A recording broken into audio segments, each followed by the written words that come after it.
This video course is going to be for you. Hey, Gleb and 80 here with the introduction video for 50 modeling issues from Hell, the ultimate troubleshooting tips collection for 3D modelers. Let's take a look at the teaser and then we'll come back and we'll explore it further.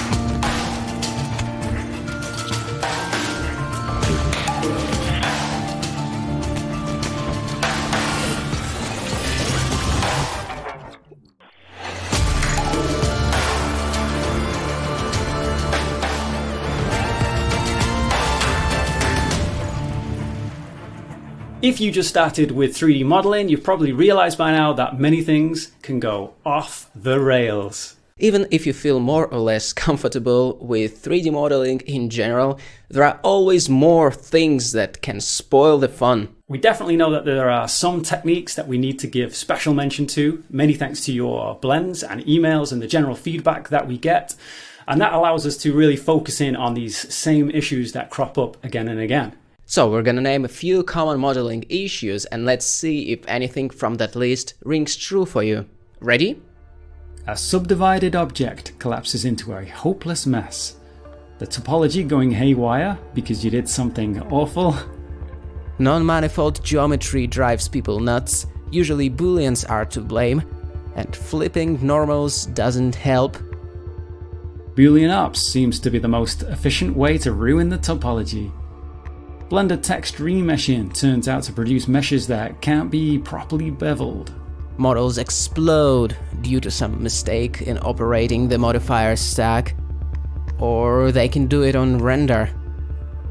Bevels overshooting like hell, or not working at all. The models exported to other software or to game engines just look ridiculous. Want to see more? Subdivision pinching resulting in garbage geometry and shading, self-intersections, subdivision surfaces looking like pancakes. Heavy meshes that are so heavy it takes ages to move just a single vertex. Hello, photoscans. Poles twist shading. Or it's just glitchy. And go figure. Or finally, Blender just crashes and you lose all progress. It happens to Blender too. If you can relate to anything on this very brief list of modeling issues from hell, and at the same time you don't want to spend countless millions of hours on YouTube searching through various tutorial channels like ours for example, or Stack Exchange forums, you name it, then this video course is going to be for you. We believe it is the ultimate collection of the most common and some wild and rare 3D modeling issues that you're most likely to encounter. Even though the number 50 has been mentioned, actually it's more than 80 mini tutorials that are available right off the bat, and there will be more to come. Assorted chocolates of 3D modeling quick tips ranging from topology to glitch fixing. So these are chocolates you do know what you're going to get thanks to the full table of contents for this course on the Trello page we created and going to be updating for this purpose. Or just go to creativeshrimp.com/hell. So here we go. Are you ready? But first, the requirements. Blender 2.82 and above. Basic knowledge of Blender such as viewport navigation and using the standard modeling tools and modifiers. This course is aimed at the intermediate skilled Blender users. Although we have tried our best to make sure it's comprehensible for the beginners, we're going to be moving fast. Maybe a bit too fast for absolute beginners. So this could be a problem if you don't feel familiar enough with the user interface, so just a little warning there. We've put a lot into the course, but just for peace of mind, we want you to know that there is a 60-day refund available for whatever reason, no questions asked. Enroll in the course now and receive all the future updates for free. Let's escape the modeling hell together. Good, perfect. I liked it. That was good.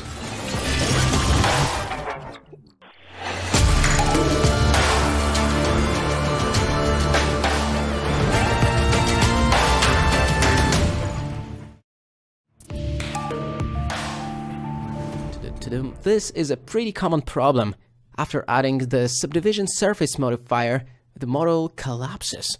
Well, to demonstrate it, first I'm going to enable the wireframe display within the viewport overlays, and I even have set up the shortcut for it. So I have assigned the semicolon button for the wireframe overlay, and at the first glance we may not see anything particularly suspicious. And what I want to do here is just smooth out the model a little bit by utilizing the subdivision surface modifier. What can go wrong? But after we actually throw it into the mix, the model goes completely haywire. And now it's a good time to panic and to increase the viewport subdivisions in hope that it would fix anything, but it turns out that it's much easier to just crawl out of the frame. Hello, AD here. While that thing crawls out of the frame, I'm just going to jump in at this point and explain a little about what's going on with that. A bit of the confusion on how to tackle these, or at least the disappointment felt from the results of the subdivision modifier, stems from our expectations versus reality. True of life in general though, I guess. With these objects, we get what we would hope to.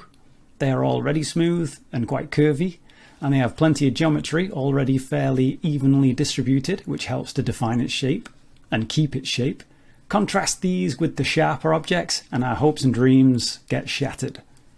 The cube has almost turned into a sphere, and this cylinder, well, at least we now know a super fast way to model some sort of exotic fruit. Actually, this cylinder is especially bad because we have all these ridges bumping in and out caused by these poles. More on poles later in the course. But we tend to want to keep them away from sharply curving edges, and we also have many edges all fanning out from a single point. Note that non-manifold edges, these ones not attached to anything, these hold their shape a lot better because there isn't further geometry to average the distance between, which is what the smoothing algorithm is basically doing. As we can see on this simple shape, the subdivided geometry more closely matches the position of the original edges at the ends, whereas these edges between the ends, well, we can see that averaging going on. The main takeaway then is that we need to spend some time creating some extra edges if we hope to preserve any sharp features. That isn't strictly true because we can use our creasing by selecting edges and pressing Shift E and then pressing 1 for a full value, but we might feel that's too sharp. And if we lower our creasing value again using Shift E, then again we're not quite getting the result we might want. Again, especially with the cylinder, because we aren't relegating those curvy sections to a more flatter, safer areas, as you can see on the version with the deliberate support loops. So with these details in mind, let's throw it back to Gleb to see how we might be able to salvage our subdivision squid that we got before. Simply speaking, this type of geometry isn't a good fit for subdividing. But that doesn't necessarily mean we cannot subdivide the part of this mesh. So for example, here I'm going to add a bunch of loop cuts with the loop cut tool. And after doing this, to smooth out the resulting geometry, I will select those edges and the edges on the other side. And I will go right click, loop tools, while making sure that I have activated this add-on. And I will select relax. And I will repeat the procedure a few times to smooth out those edges. We can increase the number of iterations if we would like to. So that's the first way out of this modeling hell. Just work on the part of the mesh using the good old standard modeling toolset of Blender. Then we can probably alternatively experiment with the bevel modifier if we want to round some edges like that. The subdivision surface modifier is a great way of approaching different modeling tasks, but it's not the only way. And I'm just gonna jump back in again here with the main takeaway, which is that whatever approach we choose, if we want to retain our sharp edges on a model that we want to use the subdivision modifier on, so for example, we really want those more realistic corners, then in that case, we need to be adding some supporting loops either side of the original sharply angled edges. This is why the bevel modifier is a good option, but it won't work in every case, which is why sometimes, in some especially hellish cases, we need to get in there and fix up the topology with not manic knife wielding, but carefully considered splicing and dicing of the topology, which we'll be getting our hands much dirtier with later on in the course. So until then, please stay safe. Whoa, that's a bad, giant, inflatable snail made of n-gons. Sometimes when cutting a groove into some geometry, we might find that the resulting loop isn't so easy to select. And if we want to quickly change the depth of this groove or delete it altogether, then first we're going to need to be able to select it. And in this case, my edge loop selection tool doesn't allow me to select the whole loop. This one, Alt left click, easy peasy. From this side of the plane all the way to the other side of the plane, no problem. But since this one has these poles here, so if I Alt left click on here, it's going to terminate just at this point as it gets mightily confused between whether to turn left or right. And similarly here with this junction. So typically these junctions are called poles, so vertices that don't just simply have 4 edges sprouting from them. So we might call this one a 3-pole, and this one over here is a 5-pole, thanks to these 5 edges merging from it. So again here, if I press 2 to switch to edge select and Alt left click here, you can see it's not really sure whether to go down here or down here. It's not a huge problem in this case since we don't have a lot of poles, so we could just go Alt left click and then Shift Alt left click and then Shift Alt left click again, and now we have the whole loop. But if we had a lot of this staking around and it was a much more complicated mesh, then this might take some time. This is a simple enough solution though. We can just break out our select shortest path tool. So first we select our first edge, and then simply Control left click on the final edge in that loop. And then typically with our default settings, we're going to get our whole loop. If the way the groove that's been cut in can't easily allow you to add support loops, then how should we go about it? Well, after we've selected the edge loop that has the pole junctions on with our pick shortest path tool, we can then press X and then delete edge loops. And it's as if it never existed in the first place. But I'm going to conjure that back into existence with Control Z and then plunge this loop into the depths a little bit with G and then Z so that we can just illustrate another point. So maybe you were thinking, this doesn't actually sound very hellish, just a little selection issue. But stay wary, traveller, for this road promises darker shadows will fall. That is to say, this is a kind of portent, a warning of things to come. So say, for example, we intend to use the subdivision surface modifier with this. I'm going to left click and drag across those to enable it in our view there. Tab into object mode for a cleaner view on that for a second. So with the subdivision surface modifier, one of the advantages of the good topology here for the subdivision modifier is easy selection. So if that's not working for us, there's probably more hell to encounter down the road. So for example, if we wanted to add support loops and tighten the corners here, then let's tab into edit mode and try and press Control R and left click in a loop there. We can see that actually our path is leading away from the main road and off into the moors. All right, exactly. So that right there is those darker shadows mentioned earlier. So let's rewind back to the start and quickly recreate that groove. All right, so with this subdivided plane here, let's switch over to Material Preview, or Look Dev as it was once known, just so that this doesn't blend so much into the background. And then what I'm going to do is press C to enter into our circle select, and then left click and drag across the edges that we want to snake our geometry through, and then right click and then just subdivide, and then we've almost got it. In fact, I can Alt left click on this and get the loop. But just to keep it all quad and get rid of these triangles here and these n-gons here, I'm going to take those 2 edges and then also subdivide those. Right click, subdivide. Pressing 1 to enter into our vertex select, we can see we've got extra vertices there, and I can join them with J, and similar there. And then just to smooth it off a little bit, I'm just going to press G and then G again to slide. And then somewhere around there, let's just round it off to 0.2. I'm going to type in 0.2 and enter. And then same with this vertex, I'm going to select it, G and then G again, slide down this edge, and then 0.2 and enter. All right, so we're back where we were with this loop, and we're all quads. We're in vertex select at the moment, but our shortest path tool will still work. I'll just select that vertex and then Control left click here, and then we've got the whole loop. So earlier, the issue was just being a little too gung-ho, a bit too happy to pull the trigger when declaring our groove geometry fit for purpose. So before we drag this stuff down, we need to first just bevel this loop we've made. So I'm going to go Control B and create now this face loop instead. But I'm going to scroll the mouse wheel just to add an extra loop in the middle there, and then we'll just left click and just confirm all that. If I press 3 to switch into face select mode and just Alt left click on this edge here, we can now select face loops easily enough. Or in edge select mode, we can obviously just Alt and left click on that loop and get it easy peasy, just as we could with these over there. Since we've pushed the position of our poles just away from our main edge loop now. So let's G and then Z and drop that down, enable our modifier. And now if we wanted to tighten up the curve of this particular corner here, it'd be really easy. We just go Control R, and now our newly created loop follows the geometry perfectly. I'm not actually going to quite do that, so I'm going to undo that with Control Z though, and instead I'm going to do one either side of this current loop that we have selected by using our offset edge tool. So I'm going to go Control Shift and R, and I just move the cursor till they're both quite high. We can turn off all our overlays with this button just to see that a bit clearer, or we can do that with Shift, Alt and Z.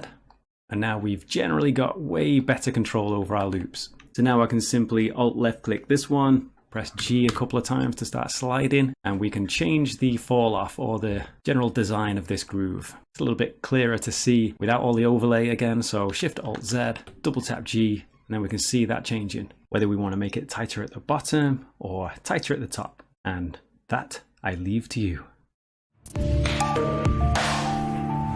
I have this weird modeling issue, my mesh is flickering like this. What's going on? In computer graphics, this phenomenon is called Z-fighting. It occurs when two polygons share the same depth value or Z value. They kind of struggle for our attention and for the order in which they should be drawn on screen. It's nearly impossible to determine which one should be drawn first because of this Z-depth conflict. So that's precisely what's happening with your mesh. Here you can see that we have two objects sitting on top of each other. So maybe you accidentally duplicated the mesh or something like that. We can just go ahead and delete the duplicate geometry. So we fixed it on the object level in this case, but sometimes polygons overlap, say in the edit mode, on the elements level. Overlapping polygons can be pretty tricky to spot, but once you did it, you can confirm it by dragging some vertices around, and you can see that clearly something wrong is going on here. Selecting and deleting the extra geometry by hand is not very efficient, so let's go A to select all polygons, and right-click, merge vertices, merge by distance. And hopefully the overlapping elements will be found and removed. So we have just removed 44 vertices, not bad, but we can set the merge distance a little bit higher and see what happens. Whoa, by having the merge distance set a little bit higher, we removed almost 1,000 extra vertices. Because hey, I had set up this example, so I just duplicated everything once again in advance. So watch out for those polygons having Z-fight. There is a seam that won't go away no matter what I do. So right away we can see a few seams that look pretty problematic over here. One of them is caused by the floating edges around here, and the other kind of a paneling effect or seam is caused by the geometry that is detached from the main mesh. In other words, while it follows the curvature of the main mesh, there are edges that are disconnected from it. You think, hey, that's an easy fix.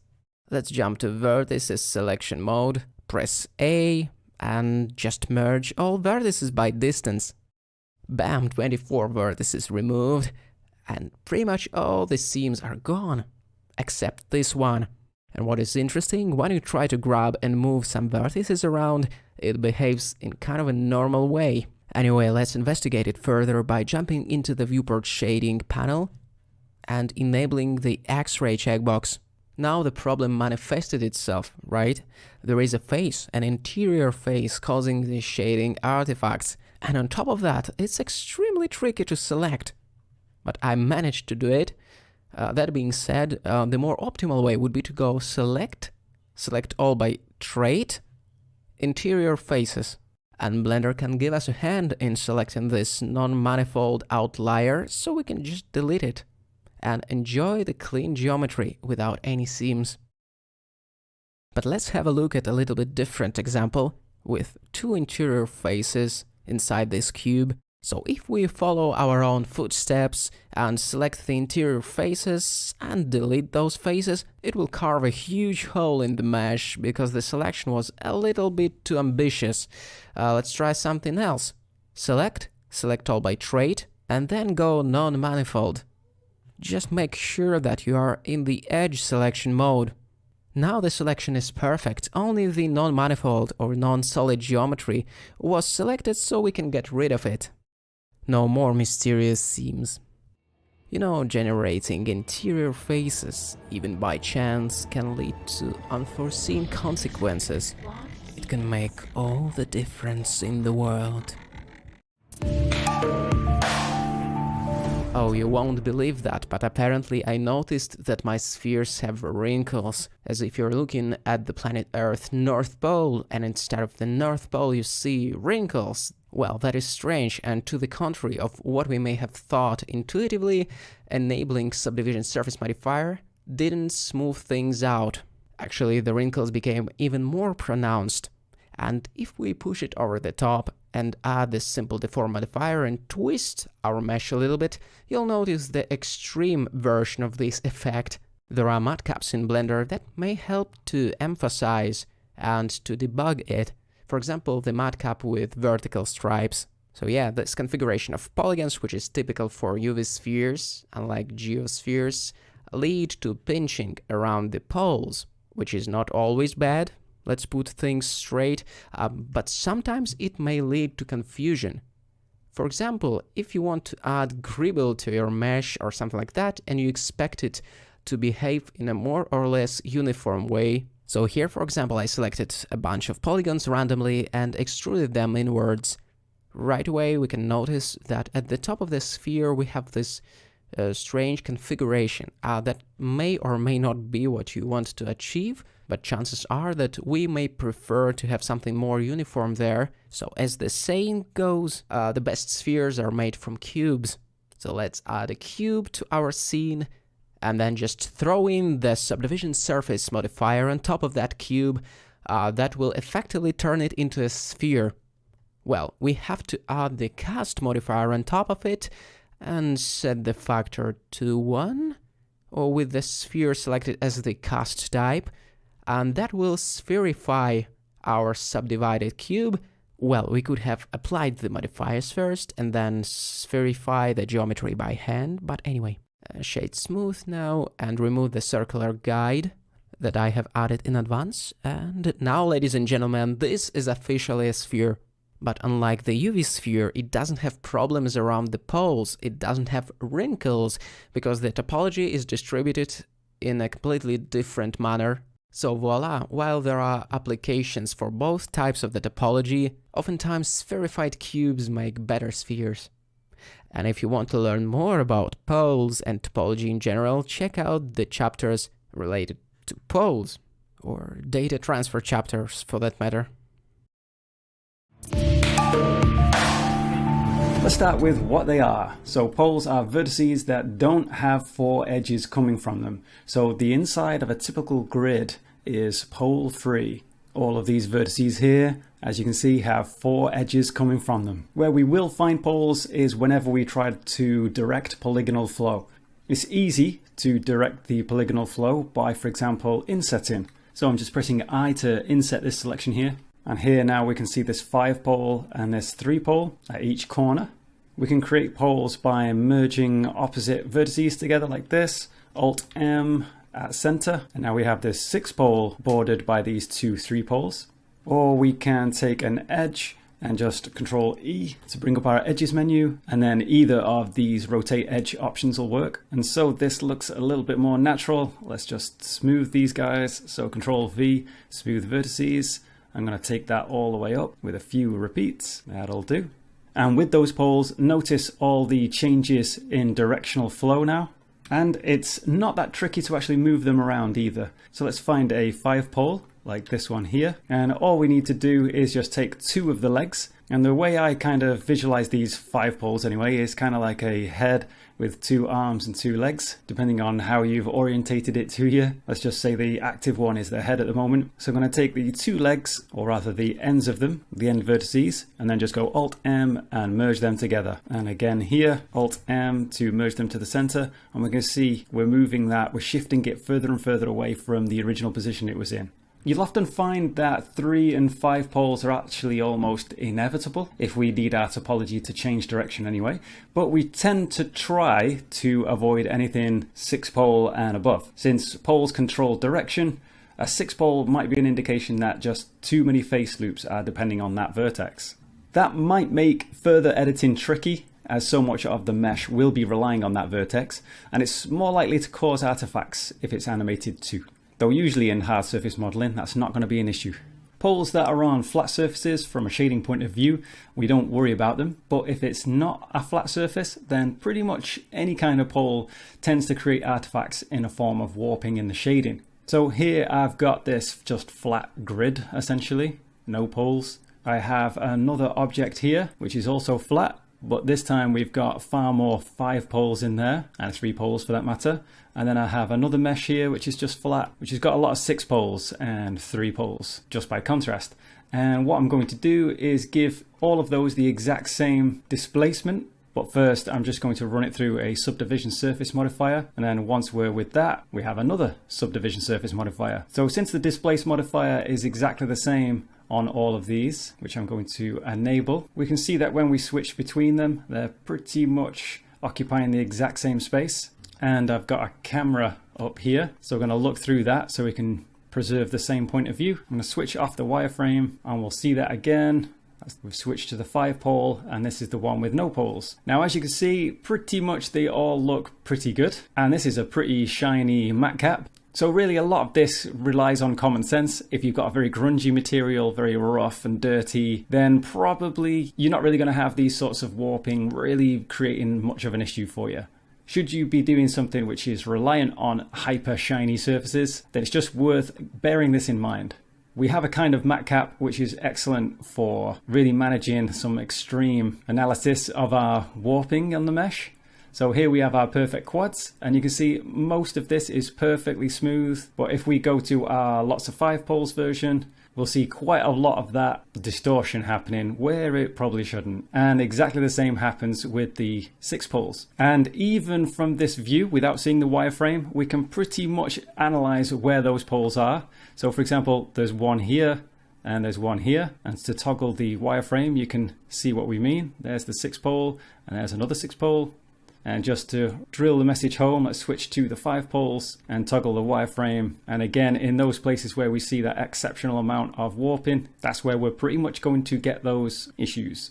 It's also worth noting that since our perfect quad version is so good, we can actually just take our version with lots of poles, like this one, and just add a shrink wrap modifier to it, which is targeted to that perfect one. And if we enable that now, we'll see a lot of that warping all go away. So here's the before, and there's the after. And remember, this is an extremely harsh and unforgiving matte cap.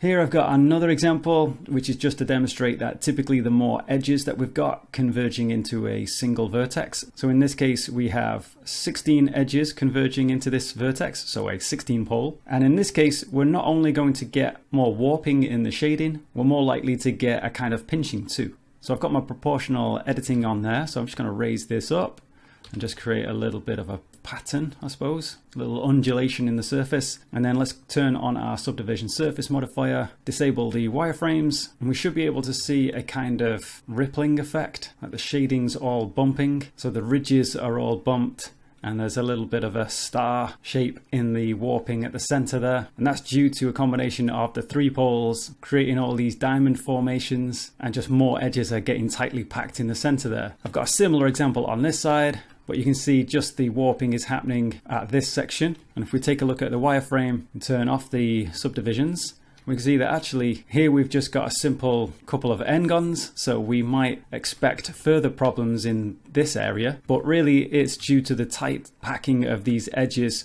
where we're getting the most problems. And it's just the larger amount of edges going into a single vertex, sort of the less space they've got, and so we're more likely to get that kind of issue.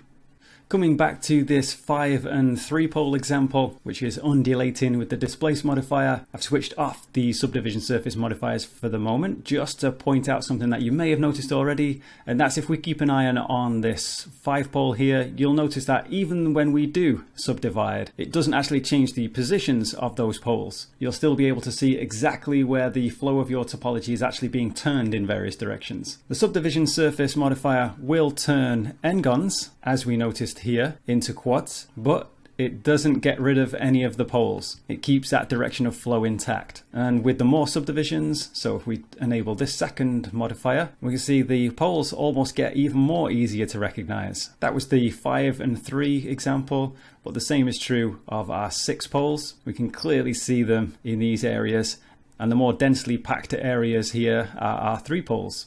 The main takeaways are that to keep our poly count low, we're probably going to be needing poles. But so long as we keep our poles sensibly placed and we have access to a pure pole-free mesh to shrink wrap onto, we're probably going to be fine using any poles. Or in other words, be aware of poles, but don't go crazy worrying about them. After all, if you can't see any pinching or warping and the topology isn't super confusing for you to go in and make any changes you might be cooking up, then you're good to go. Sometimes we decide we need more detail in a particular area, so we need to add more edges to make that detail. But the surface we're adding is curved and we end up flattening out that curvature. So a pretty common example of this is when you have a cylinder and you want to add more edges to it. So if I tab into edit mode here, I've got this top loop selected and we can see there's 12 edges. So this is a 12-sided cylinder. But what if we wanted to make this, say, twice as much, 24 sides?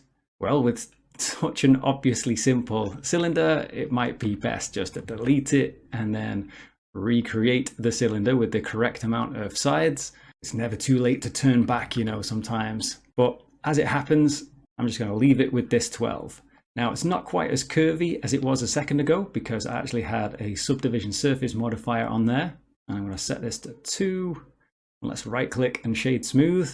I'll go full screen again. Tabbing into edit mode, we've still maintained our low amount of geometry to make editing a little bit easier. But thanks to the modifier, we're getting these nice smooth areas. But if for some reason we couldn't just simply delete this and start again, there's a few ways to do it. We might, for example, select everything with A and then right click and then let's subdivide. And then if we leave everything at default, you can probably see, especially if we go from the top orthographic view, press Z and just take a look at the wireframe here, we can see it's not perfectly circular anymore. We're getting this slight flattening out in the middle of each one of those 12 sides. So if we tab into edit mode again, press Z, let's take another look at solid shading. Really what we want is we want all these edges and we want to be able to press G and kind of curve them out a little bit like that. But we don't want to be hassled with that sort of thing manually. What are our automatic approaches, those options that we've got available to us? So what I've done is I've undone that first subdivide attempt and all we need to do is try that again,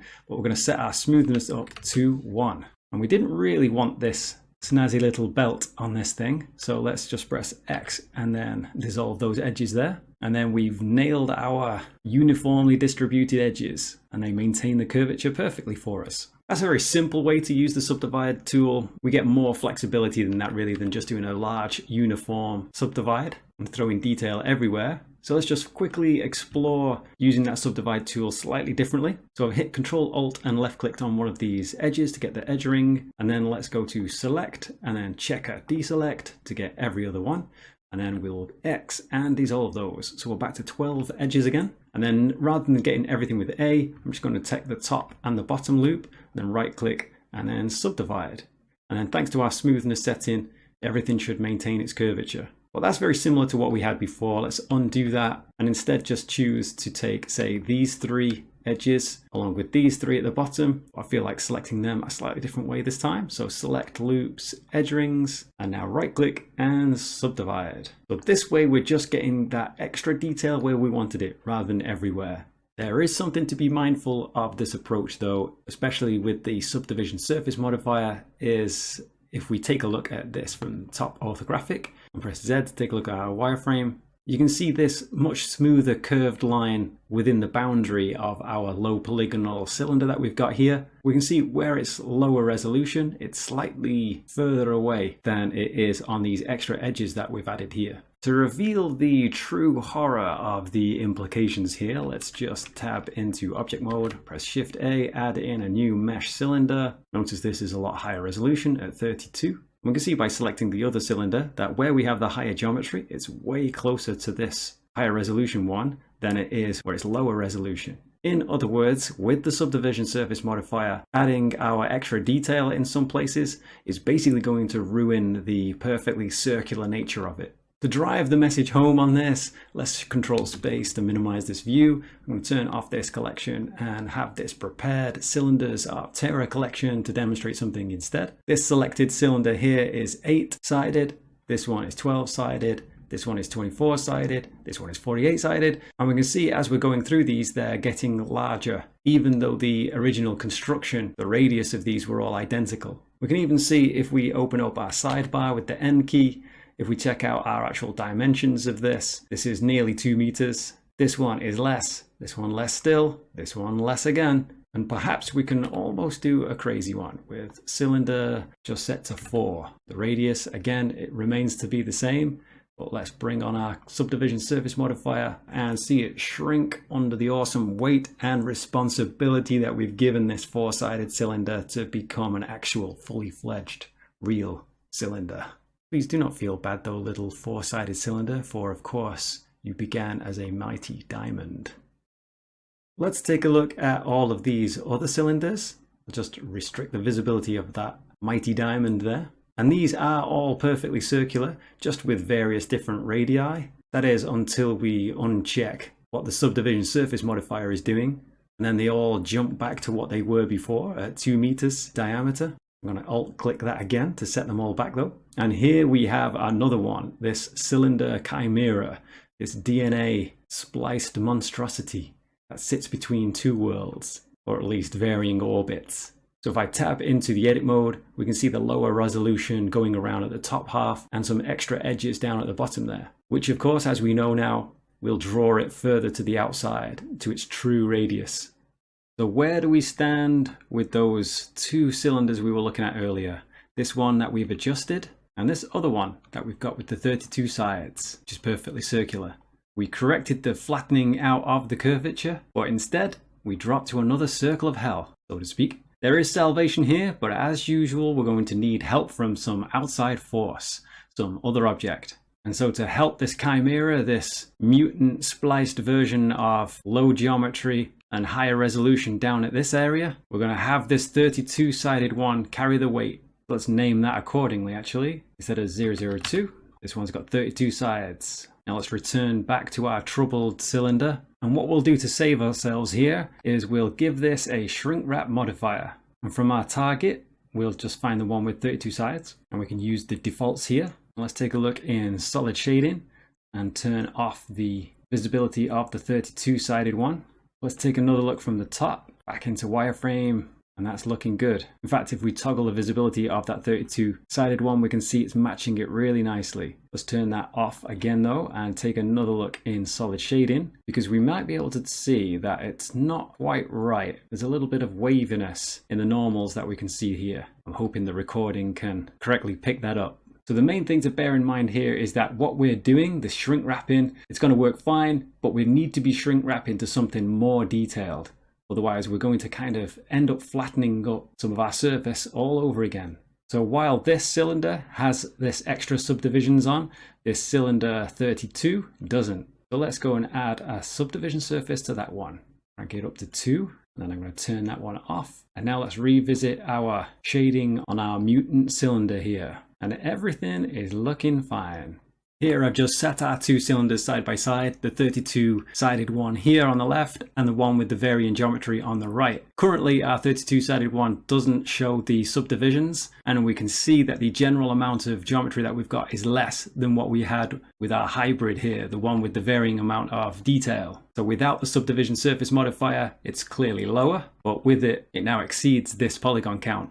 Hence, while we add this, it's going to take it much more comfortably higher than what this is doing, and then it's going to suit our needs perfectly by not flattening any faces out. So we've been looking at cylinders and circular shapes, but what of just generally more curved surfaces? If I tab into edit mode on this, we can see from this point here to this point, there's no more geometry, so it's looking a little flat there. Let's say we had this part and we've just added this in, and we have these extra edges here now, and we need to bring them up. As before, we had our subdivide option, but we can just go Control R and left click those in, right click to drop them in place. And by default, these are just going to be just emphasizing that flatness. But again, with this tool, we also have a smoothness option. So we can just crank that up to 1 and check out the curvature it's given us. Or maybe I'll reduce that slightly, play with the fall off by holding Control and middle mouse wheeling through them. I think the linear one is what I like the most. As for these, I'm just going to hook these up by selecting them and pressing J.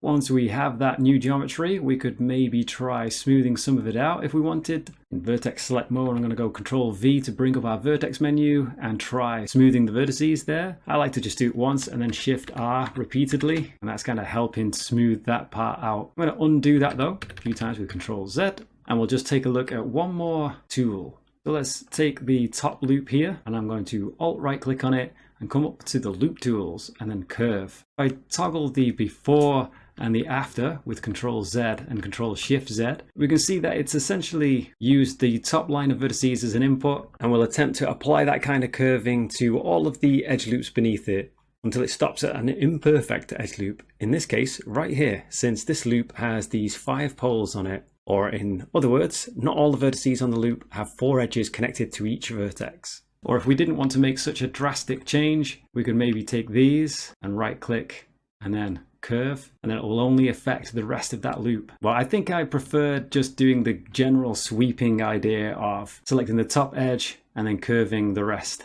One simple move, and not a flat surface in sight. What if we just want to add detail to a small part of the mesh, but when adding extra loops, we end up with heavy geometry all over the place? Let's take this not very happy chappy here, which should be just a simple divided plane. Let's say that's our starting geometry, and we'd like to add some extra detail in the middle. A common thing to do is just add those extra edge loops cutting right across, so that we have enough detail to do whatever shape or design we have in mind, like this sort of protruding kind of buckle shape. Well, we'd better buckle up, because we're in for a bumpy ride with that sort of approach. Here we have loads of extra geometry in places we don't actually need it. What we want to do is turn back time to the good old days when it was just a simple subdivided plane, and see if we can isolate the extra detail just into the center. Actually, it's pretty easy. We can control the flow of topology and where the detail is using poles. That is to say, a vertex that doesn't have just 4 edges coming from it. So this has got 4 edges, so this isn't a pole.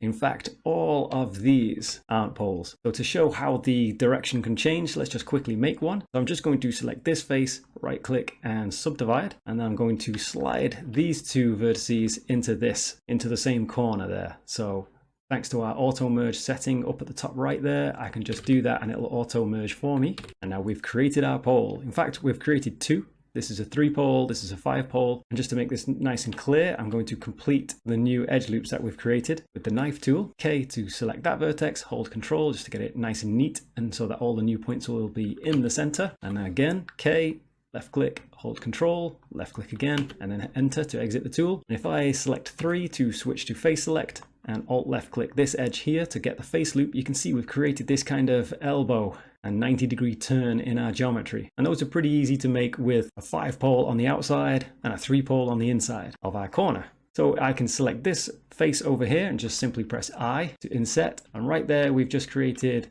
these 5 poles and these 3 poles on the inside.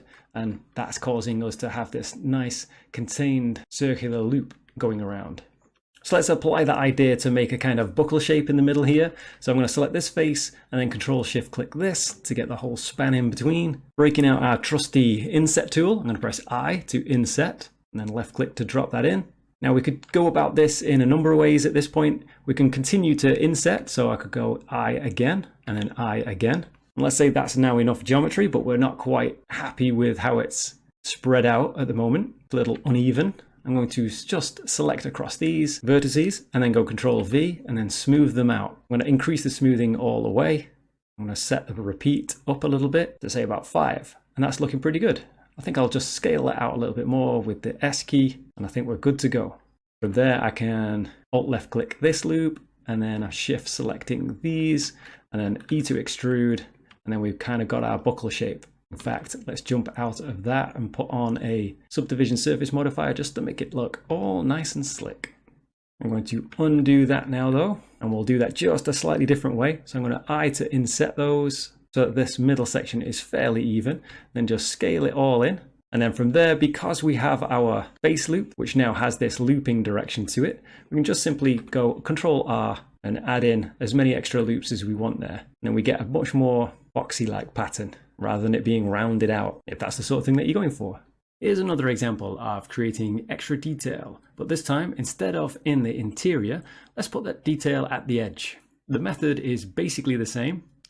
Here we can see a sort of incorrect version where the geometry runs off all over the model, rather than just contained to the area where we want that extra detail, as shown on the example on the right.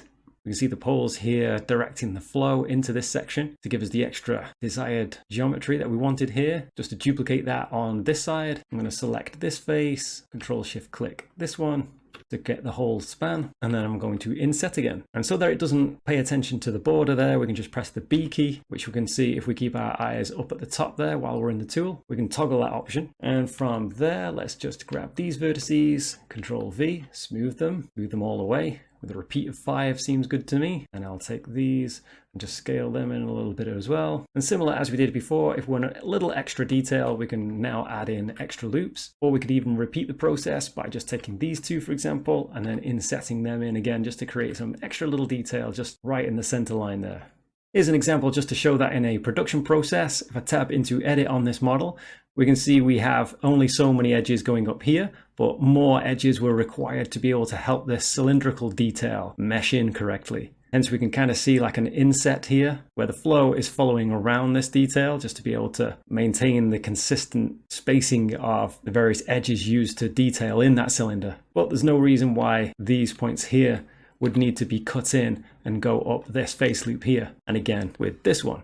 Also note, we can see our friendly neighborhood 5-pole there with the 3-pole next to it, directing the flow into where we need it. Let's take a look at a more three-dimensional example like these cubes. So this default cube that I've got on the left, very simple, just 6 faces with some flat shading. It doesn't look too bad generally. One of the major complaints here is that these edges are going to be impossibly sharp. And this is where we lose often our realism in our models. They become, for want of a better word, a little bit too computery. Whereas this one, we've got some extra geometry, and therefore this little bevel on the edge, allowing light to shine off it, is a little bit more true to real life. Taking a look at the modifiers on this, all I've done is put this subdivision surface modifier on after a bevel modifier. I'm going to switch off the subdivision surface modifier just to show the wireframe for the results of our bevel modifier. So basically we have our size here, but our profile is set all the way to 1, so it isn't going to try and curve the edges. And this is just a way to try and create extra supporting loops around each edge, so that when we add our subdivision surface modifier, it doesn't completely collapse. Whereas if we were to do that to this one, we lose our shape entirely. And now 6 is 9, and cubes are spheres, and cats and dogs are living together, etc, etc. Here I've got this cube form being extruded out of a subdivided plane, and extra loops are added here around this vertex. Let's just turn off our subdivision surface modifier just to see it very clearly. We have this entire vertex surrounded so that it doesn't lose its shape when we subdivide it. You can see in some places where we don't have the extra loops, it's rounding out with quite a significant impact.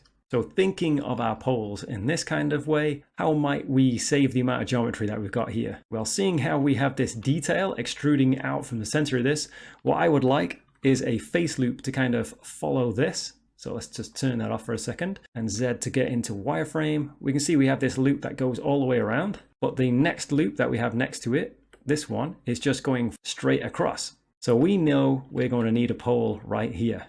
I'm going to slide that in, double tap G, and double tap G, and now we've made this kind of 5-pole, well actually more. If I go Control 2, it'll switch this to select all of those edges, And we can see there we've got 7 of them. But just to make things a bit simpler, once we've collapsed them, we no longer need that edge loop. So I'm going to alt click on them and then X to dissolve them. And now we can see that we have an edge loop going around quite nicely. It runs off over here, but just for simplicity, I'm just going to demo everything on this one corner, as it would be the same process on the others. Now we still have extra detail coming off here, which is not ideal, but again, this is where poles are going to help us. So just to get rid of this stuff, I'm going to take this edge, I'm going to double tap G, I'm going to slide that in, and I'm going to take these 2 edges, double tap G, and slide that in. So now we have this 5 pole. That means though, because of this 5 pole, we have a much larger amount of this ground plane following the loop around our extruded geometry now. That's not necessarily good or bad, it just depends on your goals. Just to finish it off, let's take a look at it subdivided again. Tab into object mode just to take another look, and we can see that it isn't having any problems there. It's flowing quite nicely. And I think what I like about this kind of process is that if we wanted to now, we could take that edge loop and begin to slide it further away to alter the kind of join that we might want for our geometry here. Same with the edge loop above it. So just that little bit of extra thought about how we add our details gives us that extra flexibility, as well as reduces the modeling hell of all those loops running off around the back of the model that we don't even need, increasing our poly count, needlessly increasing the complexity, and in many cases wreaking havoc with the results of our subdivision modifier. As the saying goes, the devil makes use of idle hands, or in this case, unnecessary idle geometry. Welcome to Modeling Issues from Hell. Let's talk about invisible polygons and weird shading. How many times you noticed something like that? Basically, it's pretty hard to spot, but the shading is a little bit off, and once you add the bevel modifier or do some other mesh operations, you notice that something is definitely off, not only with the shading, but with the topology. Usually it's a double-sided thing, so we can go over to the Viewport Shading tab, enable backface culling, and notice that now some polygons have gone missing. So what's even going on here? Well, once you see the invisible polygons, make sure to check the face orientation, because chances are that some polygons were flipped. And actually, let's disable the backface culling for the moment. And right, the blue polygons are the faces which normals point outwards, like they should, while the red polygons are flipped. Their normals point inwards, and that makes them invisible for the video card. So we can go normals, recalculate outside, or recalculate inside for that matter, and it will sort it out, or we can just select every red polygon and say, well, flip it. Let's flip those polygons. Now things should go back to norm, and not only visually, in terms of the correct gradients and so on drawn by the video card, but also in terms of the modeling operations. That's a win-win here. It's time to solve that crooked crime. And so it goes like this. You see the mesh with the flat shading, and you go, it's easy. Let's do shade smooth. But this time, no effect. You try that again, and then you go over to the normal step, because you think that definitely when you enable auto smooth and change the angle, it should get smoothed out. But it doesn't get smoothed out. Something else is going on here. And to tell you the truth, I suspected it right from the start. The edge split modifier. So what this modifier does is basically, well, splits the edges, so they are disconnected, even though it seems that the mesh is perfectly solid, when in fact it's not. It could look like this when brought from the CAD applications, for example, so it's not necessarily the evil workings of the edge split modifier. Fortunately, there's an easy fix. Let's select all polygons and merge them by distance. And after doing this, we can notice that we removed about 800 vertices. It did the trick in our case, but you may want to increase the merge distance. And you know what? That's a bummer. The mesh looks awful. Learn more about awful things in the next chapters. That one is simple. What if the auto smooth slider isn't responding? Like, you try to control the auto smooth angle, but the angle slider is grayed out and there is no effect once you click and drag it. And what is even more confusing, the auto smooth isn't working, apparently, even though the object has been shaded smooth. What does it all mean? That means that the mesh has a custom set of split normals, and we need to clear them in the geometry data tab. So once you clear the custom normals data generated probably by the weighted normals modifier, or simply by adjusting the normals by hand, you get back the control over the auto smooth angle. That's probably a good news, although, you no longer have a custom set of split normals. That being said, sometimes this issue presents itself from a slightly different perspective. Let's say the auto smooth is popped in, but the angle isn't responding, and at the same time there is no custom normals data. What does it mean? Chances are we forgot to simply enable shade smooth in the right mouse button menu. That happens to me all the time. Have you noticed that sometimes smooth shading is a little bit too smooth?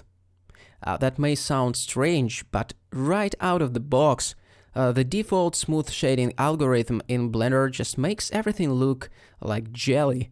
Well, to some extent it can be fixed by decreasing or increasing the auto smooth threshold in the normals tab, and that will tell Blender to not smooth out the edges with the sharpness over 30 degrees or whatever you set in the angle. But of course there is other ways you can do this, and I'm gonna show you some of them in a really quick fashion. First of all, if you have used the bevel modifier, there is the harden normals checkbox in there, so you can just click on it and be happy. It will fortify the bevels and stop excessive smoothness from creeping in. The other way of avoiding the jelly cube smoothness would be to use the weighted normal modifier and set the weight to around 50 or even higher. In brief, even though the default smooth shading or Gouraud shading algorithm of Blender tends to average everything based on the corner angle, the face-weighted alternative almost always looks way better, or at least it looks more faithful to the actual geometry of the mesh. The flat faces remain flat, and the larger is the face, the more weight it gets in the process of calculating normals and their relative weights. So once again, here's what the default smooth shading algorithm does. So to demonstrate it, let's enable this funky looking matcap, but it allows us to debug the weird curvature issue that we see when we use the default smooth shading. Oh gosh, the lines are warped, and it speaks of something. Let's enable the custom split normals display and try to average the normals based on their face area rather than corner angle. Hopefully that will flatten or straighten out the normals, at least for the flat faces, and let the blending happen not across the entire model, but across the smallest faces, in this case the beveled faces. The slightly disturbed bevel normals is the price that we pay for the overall correct normals for the larger faces. It's a good compromise. Now let's wrap it up by comparing two methods. On the right you can see the default one, the corner weighted normals, and on the left you see the improved face weighted normals. The default smoothing algorithm of Blender has its own uses and its own pros, but it has a fatal flaw that it skews the shading of the flat faces, unlike the face-weighted alternative that can be accessed via the hardened normals of the bevel modifier and via the weighted normals modifier itself, and some other ways. In contrast to the popular belief, smooth shading can be a little bit flat. When we talk about the properly face-weighted normals, which is an absolutely brilliant technique of working with normals in Blender and other applications, it can produce a little bit flat result, almost like flat shading, well, to some extent. Especially if you're aiming, for whatever reason, for more stylized look. So first we can clear the custom split normals data if that's the case, if the face weighted normals look a little bit flat. But let's try something different.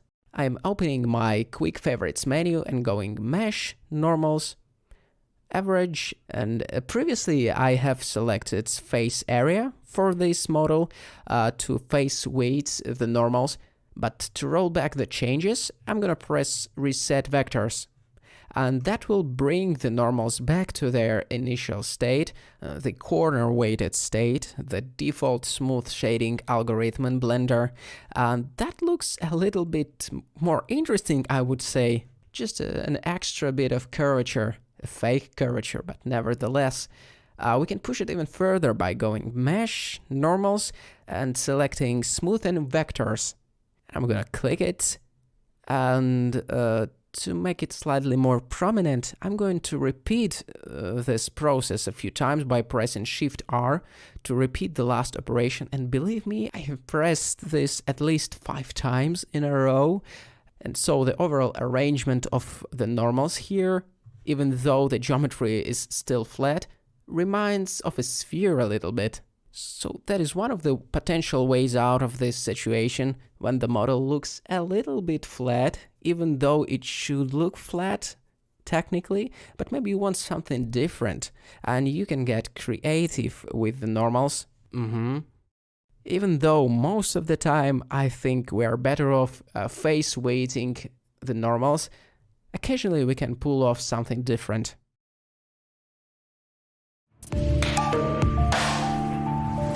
How to change the bevel profile without editing polys and without adding any extra modifiers? That's tricky. Here we have a model with a few bevels, and I'm gonna copy it out. And even though in our example we cannot edit anything, if we had such liberty, we could just intervene and, I don't know, create a new sort of bevel by utilizing the proportional fall-off or something like that. We could have shaped this geometry somehow, but what if we cannot do this? Maybe we have a finalized version of a model and we just need to tweak the bevel profile somehow without actually tweaking it. Sounds like a riddle. But actually we can make use of the normal editing tools of Blender. For example, we can select an edge and rotate its per face vertex normals. And by doing it, we kind of change the curvature, at least visually. We change the way the gradient is rendered on those faces. So I wonder if you agree with me. We kind of tightened the top bevel and we can make the bottom bevel slightly more gradual with the help of the adjusted normals. It almost looks like we enhanced the S curve of this profile. And if you wonder what are these violet lines protruding out of the vertices, it's vertex per face normals, which can be enabled in the overlay tab. So here is how to change the bevel profile without touching the geometry and modifiers. Cutting details into curved surfaces can create some annoying warped shading issues, or often demand a lot of attention to how we're laying out the topology. We can actually get away with quite a lot on a flat surface, but the moment we start bringing in curvature, that's when we start relying on normals to trick the eye into making it look super smooth. And also to help with that, we can add some subdivision surface levels to it. But still, if we go back to shading flat, you can still see that that's actually still a fair amount of illusion. So going back to shading that smooth there, and it's this attempt at smoothing that can create warping in the shading when we cut in some detail, such as the removal of a few faces. Which is what I've done here with this mask. So I'm going to turn on that modifier, and we can see now in this area we're getting a little bit of warping in the shading. Now this sort of metal matte cap that we've got on is fairly rough looking, but the more reflective the surface, the more this would show up. So if we switch our matte cap over to something really brutal, like this horizontal lines here, we'll definitely start to see in these zebras striped pajamas here that all is not looking quite right. And if we bring those faces back by disabling this modifier, we'll see how normally smooth they go. And this isn't just because we have the subdivision surface modifier moving our vertices around a little bit. If we actually disable this, we'll still see that kind of warping happening when we toggle on and off our mask. Alright, so I'm going to disable the mask modifier. I'm going to enable the subdivision surface modifier. And then what I'm going to do to fix this, or to make things go way easier for us at least, is just duplicate it. So Shift D to duplicate that, right click to leave it into place. So now we have this copy of this pure one. I'm going to double click on this to rename it, and I'm going to call this fix. We don't need to see the pure one, so I'm going to disable the visibility of that. And so now we're just looking at the cylinder.fix. I'm going to delete that mask. That was just for demo purposes. And what we're going to do instead is add in a shrink wrap modifier, and our pure one is going to be the target. The other settings we can leave just as they are. And now what that means is that we can make edits to this and maintain a lot more of this smooth shading way easier. For example, let's go over and delete some of these faces here. With X, we can see that the lines are flowing way smoother across this. That is certainly in comparison to how it looks if we disable the modifier. Now what I'm going to do is I'm going to undo until we get our faces back. And instead of just deleting them like this, I'm going to just inset them first a little bit with the I key. Let's take a look with material preview just to show that a little bit. So now we have this face loop going around. I think I'll make it larger though, so I'll undo that and then inset again with the I key and then X to delete. Now let's take a look back over with solid shading where we've got our matte cap. We can see it's still flowing pretty smoothly throughout that space, throughout that hole. Now the main reason I like to have this face loop which goes around the hole here is because it gives us a little bit more control about how this looks. Because now what we can do is we can double tap G and slide this a little bit and change the overall size. Another thing that we can do is come to our corners here, and instead of it being kind of curved as it goes around, we can go Shift E and 1 and turn that into a very sharp corner.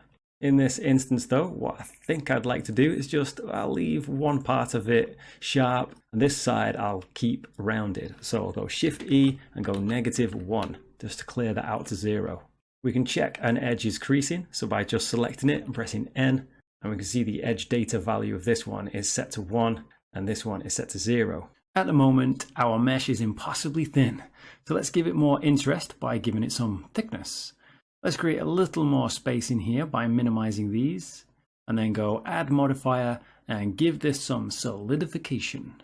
I'll tab back into object mode and we can just about see a bit of thickness there. I'll come back over to solid shading and let's switch from this matte cap now over to this one. I'm going to thicken this up a little bit more, somewhere around there, and that's all good. And then also let's give it a bevel modifier. Don't want to bevel absolutely everything though. I just want to bevel things at a certain angle. 30 degrees might be fine, but the offset's a little bit large at the moment. So I'm going to hold Shift while dragging on this value to set it pretty low there.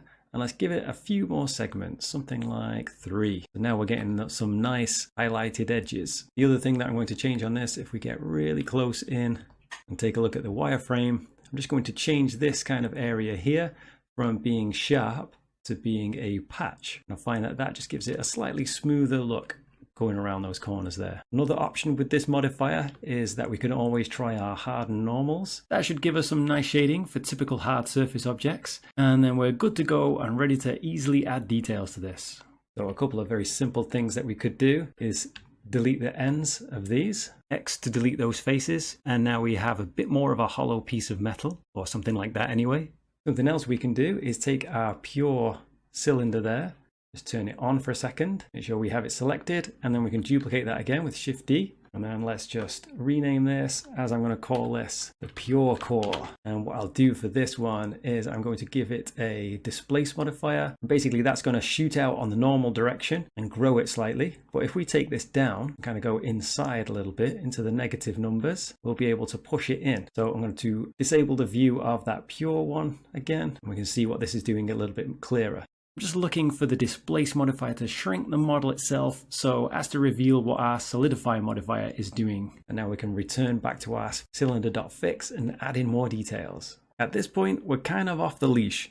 So I can go Control Alt and Space and kind of go into a super expert mode, tab into edit mode, make sure we're in face select mode, and then grab, say, a portion of the faces like this. And we could separate them with Y, and that's going to create a very, very slight gap thanks to our bevel modifier. But the vertices are still pretty much sat on top of each other. So I'm going to undo that, and instead I'm going to go I and inset a little bit like about there. and then Control R, scroll the mouse wheel to add an extra couple of loops, 3 to switch to face select so that I can alt click on this edge there to get that face loop, and then X to delete those faces. And now I've got a kind of a wider panel line there. Let's tab back in and keep going. Z to toggle the wireframe here, as I think I'll just select all of these faces. Z to go back into solid shading so that we've got all the way around really easily there. I think I'll deselect some of these though, like that, maybe on the other side as well. And with that selection, I'm going to press I to inset. But I don't want to be insetting on this border here, so I'm going to make sure that I press I and B to disable insetting on the border, and that's created another face loop here for us. So with that, I'm going to press Control R and do another couple of loops, 3 to switch to face select, and then Alt left click this edge to get that loop, and then delete. And now we have this kind of detail.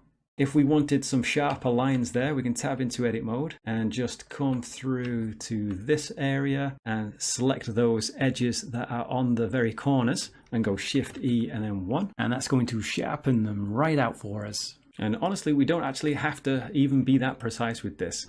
We can just go Control R, add in a loop somewhere, Control B to bevel that, add in an extra couple of edges with the mouse wheel so that we can just go in easily, select our face loop, and X to delete it.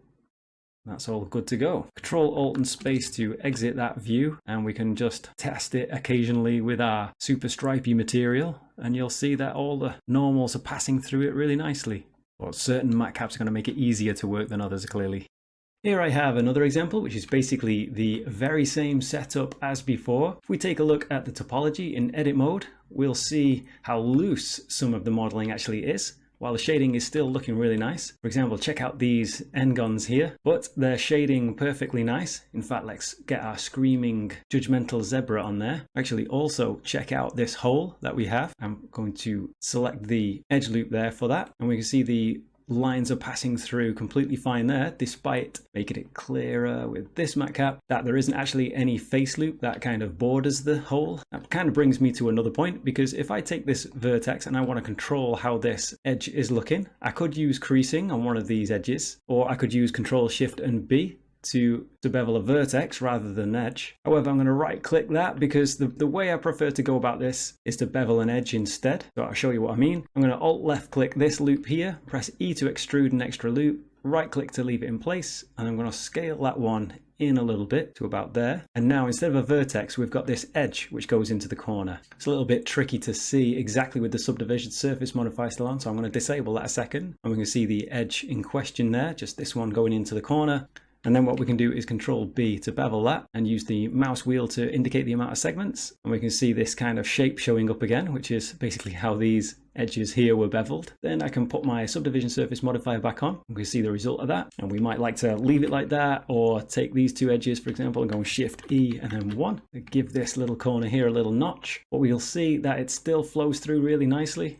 Now you may run into a bit of a problem if you add a little bit too much detail. As we can see, these are starting to get a little bit on the wavy side. It's more noticeable in this matcap and less so in this one, but we can still see a little bit of flattening out, like it's ever so slightly faceted. Now this usually means that the original pure object that we're shrink wrapping to probably doesn't have quite enough subdivisions that we need. So I'm going to switch back to this one to really show the difference. And then we'll see that this one is shrink wrapping to cylinder pure. So I'm going to select cylinder pure. I'm going to crank up the amount of subdivisions we have in the render and the viewport. When we do that, we can see that they straighten out way better. So we always want to be trying to shrink wrap to something with a little bit more detail.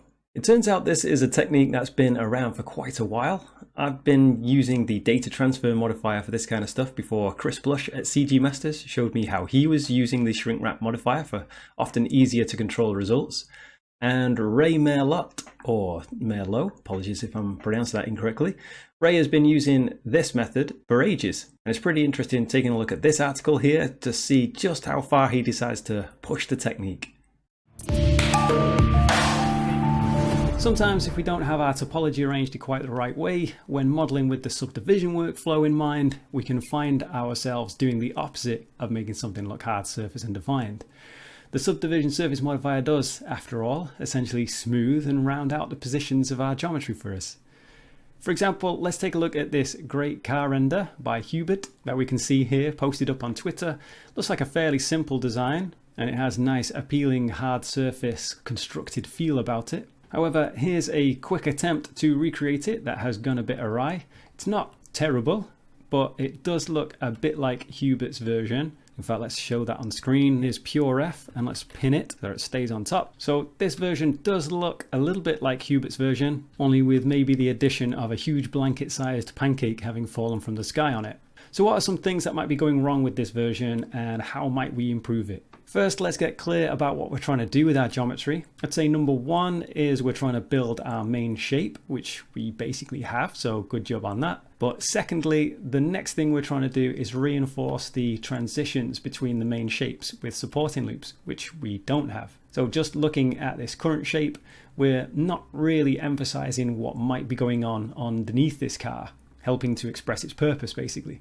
This is somewhat unsurprising as the mesh is just a bit too low poly, which is why there's this creasing here with these three edges, making up for that low amount of polygons.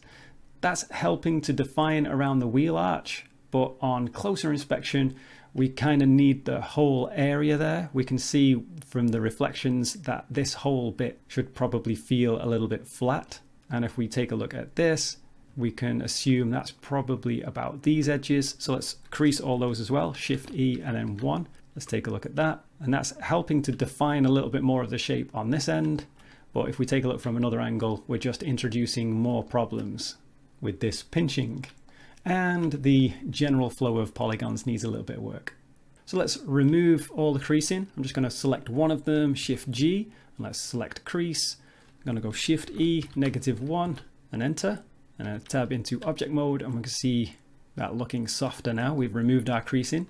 So we're taking a step back to take 2 steps forwards in a way. And we'll see after correcting some of the flow of the topology whether we might not need to do any creasing at all anyway. Another bit of detail I think we should keep in mind is the very rim of it. Here it's fading down at the edges and isn't really doing anything at the borders of the car, adding to that soft, undefined look. Whereas if we take a look on this example by Hubert, on the render we can see it has this definition, especially at the front. There is this kind of lip, and then it purposefully rises up over what we can assume are its engine parts, and not as in the other example, custard, cream and jam or something. But that's it shape-wise. The only other thing we're going to need to keep an eye on are n-gons, such as this one, and triangles that are going to disrupt our loops if we don't turn them to quads. So let's start there at this lip. Let's define a flatter edge that runs all the way around the model. So just to make these edges stand out a little bit more, I'm going to switch to edge select mode and go Control R to add in an edge loop here. It's mirrored at this point, so we don't really need to worry about the model on that side. And let's see what we've got. So we've got a nice bit of geometry coming around there, and we're getting stopped right here. So let's undo that with Control Z. And what we need to do is fix this. These two triangles don't need to exist like that, so I'm going to dissolve this edge. And really, I think we can slide this over here in vertex select mode and cut from here to the center line with the K tool, our knife. And we have to think about what this edge loop is doing. So we can see that that's going to be the main edge that defines the shape of the model before it really rises up to the top. So it shouldn't really be going across the wheel arch closer to the car there, I don't think. So I'm going to double tap G and slide that further down. And that shows that this edge loop is going off in the wrong direction. And there's also a triangle here. So similar to the kind of geometry that we've got going up over there, we kind of need to mirror what's happening there on this side. So I'm going to cut from this point up to here, like this. And then I'll remove this edge, X dissolve. And also I'm going to dissolve this edge because really it should be doing what is happening on this wheel arch. So double tap G and then the K for the knife tool. Let's cut in to there and then rotate around. I'm going to cut it into there and just keep cutting all the way across to the mirror line like that. And then this edge right there, I can just dissolve that and keep everything quads. So now we should be able to select a face loop which goes all the way around, which is a good indication that if we want to now add our little lip, the little rim to the whole thing, we can just do Control R, press E to make it even, but currently the little red dot that you can see underneath those double cursors there is on the wrong side, so I'm going to press F to flip it, and then I'm just going to leave it to about there is probably good. Maybe we'll need to fine tune that. Some of these loops are a little bit too close. In fact, let's Alt left click that. I'm going to double tap G on this, maybe press E and flip that edge as well. And that'll just set the even distance at a reasonable level there. That's looking good. Let's sort out the topology at the front. So for example, this edge here isn't really doing anything useful for us. So thanks to our auto merge option that I've got on, we can just slide with double G and it'll merge the overlapping vertices there for us. I don't think these three edges are really doing anything for us, so I'm going to X and dissolve them. And switching into face select mode, I would like a face loop to kind of go up and over. I think this is already sort of been suggested by this loop that goes on the wheel arch over the top of the car there. So I want that same thing to happen over here. I'll switch into edge select mode, and I think I'll press X to collapse this edge. So I'll just undo that. We can see what's happening. Control Shift Z to redo it, and then I'm just going to position this edge to slide it up a little bit more. Maybe slide that vertex back a little bit. I can also see this section at the back. I'm not too concerned about detailing everything perfectly at the back. I just really want to focus on the general principles on the front side of the car. But with this edge loop here, I don't really need it. I'm just going to press X and dissolve it, because basically what was being done by that edge, in fact, let's do that slightly different way. I'm just going to take this edge and slide it up to the position of that one. And basically the same with these others. Double tap G and slide them in for them to merge into that place. Because the backside of the car here is quite similar to what's happening edge flow wise at the front side. Thinking about, say, where this edge is in relation to where the wheels are. Similarly, I want it there. So it's still pretty low poly at the moment, but I think we've fixed the general flow of the topology, and that's allowed us to create our lip that we have here, but it's not particularly flat. So I'm going to come down to here, for example, SZ0 to completely flatten that out. That's flat enough as it is. I'm going to take these two, SZ0, to scale those down. Let's just make these the same, SZ0, and then let's come over to the back, even though I'm not too concerned about this, SZ0 here as well. And then now let's take a look with our subdivision modifier on. So as you can see, we're starting to get this definition towards the end.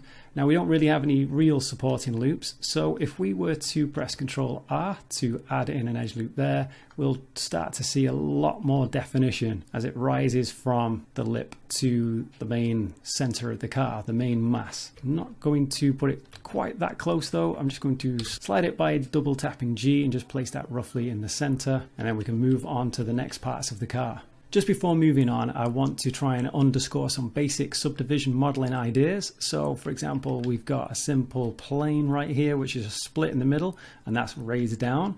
It's shaded smooth, so that's why it kind of looks quite smooth. But we can see by the silhouette, we're asking quite a lot of that edge, but that's fine, especially if you want to keep things low poly. It doesn't have any subdivision modifier on there at the moment, but this is that same bit of geometry with a subdivision surface modifier on there, and we can see how that's curving. It's quite smoothly just interpolated all around the edge there. If I tab into edit mode and we select all our boundary loops and Shift E and crease, so 1 and enter on that, we can see we're getting the general basic outlined shape, but we're definitely just getting that soft gradient all the way through. Now, if we were to just add one edge to this, so let's just take a look. We've got one edge on the right hand side. We can still see that we get a reasonable amount of reinforcement on that edge. But if we add an edge on both sides, we're definitely getting a much more hard and defined edge. Depending on the shape, can depend on whether we can have two of those edges on one side. Maybe we'll just be doing Control R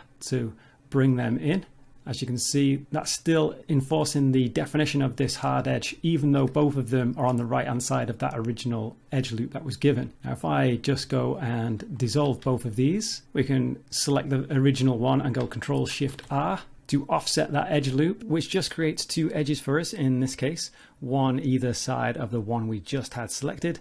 Control Shift R is a quick way to do that. I'm going to undo that though, and we'll try a different method by beveling with Control B. Scroll the mouse wheel once and then press P to affect the profile instead.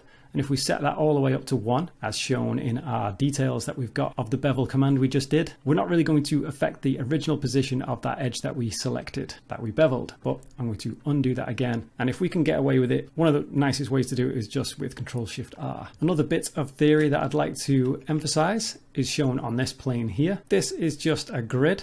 I'm going to Shift D to duplicate it and then quickly select some loops and dissolve them so that we're pretty much back to where we were. And again, I just want to underscore how we might be able to add some extra loops. Now, one of the ways I think about this as we go through a grid of polygons is that, let's say we need some extra detail up here like this. We need all these extra points to work with. Then we can kind of cut them in. But the way I tend to think about things, and this might be helpful for you, is as I enter the tool, I think about the polygons going through. And then if I want to go from here down, I kind of push off the back wall in a manner of speaking. So I'm going to just attach there and then press E to start a new stroke. And then we can click from there and then begin to start coming down here. Now, if I want to go left at this point, I'm going to push off from this point. So I'm going to click and then E for a new stroke and then click from here, and then I can keep going. So we're keeping quads everywhere, but depending on which direction we're trying to go, just depends on how we attach to the corner edge to make that happen. Each time we're doing that, we're making these little 5 poles and 3 poles, just meaning 5 edges connected to this vertex and 3 edges connected to this. So that does affect our ability to select loops and so on, but we do now have those extra edges that we need. And it's those kinds of extra edges that if we place them in particular points, we're going to help to reinforce certain shading, certain defined shapes. Another way to do that is very simple. We can just select this face, Control-Shift-Click this face, and then press I to inset, and then B to not do that at the border. And we'll see that same combination of 3-pole and 5-pole that we were cutting in when we were bouncing off the back wall, so to speak. All right, so back on with the car. All right, so this edge that I've got here, I'm just going to slide that up a little bit more so it's more equidistant between the neighboring loops, just a little bit anyway. I'm also going to add in a little bit of extra geometry here because we're still pretty low poly. And now what I'd like to do is just take this area here and make it much flatter. So referencing this area that we've got, I think this is kind of a nice planar sort of flat shape that I think we should emphasize, especially next to the wheel arch like that. So one of the ways we can do that is just use our inset, but not at the border with B. But we can see it's going a bit haywire on the right hand side around this area. So rather than doing that and having to correct it, I'm actually just going to cut this in because we can be fairly loose with this. Now the benefit here is that we're also tightening in this corner, because if we look without it, it's completely rounded. But as soon as we add in a little bit of support to this area here, so I'll just stop there. We can see that we've got a much better corner there. Let's just continue on with the knife tool with K. I'm going to just hook it up to that corner.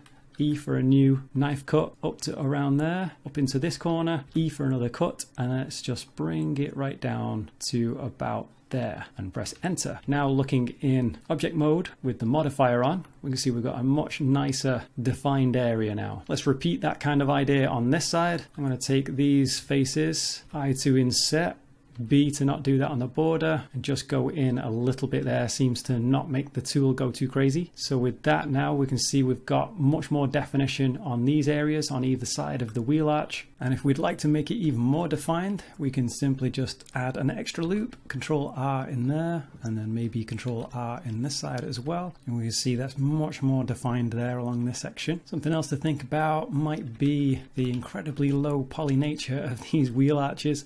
So maybe just a few extra loops in there, 3 on each side, and then just spending some time to help position them in a kind of a sensible way. That just then leaves a few areas to clean up. For example, I'd like to flatten this, so S, Z, and 0, and then move that down a little bit. Similarly at the front, select these two, S, Z, 0, and move them down a little bit. And then it's just a matter of just tweaking and moving things to define the kind of shape that you're looking for.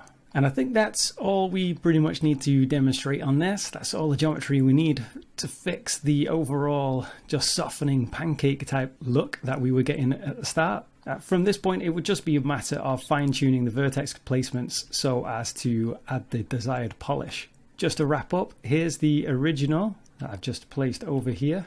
And hopefully those extra efforts in defining some of the shapes helps make it feel like it has a little bit more substance and less like, well, a pancake fell from the heavens. I applied the subdivision surface modifier and saved. Now, how to go back to the subdivision level 0? That won't be trivial, but it's actually doable, so there is hope. I think that you must have had a good reason of applying the sub-D modifier. Maybe you wanted to knife cut the geometry a little bit and call it a day, or whatever was the reason.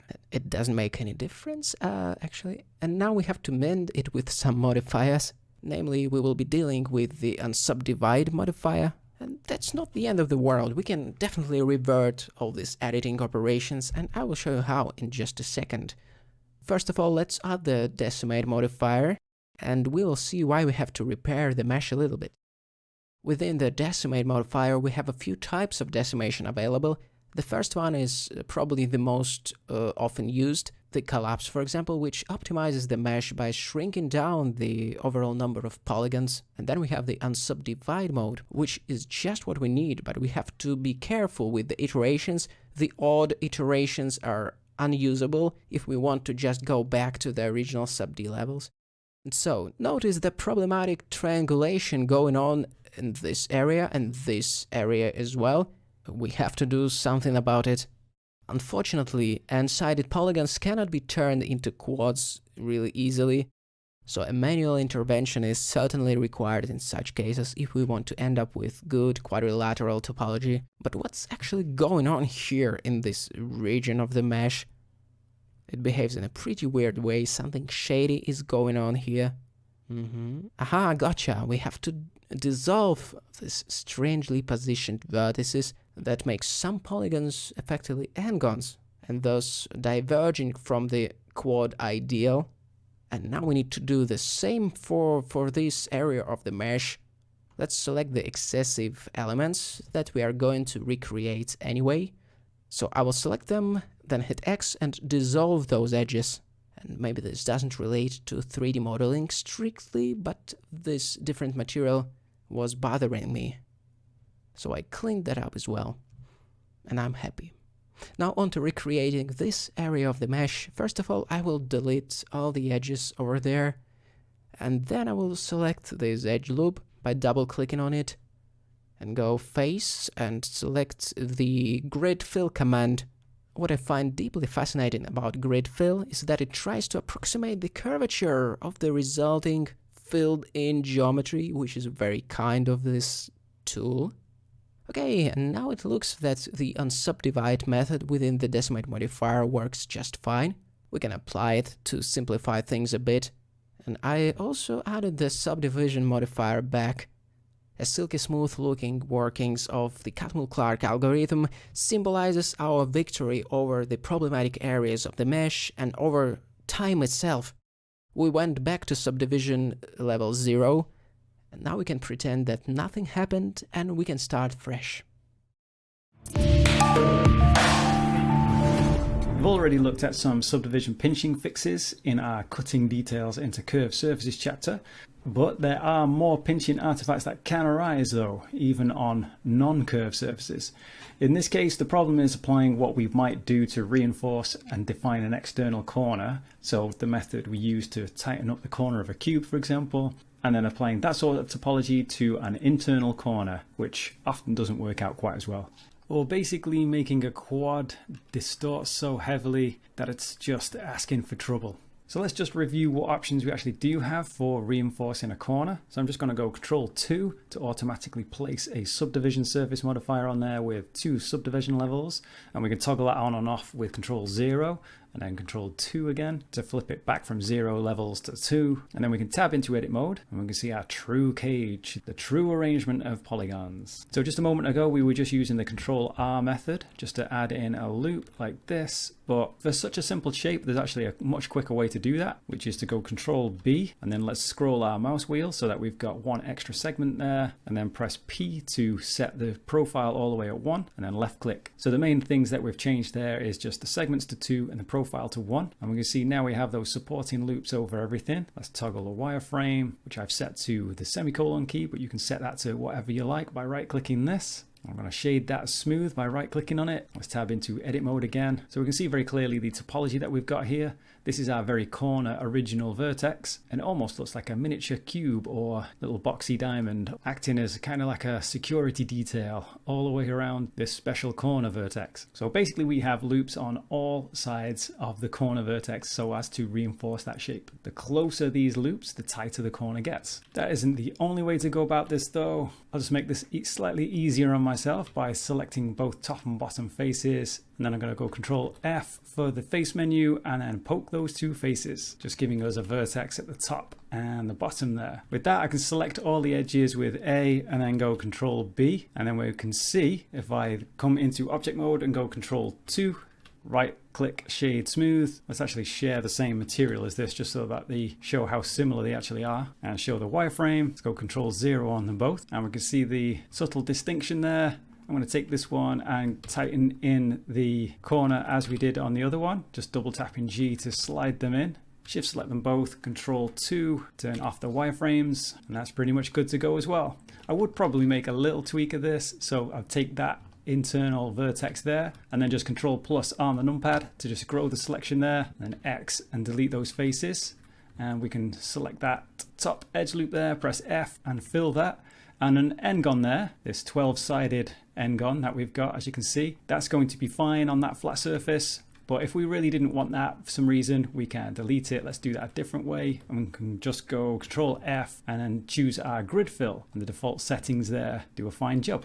If we really wanted to, we would need to do that to the bottom as well. And so it's those two main methods of thinking about how to reinforce the corners, whether to go with the, let's call it the box diamond edge reinforce method, or the kind of 3-lane edge reinforce method. Or in other words, our options are this, or back again. Taking another look at this geometry, these two kind of chevron arrow type things, and we can see the obvious pinching that we're getting on the interior of these parts. Control 0 to turn that off and tab into edit mode, and basically this top geometry is exactly the same as this geometry below, but it's just been flipped. That means that we've tried to go for a kind of diamond box reinforcement method at that edge, and also the same down here. That's probably a little bit more obvious if we were to pull that out like that, but as we can see, that's being contorted quite badly. So that sets off the warning bells, and the same is true down here on this one. If I just pull that up a little bit and going back to the subdivision, it's at those areas that this is really failing on us. So we can see that clearly that's the wrong approach for that particular area. We would be much better off with our 3 lanes of edges coming over the top. That's actually what I have over here with these pieces. Tab into edit mode so we can see them clearly. I think the best case in this method would actually be to just use the 3 lanes going all the way around, because it's simple enough geometry. If it wasn't quite so simple though, we might want to use and maintain that diamond, that box diamond type formation that you can see down there, but instead of just having these edges kind of right next to the diamond, I've just spread those out in case we want to make use of this particular area and kind of help shape it in a little bit more detail somehow. And on the right hand side is just the same kind of geometry, but just bent the other way just to test the opposite side of the angle here. Another simple way of thinking about this is just to pay attention to any polygons that are kind of working way too hard. We won't find any polygons working too hard here on that arrangement, but we will on this one right here, where it's almost been contorted out of all recognition. I think it's worth bearing in mind that a quad such as this one is still actually made up of 2 triangles, and I've placed a triangulate modifier on this. And as soon as I enable that, we can see the 2 triangles that are being made up there. The quad method I'm using right now is fixed alternate. And as you can see, this, although it looks like a triangle at first, because of this extra vertex that's been placed, you can see we're just sliding this vertex up further and further to make the point here. But basically, although this looks like a triangle, it clearly isn't because of the extra vertex. And we can see that split it nicely down the center, which is the correct way to do that. And again here, if we've contorted it even further this time, luckily the triangulate method has worked out all right for us. But if we were to try a different option, for example like the fixed, where it's decided to choose the other vertices to go along, you can see it's not too bad on this one, This one's dubious because the triangle is going to be squished right up across there. But on this one, the whole shape basically breaks down. The main takeaway here is that even if we weren't planning to subdivide this polygon, a shape like this is just bad practice, since we can't guarantee how Blender will triangulate things behind the scenes. If your geometry looks like the corner of a cube, then by all means we can do that easy box diamond method. But if it's all looking a bit contorted and we can't really get it into a diamond, then really what we're looking for is to convert it into 3 parallel lines. With these 2 edges selected, I'm going to right click and subdivide them to add vertices there, G and then Y, and then we can slide those out. That way we're not putting a quad in an uncompromising position, forcing it into some hellish contorted position that just isn't healthy for the average quad. We're still quite abstract at this point, so let's try and get into some more examples. I've got this bit of geometry, which might represent some easy and typical edge flow that we might encounter. I'm going to stick on the subdivision surface modifier straight away with Control 2, right click and shade smooth, tab into edit mode on there, and then I'm going to grab this edge, and then I want all the similar edges like that, so I'm just going to go Shift G and then choose face angles. And in wireframe we can see what's getting selected there, that's all good, but I also need the edges that run off from these. So for example, as we get to here, we need these edges and these edges, as well as these and these, and these and these. Let's turn off the modifier just to make that nice and clear. And then at that point, I can go Control B, and that's going to give me all the supporting edge loops that I need. All right, let's see what that looks like now. We've got a nice flow of edges, no pinching, but it does appear that while this corner and this corner are absolutely fine, oh, and this corner as well is quite economical, but this corner, and this corner, the same thing can't be said for those, as out of those we get a lot of extra edge loops running off down here, and down here and here, and then down here and here. So coming over here first, instead of trying to make some kind of box in this area, clearly it's going to be better if we make some kind of 3 lines coming out of there. Now I've got my auto merge setting enabled there, so one easy way to do this is just double tap G there and double tap G there, and we can see now we have those 3 lines funneling out. And then let's alt click on this edge loop, and then shift alt click this to add it to the selection, and then X to dissolve those. And to be fair, we could probably leave it like that, but I'm just going to continue this line onto here. And one way to do that is just to slide this edge into the corner, and the same with this one. And then I'm going to alt left click this one and X to dissolve. So now that's looking a lot more neat and not really wasting any geometry there. Now if we were to try and approach one of the corners, for example, let's just do it to this one where we tried to force that kind of box, it would mean we can slide that one in, we can slide that one in, and then again to the next one and the next one, and then we're just left with this area. Then you would go in and dissolve it, and clearly we can see that that isn't going to work out very well for us. It's not looking too bad, but we know we can definitely do better. So let's undo a lot of that and get back to this arrangement. And instead what we're thinking of doing is we need our 3 edges coming out of here. So we need an edge here, here, and here. Now I'm not going to just cut in one like that. I'm going to just slide things around just to make that happen, which we can do by sliding this to there, and now we've got that edge, and then doing the same on the other side. And then let's just get rid of that excess. And again, that's totally fine, but there's no reason why we particularly need this and this. So we can actually just slide it all the way in, keeping everything quads. And then that's that corner done. And to do the same here, we can just press J to create this edge and then start to dissolve and things like that. But instead, I'm just going to go and slide things into position. So I'll just do it in a slightly different way this time. I'm going to get rid of that loop. Not sure where that came from. And then I want this one because I'm going to kind of slide it so that it's diagonally shooting out there. I'm going to do that to all of these at the same time. Double tap G. And same on this side, double tap G, and then I'm just going to work myself down to that one, and let's get these, and we're all good to go. So that's all looking pretty clean. Not a lot of excess geometry, and these subdivisions are working just fine.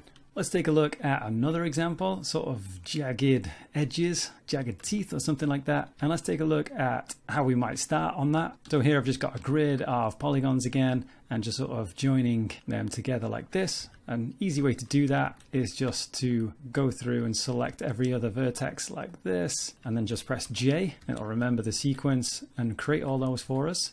And then from there, we're just going to go through and select everything that we want and just extrude that up with E. Now, if you're looking to try and convert that into quads, a simple way that we might go about doing that is to turn it into this kind of design and maybe take a second just to see if you can see how to go from that from this. And it's fairly straightforward. It's one way we can turn it into quads anyway. We can basically take every other edge here like this, and I'll take that and that on the edges as well, X, and then just dissolve them. And then I don't need those either, dissolve them. And then all we would need to do is, again, I'm going to take all of these vertices here, and I'm going to go S and then scale them away from each other on the Y-axis. So if I just go like this a little bit, you can see that we're no longer getting that kind of triangle look. We're definitely maintaining that quad. So no triangulation issues here. This version, which looks like this, like one of the ones from the start, which isn't quads, just has all of these edges creased. So a full crease of 1, and we can see the subdivision surface modifier enabled on there, but it doesn't really look very good. We can see the before and after there, and the wireframe is looking like this. Now let's take a look at this example as well. Turn off the wireframe for a second. This is an alternative way of doing it. So here we don't really have those triangular shapes that we needed to dissolve all the edges from, and that's fairly straightforward to achieve as well. So let's take this version, and what we might do is just slide this close to about there, and then we don't really need all those edges then. So X to dissolve, and that would be the same with this edge.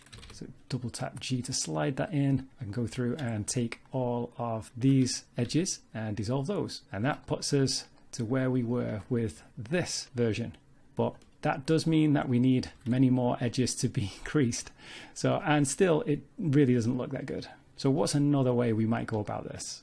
To start taking a look at how we might actually really approach this, I'm going to use this as an example, this particular layout of topology, where we have all these lines, rather than the version where we have these sorts of quads there. That to me just makes more intuitive sense and often gives better results if we were to be curving this. In this case, we'll see at the end though that both methods actually work out just fine, with only subtle differences in the smoothing. For now, I'm going to remove all the creasing. So I'm going to select everything with A and then Shift E, -1. Let's turn off the modifier for now and make it easier to read just by making it flat. So what I'll do is just take this loop, slide it with double G, adjust it away a little bit, just giving us a little bit more space. I'm just going to dissolve that edge loop. So I'm going to select one of these edges and go Shift G and go face angles. And then I'm going to just go through and get all of these loops to it as well. And then from there, I'm going to go Control B and making sure I've got the 2 segments on this with the profile set all the way up to 1. And then if we just take a look, I'm going to isolate this with slash on the numpad in object mode, just to see that none of the vertices have been moved up and down at all, but everything's looking okay there. So we can see that all of these loops have been added and we can keep them as they are, but we have a lot more of these sorts of 3 parallel lines going everywhere when we know that that's not really necessary.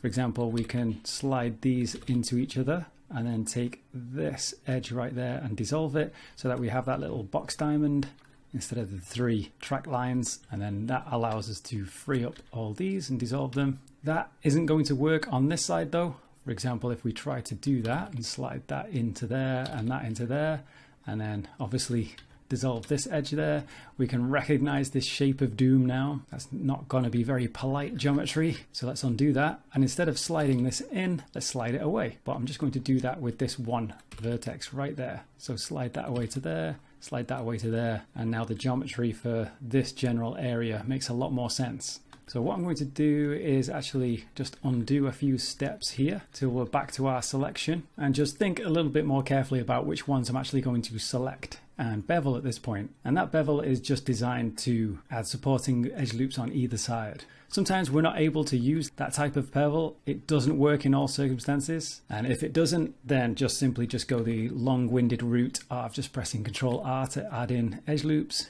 E to make it even, and then just click it into place. But let's see what we can get achieved quite quickly in this case. So any loops that we get, any that we pick up here, are going to have the 3 lines going down them. So the areas that are going to end up with box diamonds, and that's not going to be a problem, is going to be this area, this area and so on. So I'm going to remove those from my selection. So I'm just going to select every other one like this.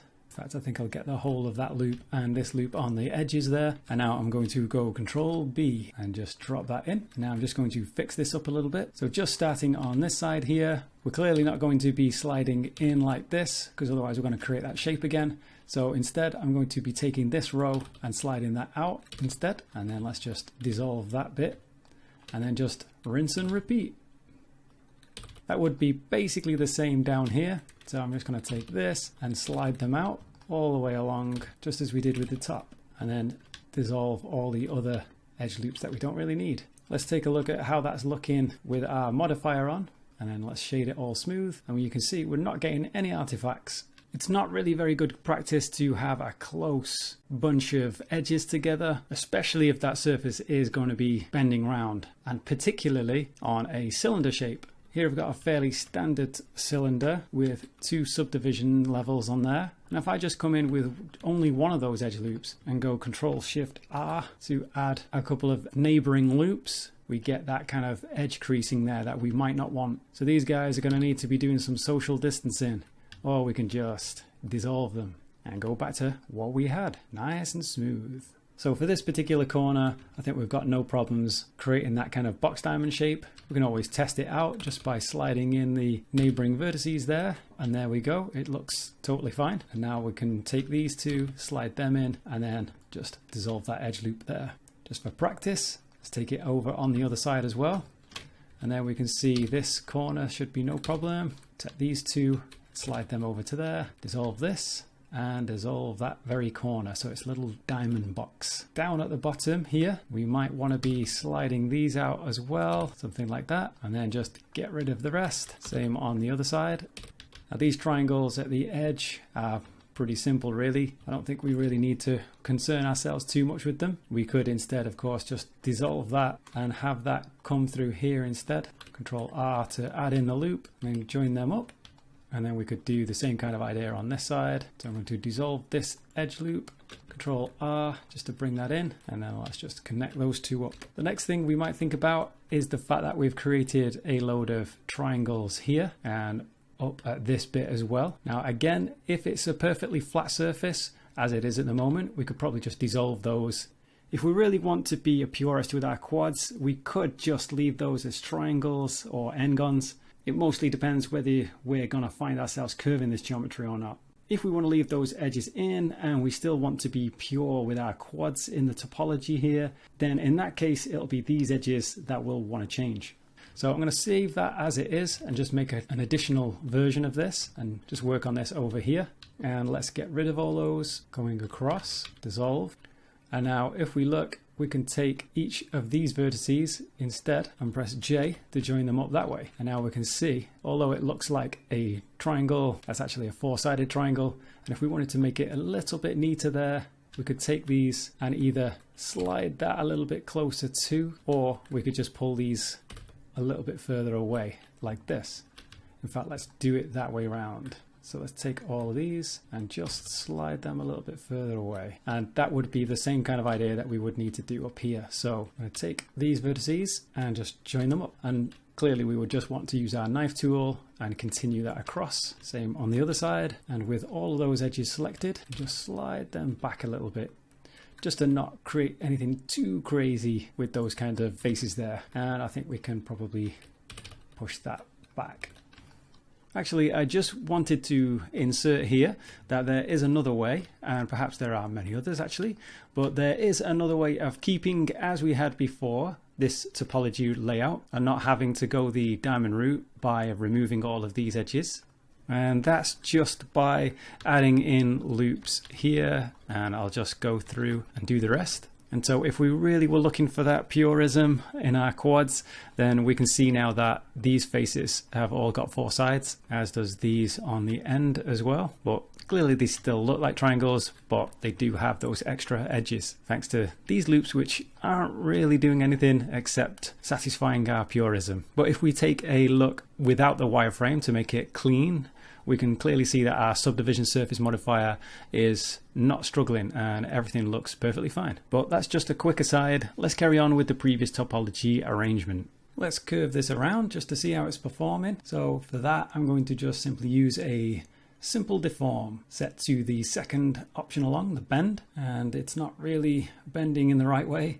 In fact, any of the axes we use here aren't really giving us the right sort of result. So what I'm going to do is go Shift S and snap the cursor to the selected, and let's add in an empty in this location, and we'll use that empty instead. So let's find that empty right there. Now I'm just going to set this to X, just the first option basically, and then control the rotation with this thing. Here's how I've rotated the empty, just 90 on X and 90 on Z, just to try and get this kind of curvature. I'm also going to take the deform limit a lot higher. In fact, let's flip that around. Minus 20, 125, really stretch it. And so we can see that's not really having too much of a problem. Here I've bent it round with the modifier even further to 180 degrees. I've rotated it so that it's upright, and we'll try looking at it in a different color to make the topology as clear as possible. So that's why we can see it blue here. Next to it, we've got an alternative way of laying out the topology for it. This is the version where we've got those much larger diamond shapes. With the subdivision modifier on at 2 levels, both of them are looking pretty good for this particular shape. For a curved cylindrical shape like we have here, even though both methods are working fine, I'd probably lean towards the version that has the vertical lines supporting the main shape and not have that diamond formation. Simply because I like to see the original edge flow of that cylinder, which is of course just a bunch of straight vertical lines rather than diamonds. Although even with a simple cylinder example, we can see that they're subdivided nicely. I just find it's slightly less intuitive for the kind of shape it is. Finally over here, I've got the same kind of jagged teeth design topology that we've been doing, but instead of bending it with a modifier, I've just started from a standard cylinder and modeled the shape from there. And again, we can see that both topology methods are shading fine. The main thing to take away from all this are the ways to reinforce our corners and avoid that subdivision pinching. Here we've taken it further by taking that flat geometry and trying it even in curving examples, which are much more likely to show warping issues. And although it's not perfect, the topology is holding up pretty well and keeping us away from that modeling hell. Ha! Let's end on a rhyme, why not? So it's simple enough to add loops to boxy cube shapes, but what about something like a triangular wedge? The side is by definition a triangle, so how do we make it all quads? Is it even important to make it all quads? Well, actually, no. Triangles and n-gons, for example, are actually perfectly fine, especially on flat surfaces. The subdivision modifier won't have any trouble keeping the surface all free of strange normal warping or other glitches. But just so that we have some options and for general curiosity, how might we make something triangular fit into our quad modeling method? Well, consider that a shape could have 100 edges and still actually look like a triangle. Here's a triangle that's actually an octagon. It's an octagon with amazing skills of disguise, but still just an octagon. This has 8 sides, 3 there, 3 there, and 2 there. It's just the vertices are very flush along these 3 major directions, creating our triangular illusion. And so there's no reason why we might actually have a quad as we have here, which is just fashioned like a triangle. Or maybe we'd just have something which looked a little bit more like a trapezoid. You can see the 2 vertices up there and the 2 down there. Let's just put all that aside for now and review a super fast method of adding support loops to a cube. So let's bring one into our scene. Just going to move it over there a second. Tab into edit mode. Everything's selected. I can go Control B, middle mouse wheel scroll to add an extra segment. So we have 2 altogether. And then I'm going to press P to adjust the profile. And then I'm going to take it all the way up to 1. Left click to confirm. So we can see a review of the settings there. Now in object mode, I can just go Control and 2 to add a subdivision modifier onto there that's set to 2 levels. I'm going to right click and smooth that. And now that's good to go. It's as simple as that. Now let's make a wedge from a cube. And we'll do essentially the same thing. So Shift A, Mesh Cube. I'm going to move that over here. Tab into edit mode. I'm going to take these 2 edges and press X to collapse them. And now we have our triangular wedge. And now I'm just going to do exactly the same thing. Control B, and the settings have been remembered from before. 2 segments and the profile all the way to 1. Tab into object mode, shade that smooth. Control 2 to add the subdivision surface modifier set to 2 levels. And that's looking good as well. Let's take a look at the topology in a little bit more detail to see what's happening here. So we still have these 2 triangles on the side, one on this side and one on the other. And as we saw with this middle triangle here, we could just place an extra vertex if we really wanted to satisfy the gods of quads. So we could go Control R, add an edge loop there, and that'll work. Or Control R, add an edge loop there, or just on the other side. It really doesn't matter. And anyway, it's worth noting that it works perfectly fine even without that. The quad gods be damned. Let's essentially apply that same principle and just do it on a plane instead. So I'm going to tab into edit mode. Let's subdivide this. I'm going to do, let's see, set that to 4 subdivision levels and take this internal quad that we get, E to extrude it out. And then this edge here, I'm going to double tap G to slide it down. Now for me, that's going to weld everything together because I have this auto weld setting there so that when 2 vertices overlap, they're going to merge for us. Now, how might we apply our modeling practices so that this has some nice satisfying edges once we apply our Control 2 subdivision surface modifier on there? So that's kind of interesting. But let's right click and shade that smooth and tab into object mode and take a look at what we might be able to do here. I'm going to turn off the modifier for a second. So I'm just going to come over from top view and take a look in wireframe mode by pressing Z, selecting all those there, pressing 2 to convert that into an edge selection. And then let's see what happens if we go Control B now. Well, it kind of works, but you may or may not recognize these nasty things. So let's include more in our selection to avoid that. So all we need to do is take the edges that run off in each of these directions. So I'm going to basically add these edges to our selection, as well as these and these. And then we can go Control B and we shouldn't have any problems. And then at that point, we're actually done. If we just turn the modifier back on again, we can see everything's looking pretty smooth. And taking another look, if we want to just find out where our triangles are, we can just go to the select menu and all by trait and faces by side. Let's take that to 3. And as we can see, it's just these 2 faces on either side of the wedge, as we might have predicted. And so we can just choose any side of that triangle. If we really wanted to get this as quads, we're going to add an edge loop here, or we could maybe do it there instead, or we could do it on both sides of the wedge like this. I'm just going to undo those though. Probably the only thing to add on this would be just to correct all these extra edges that aren't really helping. And under the assumption that these are running off and ruining our model elsewhere, let's just get rid of them. In fact, I'm just going to do that on one side though. So Control R to split this down the middle, and then let's take a look from the top. Z for wireframe, 1 for vertex selection, X to delete all those vertices, and then let's place a mirror modifier on this. Move that to the top of the stack. This axis running along that we've decided to delete here is on the Y-axis. So I'm just going to change that to the Y-axis, and let's press Z to take another look at that. And what I like to set is the clipping value on here, just so that we can't pull the vertices away from the center line there. And then if you like it like this, where you can clearly see which part is the original, if you like, and which is the mirrored side, which is its evil twin. Well, in that case, we can leave it like this, or we can click this button here, and it kind of is a bit more reminiscent of our familiar one piece that we had just a moment ago. With that done, we only need to work on 1/2 now to correct this. So what I'm going to do is take these 2 edges, shift select them, double tap G and slide them in. And this is something that we've covered a few times at this point, and we've gone into detail in some other chapters. So I'm just going to kind of go through this a little bit quicker than we might have done normally. So here I'm just looking for 3 edges to come out of here, and so I want this one and this one merged together, so we get those 3 edges, and then I'm going to clean up everything else here. I'm going to take this one and dissolve it, same with this one, and then slide these 2 together like this. And then that whole piece of geometry I'm perfectly happy with there. Just as a quick bonus, it's this exact same topology that we might employ if we wanted the wedge to be going in.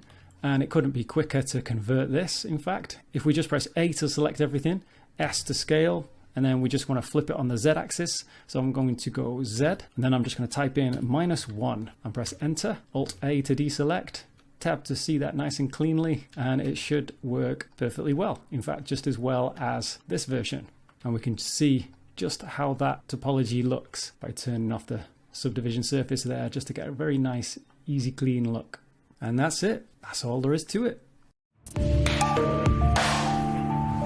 We have a problem. Icons and patterns take too long to outline with splines in Blender, and while technically we can design and outline anything we'd like by utilizing Blender curves, which by the way are standard Bezier curves, it doesn't mean that it's practical. We can quickly get confused by having to deal with different types of Bezier handles and all that stuff, and we may want to switch to simply stretching vertices in many cases. And while for the simple icons that might do that trick, and I love working with both splines and vertices, in some really complex situations we may need to implement completely different tactics. Now imagine you had to outline something like that. How many hours that would take?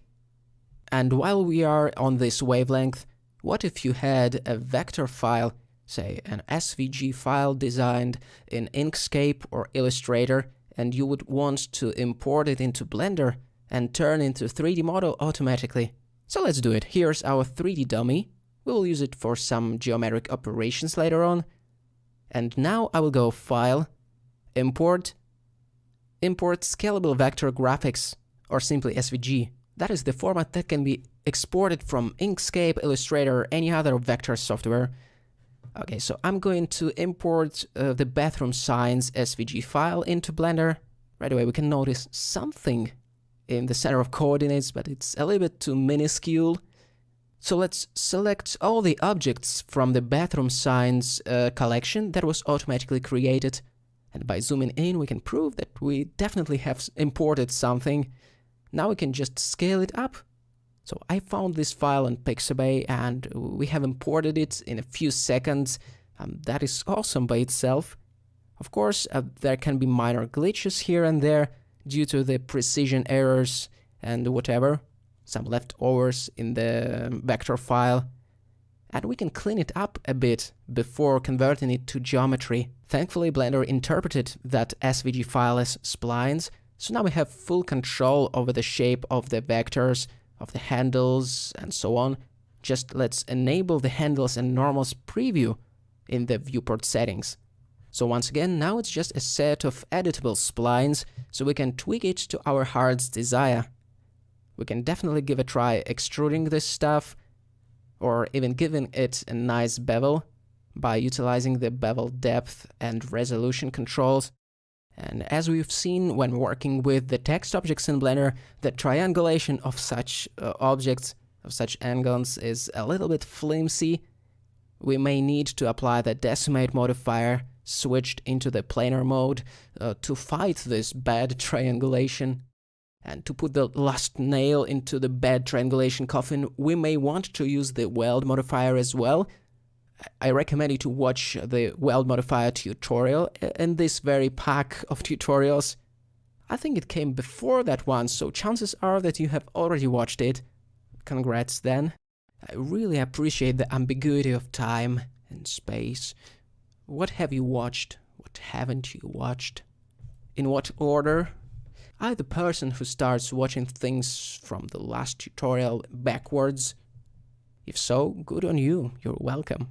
Alright, so we turned the vector graphics into a solid 3D object. Now we can safely convert it to mesh to make sure we can edit the polygons of this thing. And that's how we transposed that two-dimensional vector graphics file into splines, and splines into 3D geometry. That gave us an access to the variety of geometric operations in Blender, like subtraction, for example. And that is totally awesome, but where this technique really shines is when you have to create a really mind-boggling pattern, and by chance you have a vector file nearby, so you can easily convert it to something like that by utilizing the SVG import.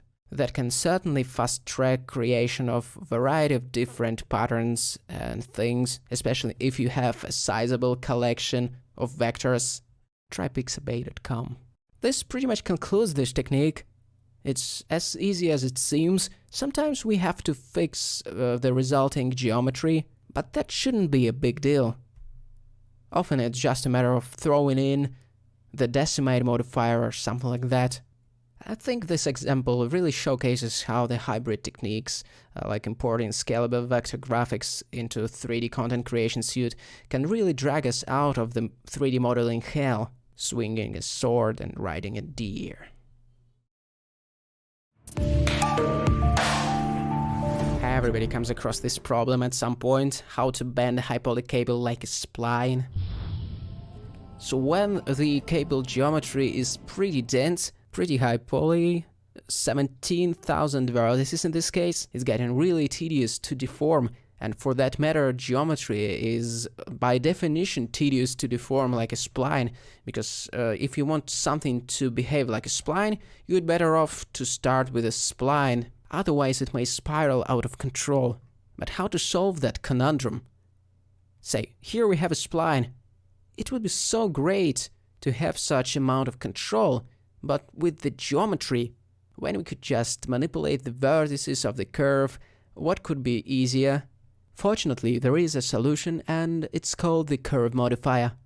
What the curve modifier does is that it allows us to deform any object along the curve. So let's begin by selecting the Bezier curve as the object within the curve modifier, and apparently something is off. The location is off in that case, so I'm shift clicking on the curve, Ctrl C and copy location. That will align those two objects.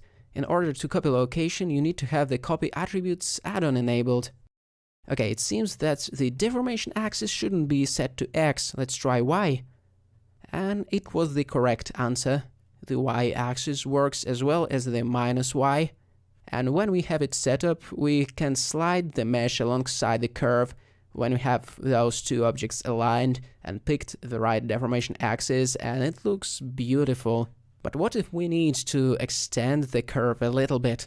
To demonstrate it, I'm just extruding some vertices of the curve a little bit further by pressing the E shortcut. Now we can adapt the mesh to the new length of the curve by utilizing the array modifier. It should probably be placed before the curve, so I'm moving it up the stack. Definitely, and we need to adjust the location. In my scene, the correct axis to move the curve along is X, so I'm moving it on the X-axis. And before we move on, I would like to mention one interesting setting within the array modifier. The number of the array iterations can be set according to the length. For example, that is one more option that we have. And on top of that, we can define the number of the iterations based on the curve length itself. It's shot out into infinity for some reason, but as usual, things like that can be easily fixed by applying the scale. Ctrl A, apply scale. Applying the scale is for sure the number one placebo thing in Blender. Alright, so now when we extend our curve, the number of array iterations will be updated accordingly. That's a nice feature, but let's go back to our first curve object because we have an issue here. Now we face one more problem. When we grab and move the curve, the mesh doesn't follow correctly, so let's parent the mesh to the curve by pressing P, selecting parent to object, boom. Now it's almost embarrassing how easy it became to move, use and adjust.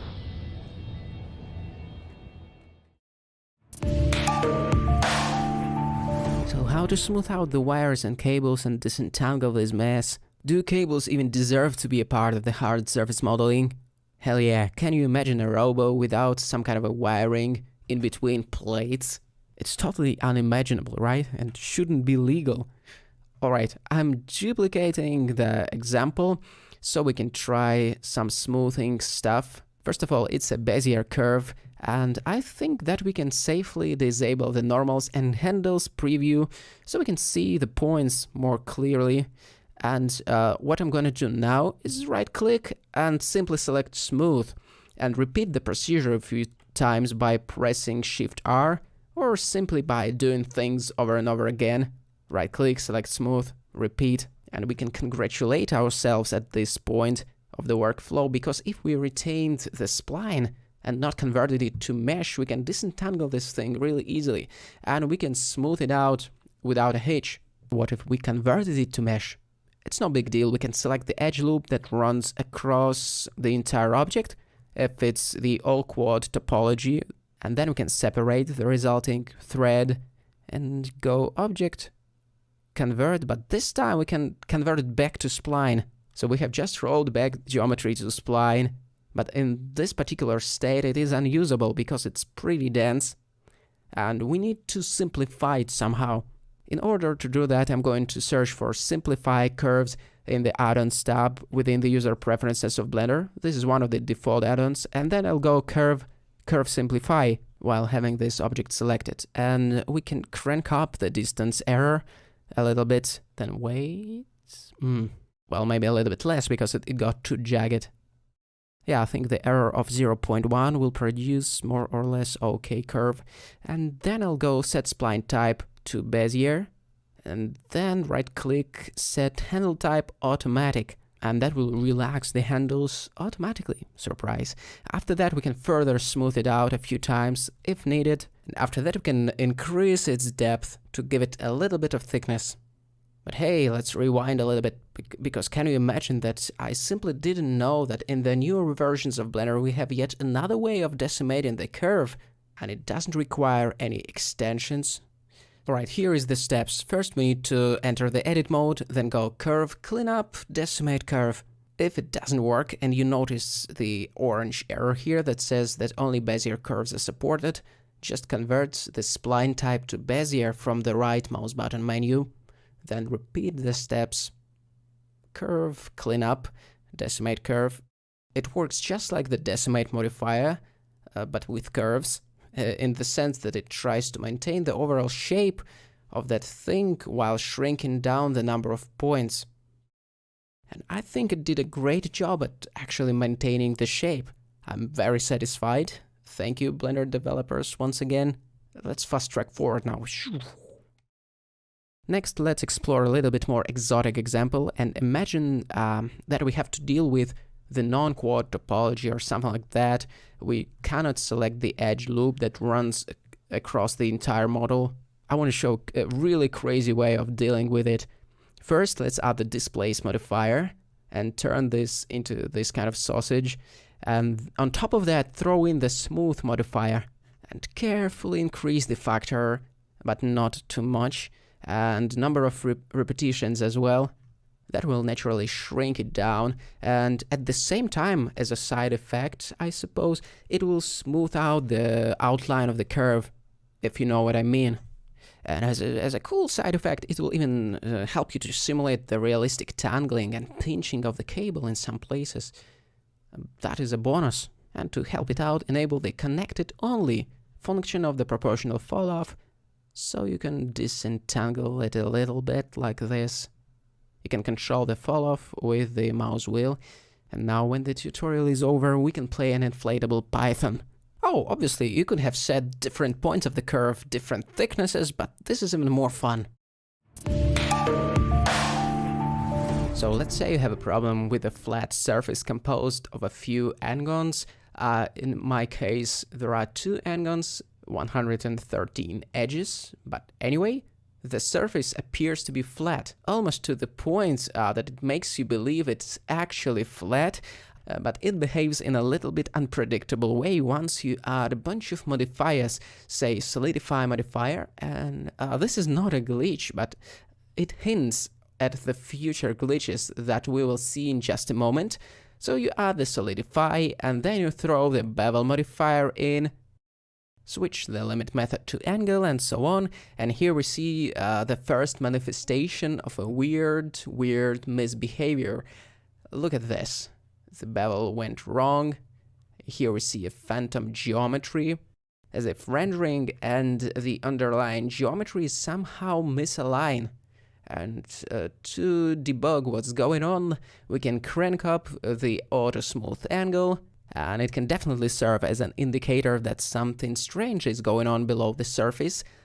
In this case, strange triangulation is going on, because every n-gon is subdivided on rendering into a set of triangles, and when we add the triangulate modifier, we expose those triangles, And the default method of triangulating n-gons in Blender is clip, or the ear clipping method in other words.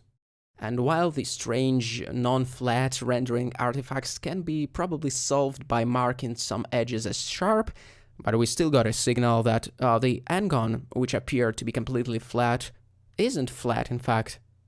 Or rather, those two n-sided polygons aren't flat.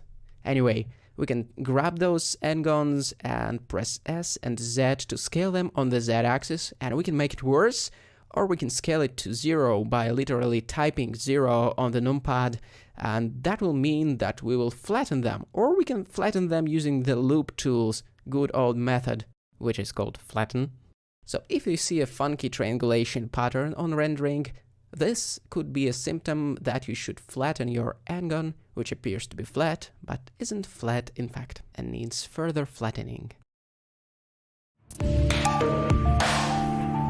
ZBrush or other software doesn't read Blender n-gons correctly. That sounds familiar, right? Interoperability could be a problem when it comes to n-gons. So a typical use case, here we have a mesh with n-gons, and in Blender they render just fine, and you would expect that look to just carry on without any problem to other software. And so, for example, you export your model in the OBJ format, let's call it mesh, n-gons, whatever, selection only, hit export OBJ, and before you ask, the FBX export will suffer the same kind of problems. Okay, so we exported our OBJ, and then we try to take it to, say, SculptGL, or any other software that can import OBJ geometry, and straight away we're facing the issue of this other software interpreting Blender n-gons, because there are no standards in this field and each software interprets it in a slightly different manner. Here you see the problem with the silhouette, but on the other hand, Sketchfab reads the same set of polygons in a completely different manner. It uses different triangulation algorithm and it works more or less as expected. And ZBrush prompts you with an error that the model contains non-standard polygons. Here we see those non-standard polygons, and I wonder if you agree, there is nothing fancy about it, and it's pretty tedious to fix it.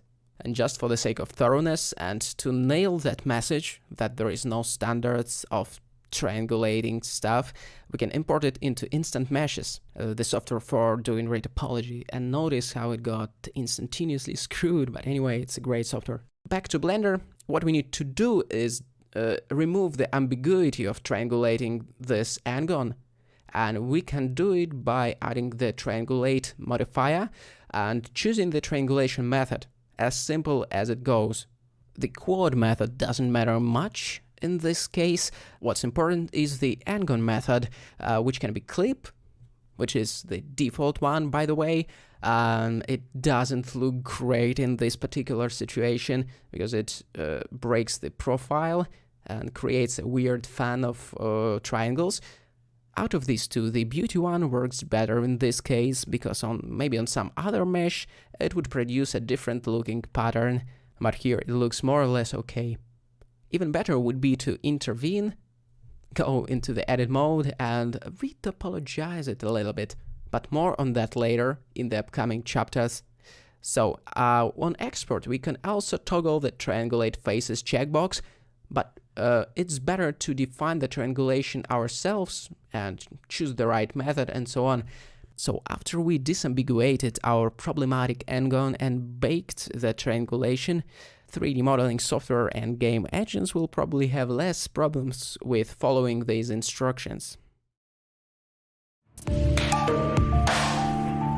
Once my model is static, it looks okay, but it gets ugly when deformed. That's probably one of the fatal flaws of the topology design, which is based on the non-quad topology, usually n-gons. And while such interesting topology can take a lot of beating, and you could push it very far, add in a whole lot of modifiers like bevel to substitute for the lack of the subdivision surface, and it will look awesome. That's a completely viable approach to topology, but there is this fatal flaw that once you will deform it, this disadvantage of n-gons will probably hit you hard. So once we deform it, using this simple deform modifier in this case, you can notice how the geometry really suffers from soft deformation. Not so much from fracturing, but the elastic kind of soft deformation really breaks it apart. It's not much of an issue if it's designed to remain static, but any kind of deformation, if it's rigging or whatever, could definitely make us regret this choice of topology. And we can partially resolve this issue by triangulating the model. Oh, by the way, this is not a crash. We're still flying, everything is alright. I just pressed the show wireframe hotkey over the modifiers tab. Yeah. So what was I saying? Alright, triangulating the mesh makes it a little bit better, especially if we choose the right algorithm, which is usually the beauty one. But it isn't a remedy by any means. The topology didn't become any better. Well, maybe a little bit. But triangulation is also adaptive. It is recalculating on the fly, so you can see this popping artifacts. But we need to do something else. We need to actually subdivide the mesh into sort of a quad-like grid. And we can do it using the knife tool, but don't forget to press the Z key to cut through. Here I'm doing it in a very sketchy way. Probably we would be better off by creating the plane, subdividing the plane as if it's a grid that we are going to project onto our mesh. So I subdivided it roughly to this amount of polygons because I feel that this density will be appropriate for the model. That's just an intuitive judgment. And here I'm pressing the O key to enable the proportional fall-off. And what I'm doing here, I'm trying to line up the contours of the topology grid to the contours of the original mesh, if that makes sense. And then I'm deleting all the faces of this grid object. That's important. And then I'm holding Shift and clicking on the main mesh to make sure it's the active object. Tab into the edit mode and go Mesh, Knife Project. And you can notice how the object got sliced up by utilizing this grid. The cut through option is important because otherwise it will affect only the faces that are pointing towards the camera, towards the top orthographic projection in this case. So in some sense, we recreated the voxel retopology combined with the quad retopology as I see it. And now we can get rid of the unnecessary edges that no longer make sense. We can just dissolve them. And I think it's time for a quick comparison between two types of topology. Here's the first one, not very impressive. And here's the second one, much better. Of course, it's not perfect. It still requires a whole lot of work if you're gonna use it in game engine. But for the sake of the demo, I think it's clear how it's a lot better in terms of soft deformation. Even though it still has a lot of n-gons inside.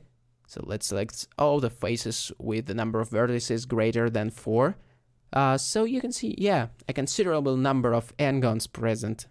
And yet, because of the proper distribution and density of those polygons and n-gons, it works much, much better.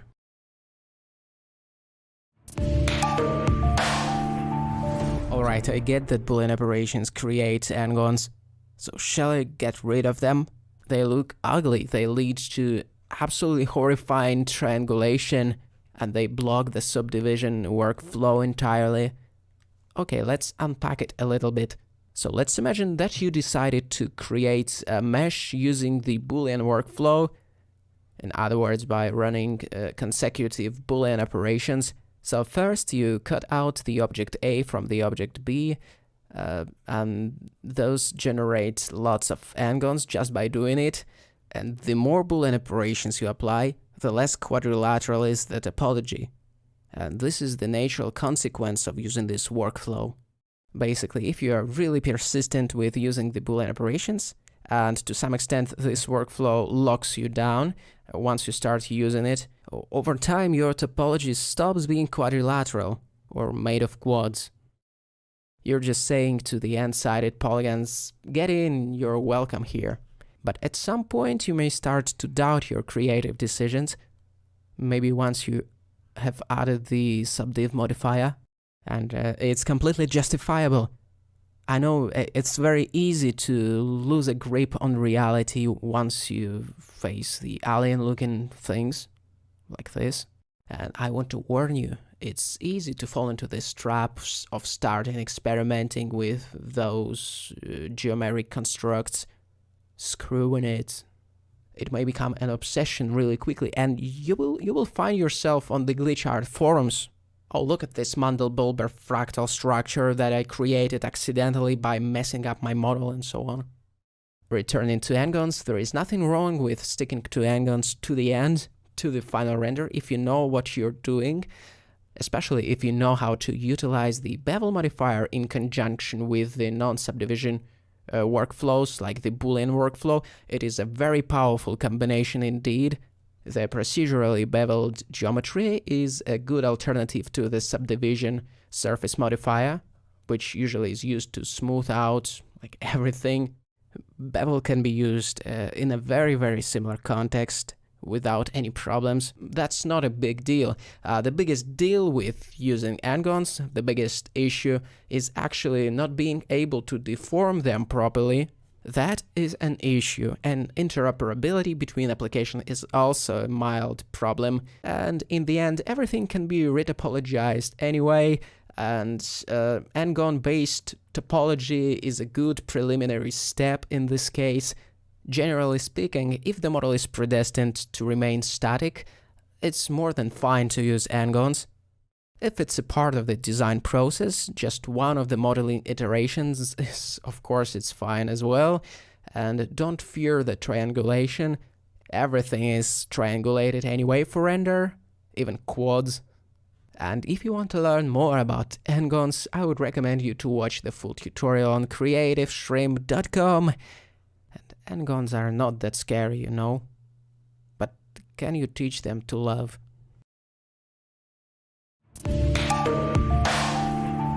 As a rule of thumb, all quad topology is desirable in most of the modeling situations, but not all of them. So let's talk about the peculiar situations where having the all quad topology is something rather undesirable. For example, in the case like this, where the perfectly quad topology caused some problems further down the line after applying some Boolean operations and beveling the result. So here is a perfectly reasonable quad grid, but after we play with the Boolean ops and throw in some beveling, we run into a problem, and that's because we have a pretty wide bevel that conflicts with the topology flow, and actually this conflict was unavoidable. It was foretold since we added the subdivision surface modifier, which sliced our geometry into a set of very nice and pretty dense quads. And don't get me wrong, this configuration of polygons looks great by default, but now we need to reconfigure it since we added the bevel. So what can we do to remove the very unnecessary polygons which prevent the bevel from functioning properly? There is one very cool modifier called Decimate, and it has a few options like Collapse, which just takes away the polygons based on the threshold, and surprisingly it works to some extent, even though it's not optimal. Let's say it helps to solve one problem, but introduces some other problems. So we need something a little bit different, something that won't mangle our topology. Okay, we have a few more options within the Decimate modifier.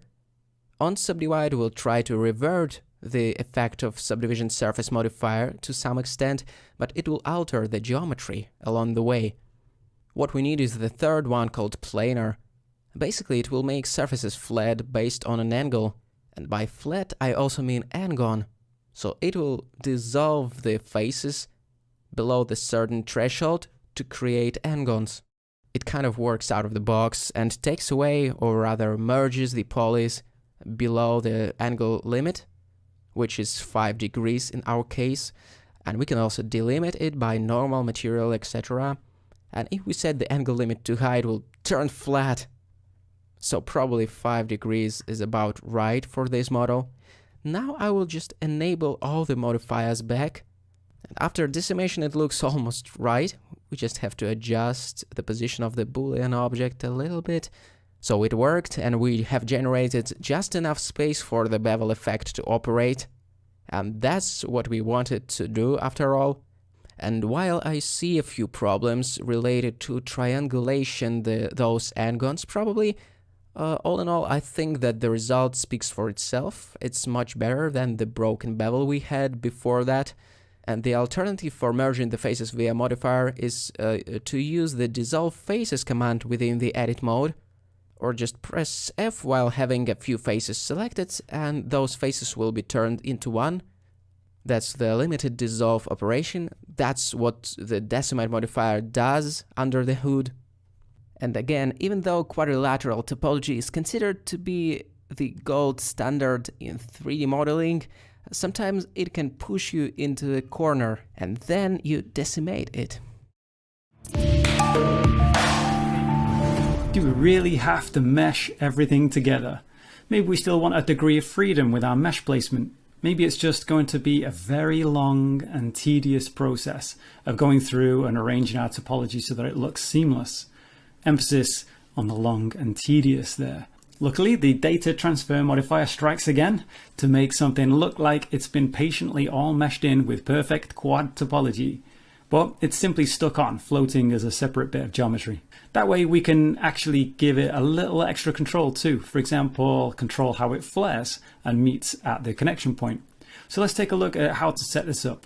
So here I've got two objects, the main base here and this angled piece here that I'd like to make it look like it was meshed in, but I don't really want to have to manually mesh it in. So let's fake this with some modifiers. So the first thing I'm going to need to do is to create a cutout at the end of this piece so that we've got the right kind of geometry to slam into this main body piece. So that's simple enough. I'm just going to use a Boolean modifier rather than say the knife intersect, because I'd like to keep these as separate objects. So I'm going to find the main body there, and it's set to difference by default, and that's exactly what we need.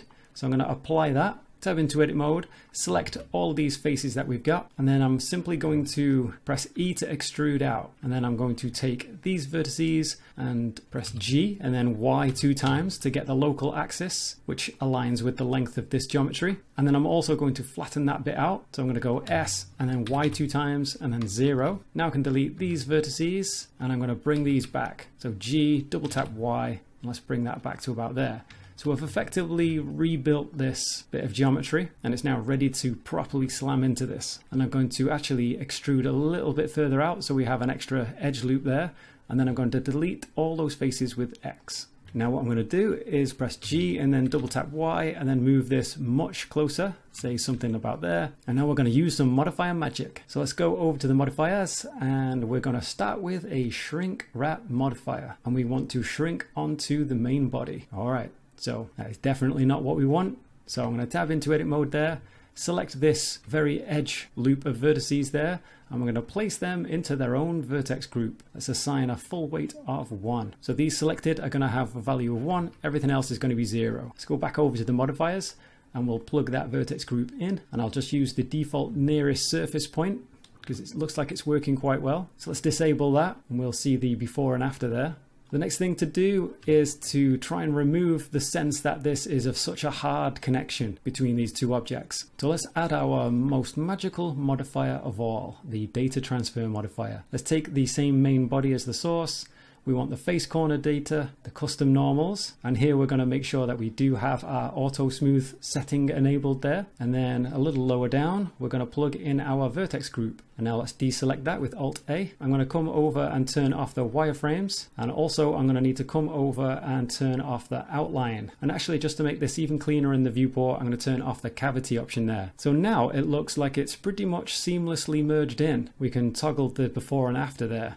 But it does look like there's a little bit of streaking down those edges that we've got coming straight down the length of this angled object. So let's fix that. Now that in itself is its own normals issue. It's affecting the shading there. And a solution that we can use here is to use the weighted normals modifier. And we're going to place that before the data transfer modifier does its magic. And now that looks like it's mostly fixed, but I'm going to turn the face area weight all the way up. And that means that more weight will be given to these larger faces. Alright, now let's improve this by adding a little more control, by adding yet another modifier. So I'm going to take the displace modifier, which is basically going to balloon the whole thing if we don't have a texture plugged in, which we don't, and that's fine, that's what we want. So we're going to plug in the group again, and we're going to turn the strength way down. Now to get some good control over this, we're going to need to hold our shift key as we left click and drag in the value field. And we're going to end up setting it quite low, but we don't want this modifier at the end. We want to put this much earlier on in the stack. In fact, we want to put this first, because if we put it just afterwards, the displacement modifier is going to inflate it away from the other objects. So let's place that all the way at the front. And now we have this little control. If we hold shift and while clicking and sliding in that value to control how much it flares at the connection point, almost like a kind of weld seam. A lot of hard surface shapes have repeating details, and some of those shapes have repeating details in some circular way. So how do we get that set up so that we don't have to repeat the work we do on one portion multiple times? Plus, what if we quickly change the rotational symmetry so that instead of 3 sides, we want 5, for example? When we first go to add a cylinder into Blender, we might choose a vertex count, the amount of vertices value that we have here, to be divisible by 4, so that our resolution, the amount of segments that make up this cylinder, can easily be rotated around and symmetrical in quite a few ways. Here I've got a cap fill of nothing, so there's no polygons at the top or bottom there. And if we take a look from top orthographic with 7 on the numpad, and I'm going to go Alt Z so that I can easily select through the mesh here, because we have a value divisible by 4, it's really easy to just select a quarter or a half. Actually, let's take just a quarter and Control I to invert the selection there, and X to delete all those vertices. And then we could just create any basic bit of detail. Let's say that's the sort of thing we were looking for. It's really easy at this point, since the object origin for this object is still going to be at the center. In fact, let's make that a little clearer and turn on our origins and a 3D cursor. Instead of going Shift D to duplicate, I'm going to instead go Alt D to duplicate, which will create a linked instance where the objects share the exact same mesh information. And then go R and then 90 and then Enter to confirm that. And then I'm going to go Shift R a couple of times to get the last 2 corners there. And then at this point, I can just take this one, take this bit of detail, for example, and we'll see that it's actually, as we edit 1/4 of it, all the quarters are getting updated at the same time. If we wanted a cylinder which repeated around more like 5 times, we might need to choose something which is more divisible by 5. So maybe something like 30. And then for every 6 faces, let's get 6 of these and invert the selection, delete those. And then now what we'd do is come to Alt D and then R to rotate, and it would be somewhere around here. Now I'm just going to drop it into about there, because we don't have to be perfectly precise with the maths on this. We can actually figure this out by just going 360 divided by 5, and we know that's 72. So at that point, I'm just going to go Shift R until we complete the circle. And then at that point, when we edit one, all the others get edited. We don't actually have to think about the maths of it whatsoever though, since we can actually just model our detail where it might be simpler on a flat plane, and then use our modifiers to get what we need. So let's take a look at that. Let's take this flat plane, which I've subdivided, and just convert this into a cylinder. So I'm going to tab back out into object mode, and let's add a modifier, a simple deform, and then I want the bend option. And now if we set the axis to be any one of these 3, we're not really getting that cylinder. So what I'm going to need to do is go Shift A and add in an empty for which to control that with. So I'm going to switch back to the plane and then choose that empty. Now the basic idea here is that we want this empty to have the y-axis of it shooting out perpendicular from this geometry. So we're going to need to see that a little bit better. So I'm going to come back over to the empty settings and display that actually as arrows. So we can see our y is shooting off down that way. So let's rotate all around X. I'm going to need to rotate 90 degrees. So I'm just going to type in 90 in the numpad and press enter. And now we can see the plane is beginning to actually rotate around and resemble a little bit more of a cylinder. So let's come over to the modifier settings and take the angle here all the way to a full circle, 360. Now when we do that, it's basically rotated it round the wrong way. So I'm going to set this actually to -360. I'm going to grab both of these actually and rotate them so this cylinder is standing up. Rotate X and 90. And then if we take this and tab into edit mode again, we can see we still have access to that flat plane. And we don't need to be able to see this empty anymore. So I'm just going to switch off the visibility of that in the viewport. So we have access to this flat plane, and that might make certain modeling objectives a little bit easier. We could easily just take a part of this and move that over there like this. Maybe we might like to take a few of these faces, inset them in, and then just extrude them back. Something just super simple like that for now. Now it's all very flat shaded, so let's right click and shade that as smooth. And if we take a look around the back, we can still clearly see a very flat, hard edge. So to help with this, let's use the weld modifier, and now that goes away. And then let's add a subdivision surface modifier. Take that up to 2 levels of subdivision in the viewport, and then from there we could continue to work. Now we can work flat like this, or we could come over to the deform and click this last button that we have on our modifier settings here, which is just going to allow us to actually edit with the modifications in place. So there, for example, we might want to go Control R and reinforce this edge on the other side, and it feels very much like just working on a regular model. Maybe let's just add another loop in here and another one there. Now this is just that one version of the geometry just being rotated around. A good way to get some rotational symmetry here is simply have at the start of all this an array modifier. I'm going to put that right to the top using this little arrow here, and let's take our fixed count up to 3. Now notice that it was getting wider, but also notice that we're now getting 3 of those little indents that we made.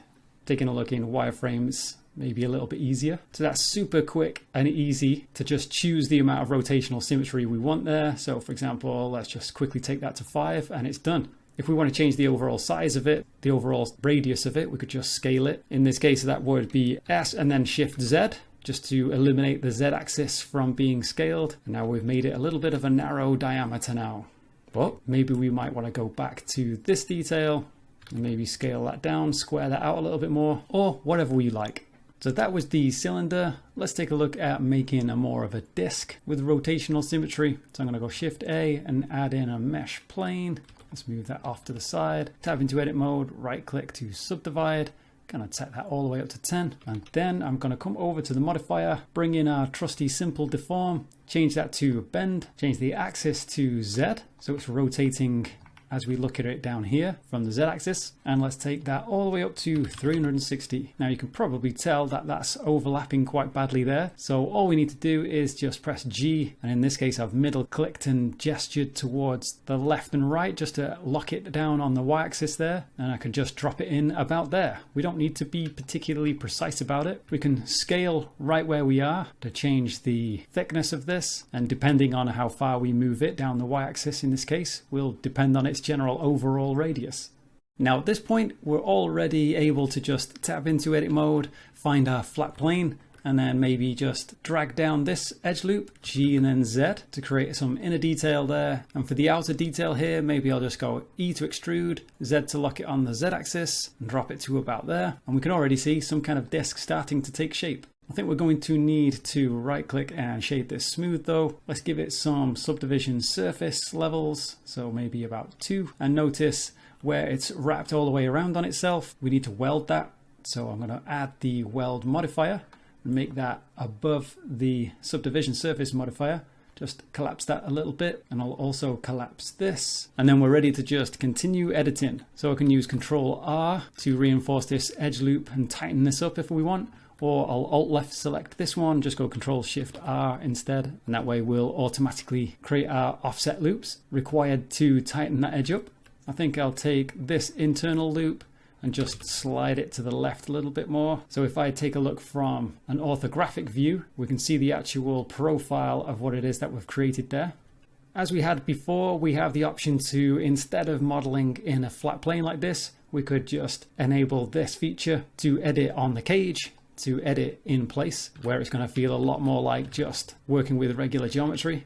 And any changes that we make are potentially a little bit more intuitive. Now notice that this isn't really creating any rotational symmetry. It's just that one bit of geometry being bent all around. So as we did before, we just create this array and put that to the very top. I notice with a fixed count of 2, we have 2 of those little details now. And we can just choose how many times we want to see that rotational symmetry. I'm going to choose 3. And after doing that, it changes its overall size. So we might want to go in and change the general scale of it. All right, so I'm going to collapse this bit, and for the simple deform itself, I'm going to turn off that edit on the cage option and just edit as we see it here, and take those faces that we just lowered. Let's just check we're on vertex mode though. So GZ, hold control, indicate to that vertex, Alt A to deselect everything, and then we have a nice clean disk ready for some more deliberate rotational symmetry. I think I'll just take these 5 polygons there, I to inset them, E to extrude them down, and let's take a look at that. That's looking pretty good. I think I'm going to grab the edges just there and just slide them in, double tap G, somewhere around there. Now I can see in the top left, just around this kind of area, that it's around 0.8 that I want it. So I'm going to type that in exactly. And when it comes to the other edge that we have on the opposite side, I'm going to do basically the same thing. So this time, instead of minus, I'm just going to go for the plus. Let's take a look at that. So we're getting this nice little fading in detail. And something that would be trickier to do is just sort of fading it in from these sides as well. But with it flat like this, it's way easier. You just select these edge loops and scale them towards each other on the y-axis. So S and then Y. Let's check that out, and that's working pretty well. Something else that we could do, and I'm going to use the cage in this case, is just take some of these areas in between the notches, so maybe that amount, and I'm going to take a look from top orthographic, take a look in wireframe, 1 for vertex select. I'm going to shift select over more of the vertices that I want, just to make sure we get them all. And from there, I'm going to turn off the edit on the cage actually, and what I'm going to do is just squish them in. So I'm going to press G and then Y, and we can see what's happening. Very, very slightly, parts of it are being flattened out, but I think this edge loop is in the way. So I'm going to select it and X to dissolve it. And this edge loop, I'm going to slide further in as well. And then I'm going to go back to vertex select and take these vertices that we've squished in a little bit and do that a little bit more. And then we can see the effect of that. So let's just take a look at how far we want that to go. And I think I'm happy with that. And here I've jumped forward to show the result of just a few more very basic modeling ideas. At this point, we could just go on forever really, adding whatever details we like, safe in the knowledge that all of this is neatly getting automatically duplicated and rotated around. Rather than doing add in a cylinder, for example, let's move that off to the side and Shift S to move our cursor to the selected. I'm going to go Shift A and then add in a curve circle. And let's take this cylinder, just scale it right down, make it a bit more obvious which end is which by just scaling in one of the ends. And then what I'll do is I'll Shift select the curve and then Control P, and then I'm going to do a curve deform. And now, as we can see, we have a new curve modifier on this object now. And we can set whether we want it facing this way or facing this way. Here I'm just going to scale it down even further, because I'd like to fit loads of these around the circle, which we'll do by breaking out our trusty array modifier and throw that at the start, and then we can adjust the offset or the amount that we want, and we can get some reasonable cool things happening. Instead of using the fixed count, we can just use the fit curve, because this is a curve, and that'll just figure this out for us on the go. Tabbing into edit mode means the curve, we're not being able to see the effects of the curve, but again, if we use our option here to display the modifier, the results of the modifier while we're still in edit mode, we can now fine tune exactly where we want it. Next, I'm going to take both of these and duplicate them with Shift D, and let's take another version of this. I'm going to tab into edit mode, go Shift S, and then put the cursor where this object is, delete it, enable the visibility of the 3D cursor in the viewport here. And then I'm going to go Shift A and add in a torus instead. And then I'm going to scale that right down. I'm going to change the offset so we can just have just a handful, just 1 or 2 even. But if we really crank this quite low, we can get kind of almost like a bracelet kind of design, and we could go and rotate this on the y-axis so that it's not quite overlapping as much and get some pretty interesting designs. Now we can kind of combine this with what we did before. So I'm going to take a duplicate of this and move this again just further down, and then I'm going to take another duplicate, leave it in place, and then what I'm going to do is convert the duplicate into just a mesh without any of this modifier stuff. So object, and then convert to mesh. So now we can tab into edit mode and we can see what we've got. And I'm going to take this edge loop that runs around and press P and separate it. I'm going to take that object and let's find it in the outliner, and I'm just going to rename that to curve from mesh. And then I'm going to go back to the object menu, and then I'm going to convert that to a curve. So now it really is a curve from the mesh. We weren't messing around. All right, with that done, I can go Shift S and move the cursor here, create something, maybe a mesh cylinder again. And then I'm going to take this cylinder, Control select the curve from mesh in the outliner, and then go Control P, and then go curve deform. Then with this, I'm going to take that to -X, and then let's scale that right down. Take a look at it in view, and then go G and then Z, and just sort of raise that up a little bit. Scale it down, G, Z to just adjust its position there. And then I want loads of these. So I'm going to go to Array, move that to the top, offset that further, come over and do the fit curve. And the curve is going to be our curve from mesh. I'm going to take this, and I think I'm just going to work from here. Take this top face, actually it's the bottom face I want, and scale that right in. Lift that up, Control B to bevel the end there. I'm going to delete the top face that we've got there. Shade it all smooth, and then let's take a look at our detail going all around. I'm going to take that and just offset it maybe a little bit larger so there's not quite so many, maybe just something like that. And if we want to adjust the actual positions, then we just move them along one of the axes. In this case, that would be the x-axis. And of course, we still have the version that we've already applied sat in place. So we could just take another edge. So for example, let's take this one and let's go P to separate that selection. And then I'm just going to call this applied, and then actually hide it this time. And then this extra one, which we've converted to another edge, I'm going to go to object mode, convert that to a curve, and this is going to be curve top. And then I'll do another object. Let's just start with a cube, Control Shift the curve that we want, and then Control P to curve deform it. And then I'm going to tab into edit mode, scale it right down. I'm going to look at it in place actually, S and then X and then S and then Z, something like this. And then let's add another array, move it up. Let's make it fit the curve, curve top, and then we can play with the relative offset to get some interesting details there. And we could edit in place on the curve modifier as well to really get the various details that we want. So with this face, scaling it on the y-axis, kind of brings it out a little bit like that. This edge we can bevel, Control B, give it several more segments, and maybe any other details that we want.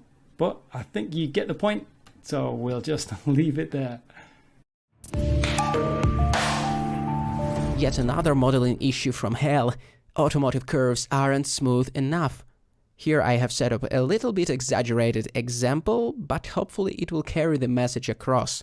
To give this example a little bit more clarity, I'm going to switch over to some glossy matcap that will help to reveal the reflections, and by seeing the reflections we can judge the curvature. So the edges of the mesh have been creased, and we use the subsurf modifier. It has already smoothed things out a little bit, but let's actually add the smooth modifier, which I guess is meant for that kind of job. So it has a factor, which is basically the strength of the smoothing effect, and the repeats or iterations, which is self-explanatory. It's how many times the smoothing effect is repeated.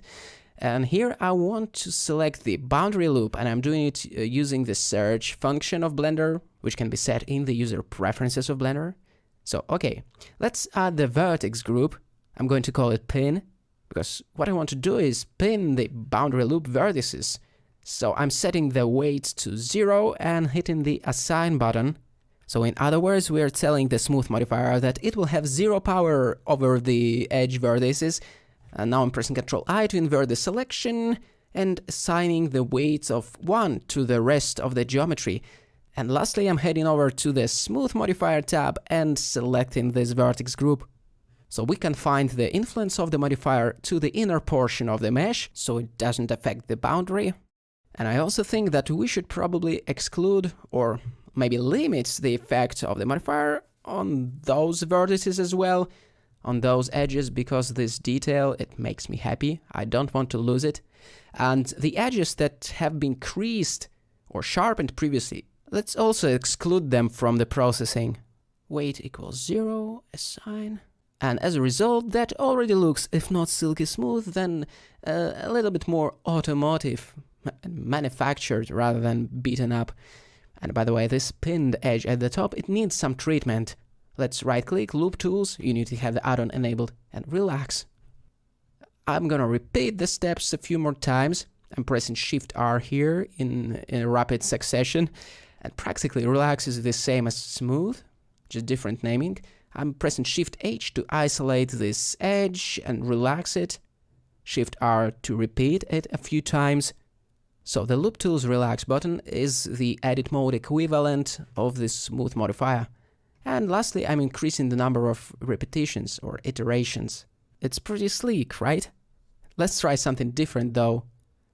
Let's try the Smooth Laplacian modifier, which works in a similar fashion to the Smooth modifier, but has some nuances. First of all, the Laplacian Smooth tries to maintain the volume even when you crank up the factor. And by the way, let's uncheck the Preserve Volume checkbox to make sure that the boundary loop stays in place. So when we tweak the factor parameter, we're influencing everything but the edge. And we can see that it works in a kind of an interesting way. It still melts the details, but we can see that it tries to maintain the volume. And the border parameter controls the relaxation of the border. It's very easy to overdo it. To prevent it from happening, let's pin the border of the mesh once again by selecting the vertex group within the modifier. And now we'll select the edge and give it a little bit of weight, maybe 0.3 or 0.4. But corners should probably stay in place, so 0 weight for them. 0 weight means no influence for those corners. Now we can compare before and after, but I think that both modifiers do a great job with giving this thing a slightly more polished look. That's awesome for enhancing the automotive design. Well, maybe not a substitute for good design practices from the beginning, but anyway, good to know. It's an evergreen question, how to map a high-poly mesh to a curved surface, especially if the mesh is pretty dense. So let's try out together. Here we have a sphere, and say we want to slap the mesh like this onto a sphere, and as this will be a deformer object, we don't want to block what's going on below it.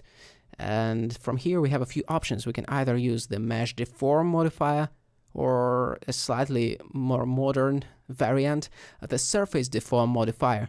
They work practically the same, but the surface deform can operate on planar objects, and that's precisely what we want here. So I'm picking the plane as the target, and then I'm pressing the bind button.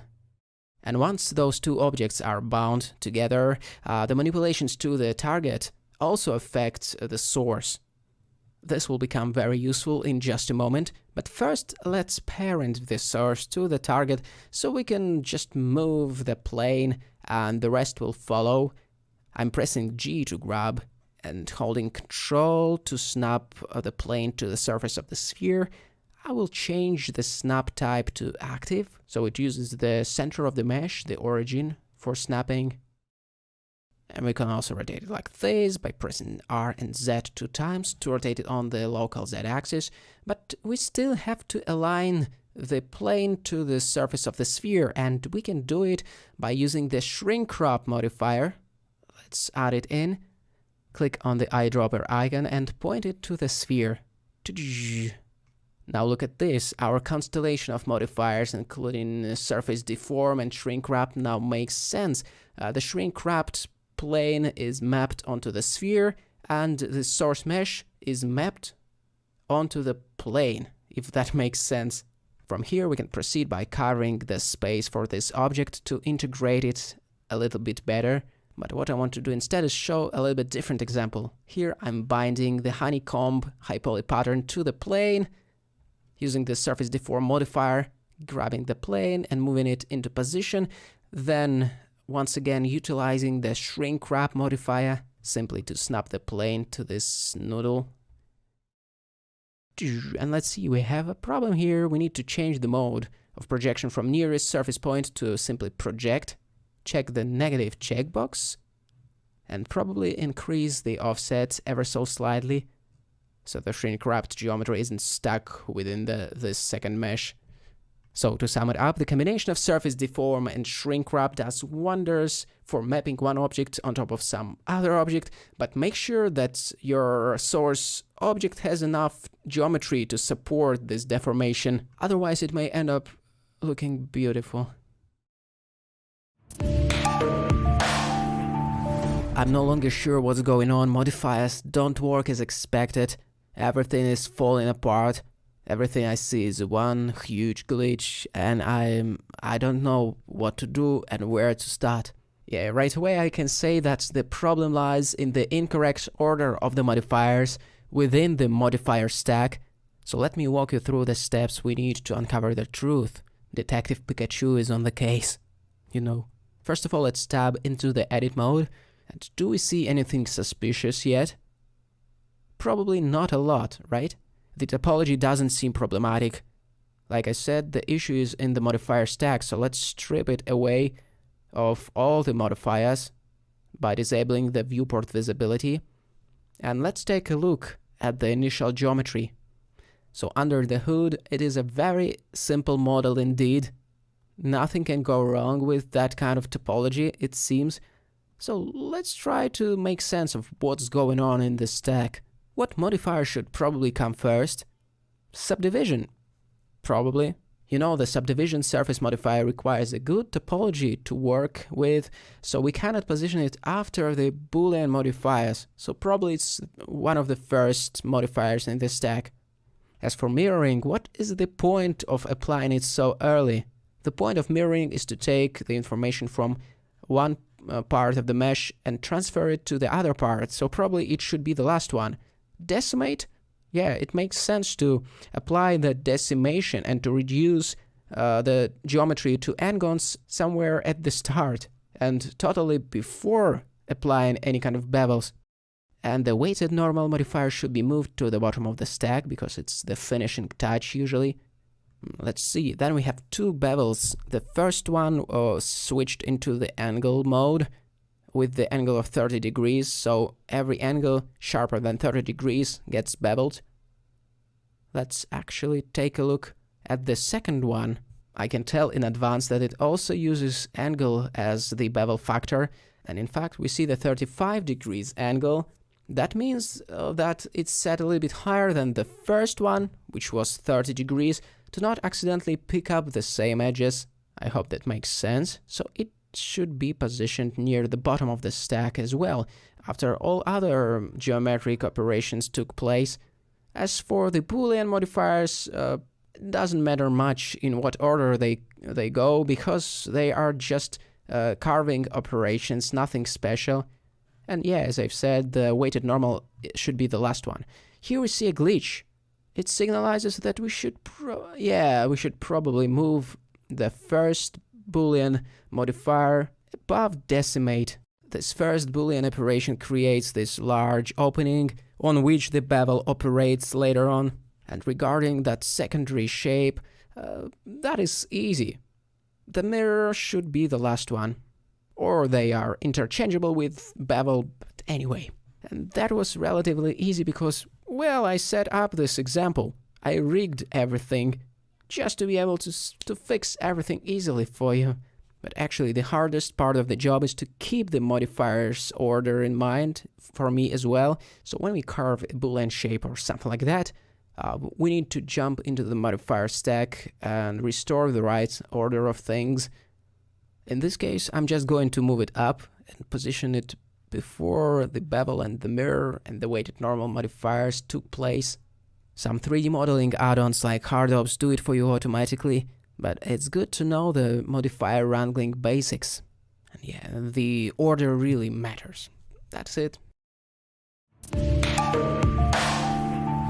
But how to deform a compound object that is composed of multiple objects, or like in this case, composed of multiple Boolean operations, after which we naturally don't have a direct access to the edit mode geometry, so we can make edits to it. And let's say, even if we reduce everything to the editable poly state by applying all modifiers, it won't make it any easier to deform. I will go ahead and duplicate this entire object by pressing Shift D and then convert it to mesh. And I'm activating this function from the search bar of Blender. And now I'm trying to conform the shape of this thing to the underlying object by utilizing the proportional fall-off that you can activate by pressing the O shortcut, but essentially that isn't the best way of doing it. Let's try something more non-destructive. I'm gonna go Shift A and add in a lattice object. Lattice is a really cool way of deforming your object by surrounding it with a cage, and then you just move the points of that cage around and it deforms the entire object. So here I'm trying to line up the cage with the high poly mesh, and in the lattice settings I'm increasing the resolution to the point where it feels like it will have enough definition so we can deform this object properly. I think 6 subdivisions will do that trick. If you need more, add more. And to finish the setup, we need to add the lattice modifier to the main object. And within the modifier, we have to pick the lattice. I'm using the eyedropper icon and I'm selecting the lattice object that we have added before. And now we can go ahead and start manipulating vertices. Seems to be working just fine. And in order to make it a little bit easier to move this entire construction, I'm going to parent everything to the lattice, because there is a lot of Boolean cutout objects over here, and it will be much less frustrating if we parent everything to some master object, which could be lattice in this case anyway. And now I'm snapping everything into place, and the rest is pretty easy. We just have to select the points that we want to move, grab them and move them around. Nothing could be easier, really. So that's one of the ways of how we can deform a compound object, a group of objects, or anything of that sort. Hey, how can I make the geometry a little bit thicker? You know, let's start with a trypophobic mesh that, after stripping the subdivision, turns into nothing more than a fence. Your typical diagonal fence, or how do you call it? So, if it was the wireframe modifier on top of some geometry, it would be such an easy task to make it thicker. You could just decrease or increase the slider amount. But right now we have to use not push and pull, because push and pull does a completely different thing. We have to use shrink fatten. You can just press Alt S and then control the amount of thickness with your mouse, and you can press O for the proportional fall-off to achieve a number of different cool looking effects. But anyway, that's the edit mode shrink fatten operation. But if you want to do it procedurally for any reason, you can utilize the displace modifier for the same effect. The only difference is that it works as a layer right now, and you don't need to plug any texture. Just increase or decrease the strength value, and it will fatten or push or shrink down the model.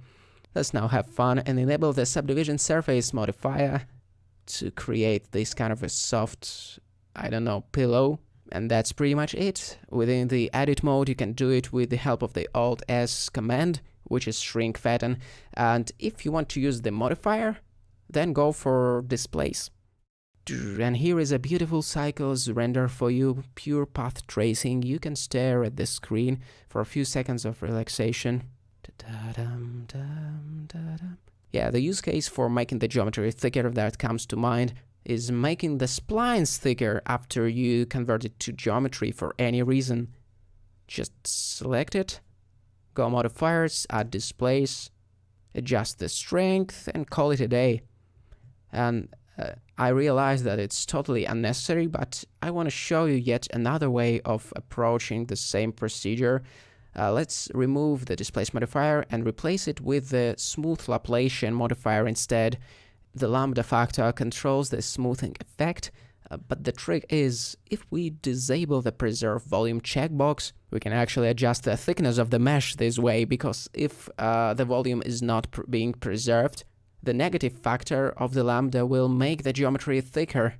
That's interesting, and thank you for watching. Let's discuss problems associated with the mirroring operations in Blender when the mirrored mesh intersects itself or something like that. So pay attention to the dot. It's the origin of the mesh, It will become clear why it's important in a moment. So let's add the mirror modifier, and right away we can notice that the object origin played an important role in the mirroring operation. It got mirrored around that point. Maybe we can try to adapt to this origin position by moving the geometry in the edit mode, but that's not the correct way of doing it. Shifting polygons around is not helpful at all. Instead, let's define the origin point position. So I'm selecting this vertex because I think it will serve as a nice indicator of where we need to have the origin. And then I'm heading over to the object menu in the object mode and selecting set origin to a 3D cursor. And it snaps the origin or the pivot point to the cursor position. But we have a minor issue here, a slight misalignment of geometry. This may be caused by the merge limit that needs to be increased, but actually no, let's put the mirror before the bevel modifier. That will help, but there is a better way of doing it, a more versatile way. Instead of using the object origin as the mirror object, let's create an empty and use its position, rotation and other transform properties instead. So within the mirror modifier, you can click the drop-down menu or eyedropper and select the empty as the mirror object. Now we have to set the correct axis, which will give you the results you want. Now we can control the properties of the mirror operation with the help of this empty. We can grab and move it around, rotate it, scale it. Rotating this thing is especially interesting, but in order to do that properly and avoid the self-intersections, we need to enable the bisect option within the mirror modifier. After activating the bisect checkbox, we can do something like that. We can grab and rotate the mirror object and maybe tweak the merge limit within the modifier and sketch up interesting shapes really quickly while avoiding intersecting parts. That's pretty cool for the initial design pass. So this is a couple of typical mirroring issues that you may come across while working in Blender. Of course there are more, but these are the most common. Oh, and actually let's take a look at this one too. You can run into this kind of a problem when you put the vertices near the mirror line and then they get glued together. If that's the case, just uncheck the clipping and it will allow you to move them back. And it's also advisable to remove the inner face and just merge vertices and edges and not faces. The interior geometry can make your model non-manifold or non-solid, in other words, and it's no good at all. Playing with the interior faces is like inviting the modeling issues from hell to our plane of existence, like saying, hey, come in, have fun. So how to do mirror with slicing plane, 3ds Max style. This feature, slicing plane, is usually thought to be missing in Blender, so let's fix it. Let's go ahead and implement a workaround. Here we have an object with the mirror modifier on top of it.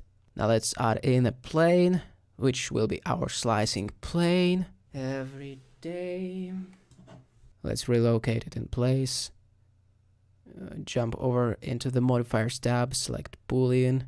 We can notice that the operation is set to difference. Let's just pick up the plane. But Boolean doesn't work with flat geometry, so let's give it a little bit of thickness by extruding the face. For the sake of visual clarity, I will set its display mode to bound. And let's see how it works. So basically that works as a slicing object, because it's not technically a plane anymore. Now we just need to set it as the mirror object, and that will finish the ritual and do its magic once we set the correct axis, which is the z-axis in this case. But apparently something is still off. Probably that's the modifier order. Let's move the mirror to the bottom. So what we've done is set up the mirror modifier with this slicing plane built in, with the help of Boolean and mirror. And that means that from now on, creation of pipe elbows will be an easy job for us. We can even rotate the plane like this and change the direction of the elbow. I have a hard time slicing a panel in a non-destructive way, or for that matter in any way, so send help. Okay, so let's imagine that this is our starting mesh, that is nothing complex, just a subdivision surface, and probably you want to carve a panel like that. And it will work to some extent, for sure. A knife cut like this will influence the geometry before the subdiv modifier is applied, so sometimes it can lead to such funky results, and of course we can get around it by establishing a proper topology flow. That's the point of the subd surfaces after all. But what if you want to do it non-destructively? Then we can use an old trick called Boolean operations. So here I'm going to create an object resembling our future panel. Nothing more than a chamfered cube, absolutely classic. We can make it any shape we want, no matter the original polygons of the first yellow mesh. Then hold Shift and select this first object. Control- on the numpad for the bool tool carving operation.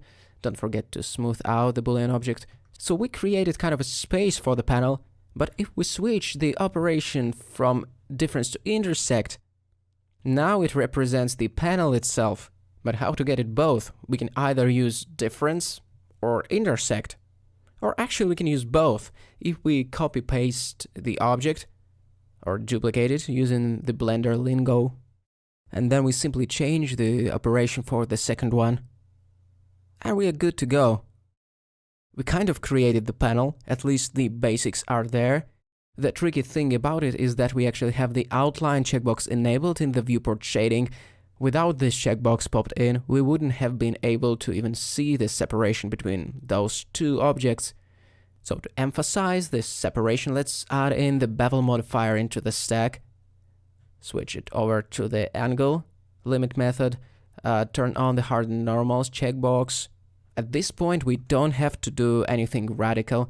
The point is to offset the geometry ever so slightly to reveal this separation, the seam between those two meshes. Then we can go ahead and add the weld modifier to fix some quirky artifacts appearing due to the beveling. Probably that's an off topic for this particular problem, but let's mention it anyway. And lastly, I think it would be nice to transfer the modifiers, namely bevel and weld, to the first guy. And as usual, in order to do that, the copy attributes add-on has to be enabled. This add-on should make its way into the default Blender installation, I think. So here is our panel. We can even move it ever so slightly without touching the boundaries of our Boolean setup. And here I assigned a different color to it. Maybe it's our artistic vision. Anyway, this technique makes it very easy to implement, so why not? And what is absolutely phenomenal about this non-destructive technique is that we no longer need to limit ourselves in terms of iterations the model can take. We can go crazy with paneling, we can apply the tertiary detail on the second panel, we can go deeper, as if it wasn't a pop cultural reference. So let me show you yet another style of panel effects that we can do using Boolean operations. This time we won't be using the solid volume of the chamfered cube to carve the opening. Let's give some thickness to the walls of the cube by solidifying it a little bit.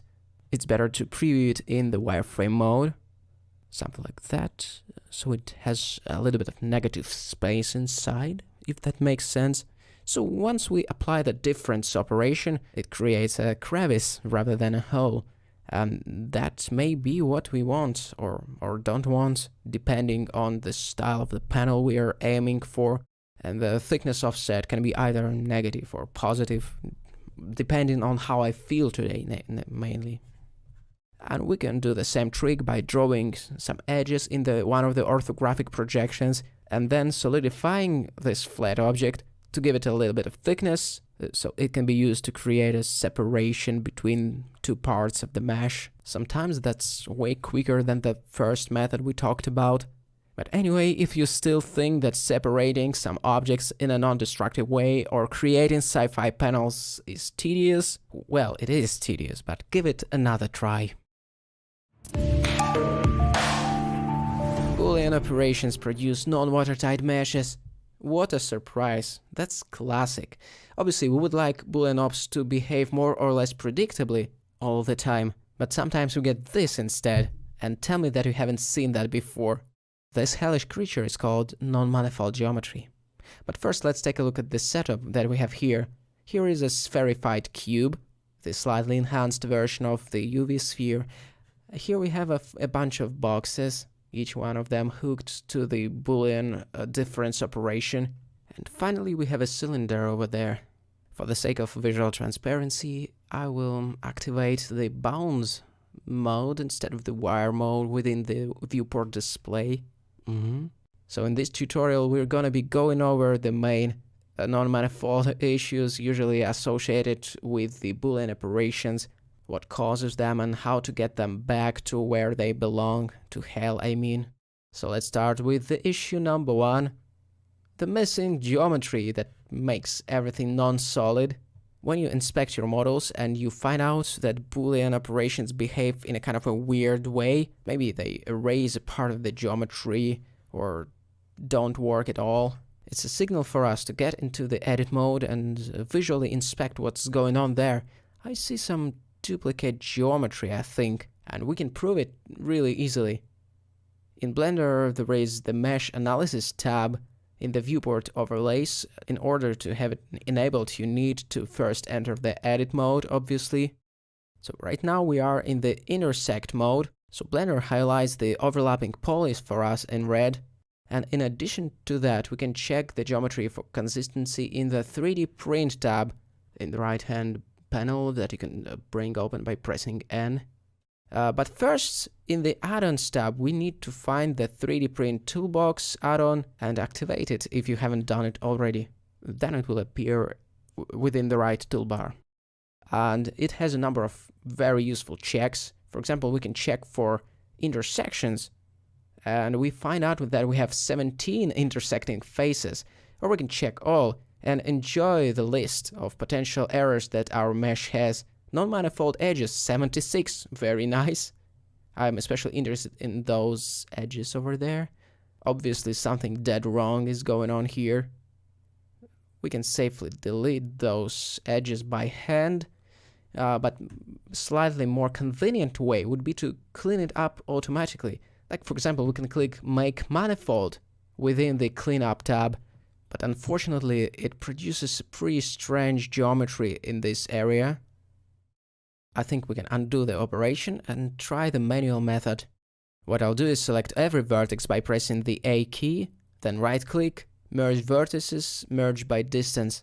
Here we can see that we removed 67 vertices. Practically that means that we killed the duplicate vertices that probably produced the non-manifold effects when combined with the Boolean ops. And now I'm fixing the red polygons, which were intersecting as well. Well, we have a few more errors here and there. We can fix them by clicking Make Manifold. Now it did a great job of fixing the mesh for us. So let's explore some more non-manifold strangeness. Beware of interior faces.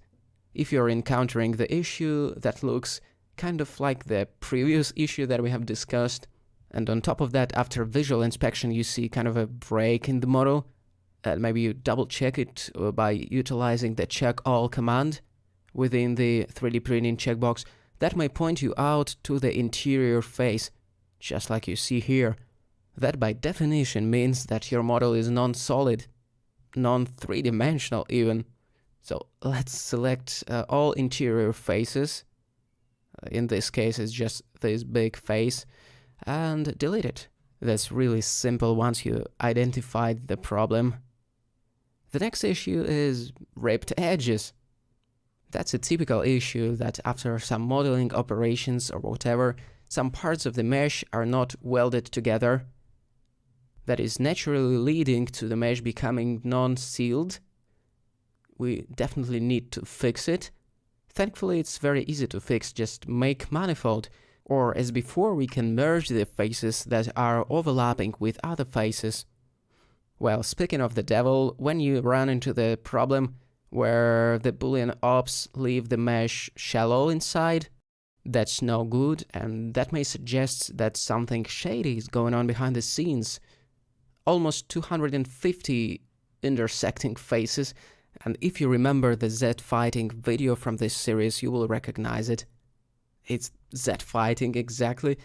That means that polys are overlapping. Let's remove the doubles and we are done. And while we are on this wavelength, let's inspect the doubles, but not in the mesh itself, but in the Boolean object. This is one of the things that most certainly brings some non-manifold issues into existence, and at the same time, this is one of the things that is pretty tricky to spot. Look, this cube has a duplicate face, though it's very hard to notice if you don't know where to look. So if you cannot track anything specific within the main mesh, then chances are that the Boolean geometry is somewhat broken. The spectrum of the things that can go wrong is the same, starting at ripped edges and missing faces to overlapping faces and broken normals. The reason why it can be a little bit confusing, like in this case, where it just simply doesn't work and everything seems to be alright, is that by default, Booltool add-on and HardOps and everything else assigns the bounds display mode to those objects. So we need to switch it back to textured or solid to be able to see what's going on. Maybe the face is missing like we see here, and that will lead to some uncertainties within the Boolean operations processing. As a rule of thumb, all objects that are used for subtract or intersect operations should be watertight, not just the mesh itself. The Boolean operands should be sealed as well. Okay, next. Another thing that I wanted to talk about is normals, namely flipped normals and normal strangeness as opposed to geometry strangeness. It looks a little bit faceted and suspicious in this area, but if we enable bevel, it will totally bite us. On the one hand, the shenanigans with normals are more or less forgiving when it comes to Boolean operations. On the other hand, it's totally not recommended to mess it up. It will most certainly mangle some other things, and even though it doesn't prevent the Boolean operations from working correctly, it will produce bad shading overall. So while we have an opportunity to implement an easy solution, let's use it. But first, let's make sure that we know what faces got flipped. Let's enable the face orientation within the viewport menu, and apparently the flipped faces marked in red need to be fixed as soon as possible. You can flip the normals back, or even better, you can recalculate the normals. Select every polygon, go mesh, normals, recalculate outside or inside if that's what you need, but probably you should pick the outside option. Here I'm using the search menu to search for recalculate normals and apply it and forget about it, because now everything looks more or less correct. Let's fix the sphere itself and we can call it a day. Normals can be a little bit tricky because by default they are kind of invisible, and you need to know the symptoms, know the clues, so you can recollect the picture. Sometimes everything seems to be okay at the first glance, but anyway, the mesh is shallow, non-sealed, non-watertight. Something is going on, and we can put the blame on the mirror modifier. No matter the bisect checkbox activated, the mesh is still broken. What happened here is this mesh is flat in the edit mode, is non-sealed, and the mirror modifier is meant to enclose it by copying it to the right side, and so we need to rearrange the modifier stack a little bit to make sure that the mirror modifier comes first, and so it encloses the object, and then the rest of the Boolean operation follow. Alternatively, we can make use of the solidify modifier, which name implies that it will solidify the mesh for the purposes of making it solid. That's precisely the description of a good manifold three-dimensional object, and the rest will follow correctly. In fact, you can put it before or after mirroring, doesn't matter much. We'll change the look a little bit depending on the changing normal. But anyway, let's take a look at some more issues, namely coplanar polygons. And it seems that I forgot the work in progress text over there, but anyway, I already regret the creative decision of showing the title first and then having to explain it and then arriving at the solution that we have already spoiled. But anyway, sometimes it happens that the position of two objects is such that their faces overlap some of their faces, and that leads, in case of Boolean operations, to the missing polygons in the end. It's a pretty rare bug, very hard to reproduce even for tutorial. But anyway, here we go, coplanar faces. Now, to link the subchapters together in a meaningful fashion, let's drop the co and just leave planar. Flat Boolean object or planar Boolean object doesn't work in the current version of Blender, which is 2.82. You have to solidify it or turn into three-dimensional objects in some different way. And funny enough, in Blender 2.79, it kind of worked when you switched the algorithm over to Carve or something like that. But anyway, here's a new glitch hard performance for you, teleporting us in a different time and space so we can explore the overlap threshold option that doesn't make any sense to me, and I'm constantly stumbling across this unknown mysterious setting within the Boolean modifier that causes total mayhem. It totally makes me question my sanity, but the only explanation I can think of is actually that this is one of those creative features that is the pathway towards glitch art. Alright, fantastic. It's such a pleasure when Boolean operations behave in a totally boring, predictable way. We all love it. Stability. But sometimes the hell breaks loose, and as usual, only you can fix it, and whatever. Boolean workflow is slow and inefficient. That is a sweeping statement, but if it rings true, let's see what counter-arguments can we propose. So probably it starts like this. First, you discover that setting up a Boolean operation actually takes quite a lot of time, especially when you have to repeat it. If that wasn't a deal breaker, you soon discover that you cannot see anything as soon as you use the Boolean modifier. Alright, in the wireframe mode, we can prove that it works, but we still cannot see anything in the solid shading mode. Thankfully, there is a very easy solution. We can either use the X-ray mode in Blender 2.80 and above. It can be activated in the top shelf over there. And voila, the objects get a little transparent, so we can see through them. Or better yet, we can switch the display mode over to wire, or bound for that matter, and that will provide much needed transparency even in the solid shading mode. Very nice. But what about the speed of setting up the Boolean modifiers and stuff like that? Thankfully, we have a solution for that too in Blender. First, let's remove everything and start from scratch, and let me set up something within the user preferences of Blender. Namely, let's search for BoolTool add-on and make sure we have activated it. It also has display as wireframe option, but by default it uses the bounding box. And you can notice that we have a bunch of hotkeys like Ctrl- for difference, Ctrl+ for union operation, and so on. And that means that now we can select the Boolean object, Shift selects the object on which we will apply the Boolean operation, then Ctrl- for subtraction, and we are good to go. We are 1 minute into the tutorial and it already got better. But there are more problematic points that can definitely stop us on the way to very fluent, pleasant workflow. For example, we have to constantly sort the modifier stack. As we all know, the bevel modifier is the integral part of the non-destructive workflow, which involves two modifiers, mainly Boolean and, well, bevel. And that means that we need to constantly keep in mind the modifier stack and juggle those modifiers if we want to retain the right order of operations. After a while, that obviously becomes tedious to process, that takes away the time that we can spend elsewhere. So for example, I want to take away the part of the mesh using the secondary Boolean object.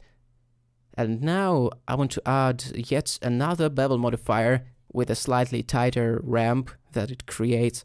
And by itself, it's a totally great thing that we can retain that amount of freedom of using procedural modifiers instead of collapsing everything and working in the edit mode. But on the other hand, the deeper we get into the Boolean rabbit hole, the more things we need to keep in mind. And that can quickly become an overwhelming task to juggle those things. Like, hey, this new subtraction operation should probably come before the second bevel, but after the first one, and only in this order, otherwise it will break. Well, we either form a habit of doing those things manually, and after a while it becomes the second nature, or we use the add-ons like HardOps. Most of these add-ons actually stemmed from this simple proposition. The proposition that we can actually combine a set of simple actions that keep repeating over and over again into a script. Like, for example, why do we have to constantly keep sorting the modifier order when we can delegate it to the add-on? And surprisingly, this simple step brings the entire horizon of non-destructive operations into existence. Now we can simply press a hotkey and the add-on will apply the subtract operation, will change the modifier's order, will collapse the mesh optionally to editable poly state. So if you are familiar enough with the basics of Boolean operations, the next logical step could be to try those add-ons and see what works and what doesn't work for your pipeline, I guess. And the HardOps was used merely as an example. There are more add-ons that do the same thing or very similar thing. Yet another thing that generates a lot of confusion is having to fix geometry after each operation, and that is unavoidable in case of Booleans because they just introduce n-gons each time you run the operation. Again, in the newer versions of Blender, we have the stuff like weld modifier and decimate modifier with the planar checkbox. And for example, the weld modifier does what the remove doubles function did in Blender 2.79 and the previous versions. It allows us to collapse the near-miss vertices. It has the distance threshold, behaves just like you expect, and simply speaking, it allows us to retain the flexibility of not having to fix things manually after each operation, right? Another problematic point that comes to mind is just having too many booleans in the viewport. The legibility of what you do is important in any workflow, so when the viewport gets a little bit too crowded, we can clean it up by hiding those boolean objects by pressing the H key, or we can move them into their own collection, which is unimaginatively called boolean, and then we can toggle the visibility of this collection either by clicking the eye icon or by utilizing the hotkey corresponding to the number of this collection. This becomes increasingly important as the number of objects grows in your scene, and in really complex scenarios like this robo, it is paramount to keep the information levels manageable. The remainings of the Boolean operations can block the entire view if we are not careful, as soon as their number trespass a certain threshold. So absolutely, by all means, have a separate collection with the Boolean objects. Hopefully that will ease the pain of having to manage dozens and dozens of geometric operations. Alright, the next issue stems naturally from the previous one. The compound Boolean objects are pretty hard to select and move. Like this. How do you even do that? In the previous episodes of the modeling issues from hell, we've taken a look at some of the tricks that we can use for better movement operations. For example, we can select every object that constitutes the compound Boolean object, and then we can just parent it to an empty. Control P or right-click in the viewport, parent to object. As soon as we set this thing up, we can use this empty object to manipulate the entire group. And here comes a big caliber issue. N-gons. If you can't stand N-gons, know that usually it's very easy to solve them into quads where it's needed, especially if you just need to have more or less even quad topology to be able to deform your model after Boolean operations. One of the quicker methods of approaching this task would be to just project the quad grid onto the model without even retopologizing it. For example, we can use the knife project tool to slice it up so we can deform it and it doesn't crumple. And look, if we haven't had to deform it, having n-gons in the mesh wouldn't be such a problem at all. Look, from the rendering and shading perspective, n-gons are just fine if you know what you're doing, if you surround it with the quad-based bevel, if you use the weighted normals modifier or the hardened normals checkbox within the bevel modifier, it is just fine. We talk more about n-gons in other videos of this very course, modeling issues from hell, as well as our previous courses like hard surface modeling in Blender. And absolutely feel free to check our YouTube channels as well, because n-gons are not that scary if you know what you're doing. So I hope you enjoyed this quick compilation of counter-arguments for the most common objections related to Boolean workflow in Blender and other software for that matter. My name is Gleb Alexandrov, thank you for watching. I simply don't know how to properly integrate the KitBash objects or plugs. How do you do it? What are the best practices? It may seem like a strawman problem, but it's really not very obvious at first, so let's discuss the best practices or the good practices of approaching the integration of the KitBash geometry, because carving things like this don't make any sense, and sometimes even utilizing the Boolean operations is not immediately productive. So let's unpack it a little bit. The basics are just grabbing the KitBash object by pressing G and then rotating it by double tapping R for the trackball rotation style to snap it into place. Then probably the first thing that comes to mind is to use the same object for carving the socket for itself. And apparently that doesn't work. We need to start fresh and create a separate Boolean cutout object first. So here I'm selecting the boundary loop of this model, Shift D to duplicate this set of vertices. Obviously we don't need any extra modifiers, we just need to give it some thickness. Because in order to create the Boolean subtraction, we need the object with thickness, we need a three-dimensional object. I'm just creating an extra face and bingo! Okay, probably we want to see the original mesh, so let's set the visibility of the cutout object to wire or to bounds. And I think I messed up the original object, so I'm solidifying it. As you are more attentive than me, you won't need this step. Okay, and lastly I'm creating what will serve as a control object, which is just this plane, which I will inset a little bit. I have seen this done this way in the KitOps add-on by Team C. I'm in this triad of the main object, the cutout object, and lastly the control object, which purpose was to simply serve as a snapping point. Finally, I'm unchecking the camera, transmission, diffuse and whatever else raise visibility in the viewport display settings, because we don't need to visualize the helper objects. Now we can select everything from this pack of objects or the group of objects and parent it to the empty, or rather to the control object. You see, any kind of object can serve as an empty, using the terminology of Blender. What we can do next is grab the control object and hold Control so it snaps onto the underlying 3D model. This is the convenience of using this scheme of objects where you have the control, the cutout, and the 3D model itself. Alright, here we should take a break for a second and explain what's going on when we hit Control. What kind of snapping do we enable? First of all, notice the origin point, shown in orange. It is the position where the snapping will occur on this model. So when we press Control, the origin point serves as an anchor for this operation. So the cone is a little bit submerged right now because we have the origin point right in the middle of this object.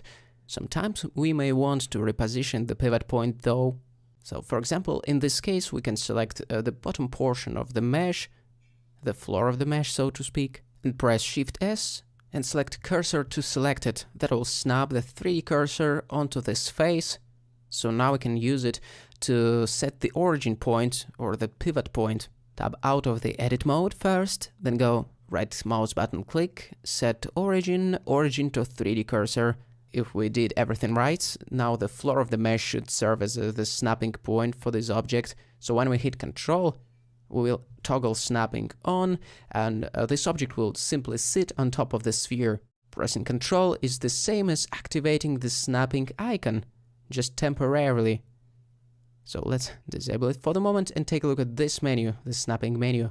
In order to get this snapping behavior, the face mode should be turned on, and more importantly, the align rotation to target checkbox should be turned on.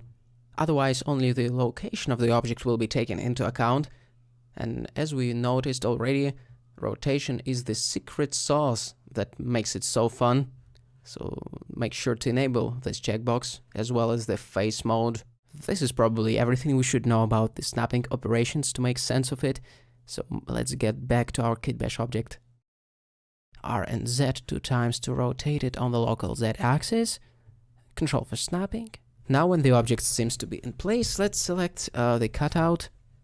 Shift click on this thing. Control minus for the Boolean operation. And unsurprisingly, nothing happens because something went wrong. It's a good opportunity to debug the Boolean object a little bit. So I'm isolating it in the viewport. Let's see what's going on. The display mode should be obviously set to textured or to solid, because otherwise we won't see that one of the faces has gone missing. We can just fill it in, so it's no longer a non-manifold object. Get back to the wireframe display, slash on the keyboard to go back from the isolate mode.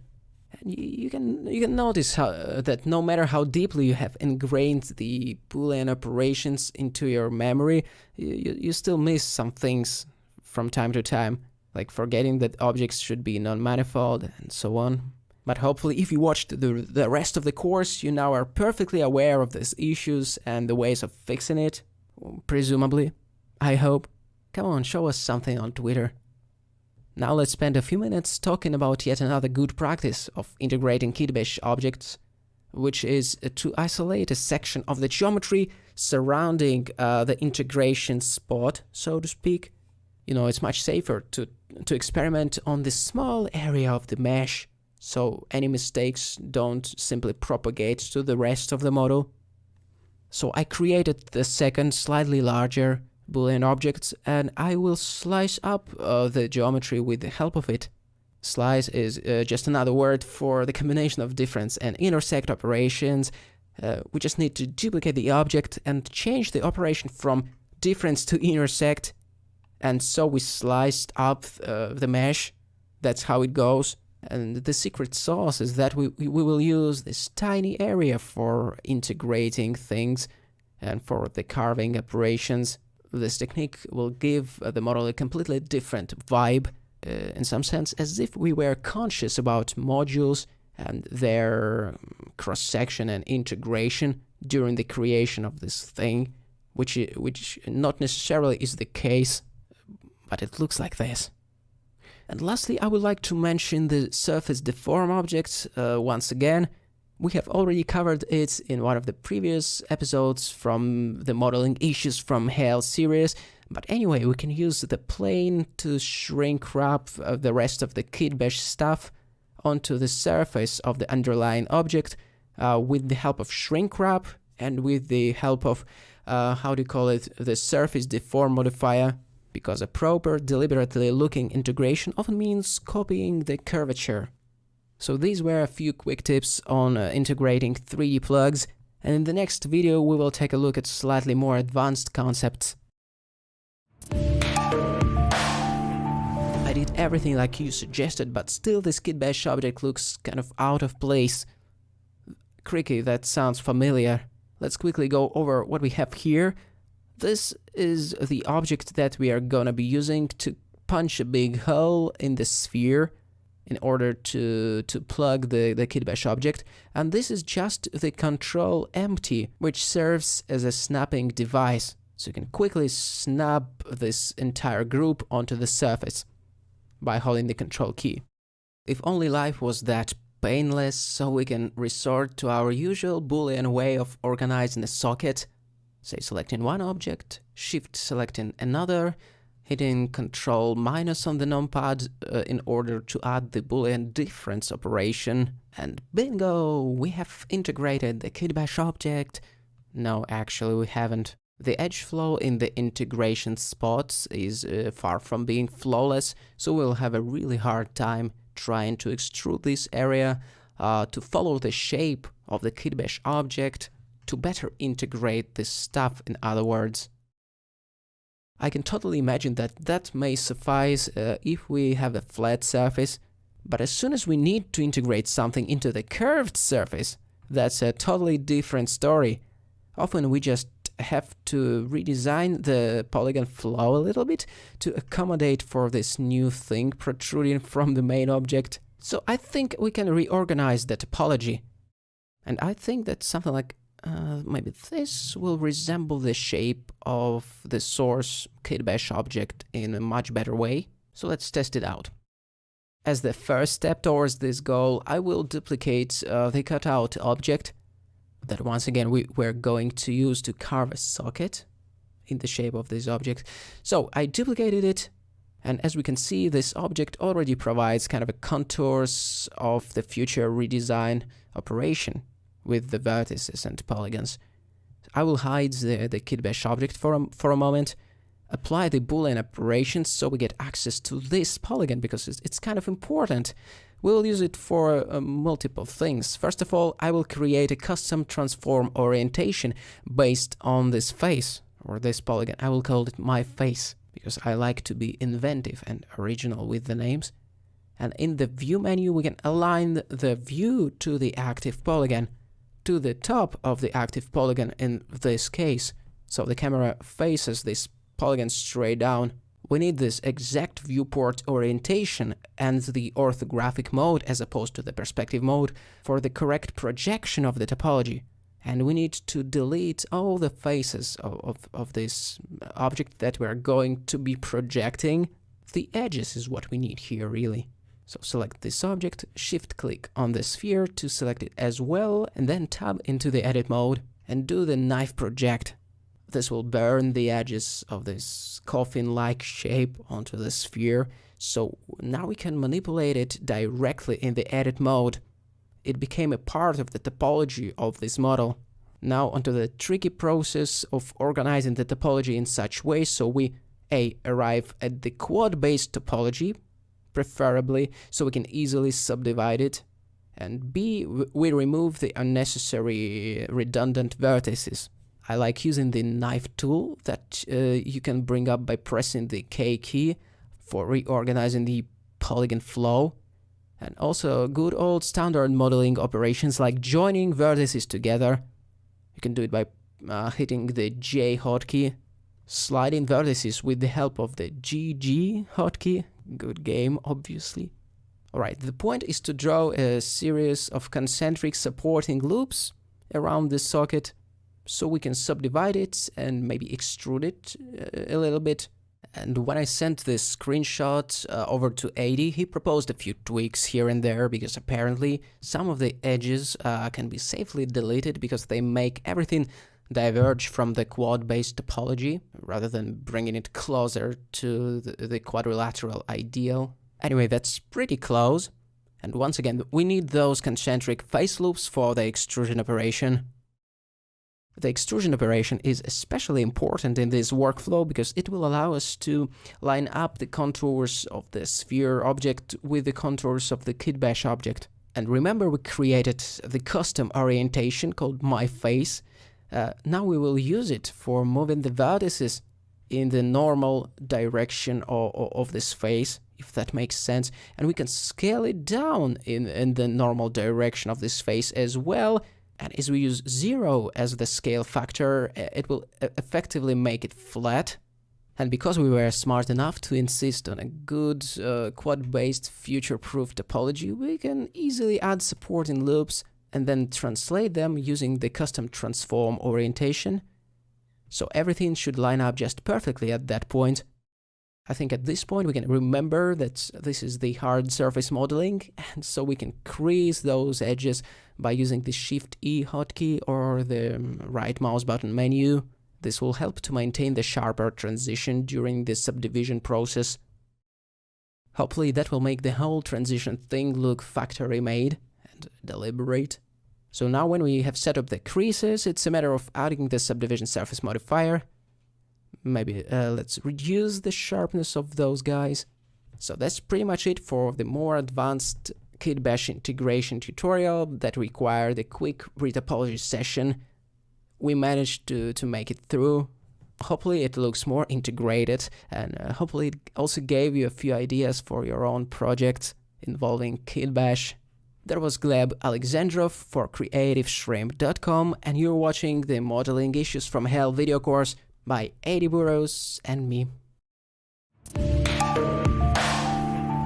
What is the prescription when a high-poly Boolean object makes beveling distressful, if not straight impossible?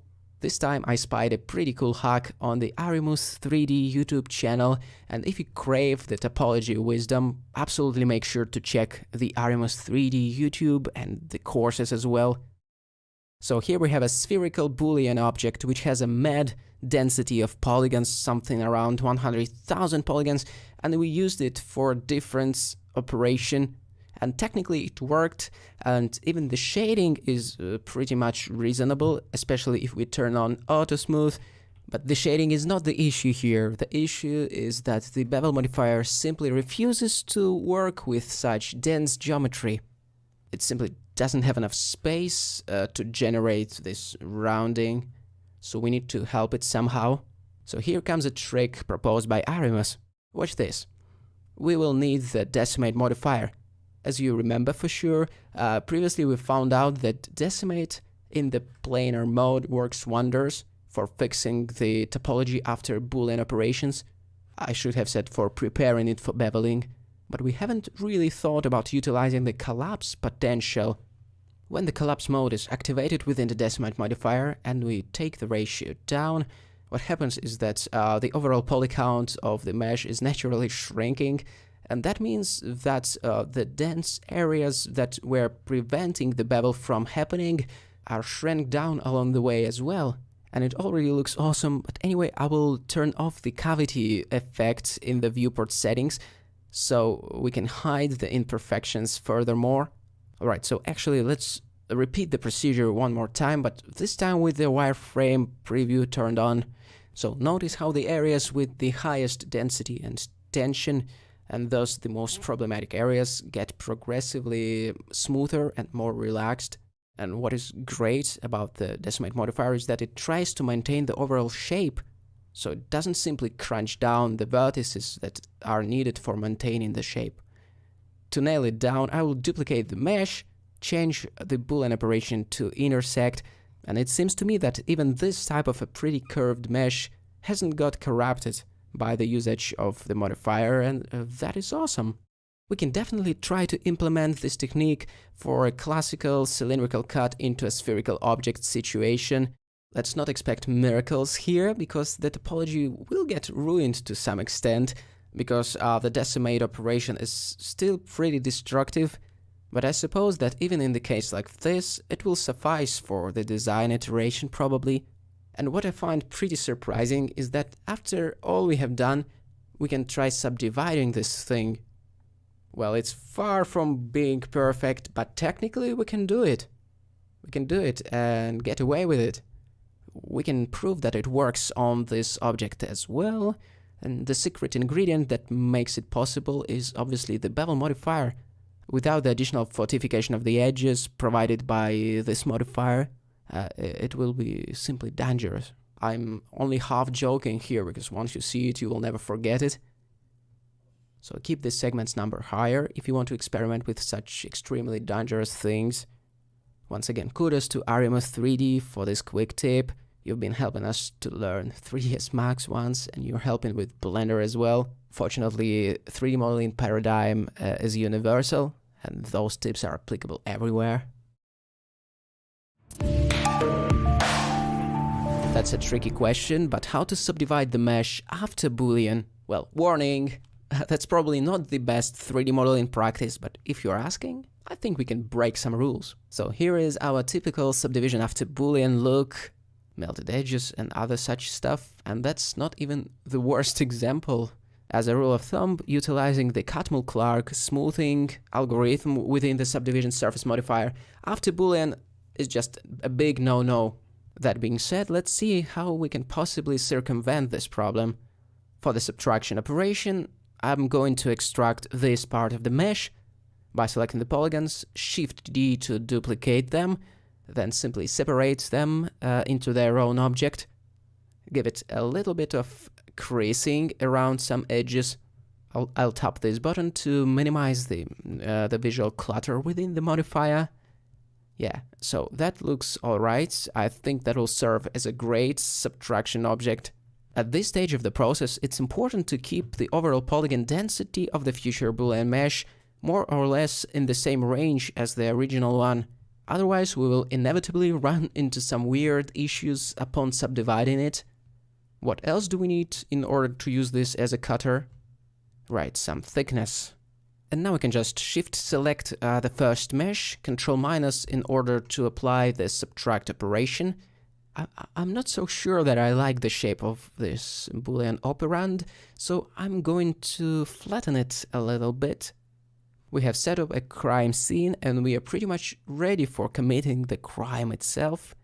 So let's go ahead and commit that crime and add the subdivision surface modifier on top of the Boolean operation. Because carving that shape introduced quite a lot of n-gons into the topology, subdividing it predictably ruins the topology in this area. So here is a hack. We'll need to strengthen the edges with some additional edge loops, and we can do it really easily with the help of the bevel modifier switched into the angle mode. Obviously, we will see some overlapping faces, but never mind. Disable clump overlap and let the offset be very modest. And the number of segments can be cranked up to 3. Hopefully, when we strengthened this edge with the help of a few support loops, the subdivision surface modifier won't mangle the topology in this area so much. At least I keep fingers crossed, because sometimes you simply cannot predict this by looking at the mesh. So 3, 2, 1, let me take a sip. And you know what? It looks almost perfect, despite being a dirty hack. It looks reasonable. I mean visually, because the topology is predictably awful. But that's not the point. At least now we can utilize the infamous combo of subdiv and Boolean with a little help from the bevel modifier. Sounds pretty encouraging as for me.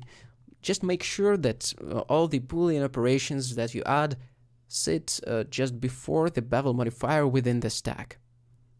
And by the way, what I'm doing here is creasing the top and bottom of this cylinder a bit so I can subdivide it.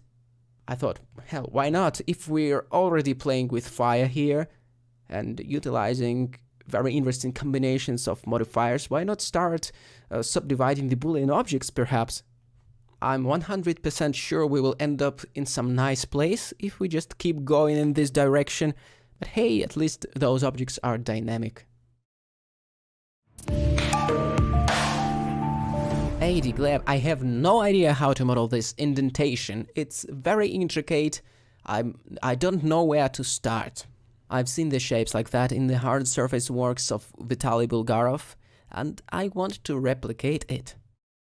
Basically, I second that. It's not immediately obvious how to approach it. Should we start with the standard modeling tools and try to shape this thing? And of course, I'm doing it very roughly here, just to show how it may look. So we may simply start with the standard modeling tools to try to shape this area of the mesh, and it could work. It certainly could work. And afterwards, we may want to simply bevel this edge and call it a day.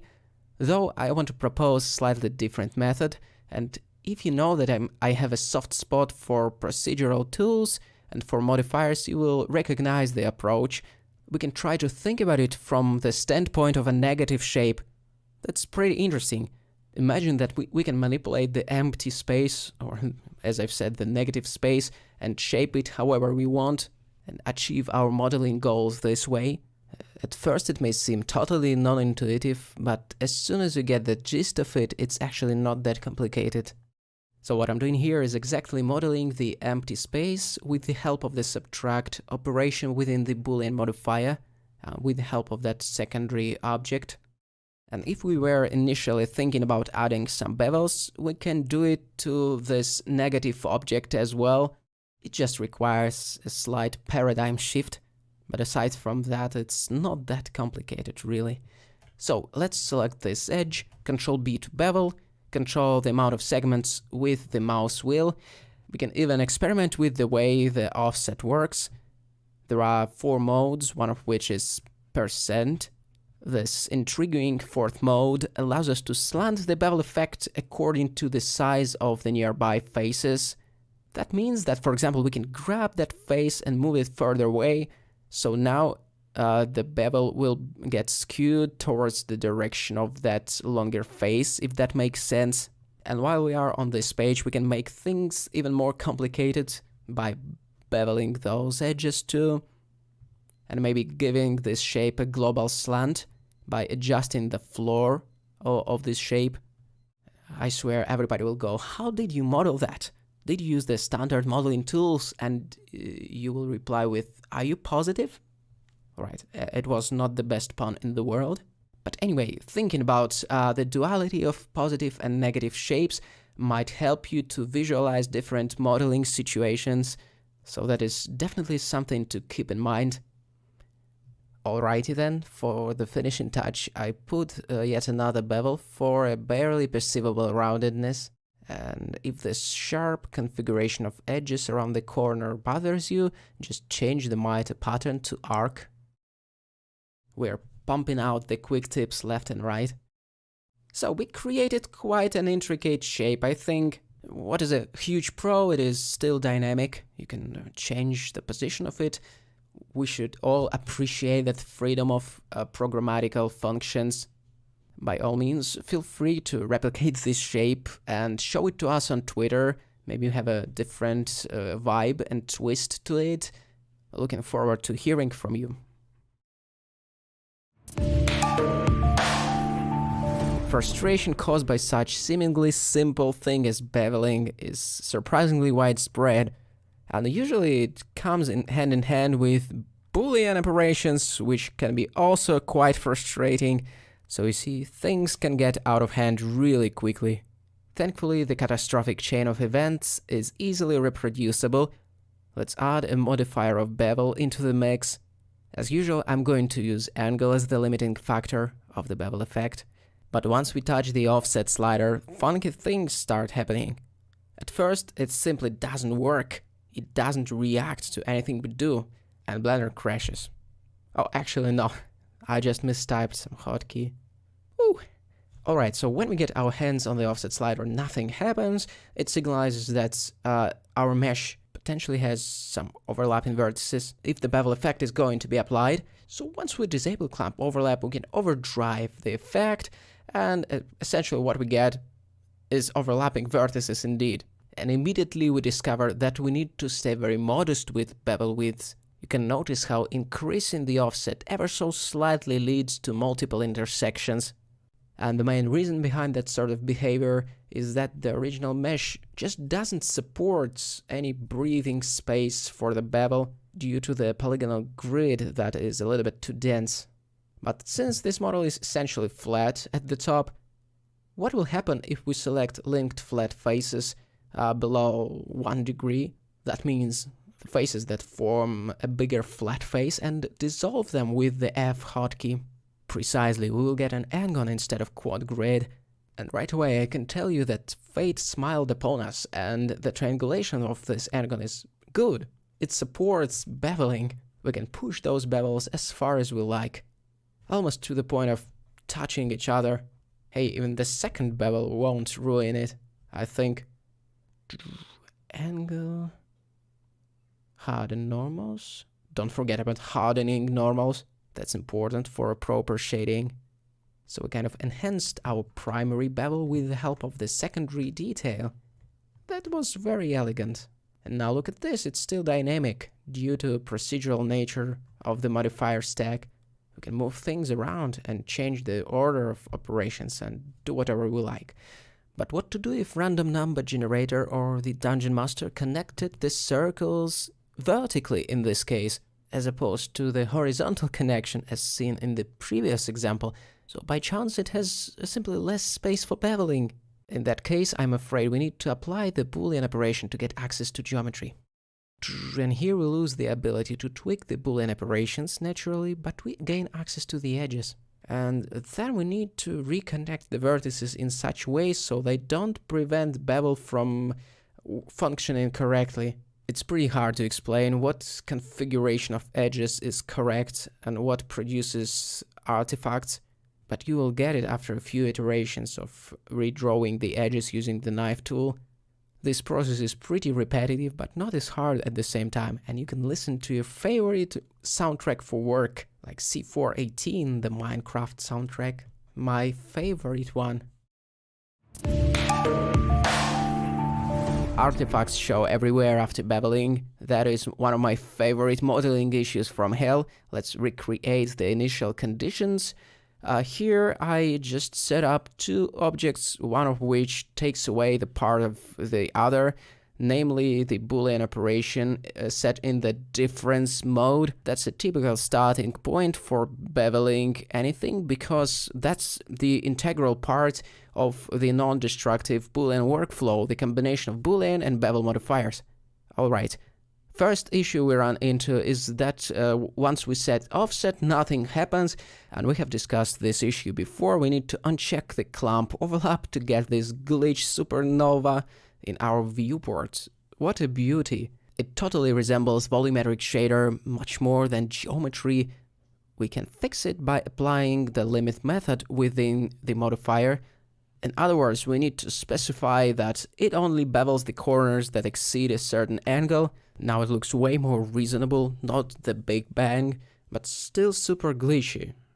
We can do something about it, and I want to show you the steps in just a moment, but for now, let's take a look at the topology of the sphere. We can do it by enabling the wireframe overlay in the viewport. And right away we can notice that the topology grid of the sphere is way too tight. No way we can play with the reasonable bevel width under these conditions. If it was a flat surface, just like we have shown in the previous episodes, it would be much easier to fix. We could just use the decimate modifier, and what I would have done to free some space up in the situation like this is to use the planar option of the decimate modifier to reduce the quad grid to n-gon. That's definitely one of the best, fastest ways to approach it. It's a little bit more complicated when we are dealing with something spherical like here. It's not impossible though. Let's take a look at the subdivision modifier. If you still have access to the subdivision surface, then maybe you can sacrifice it in favor of having clean topology with more or less okay density for beveling. And I would trade it off easily in this situation because I don't really think that extra curvature is worth it. I want to emphasize, not always, but in this case, not worth it at all. So, after reducing the amount of polygons, we can play with the bevel a little bit more, and there are two methods of proceeding. Let's try the manual one. It implies that we will do everything in the edit mode. So first I will copy our object and disable the bevel for a moment. So basically we have here two connecting surfaces which don't quite align in terms of their topology. The Boolean object had a very different kind of configuration of polygons and vertices, so it doesn't line up, and naturally it creates this colliding vertices situation once we try to overdrive the bevel width. What we can do with it is slide vertices apart from each other a little. We can quickly tap G twice. G pressed once means move. G pressed twice means slide the vertex. A neat little trick is that we can smash vertices one into another, and then merge them by distance. It will essentially merge those vertices that occupy the same space. We can get rid of unneeded geometry in this way. So it's already looking better and allows for some freedom in tweaking the offset value.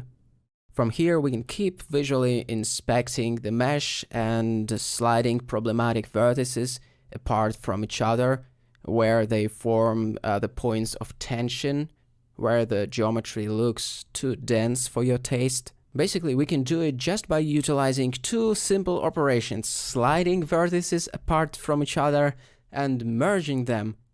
And at this point of the tutorial, Adi suggested to segue into explaining how to use the auto merge option. I completely forgot about the existence of it, so here we go. By default, when we slide a few vertices together so they occupy the same space, they are still not merged. They can be moved separately and so on. And for the auto merging behavior, let's jump into the tool options menu and click on this option, auto merge. And what will happen now when we slide those two vertices by pressing GG so they touch each other? Two of these vertices will become one, they will be together forever. But yeah, it's all about sliding vertices and merging them. It's the backbone of this Mesh Doctor technique, popularized by Jerry Perkins, aka Master Xeon 1001. I remember myself watching one of his tutorials and stumbling across this neat little trick, and it started the avalanche of learning non-destructive 3D modeling toolset for me. So again, GG to slide them. Alright, and the next step that I will do is I will try to rearrange the topology of the mesh a little bit beyond simply merging vertices and sliding them apart from each other. I will try to adapt the edge flow near this region of the mesh to accommodate for the future beveling, so we have better shading and stuff like that. Believe me, that will make a world of a difference when it comes to nice shading, when we get to shading. Actually, I think we created nice conditions for applying bevel and achieving pretty pleasant shading on it right out of the box. So let's set the auto smooth angle to something like 80. And while it's not perfect, it's more or less fine already. We can do better though. Let's select all sharp edges.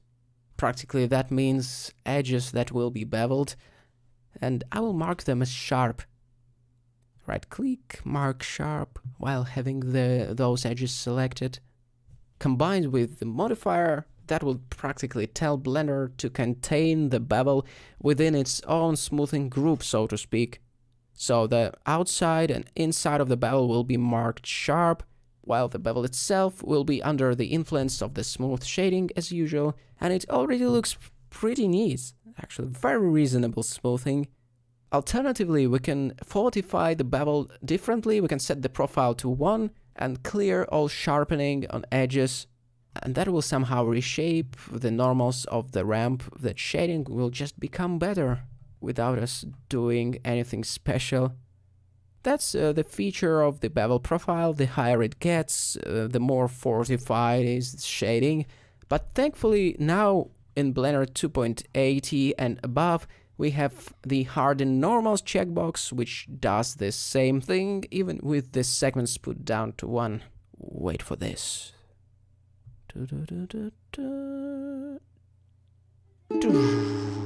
Awesome.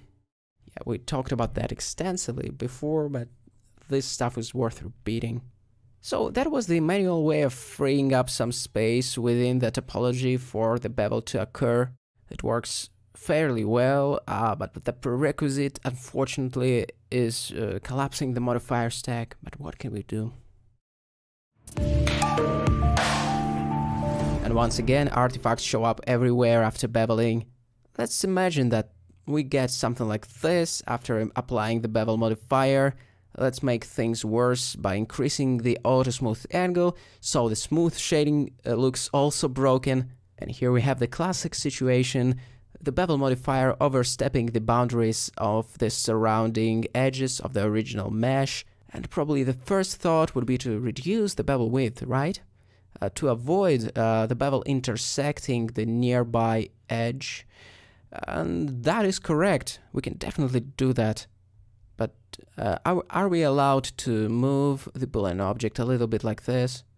Because that will help us tremendously, because the problematic edge is now a little bit further away, and as soon as we pop in hardened normals, our magical one-click solution, we will get a pretty nice shading, especially if we also set the segments to 3 and the bevel profile to 1. It's a really nice combination of settings, worth keeping in mind. But anyway, we see minor artifacts here and there. Let's make it worse by increasing the offset.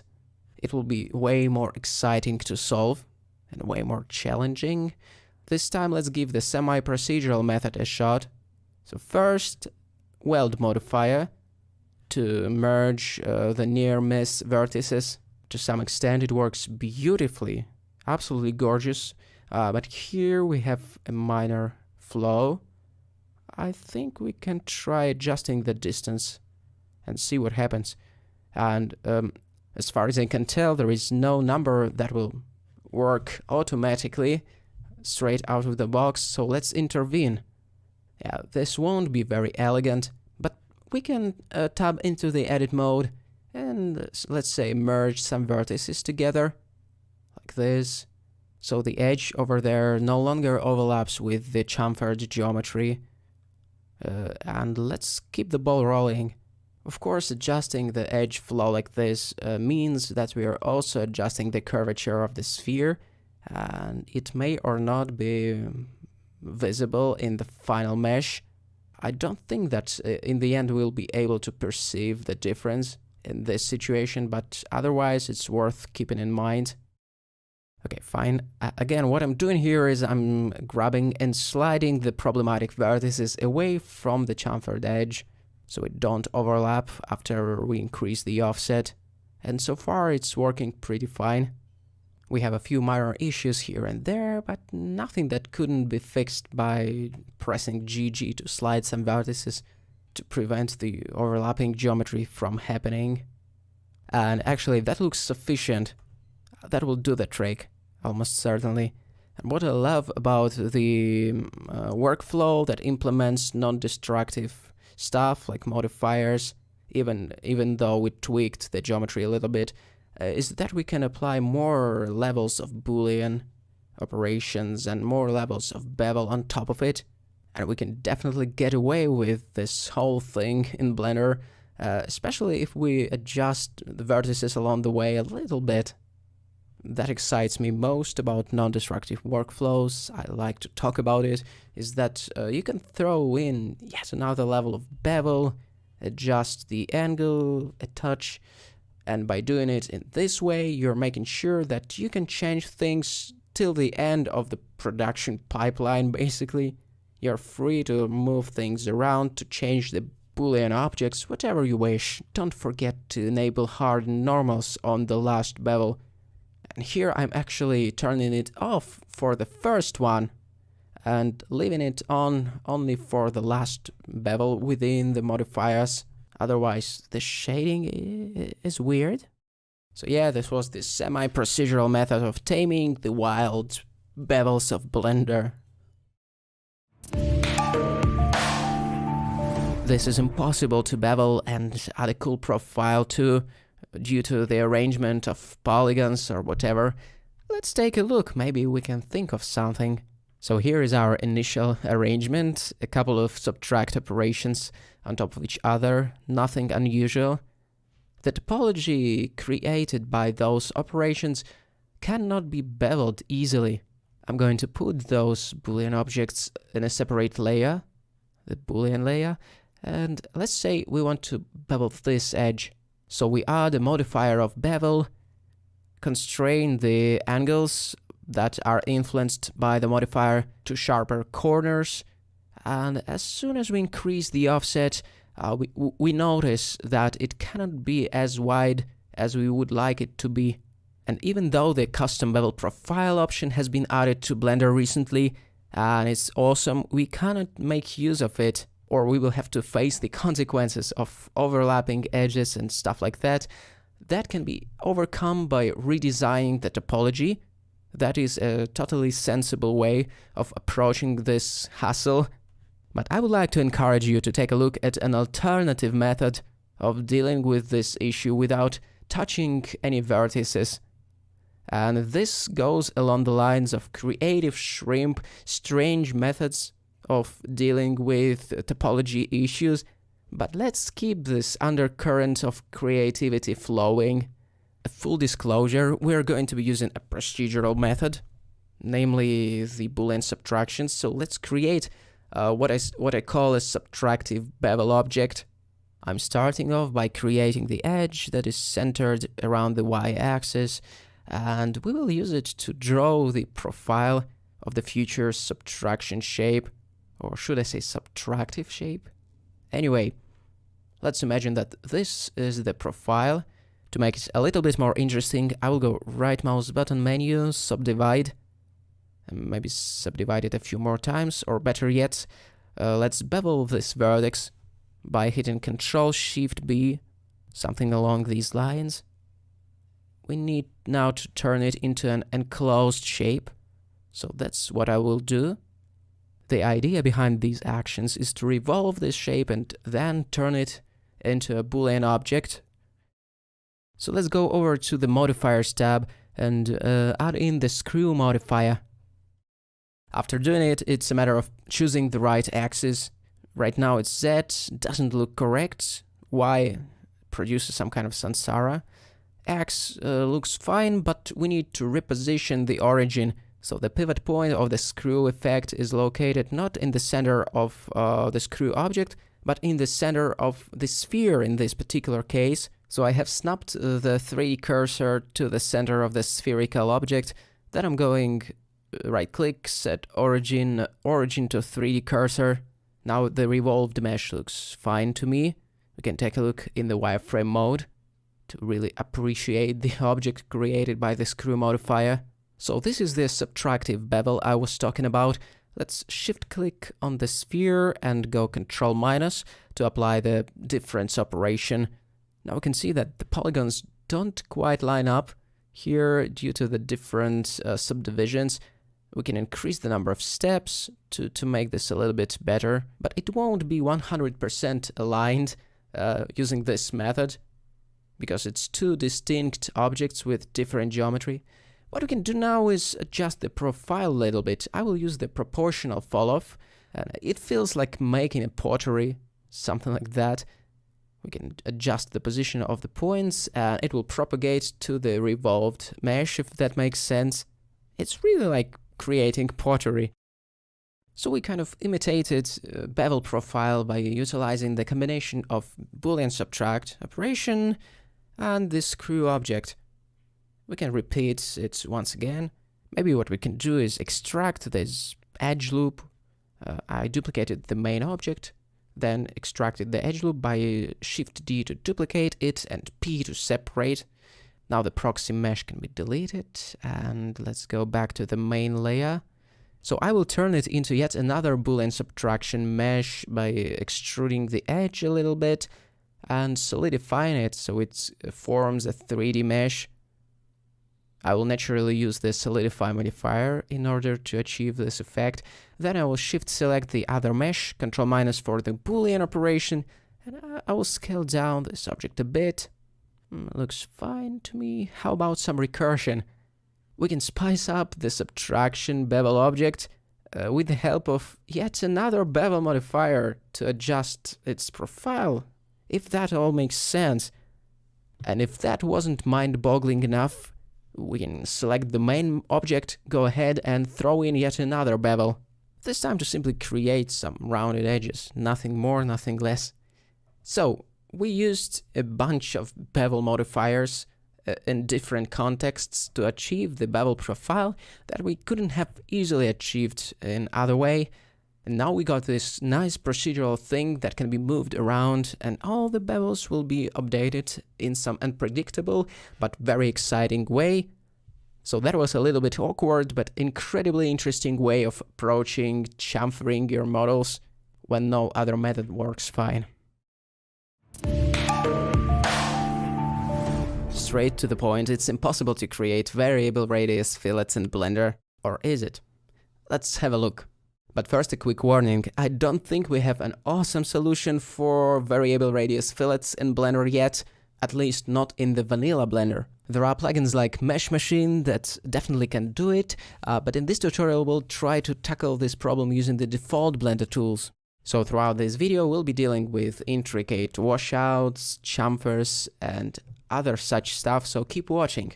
Okay, so we have a subdivided cube with a bunch of segments over there, and it's important that it has a few edge loops. And before we jump straight in, I will enable Auto Smooth and set the angle to 30 degrees. That's a standard preparation tactics. And on the same note, I will apply the scale. That is crucial, because otherwise the bevel will get slanted, and we don't need it. Now it's just a matter of adding the bevel modifier, because as we are gonna be dealing with chamfers and bevels, naturally we are going to be using the bevel modifier. But here's the catch, the weight mode. We need the weight mode precisely because we will be adjusting the edge bevel weights on those edges separately, so we can achieve a sort of a gradient. We can also access and manipulate bevel weights on the right hand menu that you can bring up by pressing the N key. And immediately after we try adjusting the bevel weights for those edges, it becomes clear that something is not going right here, because the bevel is not getting progressively smaller, even though it should go from 1 to 0.5 to 0.3, and that is because we need to switch over to the percent mode. Is it a feature or a bug? It's a matter of perspective, I guess, but once we set it to percent, it works. I'll also jack up the number of segments to achieve a smoother bevel. And what I want to do here is basically set up a small rounding that gets progressively wider as it travels to the left. A nice little trick to control the width is to draw a few additional edge loops. We can do it by pressing Ctrl R, and then we can press G and G again to slide those edges. And by sliding them, we can kind of constrain the bevel width in this area because we are using the percentage mode. But anyway, let's get a few steps back by Ctrl Z a few times. So that's the basics of what we can achieve by utilizing the width mode of the bevel modifier, but it can take us this far. So the real fun starts when we collapse the modifier stack to get access to the geometry, so we can bevel individual edges. This is where the real stuff happens. And to not mess the object up, I will duplicate it by pressing the Shift-D hotkey. And of course, that's a cheap alternative to the non-destructive workflow with modifiers, but it's better than nothing. So technically, my proposition is to create backups from time to time. Alright, next I will select all the edges that we have assigned the bevel weight to. And I will press -1 to pretty much reset it. We won't be using the bevel modifier in this context. Instead, we will be using a good old bevel tool. So it works like this: you select the edge and you bevel it. As usual, all the parameters of the operation can be controlled in the lower left menu, but once you do some other operation, you will no longer have access to it. So be considerate, or create backups for that matter. So I rounded up this edge a little bit by giving it 9 segments and making it pretty wide in terms of beveling. Now we can select those guys and go Ctrl B, or just use the gizmo of the bevel tool. This time let's aim at the medium-sized bevel with like 3 or 5 segments. And for this set of edges, I think they deserve a really tiny bevel with just 1 segment. Unsurprisingly, the point where those chamfers transition into one another is the most problematic thing that we have to solve by sliding the edge like this a little bit. So first we need to track the intersecting edge. If we zoom in, we will see that this part of the geometry overlaps. So we select this edge and GG to slide it slightly to the right. Yes, it's not perfect, but it works fairly well. And here we see the rendering artifacts. Hello, long time no see. What we can do about it is make use of the weighted normal modifier that hopefully will fix it for us. Pop in the Keep Sharp checkbox. The shading magically became more professional in one click, thanks to awesome Blender developers. And one more thing that we can do to alleviate the potential shading problems is to select the potentially problematic edges and right-click Mark Sharp. That will tell Blender that no matter what, these edges should stay sharp in terms of shading. In other words, that any interpolation efforts should just stop when hitting one of those edges.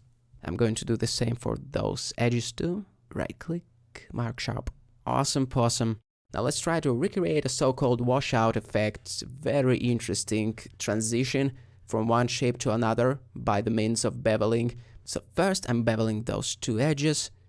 I'm going to crank up the segments to some insane number like 30. We will be transitioning into a kind of a spherical curvature, so we will need those extra segments for extra smoothness. And now I will select all those edges on the other side of the mesh. Then we will need to firstly make sure that we have the Loop Tools add-on enabled. That's one of the default add-ons, just activated. And once we have sorted it out, we can use the Relax command within the Loop Tools menu. And in order to conjure a really smooth spherical fall-off, so to speak, we can firstly increase the iterations, then set the interpolation from cubic to linear. It's important, otherwise it will have a slightly wavy shape. And then I'm just pressing Shift-R to death a few times. Shift-R, Shift-R, Shift-R to repeat the operation. Or I'm just holding Shift-R, in fact. And in addition to that, we can space those edges evenly by utilizing the space command of the same Loop Tools add-on. See, it's invaluable. The space thing distributes the edges evenly. We can utilize it in this area of the mesh as well. Select those edges, right-click, Loop Tools, space. And okay, we can push this washout effect even further by beveling this edge and setting up a considerable number of segments to make the transition really smooth. It can be further tweaked by the profile setting to make it slightly bulged or indented, I guess. Actually, the operation is slightly more complicated than I'm trying to describe. Alright, and here I wanted to show yet another way of creating the washout, that is by bridging a set of edges. So first we need to delete the polygons connecting those edges and then select the boundary loops. Loop Tools Bridge, yet another awesome function of the Loop Tools add-on. After bridging those loops, we can tweak the twist parameter so the connection is more or less straight. And again, don't write the good old bevel tool off so quickly. We can achieve many interesting effects by simply dissolving a couple of edges, and then Ctrl B to bevel this guy, and control the profile of it. It can be found in this menu. It goes from 0 to 1, where 0.5 represents kind of the average. Alright, so I guess we created a bunch of pretty cool washouts and variable radii chamfers. It's not exactly a substitute for proper solid modeling workflow like in Fusion 360 or Moai 3D, but that's a decent alternative to consider, and certainly a way out of some hellish 3D modeling situations. Thanks for watching, and you're watching the Modeling Issues from Hell series by me, Gleb Alexandrov, and Adi Burrows for CreativeShrimp.com. The absolutely number one reason that someone is experiencing some sort of problem with modeling in Blender comes down to one thing: scaling at the object level, or at least non-uniform scaling at the object level. That's the mesh equivalent of feeding a mogwai after midnight. When you then go into edit mode, expect some mesh gremlins. So let's start with this paneling example. Here's two objects which are basically exactly the same. Let's tab into edit mode on them and take a look from this orthographic view with this back set of faces selected.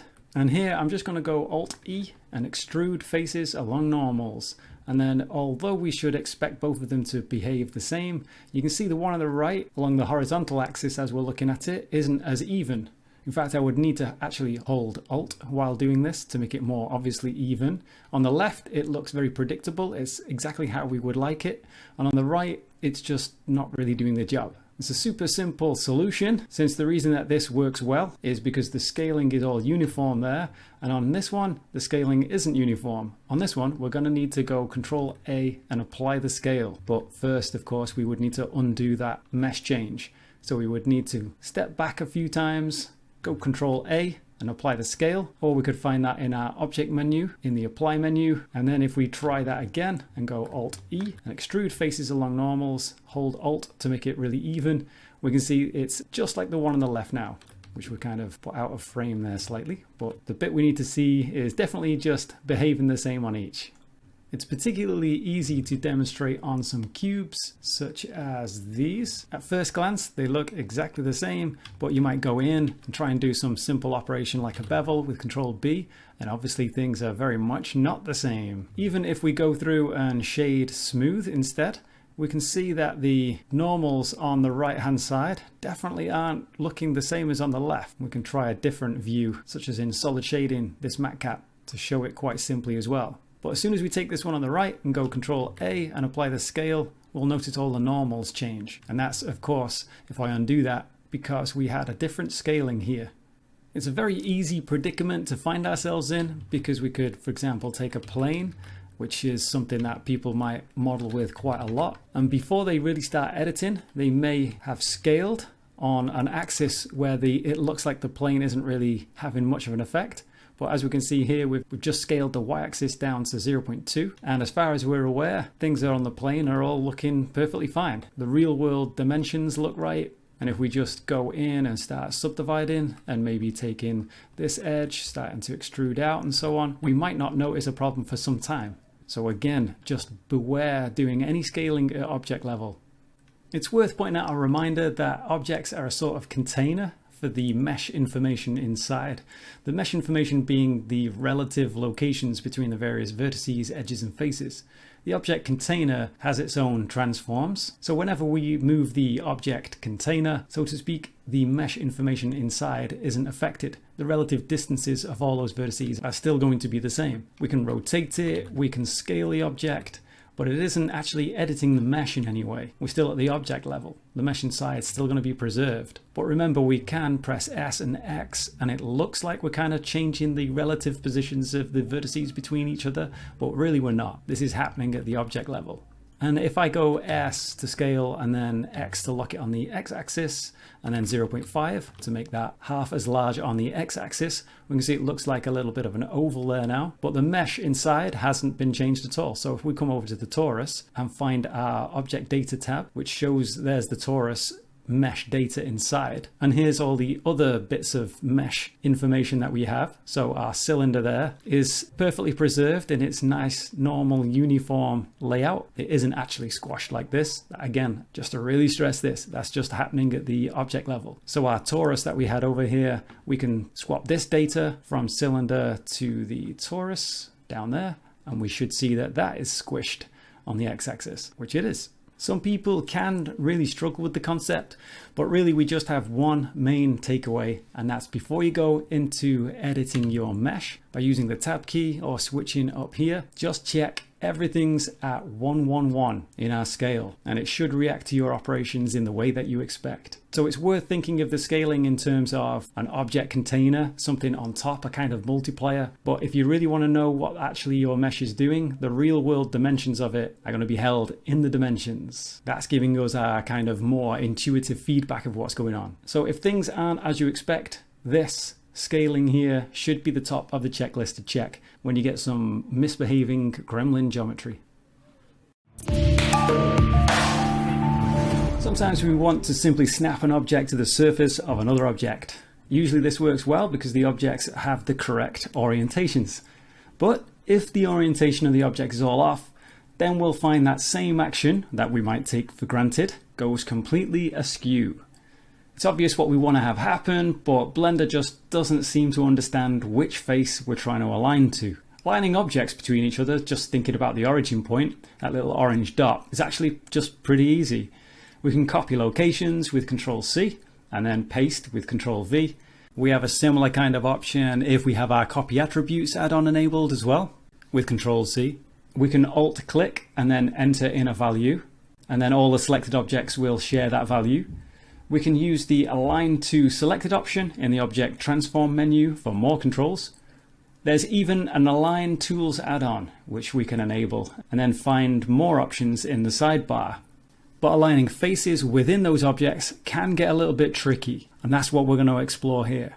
This is actually a really easy problem to get into, and to help illustrate this, I'm going to turn on the bounding box view on the object within our properties window here, and that looks like it doesn't really do anything because the bounding box fits perfectly with the full extent of the geometry of this cube, because the cube is a box. It's a little bit more obvious to see what's going on if we did that to a sphere though. So this box fits as tightly as it possibly can around the geometry of the sphere. This bounding box becomes a little bit more obvious if we just tab into edit mode on the cube and double tap R to enter into our trackball rotation. And this is how we can get into little problems here, because if we think we've got everything aligned, but we've actually just slightly taken things askew like this, then when we come to take this object and we make sure that we're on face snap in, I'm going to align our rotation to the target and press G and then hold Control to this. We can see while the bounding box is perfectly aligned to it, but the geometry inside the bounding box, that's still askew.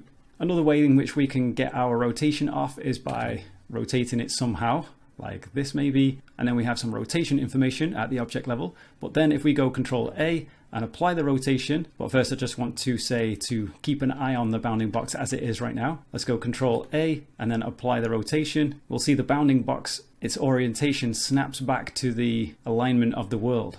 Another easy way to get into this sort of trouble is simply by joining objects together with Control J. So if I take this plane and shift select this cube, the cube becomes the active object. And when we go to join it with Control J, this whole object now keeps the origin point and local axis and general object settings for that matter of that active object, our cube in this case. That is to say the last object selected. Let's just undo that though. Now just to make it clear, this bounding box is another way of representing our object's local axis.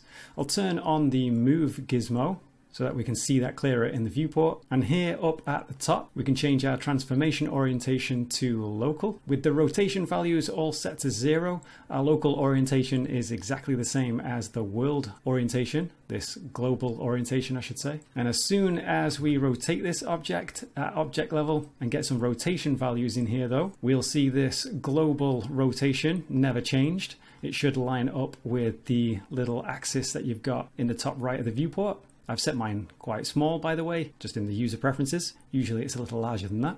And if we switch our orientation from global to local now, because we have our rotation settings here, we can see the gizmo shifting to the new orientation there. So this local orientation is going to change around, but this global one is always going to stay like this. When our bounding box, that is to say our local orientations, are preserved and make logical sense for the type of geometry we have, then we can move our objects along pretty easily and quickly. Another typical example would be some kind of hinge. If we don't have access to the right orientation, it becomes really messy to line things up properly. Let's come back to this scene and turn on the bounding box of this plane. Again, the bounding box perfectly fits around this plane, which is infinitely thin, so we can't really see it at the moment. But if we tab into edit mode and double tap R and rotate around, we can see we've offset that and it's definitely no longer aligned in the world. Let's just move that over there. And so at this point, when we try to take this cube and press G and snap it onto the surface of this, the good news is that the bounding box, as we can see here, is aligned to the surface of our geometry. We're not snapping to the bounding box of the geometry, which we should expect because clearly we're set to snap to the face. So how do we get ourselves out of this predicament? Well, it's actually not too bad a predicament to get into, but we're going to need a rock solid safety cube. So let's go and add in a mesh cube there, and we're going to use this to snap to this object because we can, after all, snap to the faces. So we can go G and hold Control and snap to that. Now I'm going to take the askew cube and parent it to the rock solid cube and go Control P, and let's keep the transform. And now when I go to this, we still have our rotation information. I can go Alt R to clear it and then unparent our askew cube and keep the transformations. And now we have those rotation values there, and I can go Control A and apply the rotation. And now we have one of the axes of the cube is back and aligned. I'm just going to move this off to the side a second and let's turn on our axis information, and we should be able to see that the Z axis is now aligned, and that's the axis that's going to snap to another surface. So if I simply go G and hold Control now, we're basically fixed. But as you can see, that isn't every angle fixed. So I'm going to Alt R and bring that out of the way again. And what I'm going to do is tab into edit mode on this and rotate it around the x-axis 90 degrees. So now really it's the y-axis that appears to be properly aligned at the moment. And that's fine, because when we go to snap, so let's do that, G and hold control there, we're now aligned to one of these other axes. So I can go and parent the askew cube to our rock solid cube again, keep the transform. Now we can take that rotation and clear it with Alt R, and now let's unparent that and keep the transform and go Control A and apply that rotation, and we are back in business. Now we can press G, hold control, and we're all good to go. The three-dimensional illusion of what is supposed to be a hard, solid creation might be ruined if parts of the background end up peeking through to the front. So it's easy to get carried away with all the details and some paneling work, and then forget that the parts that you can't really see that would be inside should still exist in some way to help maintain that solid illusion. Even though the majority of it is actually quite hidden, we can still get what we think are kind of rendering artifacts. Luckily, it's very easy to test for this. We can simply just add a lamp inside, which I've got here already prepared. And then if we switch the nodes off for the world so it's not quite so extreme, and then render it, we can see this blue light that I have. It's just inside, and that's going to help us detect whether we're getting any light leaking or not. Right now we're in Eevee, and it's actually even easier to test in Cycles, as it's not really trying to fake the light anyway.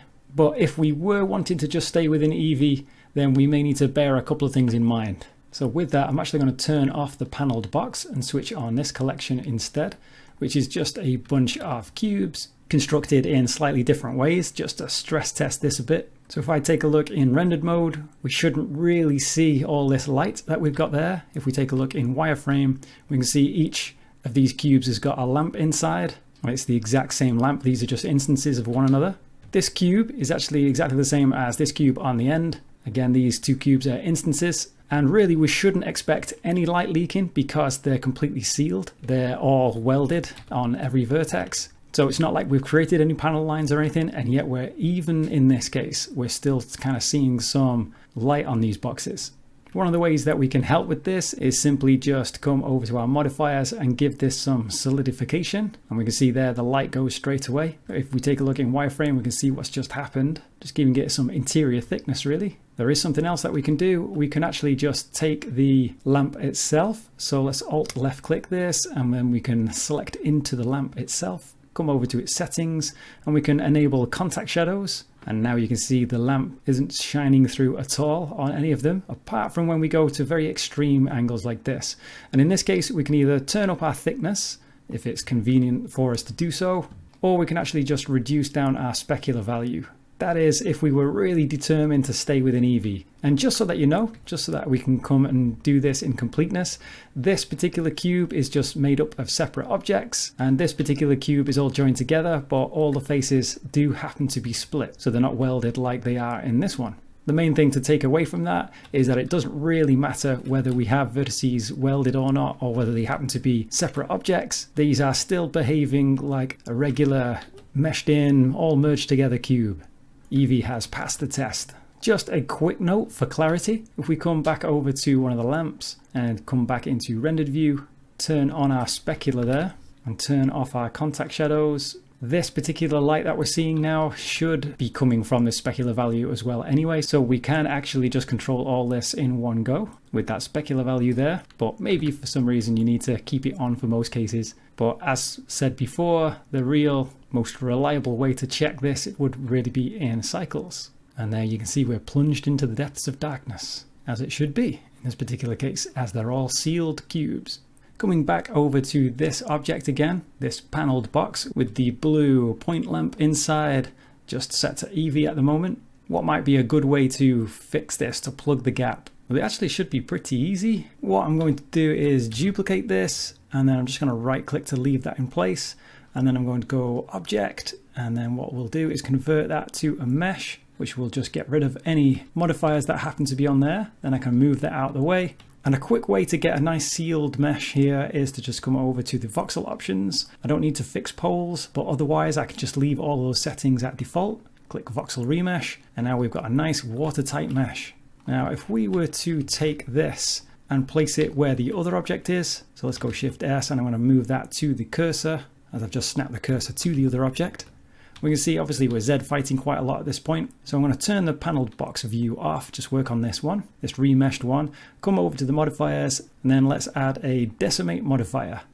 And let's turn this all the way down, hold Shift once we get really close. And this of course is going to depend on the kind of shape you've got, but for me that's working fine. I'm going to apply that. And then there's a couple of options that we've got. We could keep this procedural, just put a displace modifier on there and then shrink in the strength a little bit. So something, once we get into the minus values there, we're shrinking it in. So if we compare that to the original paneled box, you can kind of see the outline actually. And hopefully that isn't intersecting with anything. Perhaps it is a little bit there. So let's just take that down a little bit more. Something to about there, maybe that's all good. But the real test is going to be with our light leak. So let's turn on the lamp that we've got in the center here, put it onto rendered, and it looks like it's all good to go. There's a little bit of blue coming out on the edges, but that's to be expected. That's fine. It's just mainly a concern with things right in the center here. Now let's come over to that point lamp, come over to its settings. Our contact shadows are on. If we turn them off, we can see we're still getting some unusual results. So we want to make sure they're on in this case. And we can also turn the specular all the way down just to really bring that home. But that looks like we've solved our hollow shell problem. It's this same kind of interior shell that we used on our main robot that we have here. If we move it to one side and then turn the world lighting off along with the area lamp above, we can then add a new point lamp and put that inside. It's not as obvious as the other example, but you can definitely still see light leaking out in places that it probably shouldn't, even though actually it might be a cool effect. So why not go with it? The contact shadows remove a lot of it. We can really crank up the power of the lamp though to still see those gaps. But if it's not what you want, then we have to plug those leaks by putting the interior shell back. Even a 3D robot has a heart inside, and sometimes even more surprises. Who is this? Sometimes we might need to be aware of any intersecting faces. For example, we might want to perform a knife intersection or a Boolean intersection. Or we might be wanting to design for 3D printing. In any case, it'd be handy to have some way to find out where our mesh is intersecting if we want to do any of those things cleanly and under control. So here I've got two cubes. All of this stuff isn't going to work if the meshes are separate objects. So if they are separate, we're going to want to join them together with Ctrl J. The way we can do a knife intersection is by selecting a section of the mesh that is intersecting and making sure to leave unselected what it's intersecting with. That might sound confusing, but hopefully the visual example makes it clear enough. I've got the search bar set to the default F3, which is what I use to find the tool. Just type in intersect and then choose the knife option. This will then cut in edges and vertices where we need them along the intersection point. Incidentally, the knife tool will also tell you if there aren't any reasonable intersections we can use either, but it's not going to tell us where about the intersections that might be taking place that we didn't intend, like this little guy hiding here. So we want to be aware of where we are when it comes to which polygons might be intersecting. Some tools will make use of that condition, like the knife intersect and the Boolean intersect tools. Or if you're 3D printing, things can go wrong there too. It's worth pointing out there is this mesh cleanup section. But while that's where we might want to go for some operations of this nature, in this intersection case, we need to enable our 3D Print Toolbox add-on, which we'll find comes bundled with Blender by default and is listed under the Mesh category. So let's make sure that's enabled and save our preferences if we want to have it the next time we load up Blender. Now we don't need to be doing any 3D printing here, of course. It just happens that this tool has what we need for intersection and some other things that might come in handy to know about too. All we do if all we want to do is check for intersections is click the intersections button and Blender will work its sorcery. Here we've got 8 intersecting faces, and so long as we're in edit mode, we can select them by clicking on the button telling us that. We can also use the check all button and get to the intersected faces that way. So here we can see that extra geometry that if we want, we can just delete it and then run the check again. Now let's maybe do one more quick little attempt just to give the tool something slightly more challenging and then just run the tool again. Just a little corner dipping into this other polygon and run the tool and it just picks that up easy peasy. So there we go, that's all there is to it. At the end here, just for clarity, I want to stress that having intersections in your geometry is perfectly okay. Perhaps we might have a rock asset that we want to be able to duplicate and rotate so that it looks unique. In that case, we might want to be able to make sure that it remains separated. So just a word of caution about an operation that will remove all those intersections, but might create a cool effect anyway, and that's the remesher in voxel mode. That kind of seamlessly blends everything together, and if we enhance that look a little further and give it a little displacement to push it out so it isn't Z fighting, it'll kind of wrap up the original geometry. Then if we give it a see-through material, it'll look like it's all vacuum sealed. Or maybe you can give it some sort of sci-fi VFX that flows over the original rocks like it's a mystical river flow of some kind. Just a quick, relaxing breather before getting back to some more modelling hell. Why not? There's a few things we might mean when we say we want to straighten a line, but whatever we might mean if we were to go around trying to line every vertex up one by one, it's going to take some time. So let's see how we might approach this. One of the ways in which we might want to straighten this is to take this face, control click this face, and all of these faces that we've got selected, we might want to have on the same plane. One of the ways that we could do that is by using our Loop Tools add-on, which you'll find on our right click menu. So we'll need to make sure that we come and find our preferences, add-ons, and then just type in Loop Tools and just make sure this is enabled. And then from there, we can dig into our menu and we can find the flatten option. There's a few different ways in which we can do this, but normally the first one, the best fit, that's the way to go. But if we undo that, we'll notice that both the very start and the very end shift position. So if I control Shift Z to redo that and just toggle between those, we can see the difference there. So that might not be what we want sometimes.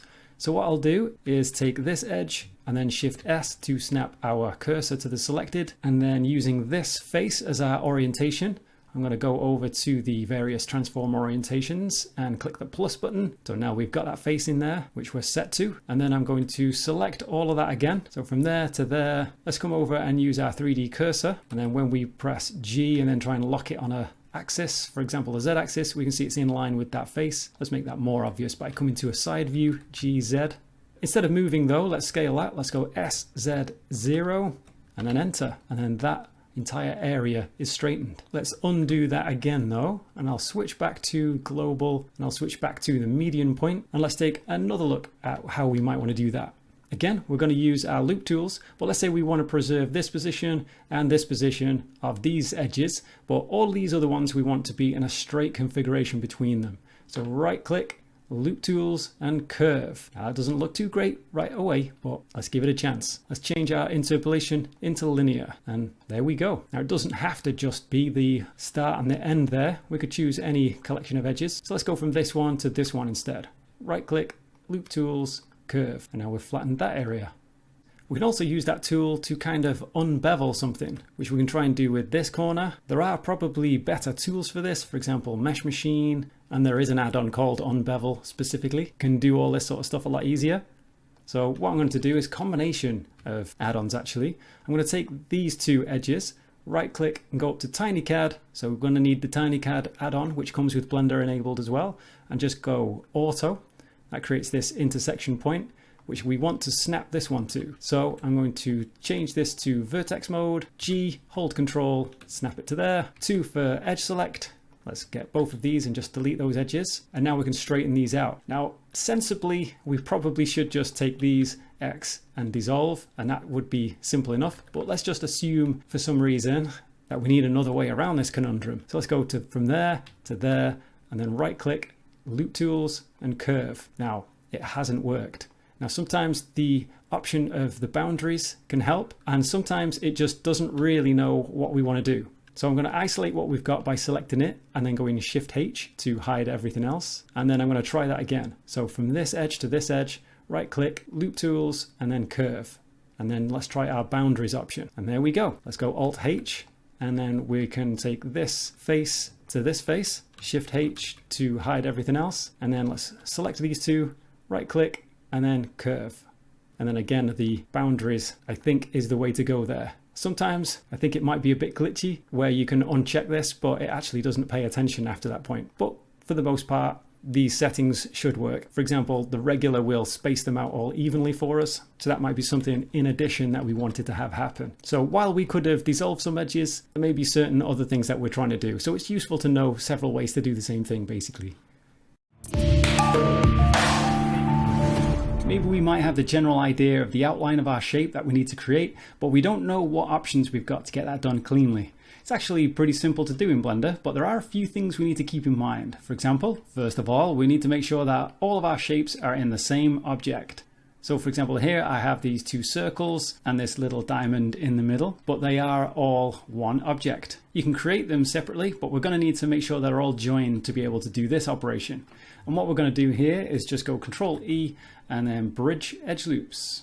And it's really just as simple as that. Now notice that Blender does give it a really good go of reducing the poly count. So for example, here we had 16 edges on each of these and only 4 in the middle, as we can see there. Now that's not really that ideal, so I'm going to undo that. But notice that Blender does do this fairly intelligently as well. So for example, if we just move our shapes around, so I'm going to take this one, and this time I'm going to move this, actually let's go Alt Z, make sure I get all of those, and then I'm going to move that there.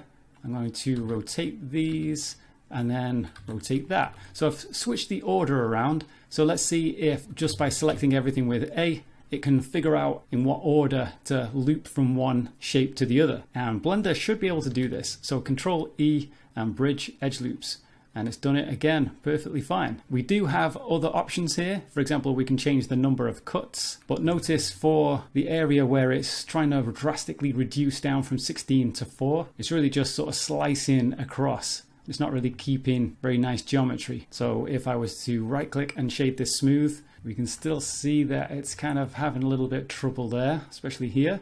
And if we go Control 2 to take a look with our subdivision surface modifier at 2 levels, that's not really going away. That's just getting it enhanced more than ever. So the other thing that we have to bear in mind as we do this is that we need to make sure that the shapes that we're lofting through have the same amount of vertices, which is what I've set up on this basically. Each of these shapes has 16 sides. I'm just going to select them all, Control E to bring up our edges menu, and then bridge edge loops. And then from there, that looks a lot cleaner. Let's right click, shade smooth, Control 2 to drop in our subdivision surface modifier, maybe at 3 levels this time. And this looks a lot more neat, a lot cleaner. From there, of course, we can take this shape maybe and Control B and bevel it to tighten up that central shape. But really just depends on the kind of style, the kind of look that we're going for. Here I've got those same shapes again, and what I'll do is just go Control E and do that bridge edge loops again. But this time let's take up the number of cuts, and we might say, well, so what? We could just go Control R after we're done here. But what we've got in this tool is we can change things from linear to one of these more curving options. So we can try the blend surface, for example, and now we have this smoothing option. Or we could try our blend path. And I just tend to try both of these with different smoothing amounts, just to see what I like. And personally, I kind of quite like that interpolation. So I'm going to just tab out of that tool, shade it smooth, Control 2, and then we can turn off the wireframe and everything just to get a nice clean look at that. And I think that's looking pretty good. Let's try tackling a more practical and more complicated example. So here we've got our general shapes that we know we want to transition through. We're going to go from here into here, and we're really going to up the complexity by going from one shape into 2. The first step would be to just join everything together, which is what I've got here. I'm just going to turn off the subdivision surface modifier for a moment though. And what I've done is I've prepared the geometry by just matching up the number of edges along our curved areas with similar edges on the flat areas. So on here, for example, we only had 14 edges to work with, and on here we needed to be able to go into 32. So I've added some extra edges along the top to make this loop have the same amount of edges, which is 32. So we're going to go from 32 into 32, and then from 32 we're going to need to go to 32 again. So extra edges were added to help work with that. Just before we tackle this more simple cylindrical object, I've created another example just off to the side, which is this still fairly simple example, but I've just stretched it out in the middle, a little bit more of a capsule shape. And I just wanted to quickly discuss how we might go about this kind of shape, and we'll discuss another option with the more typical cylinder, which is probably easier and faster. But with this kind of shape, what we're going to need to do is we're going to need to stretch this out a little bit. and then I'm going to duplicate it.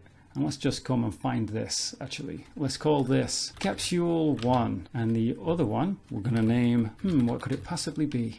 Capsule 2. Let's tab into edit mode on it. And all I'm going to do is just shift the end vertices just off to the side slightly. And then we're going to join these together. We're not going to just join them with Control J. We're going to go full on union, Boolean style. So let's turn off these subdivision surface modifiers on both of them, just to keep things simple. And then I'm going to make use of the Boolean add-on, Bool tool. So make sure that's enabled if you want to follow along with this bit. And I'm going to select them both and go Control plus on the numpad. And that automatically creates what we need for our Boolean. So with that done, I'm going to apply it. And if we move it off to the side, we can see what's happened there. It's changed our other object, Capsule 2, into just a wireframe display. I'm going to move that out of the way though, into my temporary collection. If we really mess this up, then at least we can get it back from the dead in our temp collection. So from here, this is done, but there's a lot of work that needs cleaning up in there. A lot of these faces we didn't really want. It's not too much of a problem to clean this up though. I'm just going to press N to open our sidebar and come down to the 3D Print tab.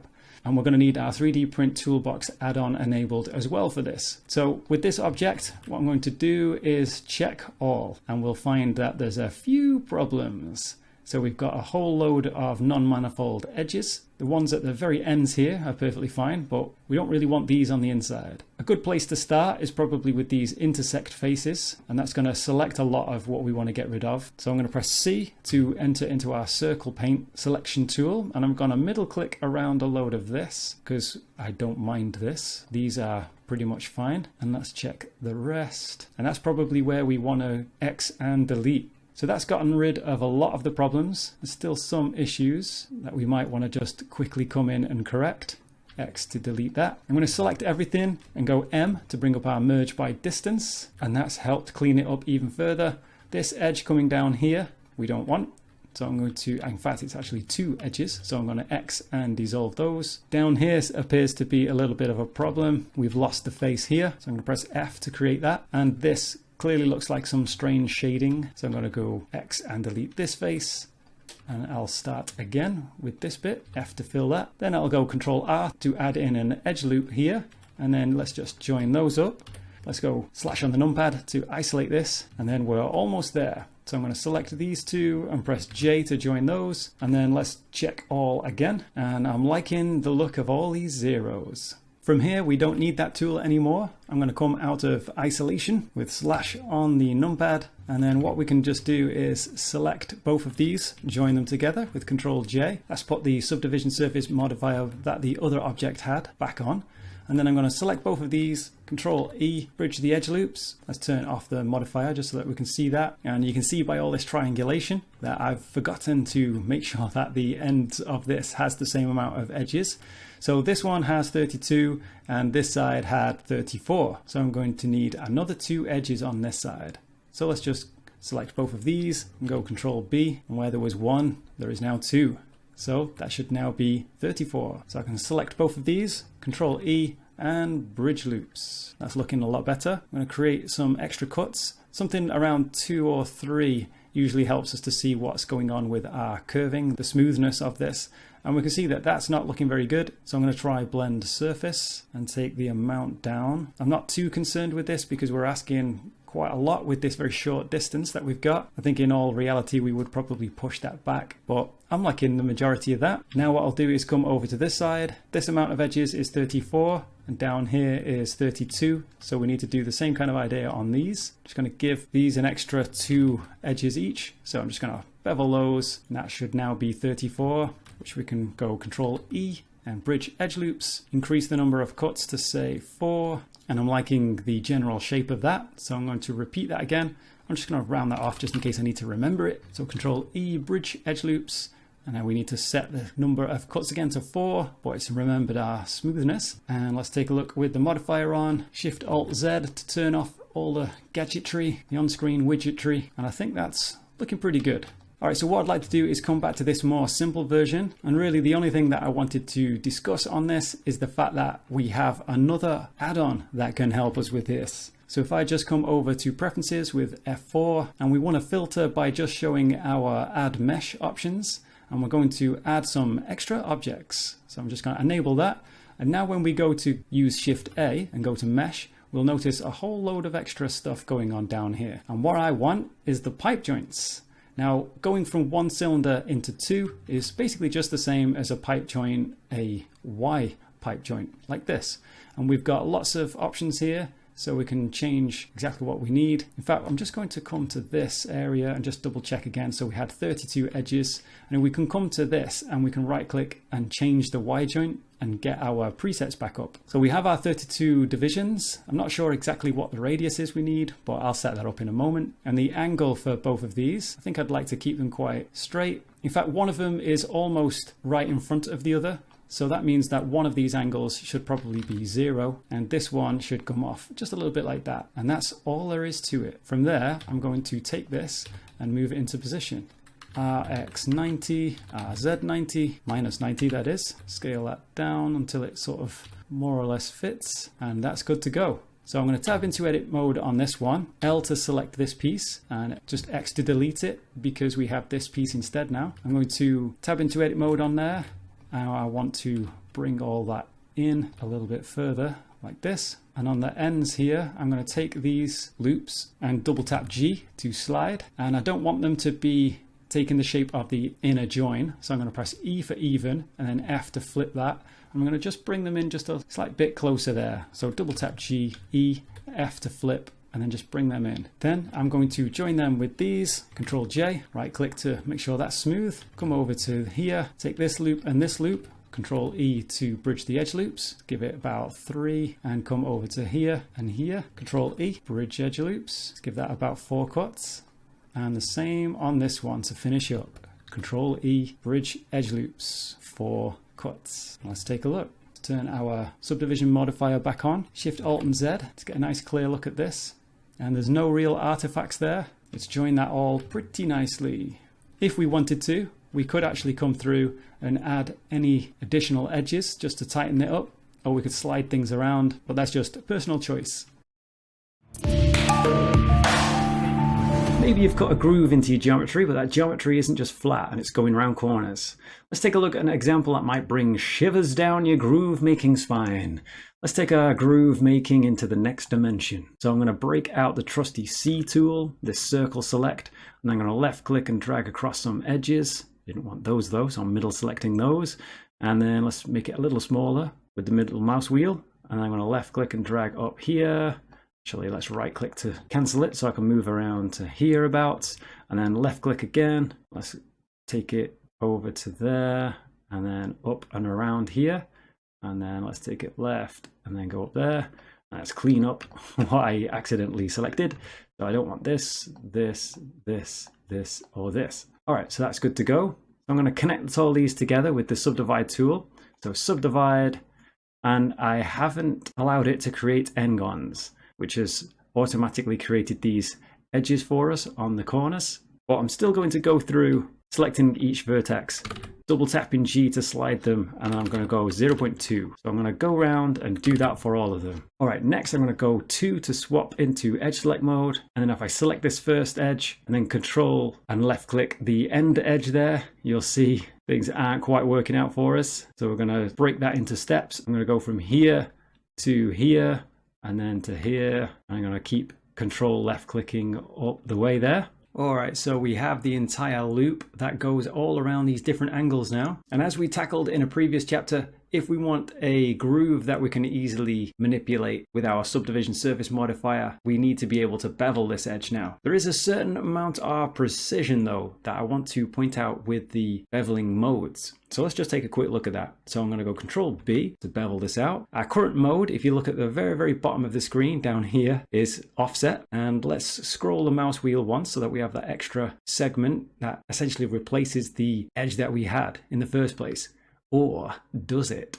So for example, let's left click and drop that into position. And now let's take a look at our axis here. So we're looking at the Y axis going from left to right in the screen here. So let's check out our Y value here when we select this edge. And we've got 0.62512. All right, so let's try this one. And we can see that's shifted slightly different. That one's back to what it was there. That one's looking okay. That one's shifted ever so slightly. Let's take a look at the Z value of these two edges. This is 87502.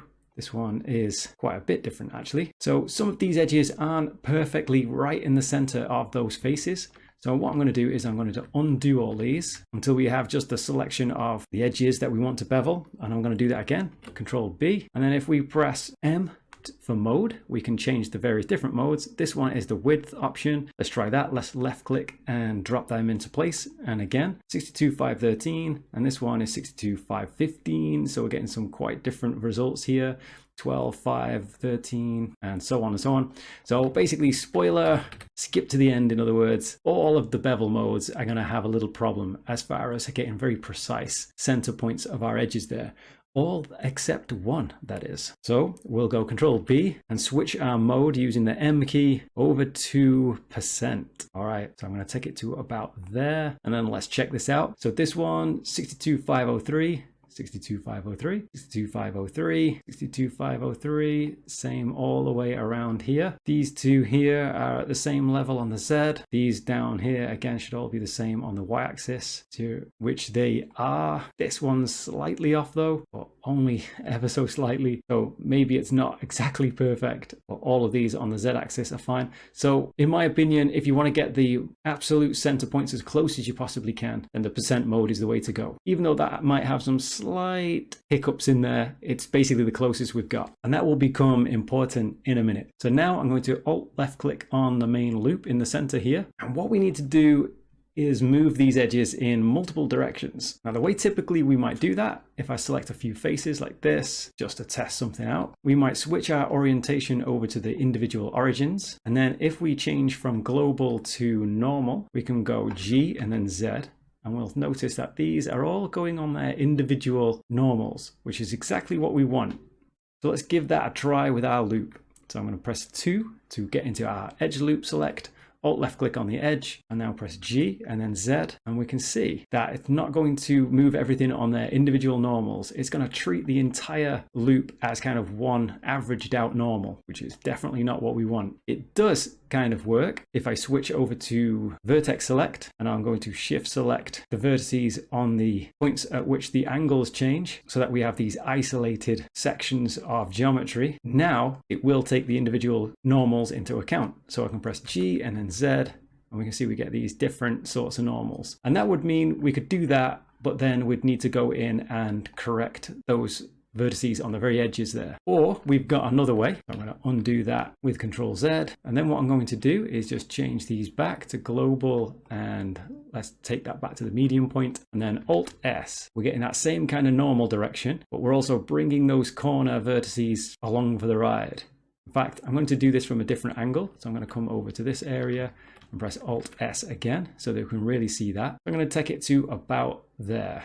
So we can see it's not perfect. This vertex here should probably be a little bit more like down here, and this one should be a little bit further out like this. So I'm going to undo that, and then let's just do that again, because there is another option we can use. So we'll just go Alt S and then hold Alt while we do that, and we can see that we've got this offset even option. And if I toggle that on and off, you can see those positions of those vertices in the corners being corrected. But I'm going to undo that again. Instead, explore what other options we've got for this kind of problem. I'm going to tab back in here. Let's take a look from this angle here and zoom in on this vertex. Now what we might want to do is make sure that we're on vertex snapping, and I'm going to press G and then Z to constrain it to the Z axis, hold Control and snap to that vertex, and then we need to shift it along the X axis now. So G and then X, and then hold Control and snap it in alignment with that one. All right, so I'm going to undo that. That's one option, but it kind of falls apart when you don't have the correct vertex to already align it to. So for example, with this one, we can come over to here and align it easily enough on the X-axis with this one, but where to actually align it on the Z-axis with this one, it's tricky because we're on some kind of slope. So again, I'll undo that. Let's take a look into our user preferences and take a look at the TinyCAD Mesh Tools add-on, which you can get to once you're in edit mode. We can just right click and there's TinyCAD. Now, one of the best ones I think here is if we just switch to edge select with 2, I'm going to shift select these two. And then from there, I'm just going to right click and go TinyCAD and then Vertex Auto. That's going to create this geometry for us right in the intersection. And this is kind of why we needed that good % mode when we were doing the beveling, because these really need to intersect perfectly for this to work. Then we have our auto merge setting on. So we can just grab this vertex, press G, hold Control, and just snap it to that, and it immediately welds it all together for us. And now we have a perfect corner. Let's just repeat that for this. So again, 2 to switch to the edge select. I'm going to tap this one and this one, right click, TinyCAD Vertex Auto. And sadly, this time we have the non-planar edges. So let's see if we can just manually correct that in this case. So on the y-axis, this one is 12,501. That one's 12,501. This one's 0.125. So, that's the rounded off one. I'm going to actually set all of these to that. I'm going to select them all and then scale them all with S, Y, and then 0. And then hit enter. And now let's change that value and round it off. And now with that done, let's give this another try with this edge and this edge. Right click, TinyCAD Vertex Auto. And it's still not quite right. So I'll continue with the bottom edge there. This to this, S, Y, 0, and enter. And then let's set that to, or round it off, I should say, to 5. And we can see these are very minute adjustments that we're making, but it's just going to make this all perfectly aligned. I'm going to take this edge, shift select this edge, right click, TinyCAD Vertex Auto, and now it's working. And we've got the correct position of the intersecting vertex here. So I'm going to move this with G, hold Control, and then it'll weld it all together. Another option I'd like to point out on this is going to be found in our tool shelf. So I'm going to press the T key to bring that up. And it's not going to be found in object mode. It's going to be found in edit mode. And it's this tool right here, the Make Line tool. To have that show up though, we're going to need to jump into our preferences, the add-ons to be precise.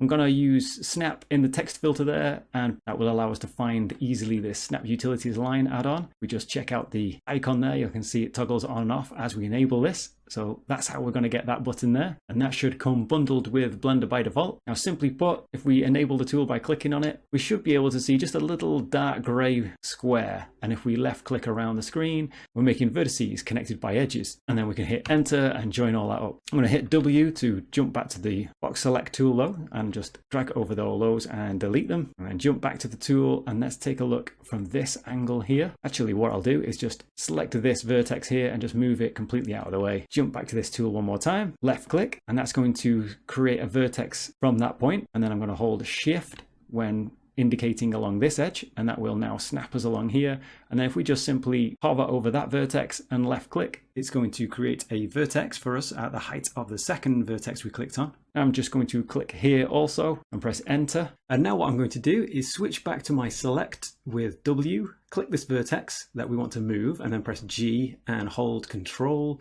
hover over that new vertex, and then press the left mouse button to connect that all up. And that's going to work fine because of our auto merge option there. Now that gives us a little bit more versatility, because if we select this one and move this vertex out of alignment, it means what we can do once we switch back to the Make Line tool is easily use angled edges for us to orient to.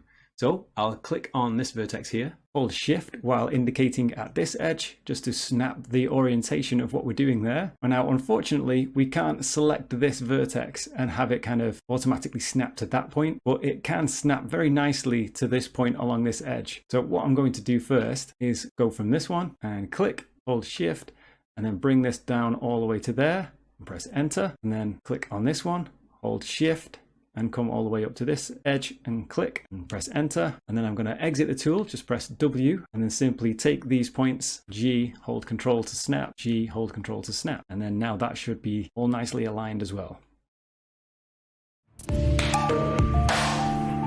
I want to swap the mesh to a different kind of mesh, but when I do it, all dependencies are reset. Now who am I gonna call? Mesh doctors. So let's say this is some kind of a design pass. So they who were creating this thing didn't really care about topology and such stuff, so we ended up having what we have here. But let's be optimistic. Except topology, everything looks awesome. The modifier stack is okay, we can work with it. We just need to swap the geometry somehow and retain the modifier stack and all the object settings for that matter. So I stripped the duplicate of the mesh of all the extra things like modifiers. I won't be going into much details here, but the next logical step when you face the situation like this would be to fix the topology or to replace the topology with something entirely different if it's beyond repair, and then swap it back. Here I decided that completely redoing it based on the boundary loop would be the best solution, so I implemented the grid fill to get the quad-based grid and recreated those circles, baked it onto the geometry by utilizing the knife project, which can be found under the mesh settings, and generally speaking did whatever it takes to restore a reasonable polygons flow without too much pinching and end-sided polygons and near double vertices and stuff like that. Here the intention was to bring these near double vertices together to later on merge them by using the merge by distance command or enabling the auto merge option within the tool options. The whole point is that now we can fast track forwards and voila, we have a nice clean topology. Let's replace the original mess with a shiny new model. The first way of doing it would be to just copy all the modifiers. So we need to have the copy attributes add-on turned on, and then we can simply copy all the modifiers to that second mesh, or rather the second object, because Blender operates on two distinct levels, on the object level and on the mesh level, the edit mode level. And it kind of worked, but we have some Boolean modifiers and the shrink wrap modifier, we have to copy the location. So I pressed Ctrl Z to undo the shenanigans that we did with the modifiers, and now I'm going to copy the location instead. And once we have these objects lined up perfectly, I will call the original one target, and the new one with the updated topology, I will call it new mesh. And what I'll do next is select these two objects while making sure that the target is the last one selected, and I will join them. The target being the last one selected also means that it was the active object. All the participants of this operation will inherit the modifiers of the target object, if that makes sense. Now we can make use of the magical L hotkey, which is select linked, to select the preliminary geometry, and we can get rid of it by simply hitting X and selecting faces or vertices. That will delete the mesh. After doing all these manipulations, it's a matter of adjusting the position of the shrink wrap mesh and probably the Boolean objects, but I can tell you that pretty much everything works properly. Anyway, that's a little bit clumsy to join meshes in this way. Let's try something different. So as we've noticed, Blender operates on two levels, the object level and the mesh level. So each object has the mesh attached to it. So we can swap the meshes without changing the object properties. To do that, go over to the object data properties, and here at the top of this panel you will see the name of the mesh. And now you guessed it, it's as trivial as replacing plane 003 geometry with the plane whatever 206. And it will do the trick. You're probably thinking, we could have used this way instead of joining the meshes and all that stuff, but it was fun to show. Let's never underestimate the importance of the fun factor in what we do, and the join command is still pretty useful. Maybe you will impress someone with this cool little trick at some point. And it's time to go!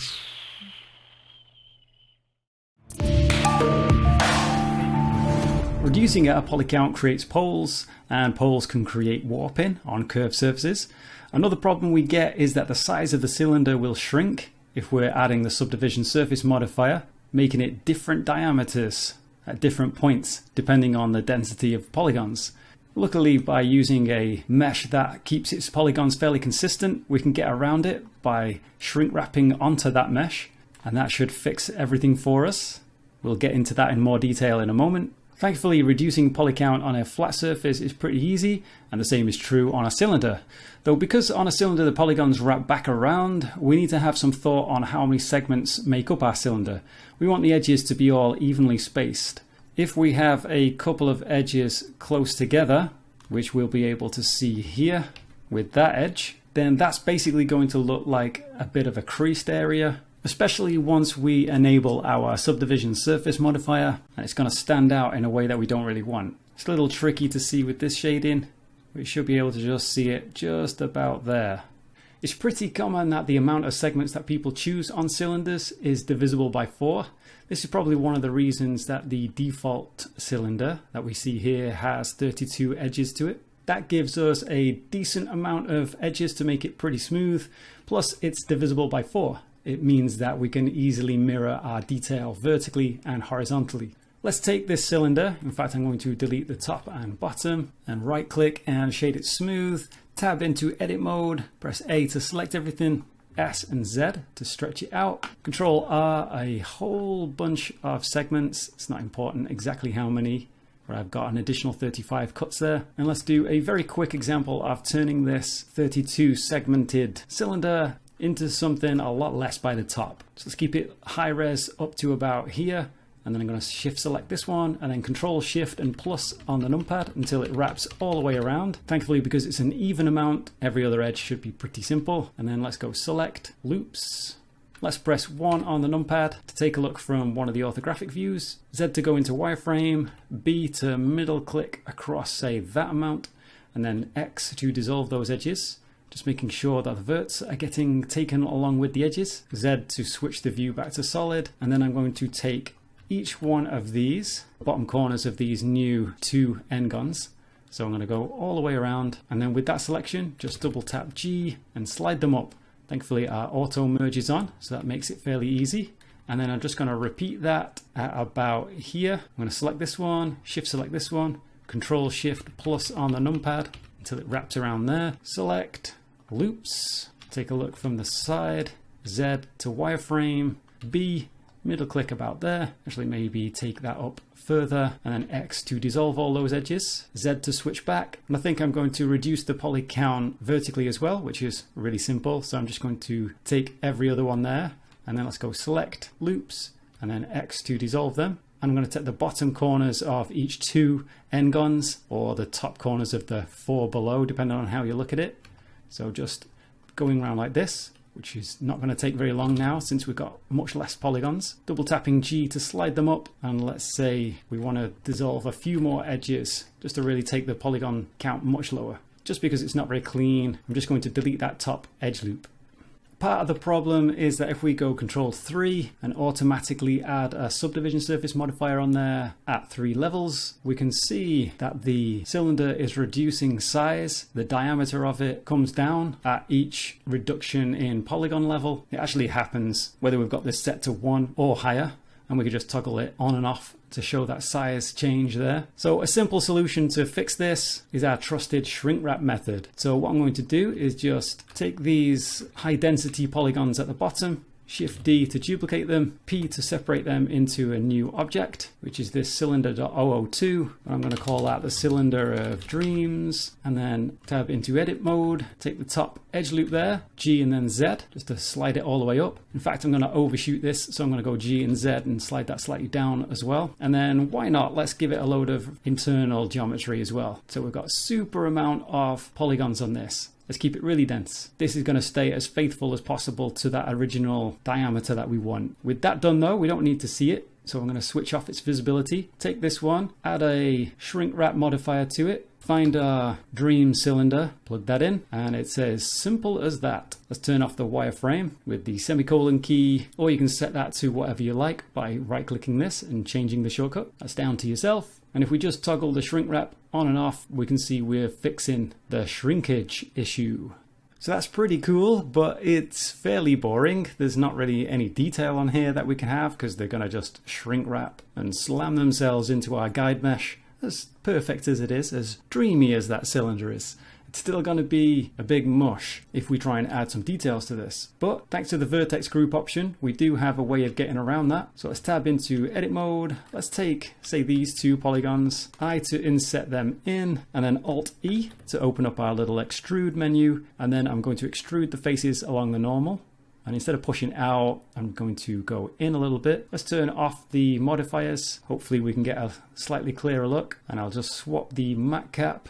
Hopefully that makes it clearer still. And then again, Alt E, and let's extrude those faces again, slightly further back, maybe to about there. Control R to add in a supporting edge loop at the back. And then I'm going to take those 2 and also inset them. So we kind of got another support at the back. With that though, if we go to add our subdivision surface modifier, and crank that up quite a bit, we'll see we've got quite a noticeable difference as it kind of tries to hold its shape in some places thanks to the higher amount of polygons, but then shrinks and sinks in where it's lower again. And as we were saying before, if we turn on our shrink wrap modifier, we're just going to slam everything into the cylinder of perfection. So let's turn off our modifiers, tab into edit mode. I've got these back 2 polygons still selected, so I'm going to grow the selection with Control and plus on the numpad just before we reach the very edge. And with that, I'm going to come over to the object data properties to get access to our vertex groups. Click plus to add one. We can call this whatever we like, and then click assign, and then come back over to the modifiers and plug in that vertex group.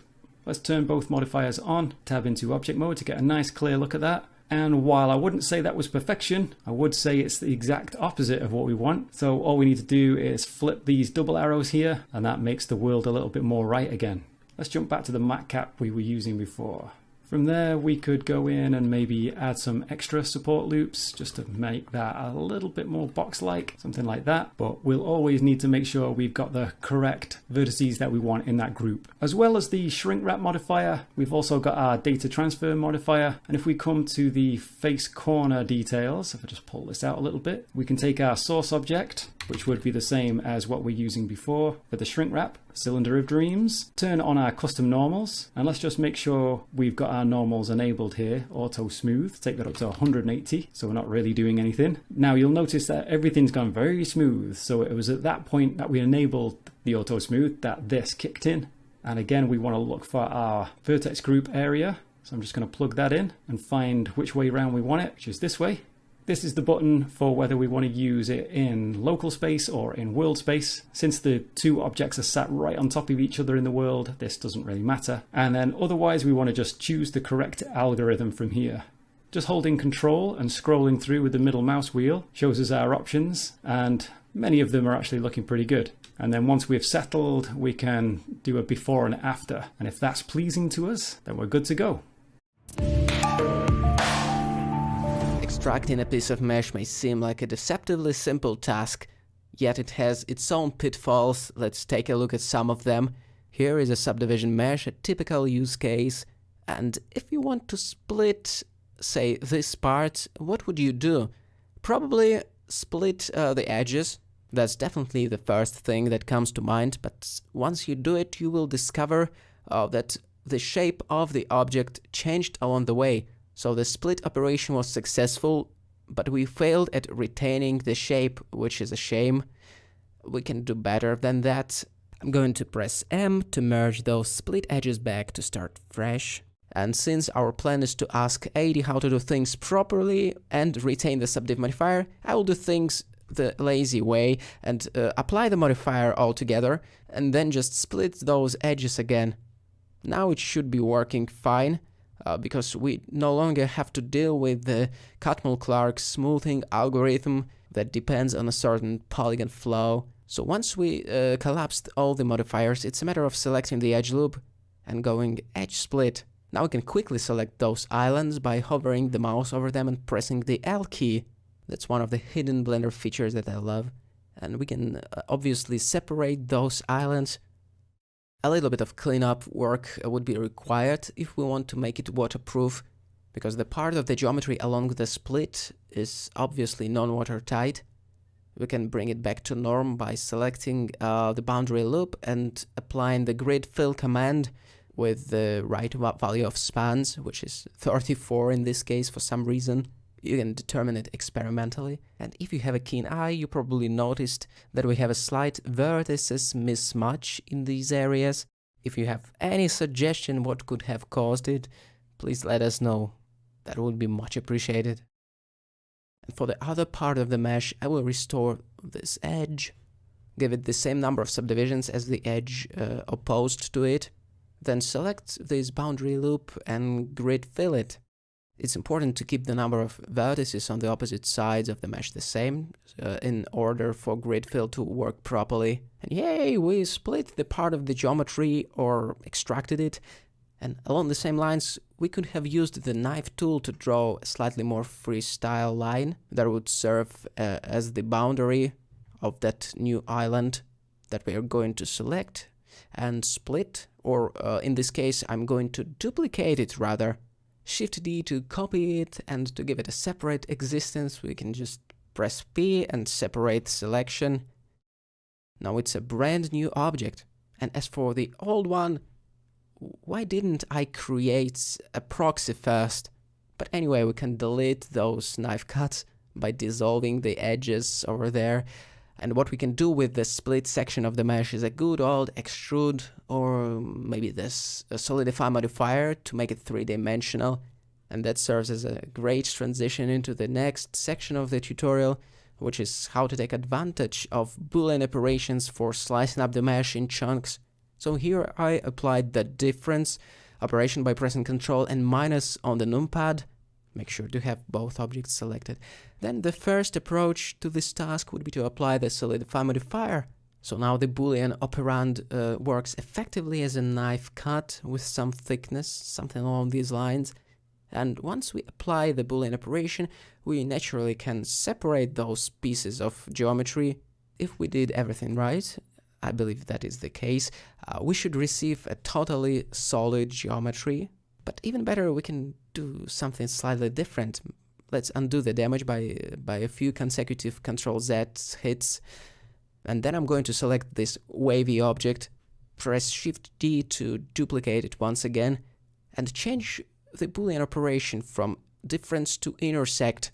The combination of those operations, as we've already discussed in the other chapters of modeling issues from hell, provide us the means for splitting the mesh in a few parts. And what is absolutely adorable about this technique is that it is non-destructive. In other words, the position, scale and shape and whatever you can imagine about this cut can be changed on the fly and can be even rolled back if you don't like the result. Apparently this makes it a contender for one of the most interesting splitting operations in Blender. It is just so convenient when you acquire taste for it. Maybe one day you will become a Boolean ambassador on the internet, wearing a t-shirt with "Say No to Distraction" slogan. Just how I do it. Anyway, here is one more way of extracting a part of the mesh in Blender. If the mesh is initially flat, we can consider using the mask modifier, one of the most obscure modifiers in Blender, definitely. First, we need to obtain the face loop that will serve as a split, and then we can go over to the modifiers tab, add the mask modifier in, freak out at the mesh disappearing. So here we go. Panic! Time to panic. If it's a little bit scary, just hit tab to make sure it's still there. I'll use vertex groups to control mask influence. The weight of 1 will mean that those areas will be masked. Ctrl I to invert the selection and assign the weight of 0 to the rest of the geometry. Now simply jump back into the mask settings, point the vertex group to this freshly created vertex group and invert the influence.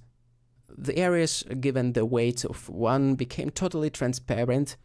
In some sense, we have disjointed the mesh already, even though it's just a visual effect, but it becomes final and very real if we just go ahead and apply all the modifiers right now. Sounds like a plan to me. So we have just tiered the bottom left quarter of the mesh with the help of the mask modifier, and then turned it into a solid mesh by unimaginatively using the solidify modifier. Why was it waving? Anyway, yet another type of this operation can be loosely described as shrink wrap retopo. Basically, we can think about it like this. When we redraw the topology of something, we are essentially extracting the part of this something. The retopo toolset becomes the extraction toolset. The ZBrush community knows and uses this method really often. We should do the same, probably. The secret ingredient is the shrink wrap modifier that simply glues the thing that we are redrawing to the original object. This way we really copy or extract the curvature. The resolution of this operation can be controlled in some sense with subdivisions. The more definition we need to see in the resulting mesh, the more subdivisions we need, as simple as it goes.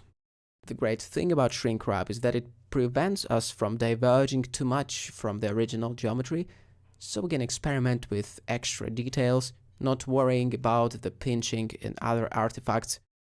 And when we are done with uncoupling this area, we need to simply give it a little bit of width or depth, optionally fix the normals as well, do the rest of the makeup.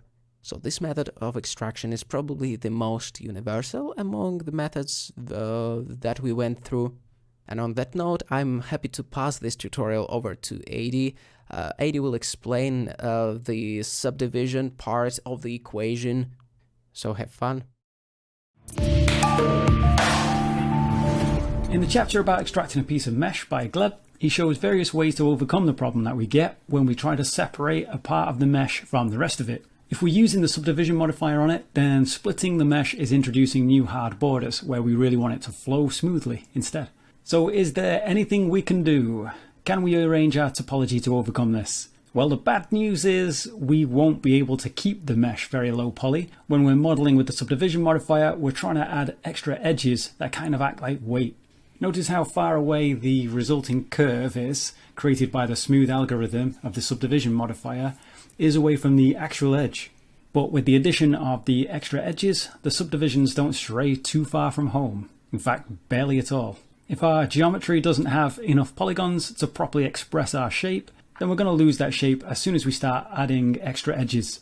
So the goal would be to not add too many polygons, but we definitely need more than we're starting with here.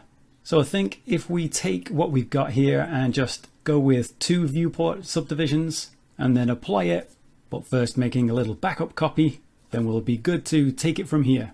Alright, so we've got very sharp edges on here at the moment, and we want to do that with our subdivision workflow instead. So what I'm going to do is come over to the Object Data tab. I'm going to crank this all the way up to 180, and then we've removed those sharp edges there that were being automatically created based on that 30 degrees angle. And also if we come over to the modifiers, in fact let's just go Control 3, that's a shortcut for adding that subdivision surface modifier at a level of 3. I'm going to actually take that down to 2. Tabbing into edit mode, we can see all these creased edges. So I'm going to take all that with A and then Shift E and -1 to remove that creasing. So we've got our soft edges back again, and we're going to recreate that creasing with just extra supporting edge loops. I'm going to turn off the wireframe, which we can do here, or we can right click and give it a shortcut. I've got that actually set to the semicolon key. And the way that we're going to replace this creasing is actually pretty simple. I'm just going to tab into edit mode, Alt A to deselect everything. Then I'll go select, and then we'll just select our sharp edges. With that done, I'll go Control B, give it a little thickness, scroll the mouse wheel to create an extra segment, and then let's press P and take the profile all the way up to 1. So we can see the profile up to 1, segments was 2 in the end. Now it's going to maintain that original edge that we got. It's not really going to push it out of position. And now we have our supporting loops. We've got that nice tight edging detail where it looks a little bit more realistic because it's not so ultimately or perfectly or infinitely sharp. To extract a portion would be very similar to how Gleb has already demoed it, but first we're going to take a step back. So I'm actually going to undo with Control Z a few times till just before that bevel there,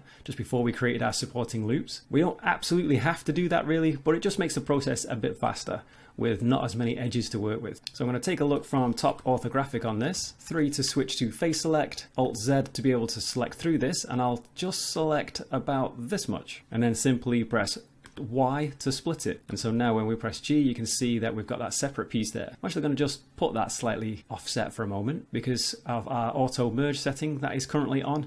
Depending on certain actions that I do, I may accidentally unsplit everything. So with that, I'll go Alt Z to make this a little bit clearer. And also I'll just take off the modifier so it's clearer still. H to hide that, 2 to go into edge select. I'll Alt left click this edge loop here, and that's the area we want to fill. But actually, to make it easier still, I'm actually going to select all of these down the side and just dissolve them because they're not really helping us. And then again, I'll get that edge loop and then Control F to do a grid fill. After we dissolve those edge loops, we don't really have many spans anymore, so we can take that all the way down to 1, and that should work perfectly for us. Alt H, and then let's remove those same edge loops on this side, just dissolve that, and then let's press L, hovering over this piece, and then go Shift H to hide everything else. And then I'm going to select this loop by selecting the first edge and Control left clicking the other, and then Shift select this one, and then Control Shift clicking this one. And now we can go Control E, and now we can go to bridge those edge loops. That's easy enough. And with this bit, I can take the whole section there and go Control F and grid fill. All right, let's go Alt H Alt A to deselect everything. I'm in edge select mode already, and I'm gonna grab our sharp edges again. Now we could go Control B and do this now, but you'll see that actually we create a little bit of an uncomfortable bit of geometry just in this internal corner. So I'm going to undo that and add to the selection the additional running off edges here. So Shift Alt and left click this, Shift Alt and left click this. And now we've got all those edges. From there, just Control B, hold Shift if you want some fine control. And now we have no uncomfortable geometry there. Nothing distorting too drastically. All right, so we've basically done what we wanted, but we also show how this isn't really working correctly, and we can almost see it already, but we can really see it when we enable our subdivision surface modifier back on. We have this very distinct edge, which is not what we wanted. We wanted it all to be smooth. So not only do we have this extra geometry that while it's keeping it nice and neat around here, it's kind of completely being wasted as it runs off around the mesh. But it's also creating that crease, so we're in double trouble right now. Thanks to our auto merge setting, what we can easily do is just take this edge, double tap G and slide it in, and take this edge and do the same. And now we notice that coming out of this edge, we've got these 3 supporting edges, and it maintains as quads. Now all we need to do, I'll just turn this off, making this obvious, is select this loop and select this loop, and all of that stuff we don't need. So I'll just go X to dissolve. But actually, I've forgotten to do this to the other side. So very quickly, I'll just join those two up with J. And then there's one more correction I'd like to make, since it's still probably going to be creasing, which we can see slightly there. So I'm just going to fix that a little bit by taking this edge and sliding that up, and taking this edge and sliding that to the side. And I'm going to do that to the same underneath. I'm going to take this, slide that there, and take this and slide that there. So what I was doing really was just taking the diagonal edge that we have coming from the corner and just continuing it a little bit more. And that means now that these 2 edge loops aren't required. So I'm going to X and dissolve them. And with that, we've got everything we need for this fairly simple shape. So I'll turn on our subdivision surface modifier, and that's pretty much the best we can do. There's a little bit of pinching there, but without using something else to copy our normals on, or something to shrink wrap onto, that's basically as good as it's going to get. For very simple shapes, it's possible we might be able to get away with just what we've done here. The process for a more complicated shape of extraction is basically just the same. So let's take our earlier mesh, we'll apply the subdivision surface modifier and get rid of the creases and any hard edges. So here I'm just cutting through with the knife using Z to make sure that I'm cutting all the way through. Then I'll just extract it by selecting it all and pressing Y to split the selection. Then I'll remove those edges along the side that aren't basically doing anything. And to fill in the spaces, rather than using edge loops or grid fill, this time I'm just going to press F multiple times to close those gaps. Then I'll go through using J to connect up some vertices that are just way too lonely in the middle of a face here. Basically, I don't like to leave too many polygons that are very concave, and these are n-gons for that matter as well. So this shape, which is just a concave n-gon, becomes this shape, which is 2 quads, which have no concave issues. Then I'll run the Select Sharp Edges tool and add those new edges we created to fix those concave shapes a moment ago. And then we can just use Control B to bevel them. That creates some odd geometry that we can just then go through and merge together. I'm merging those by pressing S and then 0 to just scale them into oblivion. Because of our auto merge option, that cleans up any overlapping vertices for us. And we'd need to do that on both sides. And also there's a little distorted concave face I've missed there, which I'm correcting using the J key, joining those 2 vertices there. But as we've looked at in other videos, once we start introducing in more complicated shapes where we rely on our poles to direct edge flow, or we're creating poles from using n-gons or triangles, as we've got plenty of here at the moment, this is where we're going to need to think about using a backup mesh that has perfect normals, so that we can copy those using the data transfer modifier. Let's quickly set that up for this more complicated example. So I'm going to need to take this again and just set this up so I can apply this, come over to the Object Data tab, turn that all the way up, tab into edit mode, select everything, Shift E, -1, deselect everything with Alt A, because instead I just want the sharp edges. And then Control B, make sure we've got 2 segments, make sure that the profile is all the way up to 1, come back over to the modifiers, and I'll just use the shortcut for this. I'll go Control 2, maybe even Control 3 actually. Let's really smooth those normals out. So this one is our perfect, and let's come back to this. Tab into edit mode, 3 to select faces. I'm going to Alt left click this loop and this face loop, and then grow the selection with Control and plus on the numpad. And then I'm going to come over to our vertex groups, click plus, and then let's click assign, and how they'll all have a weight of 1, where everything else will have 0. Let's come back over to the modifiers. I'm going to give this a data transfer modifier, and we're looking for our perfect main mesh, and it's the face corner details, the face corner data option, and we're looking for custom normals. And we can turn off this option here, and we can just use our local space instead of the global space, since we've got these separated. And I'll use the group. Let's tab into object mode, and we can see how that's kind of broken things. So I'm going to invert the influence, and then let's just find a better algorithm.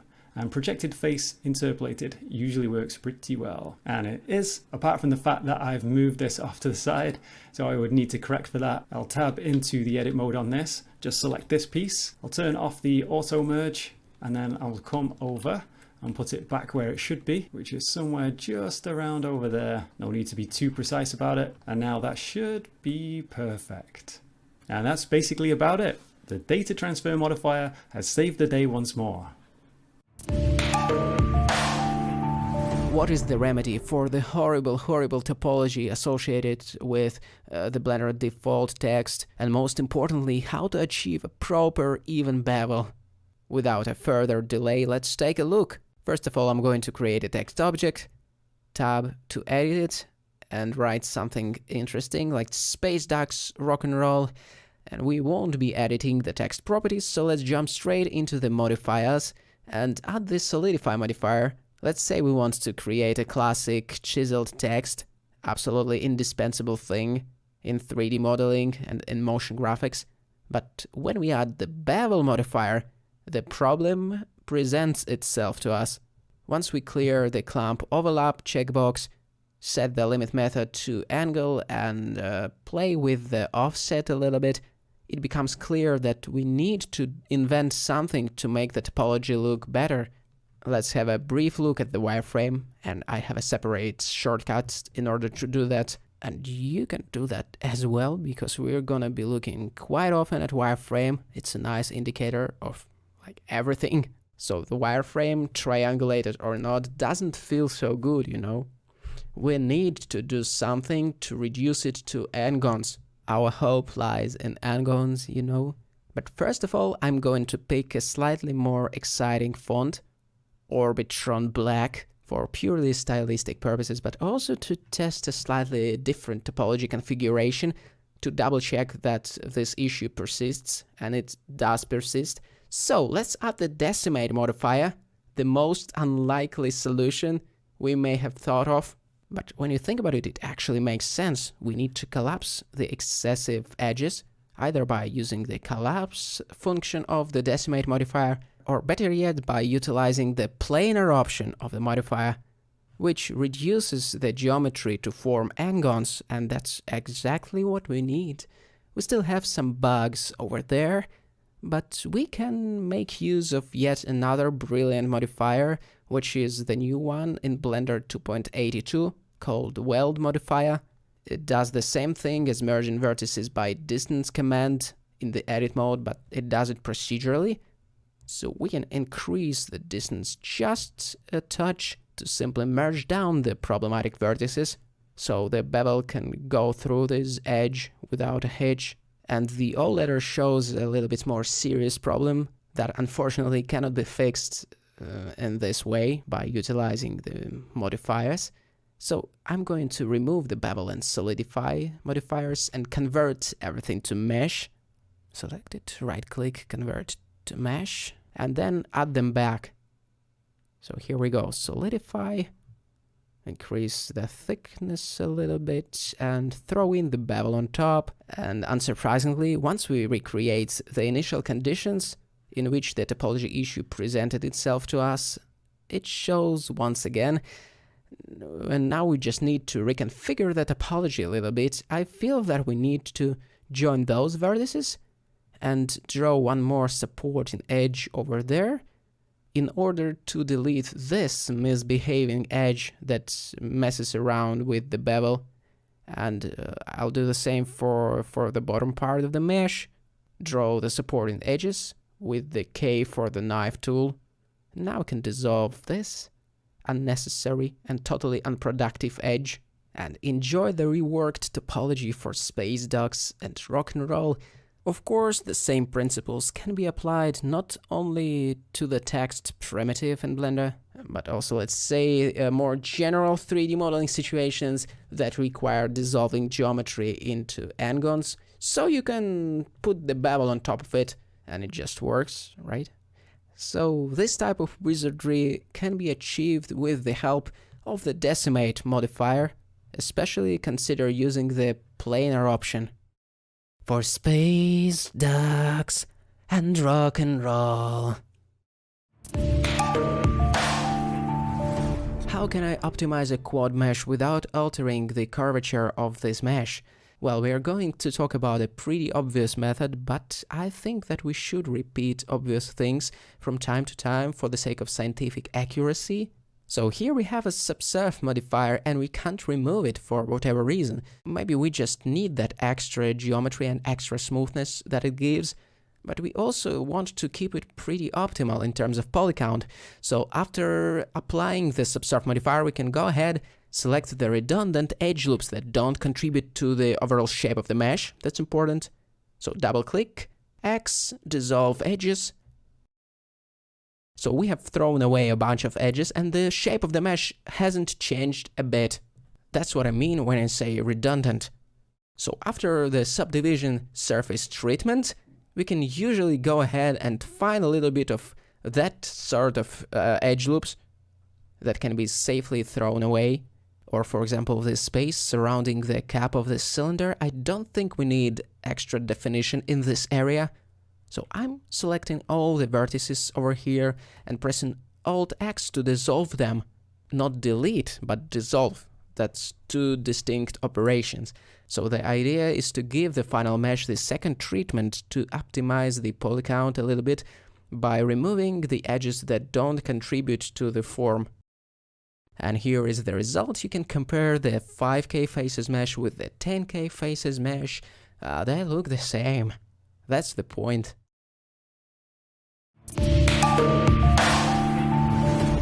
When the poly count gets high enough, your computer is going to let you know about it one way or the other. One of the ways your computer tells you this is by making something normally pretty simple, like moving a vertex in edit mode, super slow, or doing pretty much anything in edit mode super slow actually. So what options have we got? Well, let's start off with a good old faithful cube and convert it into a corrupted evil cube with the enchantment of a few simple subdivisions. Notice how we can slide up to 10 subdivisions in the tool. Actually, we can type in a value higher than this. Let's go to 100, which happens to be the true highest number we can type in there, for now anyway. Also, notice how Blender tends to remember the values of previous tools used, like with the bevel tool. If we set the bevel to have 8 segments, for example, and then go to bevel again, then expect it already to be set to 8 segments, as you can see here. That's what makes me nervous about going back to subdivide this cube again. But thankfully, the subdivide tool gets reset back down to 1. This is because the Blender developers aren't sociopaths. If we were to subdivide again by another 100, the computer isn't going to speak to me ever again, most likely.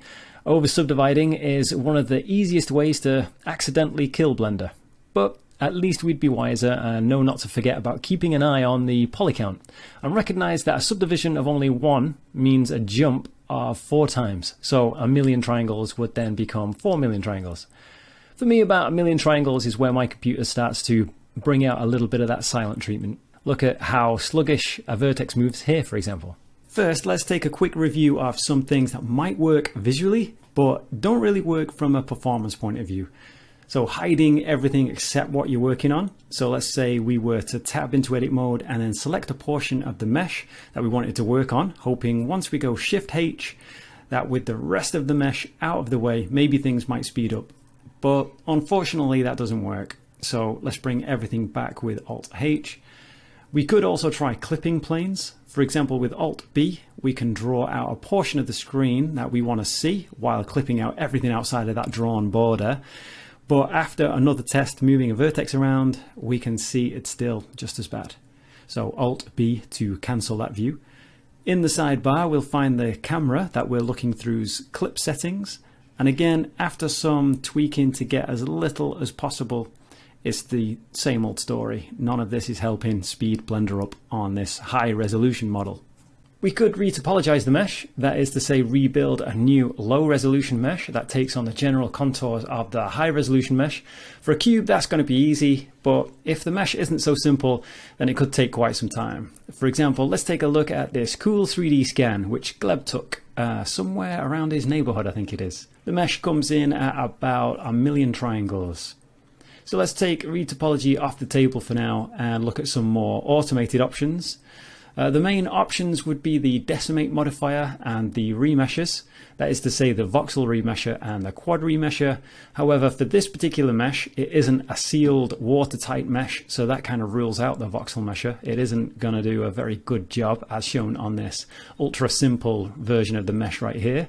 So I've kind of rebuilt it to demonstrate this, just so that it doesn't take as long on just a handful of polygons that we've got here. So that leaves the quad remesher, which is a much slower algorithm.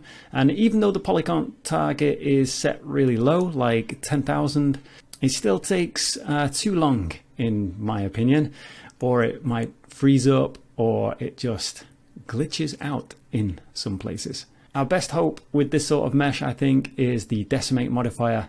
That'll try its best to first remove redundant triangles that aren't really contributing much to the overall shape, and then get more aggressive the more triangles you ask it to get rid of. So taking it down to say 0.5, or in other words halving the amount of triangles from 1 million to 500,000 or so, doesn't really seem to be changing the overall quality of it. We can see the wireframe on the right and a clearer look at that same mesh on the left. And when toggling the modifier on and off, we can see we could probably push this even further, but since my computer will still let me work at that poly count level in edit mode, that's probably good enough and the best path forward in this particular case. But let's say reducing poly count isn't actually an option. So in that case, the only strategy available to us that we're left with is to simply break it up into separate objects. I usually like to switch to wireframe mode to make my selections, just to ensure that I'm actually definitely selecting everything. And then it's just a matter of pressing P to separate and then choose the selection option. Here I've split the mesh into 3 separate objects, and now the poly count for each mesh means that working in edit mode is much more responsive, as we can see with that vertex. This can create a bit of a problem though, as there can be visible seams in the normals between the objects. Right now it's easy to see those seams because we have our outline viewport shading option enabled, but if we actually turn that off, we can still see it, though with this model and shading it's pretty subtle. If we use a much shinier matcap, it makes the problem a little clearer, but maybe with this mesh I might not actually bother correcting that seam, especially as it's not going to have a shiny material and the normals aren't really working that hard.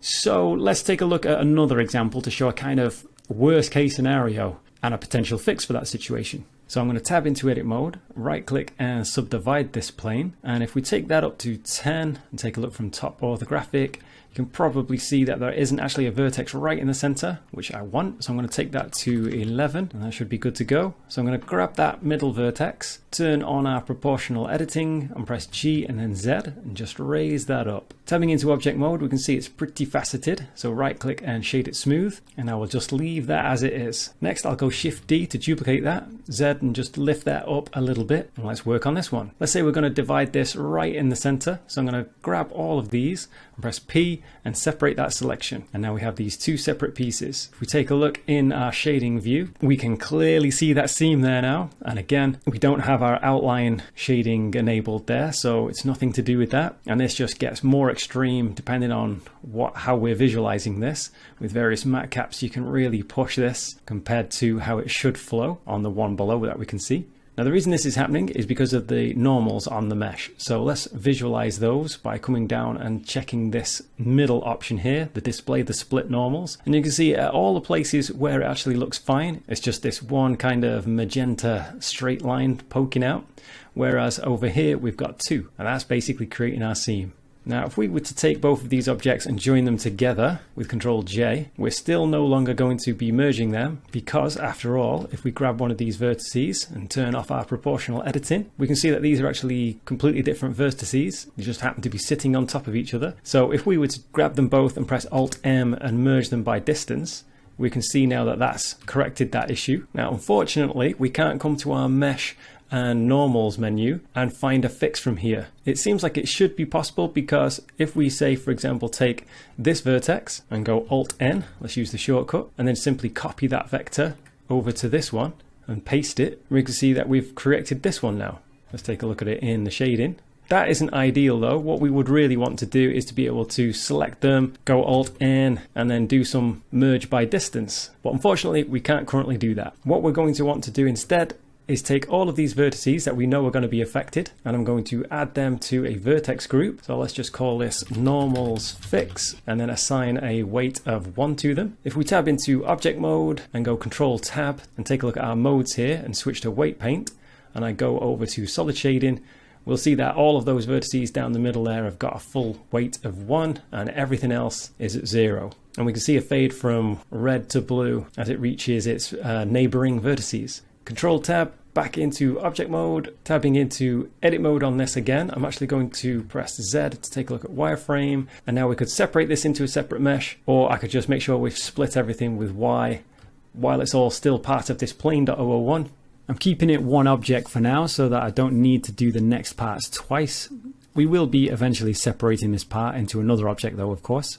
So the fix that we can use here is to come over to our modifiers and add a data transfer modifier. We're going to use our regular plane as the target, or as our source I should say. And then let's click on the face corner, and let's take a look at this in solid shading so that we can see the effect of this, and then choose custom normals. And now the normals are seemingly fixed. There's no seam down the middle there, but clearly that's not quite fixed because it should be much more organized. And let's press G and move this around, and you can see that the position of this is affecting how the normals show, and I don't want that to happen. So instead I'm just going to disable this option on the right here, which is the evaluation happening in global space. If we change that to object space, everything seems to look a lot better now. Let's just try this in a different matcap, for example this one, and we can see that's still looking nice and smooth.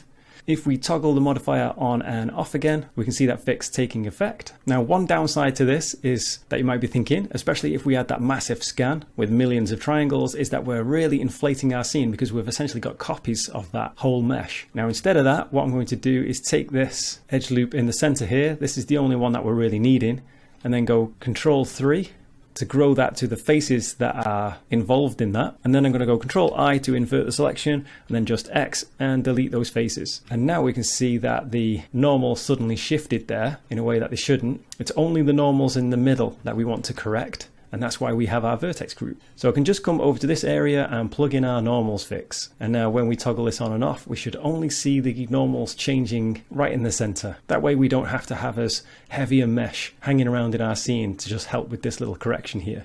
The next thing for us to do here is to take one side of it and actually separate it. So P to separate that selection. And now we're left with these two pieces. Let's go Alt A to deselect that. So we can see the seam has still vanished. Let's change this matcap to a very harsh matcap so we can really see it again. So this is all completely fine. If I want to see the before and after, I can shift select both of these, turn off all our overlays, which I like to do with Shift Alt and Z, which is the same as this button up here. And if we just click on this button here, we're just disabling it on the active one. If we want to disable it on both at the same time, I'm going to Alt click it. So Alt clicking there shows us our before and after.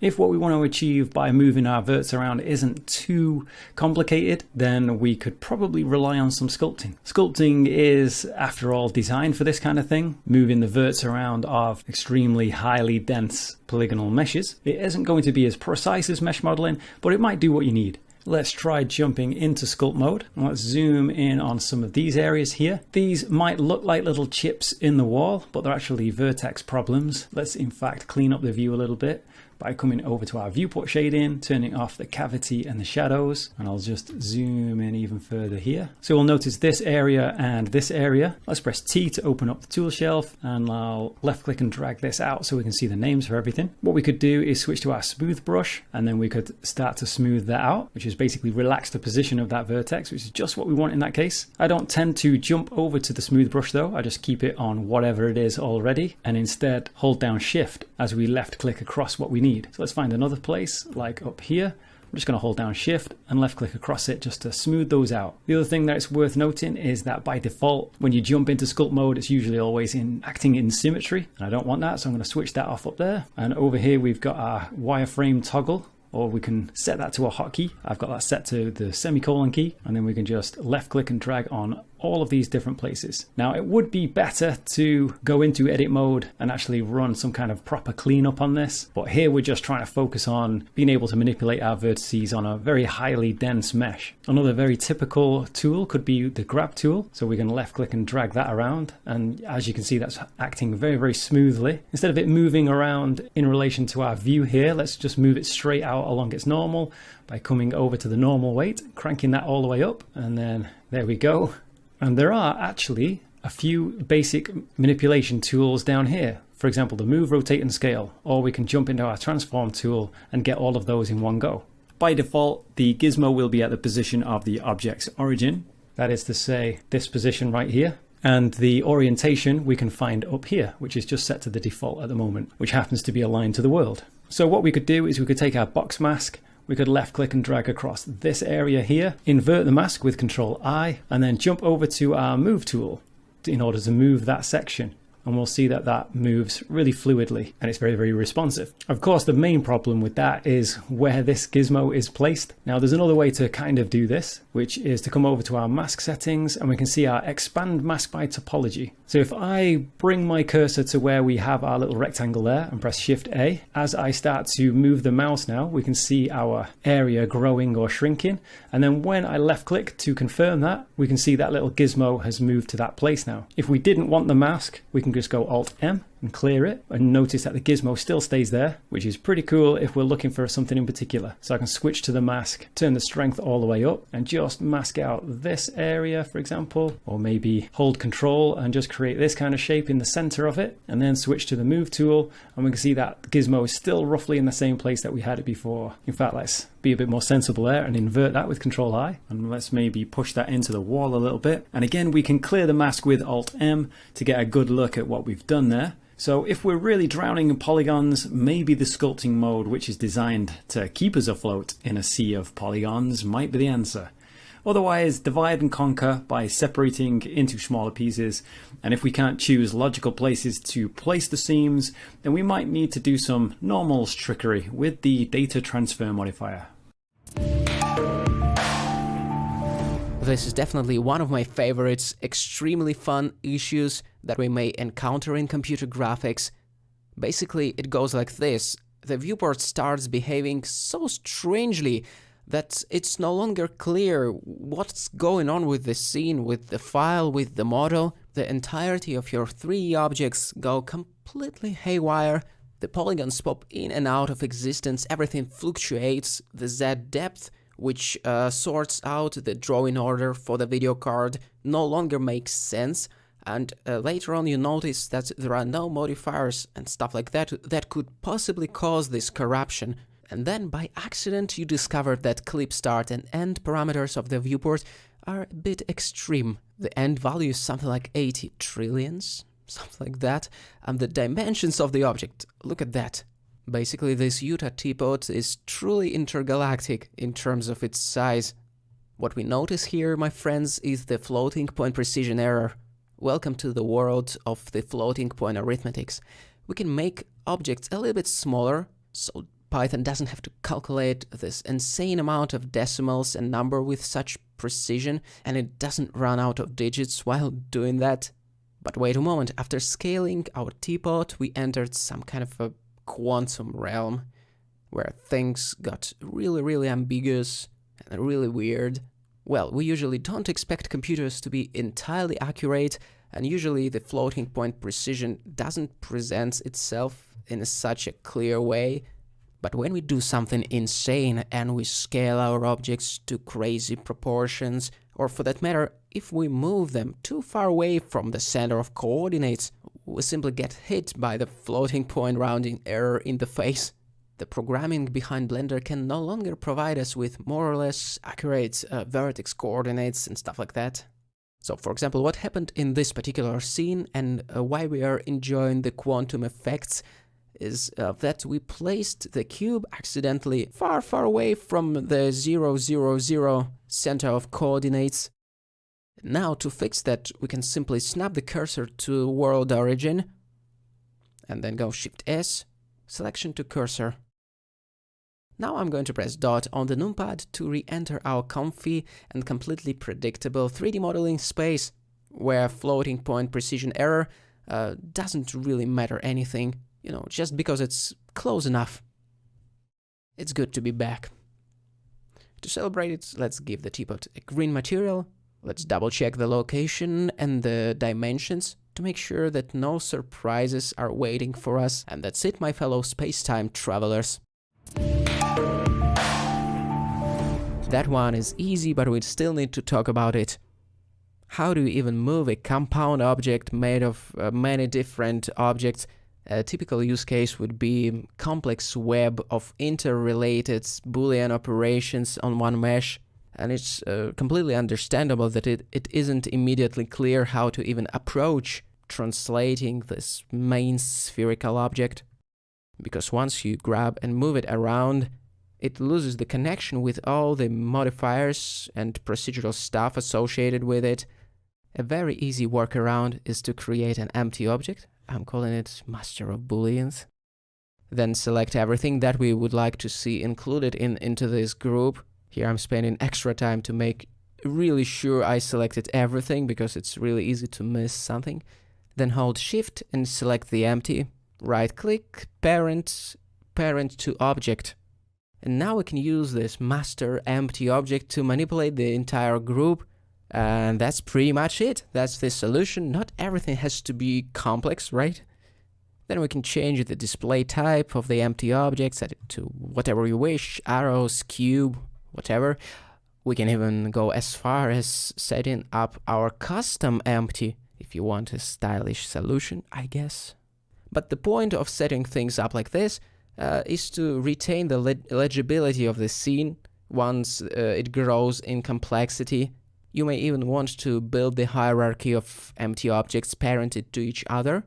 For example, we can tell Blender that this lens group should be parented to their own particular empty.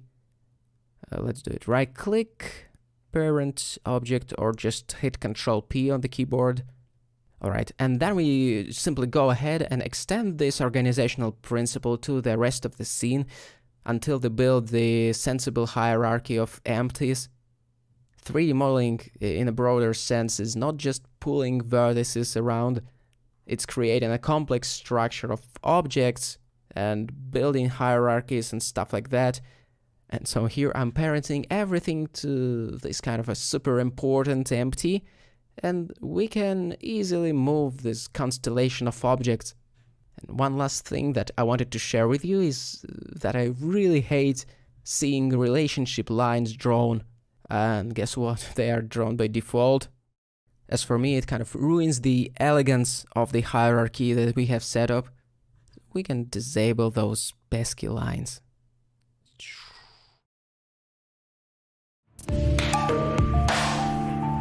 The mesh is exported from Blender to other applications, and game engines specifically rarely look as expected. I'm sure you know what I'm talking about. So let's imagine that our mesh looks absolutely proper in Blender, maybe aside from this little thing that we accidentally deleted or something like that. We have even set up weighted normals to get the best possible shading in Blender, absolutely professional, all that stuff. Now we want to export it to Unreal, so we go File, Export, and we go OBJ or maybe FBX format. These are two of the most popular formats. So we check selection only to make sure that only the selected model is exported, and we hope for the best. And arriving in Unreal Engine, we hit Import, select our model. Unreal presents us with this menu where we can choose a bunch of settings, but we will ignore that for the time being. And hooray, we see that we got a bunch of errors that may signalize that something shady is going on with our mesh. And yeah, right away we can see that the scale is off, but most importantly, the origin is misplaced. It was placed outside the boundaries of the mesh, and so rotating the mesh is a total headache. it's always good to recenter the mesh before exporting, so I'm placing the 3D cursor at the center of coordinates and snapping the model to the cursor. And I'm exporting it once again, choosing the OBJ format. As for the transform settings, it's application specific, so we won't be going into this right now. Alright, on re-importing the mesh in Unreal Engine, we will probably notice that it should snap to the origin point, or rather the origin point and the mesh got synchronized as they should. I will switch over to the brighter material just to see what's going on, and right away we can notice some of the faces has gone missing. That is absolutely a hint that we should fix normals. Going back to Blender, we can firstly check whether our normals look off, and by enabling the face orientation, we can definitely tell that part of the mesh is flipped. We can double check it by enabling backface culling checkbox, so now the faces that are turned away from the camera became transparent, and that's what happened in Unreal Engine. So we need to go mesh normals and recalculate outside, if that's a usual prop and not, say, a room. But it didn't work because our mesh is composed of many different subcomponents. It's hard for the recalculate algorithm to nail it. Nevertheless, we can select the problematic part manually and flip the normals for it. Nothing can beat manual inspection and intervention. So jumping back into Unreal, re-import.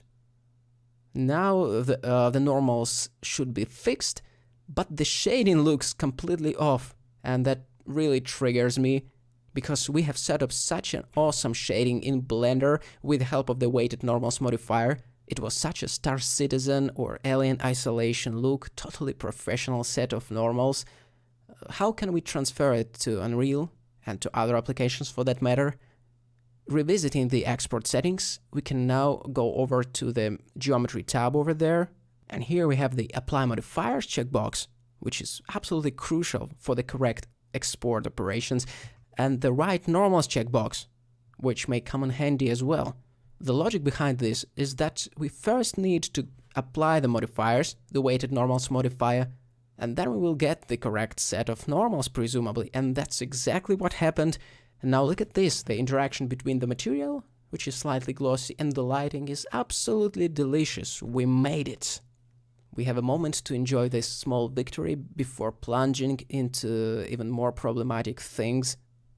And by the way, we could have used FBX instead of OBJ format. It works just as good in Unreal Engine. So let's quickly demonstrate it. I exported the FBX format, brought it into Unreal. We can see that the scale behaves a little bit differently, and the sub-objects were assigned different materials, but apart from that, it's pretty much the same process. Let's take a look at how Instant Meshes, the free software for remeshing operations, interpreted our OBJ model. And yeah, look at this! This is beautiful, absolutely gorgeous. That is exactly the reason why we're recording it. Now let's check how ZBrush treats our mesh. Let's see. Also not bad. Let's fast track forward a little bit, and I will tell you that it's because of N-gons. SculptGL, on the other hand, reads it more or less correctly, but actually no. The triangulation of the said N-gons went off rails, and you can tell it by taking a look at the wireframe. How about Sketchfab though? It interpreted our model just fine, because Sketchfab Importer knows how to read N-gons properly.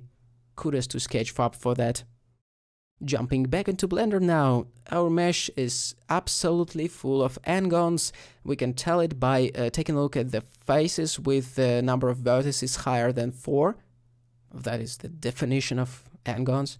Essentially, now we need to define how the surfaces will get triangulated, because otherwise the software will interpret it in some crazy way, chances are. Or at least it will be different across the broad range of software. So the very least we can do is actually activate the triangulate checkbox within the geometry settings in the OBJ exporter. That will do the trick. But there is even better way of triangulating the models for export. and that is the triangulate modifier. It's slightly more versatile than the checkbox within the export settings, simply because we can choose between two algorithms of triangulating n-gons, beauty and clip. The beauty one usually looks best out of these two, and the clip is the default one as far as I can tell. Also, let's not forget about the keep normals checkbox, because otherwise all our efforts related to weighted normals will go to waste, and that would be such a shame. So after we implemented all those tweaks, I'm re-exporting the model. I'm not enabling the triangulate faces checkbox because we used the modifier instead. Well, back to instant meshes, let's reopen the fixed mesh and see how it looks now. Much better. Not perfect, but no more holes. How about sculpt GL? This is how it looked. And let's compare it to the fixed version. So add my model fixed. Apparently it's no longer potentially harmful for your eyes. The topology looks more or less reasonable. At least it looks exactly like we defined it in Blender. ZBrush also loves our model after the fix. No more shenanigans. That is awesome. We fixed everything. Congrats. One last tip that I wanted to share before wrapping up the tutorial is this. If we applied the weighted normals modifier and thus baked the custom split normals, and we can check if we really baked it by toggling the custom split normals data. So, alright, if we want to transfer those normals to other applications, we really need to make sure that the right normals checkbox has been activated. Otherwise, it will not get through the barrier of export.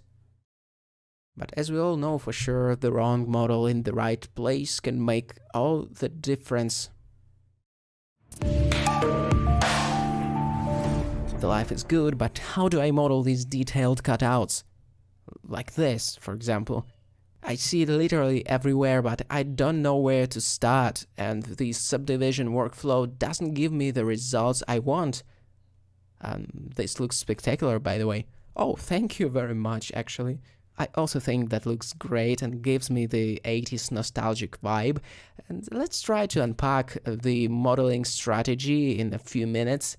To tell the truth, personally, I have problems with sub-D modeling such shapes because you have to plan many things in advance and you have to direct the topology flow for all the edges, and it requires a certain mental effort to pre-plan those things and to make sure you do it the right way. And on top of that, the mesh ends up being pretty dense, so let's try something different.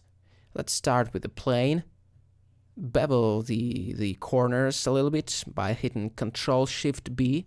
What I'm going to do next is start drawing shapes on top of this. I will use geometry instead of splines because I have easier time tweaking it. I find tweaking the Bezier splines handles a little bit unintuitive sometimes, so for this task I will resort to just using regular vertices and edges. And here I created a circle with 64 edges, and let's turn it into this capsule shape. And no practical need to restrain ourselves in terms of potential details that we can throw in. Blender can handle it pretty well. I tried to crash it and to cheat it somehow, but Blender prevailed. Anyway, those shapes are meant to be projected onto the plane, onto the underlying mesh. We can experiment with this style of the shapes, maybe add some double outlines, and we can copy this stuff around to save ourselves a little bit of time. Here I added a bunch of circular holes, which are pretty tedious to add in the sub-D workflow, and text with deleted faces. And in order to make it work, we need to delete all polygons and leave just edges. And we select it all and shift-click on the plane. It needs to be selected last. In other words, it needs to be the active mesh. Then I'm hitting Tab to enter the edit mode, and I'm going Mesh, Knife Project.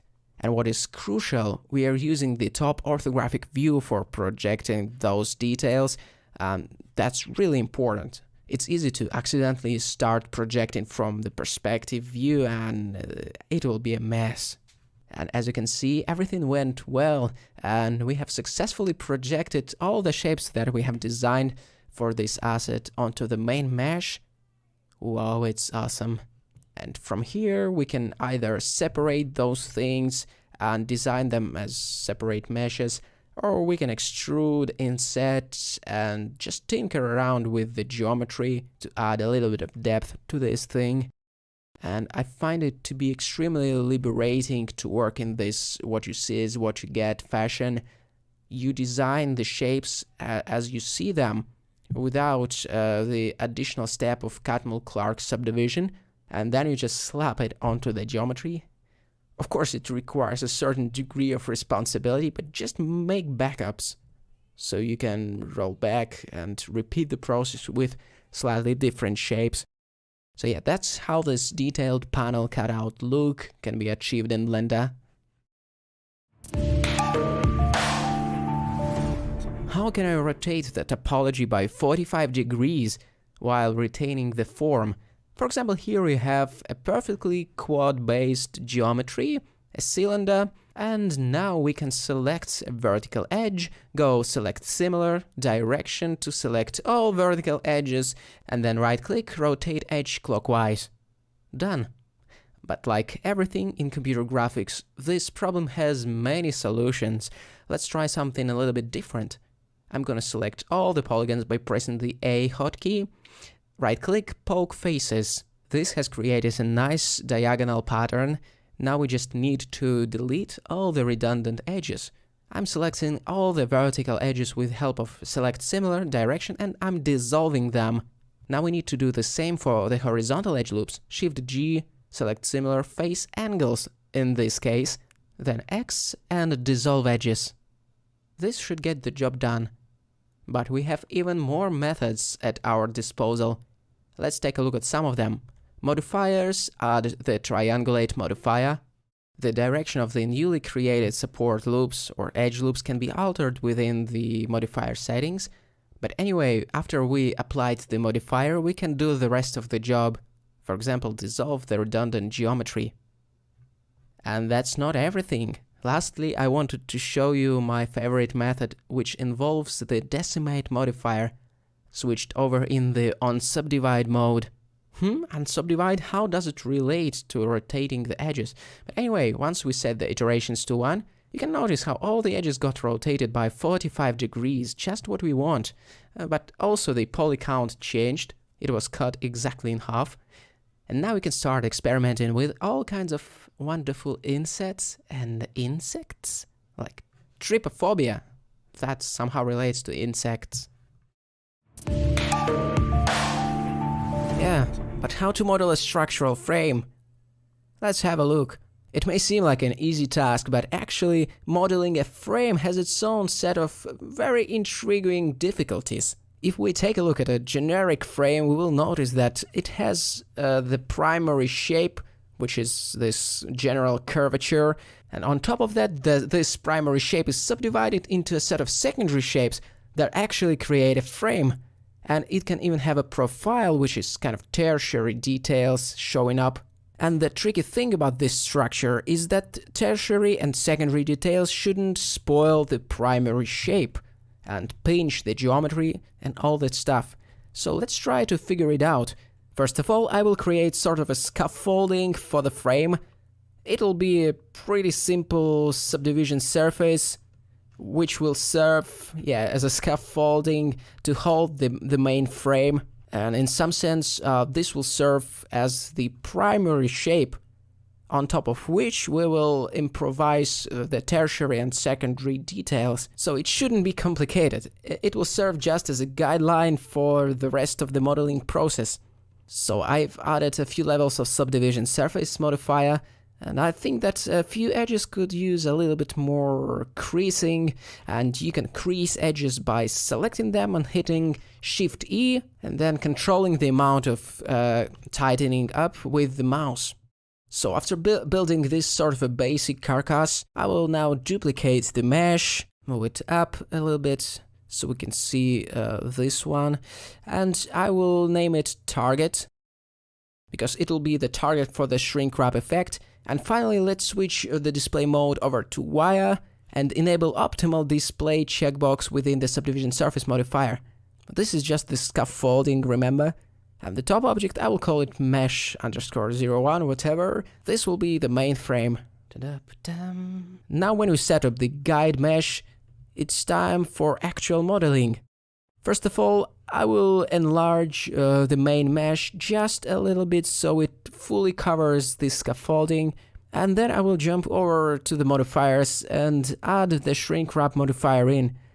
We have to pick the target. Thankfully, we named the object appropriately, so we should have no problem with this, I guess. As for the shrink wrap mode, I will leave it at the nearest surface point for the time being, and will increase the offset a little bit, so it doesn't protrude the underlying object. So what we have done is we conformed the shape of the future frame object to the underlying mesh, which is kind of a basic primitive geometry. Now we can start defining the shape of the structural frame. As this is a classical quad-based topology, I'm simply throwing in a bunch of supporting loops. Now I'm going to wipe out these faces to create an opening, and probably the topology here needs a little bit of update. The supporting loops over there will hold the edges a little bit tighter. I'm pressing Shift E for a little bit of creasing, controlled with the mouse once again, so we can create additional tension for those edges. And thankfully, because we have the shrink wrap modifier in the stack, the overall shape of the frame doesn't diverge from the guiding mesh too much, and we still see no real pinching in the polygons. And if we tried to pull off something remotely close without shrink wrap, we will bang our head against the wall of pinched geometry, so to speak. The completely ugly shading artifacts would simply jump into our faces. But with the help of the shrink wrap magical glue, we avoided these issues, and most importantly, we avoided bad shading. Alright, now we can solidify the resulting geometry to add a little bit of thickness, activate auto smooth if you haven't done that already, and I suppose we're heading into the right direction with this structural frame thing. It definitely looks okay. Now we can collapse the modifiers and experiment with adding a little bit of extra beveling to the inner side faces of the frame. I'm simply using a little bit of inset, and then E to extrude, Alt S to push it in the normals direction. As usual, a little bit of chamfering can serve as a finishing touch. Nothing special, just the bevel modifiers switched over into the angle mode, the offset set to taste, nothing too drastical. I definitely see some minor glitches here and there, but nothing that couldn't be fixed with the assistance of the weld modifier and quite likely the decimate modifier as well. This duo can potentially fix anything, I presume. Maybe. And as an extra in this tutorial, I will tinker around with the custom profile feature, which has been recently added to Blender. It works in a pretty self-explanatory way. You just set the profile of the bevel effect in this menu, and don't forget to set the bevel segments to some reasonable value, larger than 3, otherwise there won't be enough polygons to set this effect up. So this was yet another way of getting ourselves out of 3D modeling troubles by utilizing shrink wrap modifier. And if you want to iterate through dozens and dozens slightly different variations of the frame, just apply the mirror modifier with utilizing the bisect checkbox, and then simply move, rotate and scale the original object in the edit mode. Bisect will make sure that it's still a watertight mesh after mirroring, and all in all, that's too good of a trick to not be abused. Look at those shapes. Alien mainframe structures unlocked. Something that I wanted to add to the previous wireframe quick tip is how to use the skin modifier Essentially what this modifier does is that it takes a set of edges as an input and it helps to grow some flesh on those bones. First we need to define and later on separate the edges that we want to run through the skin modifier. And here I'm simply selecting boundary loops and then I'm trying to find the connecting edges between them so it makes sense, so it doesn't simply float in the air or something like that. I'm trying to make sure that all parts are more or less connected. And once we have this selection in place, we can go right click and choose separate selection. And now when we disjointed this part of the geometry, we can think about turning it into a wireframe, but not utilizing the wireframe modifier, but actually let's add the skin modifier instead. And now we need to scale down the points a little bit. So I'm pressing Tab to enter the edit mode, A to select all vertices, and if you don't see those vertices for any reason, consider enabling the X-ray mode in the viewport settings. And then I'm pressing Ctrl A to shrink them down a little bit. I'm controlling the radius with the mouse, and we pretty much turned the virtual edges into actual 3D geometry with the help of the skin modifier. The process is pretty similar to what we do with curves in Blender. The subdivision modifier is probably the next logical step on top of this setup. It makes everything a little bit smoother and it welds some pieces of geometry together. Or alternatively, we can ditch the subdiv modifier and use some chamfering instead. It certainly has its own flavor, and I'm not sure that I would use it for actual production. I mean the quality of the resulting geometry, or at least I would have certainly thought about giving it some love in terms of retopology. But anyway, that's a pretty interesting way of generating structural frames from thin air. But how to model a different flavor of structural frames that doesn't depend on quadrilateral topology? In other words, let's go full N-gon mode. Keep it simple, let's start flat and see the world through the orthographic projection. In other words, let's bring a little bit of two-dimensional flavor by utilizing the knife tool to draw the topology that we want for our structural frame. That's very easy, just hit the K key and then C to constrain it to the 90 degrees angle, and Z if you want to cut through, but because we have the flat plane, we don't need that at all. And Ctrl-Shift-B for beveling certain vertices, mouse wheel for increasing the amount of increments, and think about it as a vector drawing application, something like that. After we created the shape that we want for the main carcass of this thing, we can experiment with the secondary details. So I created some secondary object, which represents the hole that we will carve in the main mesh. And I'll delete all the faces. No, not all the faces, but only faces. So we are left with the edges of this thing. Now I think we can create a few more gaps. And as we are not utilizing the subdivision surface modifier, and thus are not limited to having a good quad-based topology, we can experiment with all kinds of shapes during this stage of the process. It's a complete what you see is what you get thing. So once you designed the shape of the gaps, you can bake this geometry on top of this plane that we have modified previously. I used the knife project tool to do it. Now we are approaching the fun stage of the process where you can allow your imagination to roam. Usually I just implement a few insets here and there, maybe for the side polygons as well, or just drawing extra edge loops will do the trick. So we can assign a different profile to these parts of the mesh. I for inset, E for extrude, Alt S to control the extrusion according to the normals of the surface. That combo never lets me down for creating such simple details. I for inset, E for extrude, Alt S for shrinking or fattening the polygons according to the normal of the surface. And so we can probably solidify the shape a little bit, maybe even make it watertight, but I don't see any particular reason for doing this right now.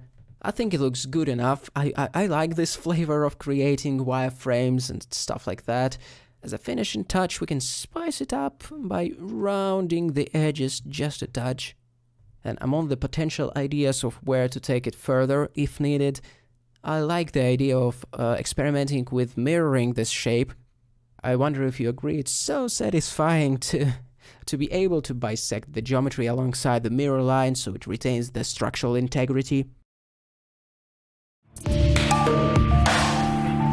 Modeling a corner can be one of those maddening modeling tasks because what we want to do is obviously so simple, but it's not always particularly obvious what we should actually do. And maybe depending on what you want would depend on the kind of technique you're going to go for. So for example, snapping vertices is an option. So let's create a corner with this very simple bit of geometry here. I'm going to go Shift D to duplicate it, X to drag it down this axis, and then R and then Y 90 to rotate it on the axis there. G and Z to move that down. I'm going to shift select both of them and then go Control J to join them. And then the idea is that we want this stuff to meet with this stuff in a nice corner. So snapping vertices is one way. So let's take a look at that. So make sure we're on vertex snapping.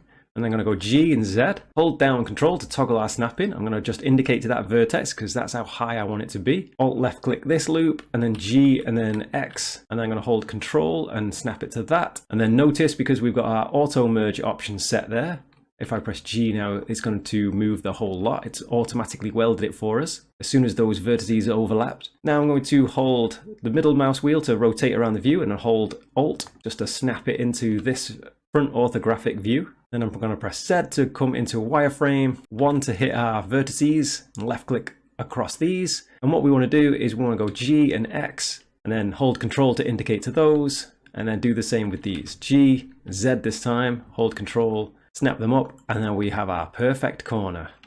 So that's the basics of the snapping method, which is all well and good, but it can get complicated depending on how detailed the geometry is that you're using. So if I tab back into object mode, Alt H to unhide this other object that I have, which is only slightly more complicated, but you'll see that the process starts to get a little bit longer. So R, Y 90 and enter. G, Z down to about here, shift select them, Control J, Alt left click this edge loop, G and Z, and raise it up to there. With this edge loop, I want that going down the X axis. Now I'm just going to hide this object in case it gets in the way as we get around to this part in the view. Z and swipe left to enter into wireframe view, just to make sure I'm selecting all the way through the mesh to the vertices at the back there.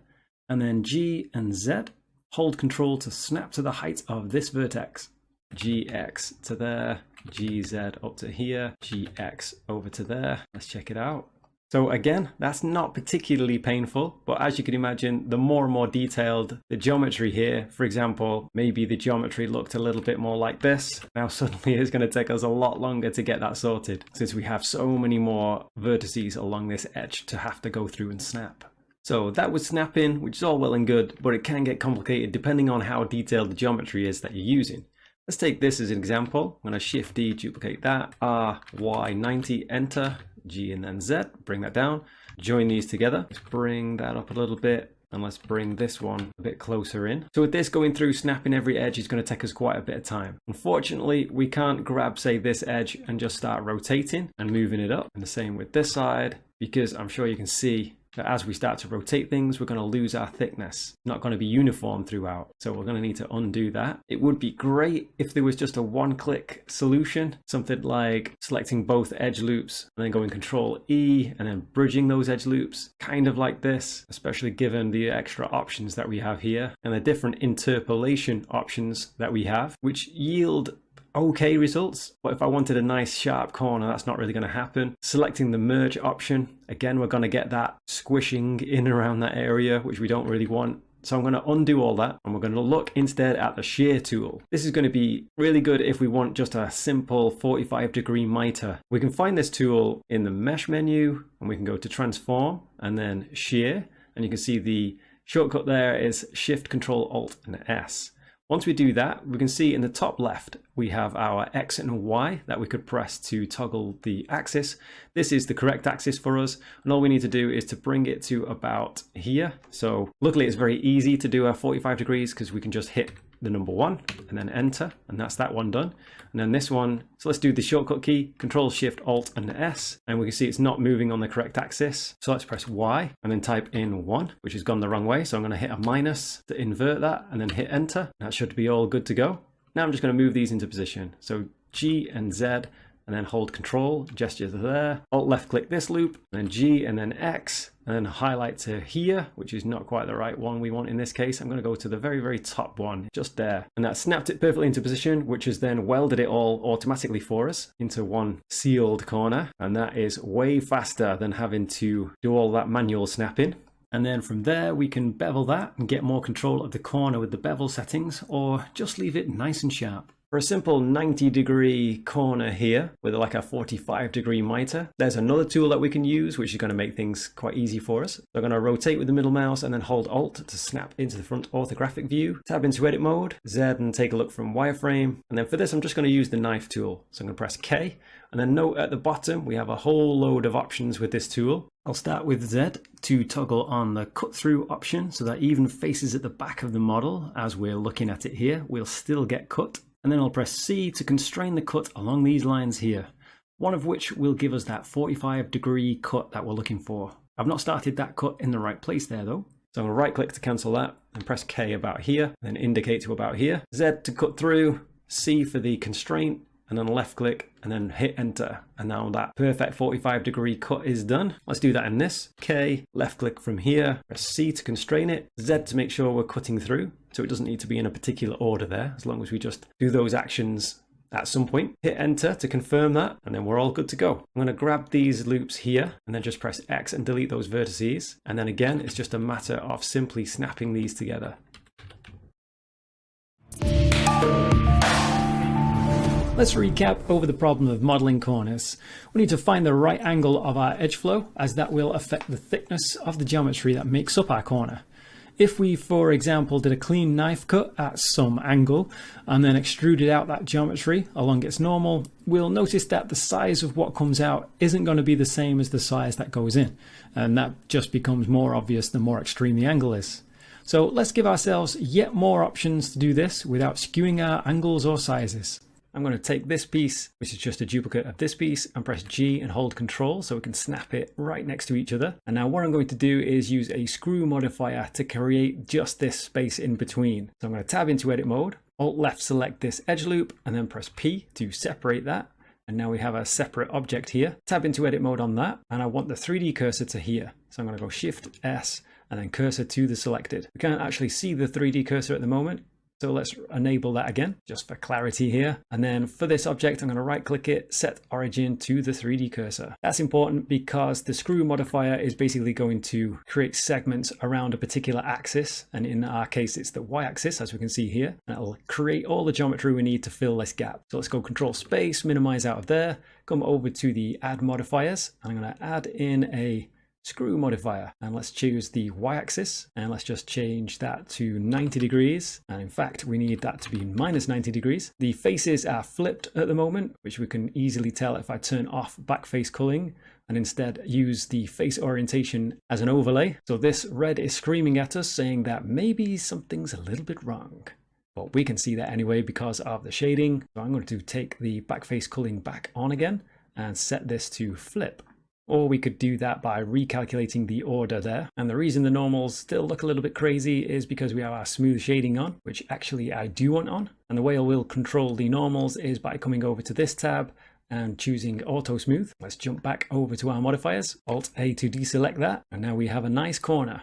Now the difference with this is we have control over the amount of steps that we want to use, but what could be considered a downside is the fact that we have this very sharp 90-degree corner on the inside of this elbow. Now what I'm going to do next is actually take all these objects, Shift D to duplicate them and move them over here. And what we'll do on this one is apply our modifier. In fact, let's combine them all together now. So Control J, tab into edit mode, select them all, Alt M, and let's merge everything by distance. Tab back into object mode. Let's fix the auto smooth normals on here as well. And I think that's looking pretty good. Part of the reason we can see kind of extra lines here is just because we have our cavity shading on. So I can turn that off and that might clean up the view for us. And then from there, we could actually just leave it like this. Or we could take it a step further, Shift D to duplicate, and we could try and take a look at this inside edge here. We could actually just Control B to bevel that. We have 6 faces on the outside, so we could create 6 segments here. And we can set that to any size we want. I'm going to choose to set that to a fairly small bevel though, in contrast to the outside one. And then from there, I'm going to switch to face select with 3, and then go Shift G. I'm going to select everything that's coplanar with this face and just press F. And then I'm going to do that on the same here, Shift G, coplanar, and then F. And that just changes everything into a very simple single face there. And that allows us to be able to select certain edges like this and Control B to bevel them quite easily, which isn't quite as easy if you have extra faces there. So for example, like this, we can see when we go to do the same thing, the exterior isn't working too badly, but on the interior there, we're getting a little bit of problem. And let's just take a little look at correcting this geometry if we wanted to. If we wanted to return it all to quads. So again, Shift G, coplanar, but this time I'm just going to delete it with X, delete those faces. Then I'll select these two, press F, and then it's a fairly quick job of just selecting this top edge and keep pressing F until we get to the end. And then we can do exactly the same here. 3 to select this face, Shift G, coplanar, X to delete that face, 2 for edge select. I'm going to shift select these, press F to make that face there, select that edge, F a whole bunch of times, and there we go. Now that way gives us ultimate control over the bevel at the outside and the inside, but if we weren't too concerned about that, we can actually take the screw modifier a step further. So for example, let's take this piece and we can see that we actually have an axis object. So let's do that. Let's go and create an empty, Shift A, empty plane axes. Take this object here and now we'll find that empty. And now it's important for us to just move this along the x-axis. So G and then X, and then we'll see we're actually creating that 90-degree corner, but we're giving it some nice internal curved faces as well. So once we've dropped it where we want it, like this, we can just select this piece, G, and then hold Control and snap it into position. Another tool that we can use instead of the screw modifier is the spin tool. I'm going to tab into edit mode, shift space to see our tools here, and we can see the spin tool right there. Let's middle click and hold Alt to come into our orthographic view here. And we can see it's rotating around the 3D cursor at the moment. So what I'm going to do is select that edge, Shift S, cursor to selected, and then middle click and hold Alt again. Now we're going to be able to spin our geometry from that point. In fact, let me just Alt left click the whole loop again. Middle click, hold Alt, and then I'm going to left click on here. And I'm going to hold Control to get some snapping here. But if I don't get it exact, whatever I might need, I can just come in here anyway and set that to 90. Or we could set the steps. We actually have access to the steps up at the top as well. I don't want that to be bunched in like that. So I'm going to use the green arrow here to just left click and drag that down. And then if we're happy with that, we can just press E and extrude down, Z to constrain that in that axis, and we're good to go. Shift space to set it back to the select box, which is my personal preference. Just a quick recap on the surprisingly tricky problem of modeling a corner, even though the concept is so simple. The major problem is balancing the thickness of the geometry that makes up the corner with the angles of the edge flow that goes into the corner. For a perfect 90-degree corner with that 45-degree miter in there, it shouldn't be too tricky for us to overcome that. But for more random angles, so for example, if I grab all of that and rotate it, I don't know, let's say minus 25 degrees, and we want these two to meet at a corner, then something that we can do is we can move that so that they intersect. And now, with one of those sides selected, we can go to Face, and we can find our Intersect Knife tool. Click that, and it'll find all those points where it was intersecting, and try to make the appropriate slices for us. Now I can select the edge loops at the other sides there, delete those vertices, and we've kind of got what we want, but as you can tell, it's not quite done it perfectly. So this particular method, with a bit of cleanup, might work, but it's a little bit unpredictable. Let's undo that a bunch of times with Control Z, and we'll talk about a slower method, but at least it's going to be able to handle these unusual angles. So 2 for edge select, and then I'm going to get the 2 edges we want to join, which would be this one, and then I'm going to right click, and I'm going to break out the TinyCAD tool, which we're going to need our TinyCAD add-on enabled. And then I'm just going to choose top option, auto, and then it's going to find that correct intersection point. And then we would just have to go through and do that same tool for all of these edges. That's not ideal though, because again, clearly we're going to easily get ourselves mixed up if we're not careful with some of these areas. And also that just might not be very plausible. It might be hundreds of edges that we have to meet at intersection. Just before we completely dismiss this method though, let's also take take a look at our line tool here, which again, you're going to need to have the make line add-on enabled to be able to see that. And I'm going to click from here, hold shift and gesture across the edge that turns orange there, which is the one we want to constrain our movement along.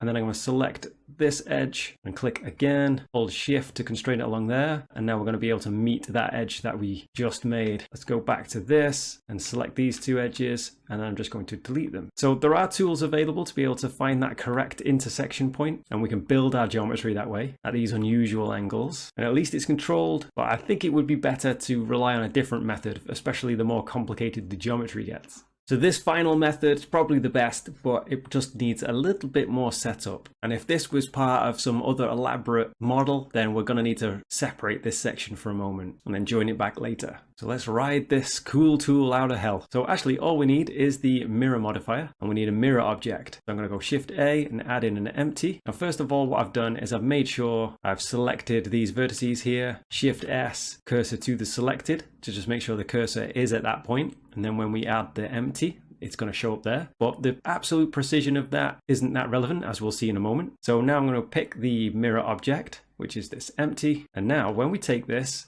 and when we press R to rotate and then Y, we can see we start to create that corner. So it's not quite perfect yet. So I'm going to select our object again. I'm going to choose the bisect. And again, that isn't ideal. So I'm going to flip that. And now it's going to cut away that extra geometry that we were trying to do with the knife intersect tool before manually. This is now doing for us. So now G and X, and I can slide that along where I want to make the actual corner. So as you can see, the actual position of this, if I move this up and down, the mirror object, it isn't really going to break anything, so long as it isn't right at the end of the geometry. And also, if we move it on the y-axis, left and right, it doesn't really affect it. So the actual position of the empty isn't too crucial. It's just mainly, in this case, the x-axis. And the best thing of all is that we can kind of actively, completely choose what angle we want. Bringing open the sidebar with the N key means that we also have precision over this. So we could go for about a 45 degrees there for this 90 angle, or scrub through and get any angle we want. Once satisfied, we can just select this object and just apply the mirror. And if we tab into edit mode on this, we should be able to see that it's all nicely welded. And if we then decide to extend this bit of geometry at all, I quite like to just fill that face with F and then E to extrude it along. This is a very quick way to change the orientation to that normal. But I could undo that a couple of steps and instead change our orientation to the normal. And if I show the actual gizmo for the move there, you can see that it's now aligned. We can press G and then Y, or just hit on the handle, and we can do further manipulation from there. Let's try and tackle this corner modeling problem from another angle. No pun intended there. So I have this object that we're going to create our corner with. So for example, right from the top, we could have this bend in some way. And as we've seen before, it can be quite challenging to figure out kind of exactly how to create that corner and make it all nice and neat. So let's explore this method here. I'm going to go Control R first of all, because we need an edge loop right down the center of our bit of geometry that we've got. Right click just so that it doesn't change on the factor there. So it's definitely in the center. And then the next thing I want to do is come over to the modifiers, and I'm going to create a bevel modifier for it. Now by default, that's got no limits. It's in essentially party mode right now. No matter the edge, it wants to try and bevel that and make it come along for the ride, the crazy bevel adventure. But we do not want that. We just want this central edge to be beveled. So I'm going to switch that over to weight, and now no edges have been given any weight whatsoever. So that's not going to make any effect. So I'm going to go Control E to bring up our edges menu, and then we've got edge bevel weight right there. And as you can see, as we increase this, it increases the power of that bevel. We're giving it more gravitas or weight.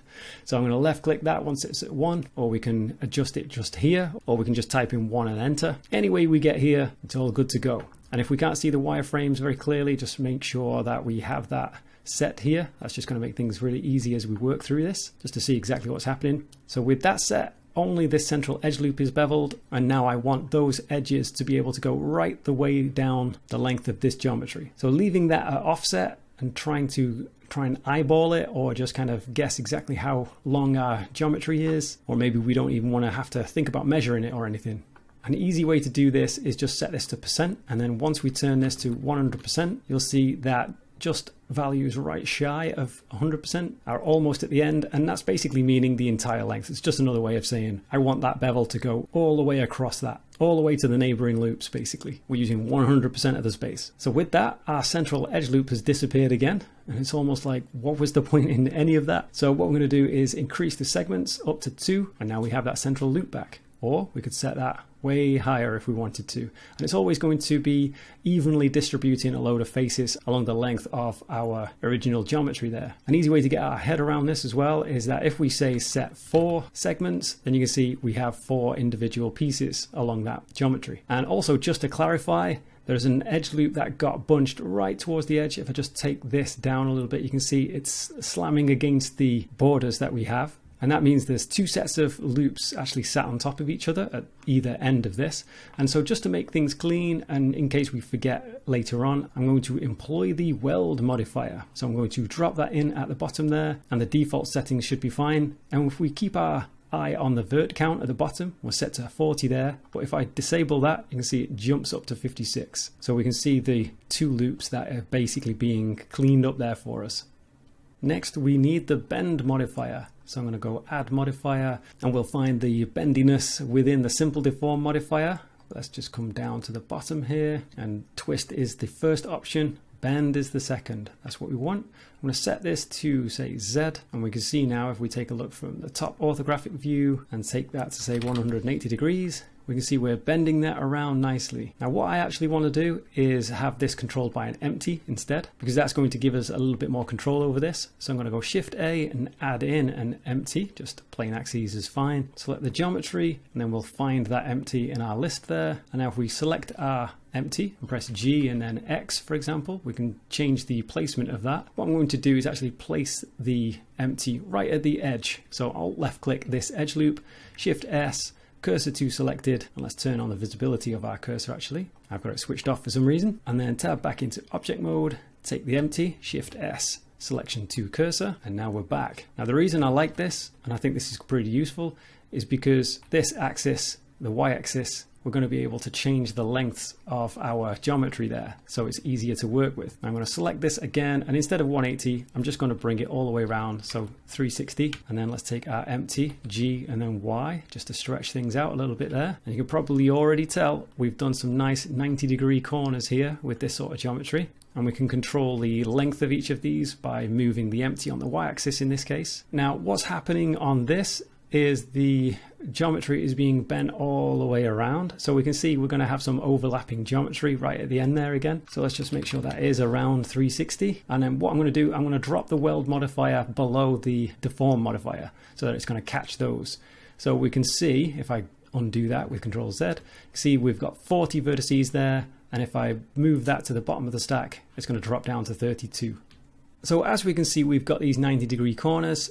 And the way to kind of determine that, the actual degree value that we want, because after all, we're just setting segments right here. The way to determine how many segments we need would be, for example, if it's 90, we just go 360 divided by 90, and it'll plug in the correct amount of segments for us. So for example, if we wanted a 60 degree, we just go 360 divided by 60, and that will show that we need 6 segments for these 60-degree angles here. Note that everything has to loop round very, very cleanly for this. So while 360 divided by 90 gives us 4, so does 360 divided by 95. It's going to basically round off what we need to get closest to the angle. If we're done with that, maybe what we can do is just Shift D to duplicate it, right click to leave it in place, and then just go up to object and then convert to mesh from basically what's visible, what was happening with all our modifiers there.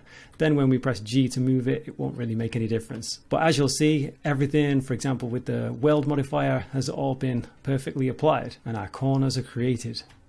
What I quite like about this particular method is that we can kind of see the corner all ready to go, and we can tap into edit mode, get access to the original geometry right there, and then press Control B and add in some extra bevels, for example, or add in some extra loops at the top and just add in extra detail. Just bear in mind, if we were to E to extrude, we're obviously going to wreck everything. And I say obviously just because there's this extra face right there and there's an extra face on this side. We're going to need to remember to delete, and as you can see, that still hasn't fixed it because we have to think about our edge weight. So we created an extra couple of edges there that didn't have the appropriate weight. So Control E, edge bevel weight, and then just press 1 to correct that. And now we can see that showing up properly again. We can come and switch off our wireframe just to make that a little bit cleaner. And then if we wanted to tab back into edit mode and continue to work on our profile that we have here from this angle anyway. So that's something to remember. We can't really change kind of details on the inside of this and start manipulating the shape on this axis, because remember, this edge loop that we have going around the center is being beveled and creates extra loops that get pushed all the way to the end on either side. And if we go high enough, by the way, on the segments, we're pretty much creating some nice cylindrical details that might work quite well as the frame of a camera, some robotic eye of sorts. Another way to do this kind of concept is to work with curves instead. So let's give that a try. Shift A, add a curve circle. And now let's move that out of the way. Let's zoom in. So with this Bezier circle that we have, we can come over to the circle settings. And then we'll notice that we have a resolution of the actual circle itself right here. For the resolution preview, let's pull this out a little bit, just for the U axis, which is kind of this area going around, as we can tell. So if we want more geometry to make it nice and smooth like this, we want this high.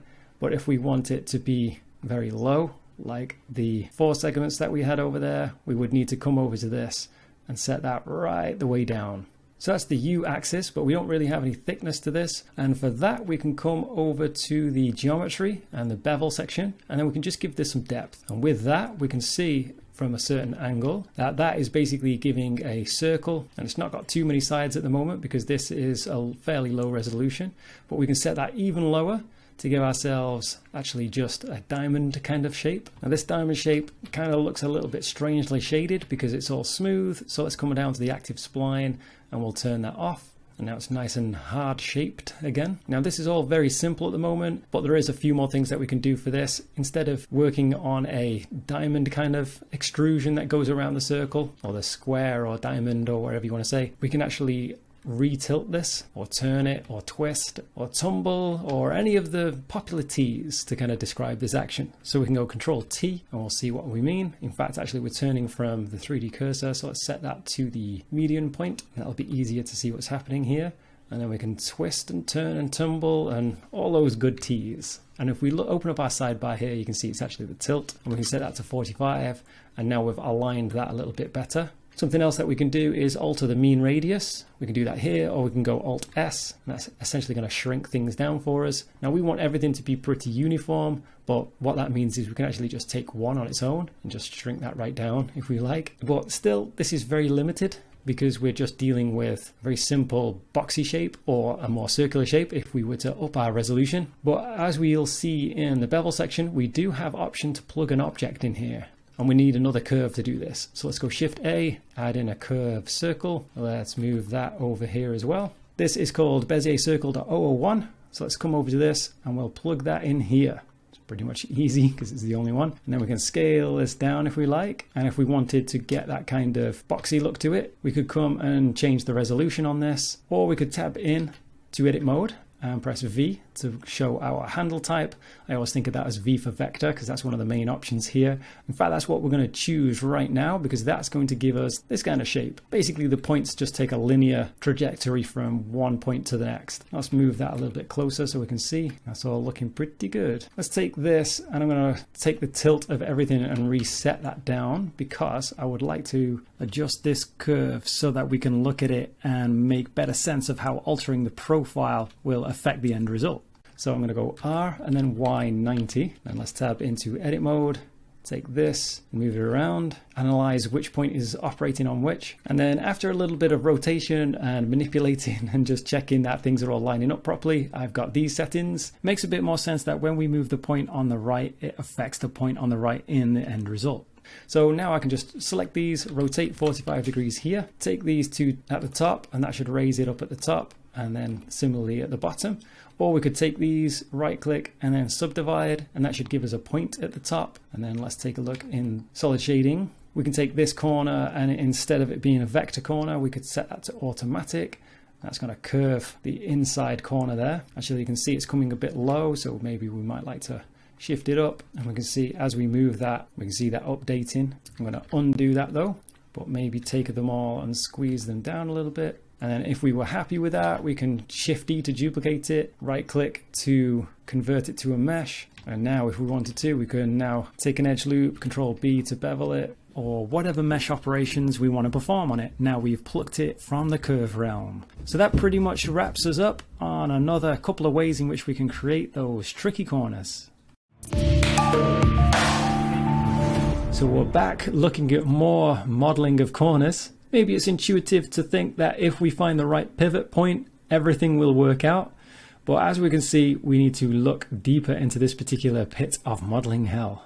Let's try and make a corner on a more practical example. Let's get this in action on this frame, this cool frame that we've got. Let's try and take this piece that we've got selected at the moment, and let's try and R and then X and rotate it around this way. If I middle click and then hold Alt to get the nearest orthographic view there, and then press R to rotate this, press G and then maybe G and Z and indicate to one of these vertices to try and get what we need. It's almost right. It's not quite sort of aligned at the top there, so we could choose to just press G and Z and indicate to that one instead. And also the bottom of this doesn't actually have any faces, so maybe we could just get away with that. We should always kind of ask ourselves exactly how precise do we really need this? But let's say we couldn't get away with this. We had to just find the perfect corner here. So I'm going to undo a few of those steps, and instead of rotating around the median point, which as you can see from this dashed line is just right around here, the center of our selection, let's change that to the 3D cursor instead and rotate there. And we can see that's not too bad. Maybe we could take the top of these instead, make sure we're right in the middle there in wireframe, Shift S and then cursor to selected. And now when we take all of this stuff, it's going to rotate around that point. But again, it's not ideal. It's not immediately obvious exactly how we would go about really creating that kind of corner on this bit of the geometry. So what I'll do is take a version of this and keep it safe with Shift D. You can hang out over there. And now we can take this piece, tab into edit mode. So let's keep our eye on the top left and see how far we're actually rotating. Let's say we want it to be about there, which looks to be minus 20 degrees. And I'll actually just keep that there for reference. So that's roughly what we want. Let's take another copy from our safety zone and bring that over here. And on this version, I'm tapping into edit mode and I go Shift D to duplicate it, and then everything else we don't need. So I'm going to X to delete all that stuff. Now from here, I'm going to select all of these vertices here and G and then middle click gesture this way to constrain everything along the Y-axis and then pull that right out because we're going to use the mirror modifier. So Control Space to minimize this view, come over to the mirror modifier. And what we'll do is move the cursor to here now. So Shift S, cursor to selected, and then let's tab back into object mode for we want to add an object. Shift A, empty plane axes. And then in the mirror settings of this object, we'll set the mirror object to be that empty. Now I think it needs to be the Y-axis, and we can bisect and flip. And now we can control our corner using this empty, R and then X to rotate it around. Now I think if we go R and then X 45, you'll notice it's a 90-degree corner. So what we need, if we wanted to do 20 degrees, like we think this was, then I'm going to go halfway. So I'm going to go R and then X and then 10 or negative 10. Then we've basically created our corner. So I'm going to move this over here for more safety and then take this one, Shift D to duplicate it, and then let's apply that and G and then bring this back over here. Now I'm going to rotate this back, R and then X 20. And now if we take a look from this orthographic view, you can see that's perfectly lined up now. We just need to replace this for what was once here. So again, let's take another safety copy and this piece, Shift D, duplicate them over there. I'm going to select all of these and hide them so that they don't get in the way. So with this piece, I can tab into edit mode and I actually don't really want any of those faces. So I'm going to press 3 and then X to delete them all. And then I'm going to bring this one over. Actually moving things at the moment is a bit strange because we're still around the 3D cursor. So I'm going to switch that back to the medium point and let's bring these closer together. And now what I'll do is tab into edit mode, press 1 for the vertex selection. I'm going to shift select these two and then go Shift S and then cursor to selected. That's where we want to snap to. And then let's grab this stuff, select all these, X to delete them. First though, we're going to need our 3D cursor here though, so I can reset the origin. Shift S, cursor to selected, right click it, set origin to the 3D cursor, and then put that cursor back to there, and then take this object, Shift S, selection to cursor. Next we can zoom in a little bit, G to just offset that a little bit, tab into edit mode on here, take all these, E to extrude them straight out, S and then Y 0 to flatten that, G and hold Control to snap along this Y-axis, and then what I'll do is join these together with Control J, tab into edit mode here. Now this center line, we're going to have double the amount of vertices that we need there, so I'm going to go Alt M to merge via distance, and then we're going to get rid of those 28 vertices.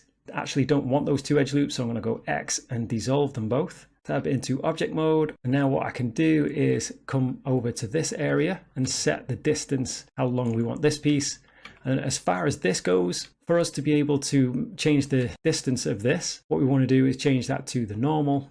I'll enable the move gizmo actually, so we can see what's happening, and that's not got the right normals that we want to move down. So I'm going to press 3 to take a look at this, and instead of just getting a general medium point, let's choose an active element instead. And that means that if I go to shift select this face right here, it should show that's exactly the axis that we want to move down. Tab into object mode, and what I'll do is bring all the other instances back with Alt H, and I'm going to see if we can kind of line these up a little bit. So these two I want to be the same on the Y-axis, which I can see here in the top corner. So I'm going to set those both to the same time by Alt left clicking on 0 and hitting enter. Let's zoom in a little bit. Middle click and hold Alt to snap into orthographic view, Z for wireframe. This one's the more perfect one, as you can see there, if you take a look at this little kink in this other one, which isn't quite right. So I'm going to take this, tab into edit mode on it, 1 for the vertex select, and then shift select around these, set that back to the global axis.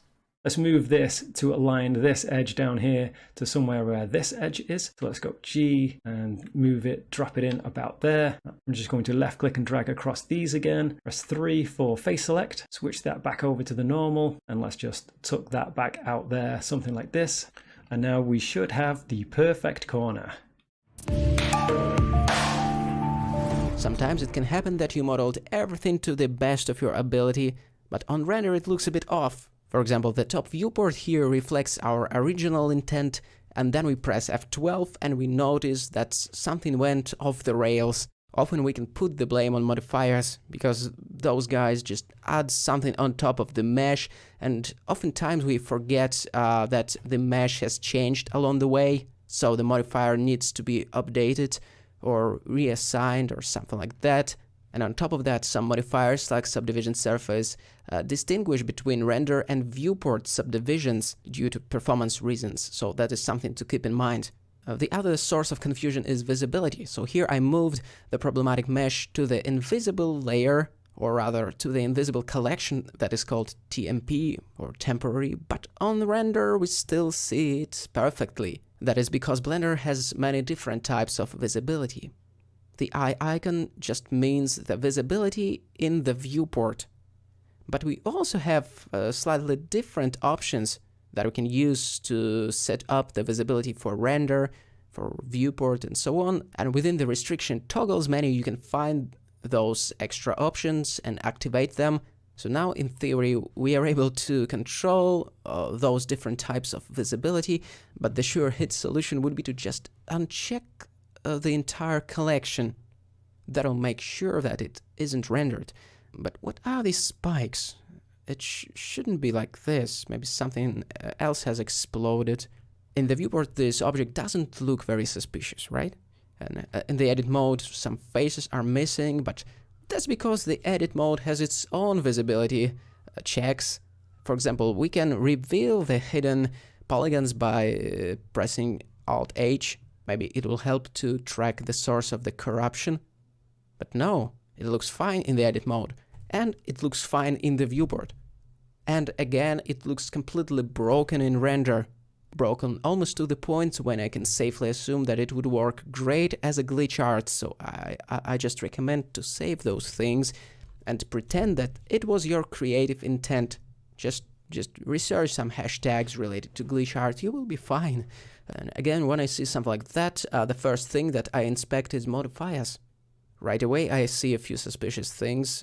The viewport subdivisions aren't quite in sync with the render subdivisions, but when we fix it, we discover that it wasn't the source of all the problems. So let's move on and inspect what other interesting things we have to consider when working with modifiers. Once again, the visibility checkbox. So, by now we have mentioned, I guess, 3 places where you can change the visibility of things. The show hide menu in the edit mode.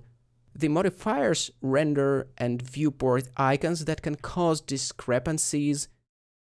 And as we can see here, the bevel modifier was the one that committed murder.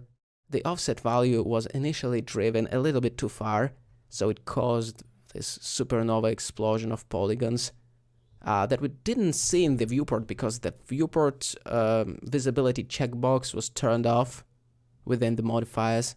And finally, it's always a good practice to pay attention to the outliner, whether you see the discrepancies there. The small checkboxes can cause a lot of confusion, and how I wish that it could work the other way around. Imagine that in the viewports it looks absolutely horrible, but once rendered it actually got much better. Well done, well done. My projected topology is a mess and I really never liked glitch art. That one is easy. So the problem is that you're trying to project things from the wrong orientation. So for example, here is how it goes. So you select a bunch of objects that you wish to project onto the main mesh, then you shift click on the main mesh, tab into the edit mode, go mesh, knife project, and you hope that everything will turn out great, but it doesn't turn out great for some reason. Actually, it seems that you ended up producing a passionate piece of glitch art. It would be a good idea to post it on forums, I would say. But anyway, let's make sure that we project from the right perspective or from the right viewpoint. In this case, from the top orthographic view, and let's repeat the procedure once again. Now everything should work as intended. And what I like about this technique is that the precision is super high and we can project very intricate details. Here I'm just checking out if everything got transferred all right. And it seems to me that we can wrap it up. So yeah, that's the solution. We just try to project it from the correct viewpoint, which is the orthographic top view in this particular case. The file with the model is corrupted. Yeah, tell me if this sounds familiar. You have a scene, you have a certain cursed object, and once you even click on this object or scale it a little bit, you get the error. Sometimes Blender just crashes. Yeah, that's what usually happens. You just find yourself staring at the error message and then at your desktop. So how to evacuate our 3D model from this cursed scene? There is a way out. First of all, if you can click on it, maybe you can copy it. Make sure you have the copy attributes add-on enabled, and then simply paste it into a fresh scene. But I'd like to propose even safer option to not even remotely touch the cursed scene at all. First create a fresh scene, then go File, Append, navigate to the folder with the problematic file, double click on it or just hit Append. Then I usually navigate to the Object folder and try to remember what was the name of the object in question. Maybe it was, I think that was a teapot, but actually as it turned out it was teapot.001, doesn't matter much. So basically we have just given a second chance to this teapot. No longer corrupted. Once the world around me seemed solid and predictable, but then everything started falling apart. The forces of chaos entered my 3D modeling realm, so I didn't know what's real and what's polygon soup. We can totally relate to it. But have you tried finding solace in this type of chaos? Maybe you will find a different perspective if you stop for a moment and embrace the chaos and creative perspectives that it gives you. Maybe what you always wanted has been to create glitch art. Just think about it and the potential universe of outcomes that wait for you on the other side. Hey, listen, we didn't want to include this particular modeling issue from hell in the video course because it's probably way too dramatic and even traumatic, if you know what I mean. Some things are better be left in their abyss. Otherwise, you may find yourself in some peculiar places. It's a pretty common thing that we're going to come across quite a lot when modeling. We're going to want a certain resolution in one spot and then a lot less in another area. But how do we control our polygonal flow to make that happen? In this chapter, I'm going to give you several methods. In fact, we'll go from high to low poly and then back to high poly again. And my hope is, if you've ever struggled with this stuff before, that after watching this, you'll finally have unlocked the secrets that may have been eluding you. Like a lot of modeling tasks, this can be done in a lot of different ways, but I've tried to develop a simple sequence of steps to get the desired result in the most intuitive way. Well, that's my hope anyway. So let's get into it and find out if that's really the case. Let's start with a dissolve method, going from 4 down to 2 via this junction along the y-axis, as we're looking here anyway. Now, so I can make use of the maximum amount of UI, I'm going to right click the select menu and just make sure it's added to my quick favorites. And then when I go Control Alt and Space to go maximum UI, when we're thirsty for some select in this UI desert, we can just go Q and quench our select thirst. All right, so this is pretty simple. All we're going to need to do is just select every other edge. And there's kind of a cool, quick way to do that. Once we've established a pattern, that is to say we've selected one edge along this ring and then the next one, we can go Control Shift and plus on the numpad and Blender will work out the rest of the ones that we wanted.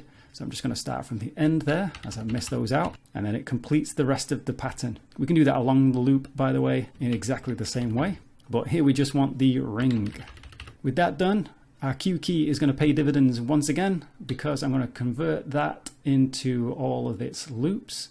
But we don't want to dissolve all of it. We're going to maintain the high density down here. So I'm going to press B and middle click across all of these to deselect them. And then I'm just going to go X and then dissolve. And now we're essentially done, really, because we have our 4, which goes down into our 2. But we have these obvious n-gons at this section. It's pretty easy to convert from here though, because all we really want to do is take the bottom corners of what was 4 polygons initially, and then just slide them up. So let's go through and select these. So this one and this one, and then the next 4 would be this one, then the next 4 would be this one, and so on. And then just double tap G to slide those up. Something we need to bear in mind is that that has merged everything. If I go Control Alt and Space just to switch back to this view, you can see along my toolbar at the top, I've got that icon enabled. That is just basically exactly the same as opening up our sidebar and finding the tool. And we can see under the options section, there's our auto merge. So we can find it within this view as well. But at this point, we've created our junctions and we've reduced our poly count going from 4 down to 2.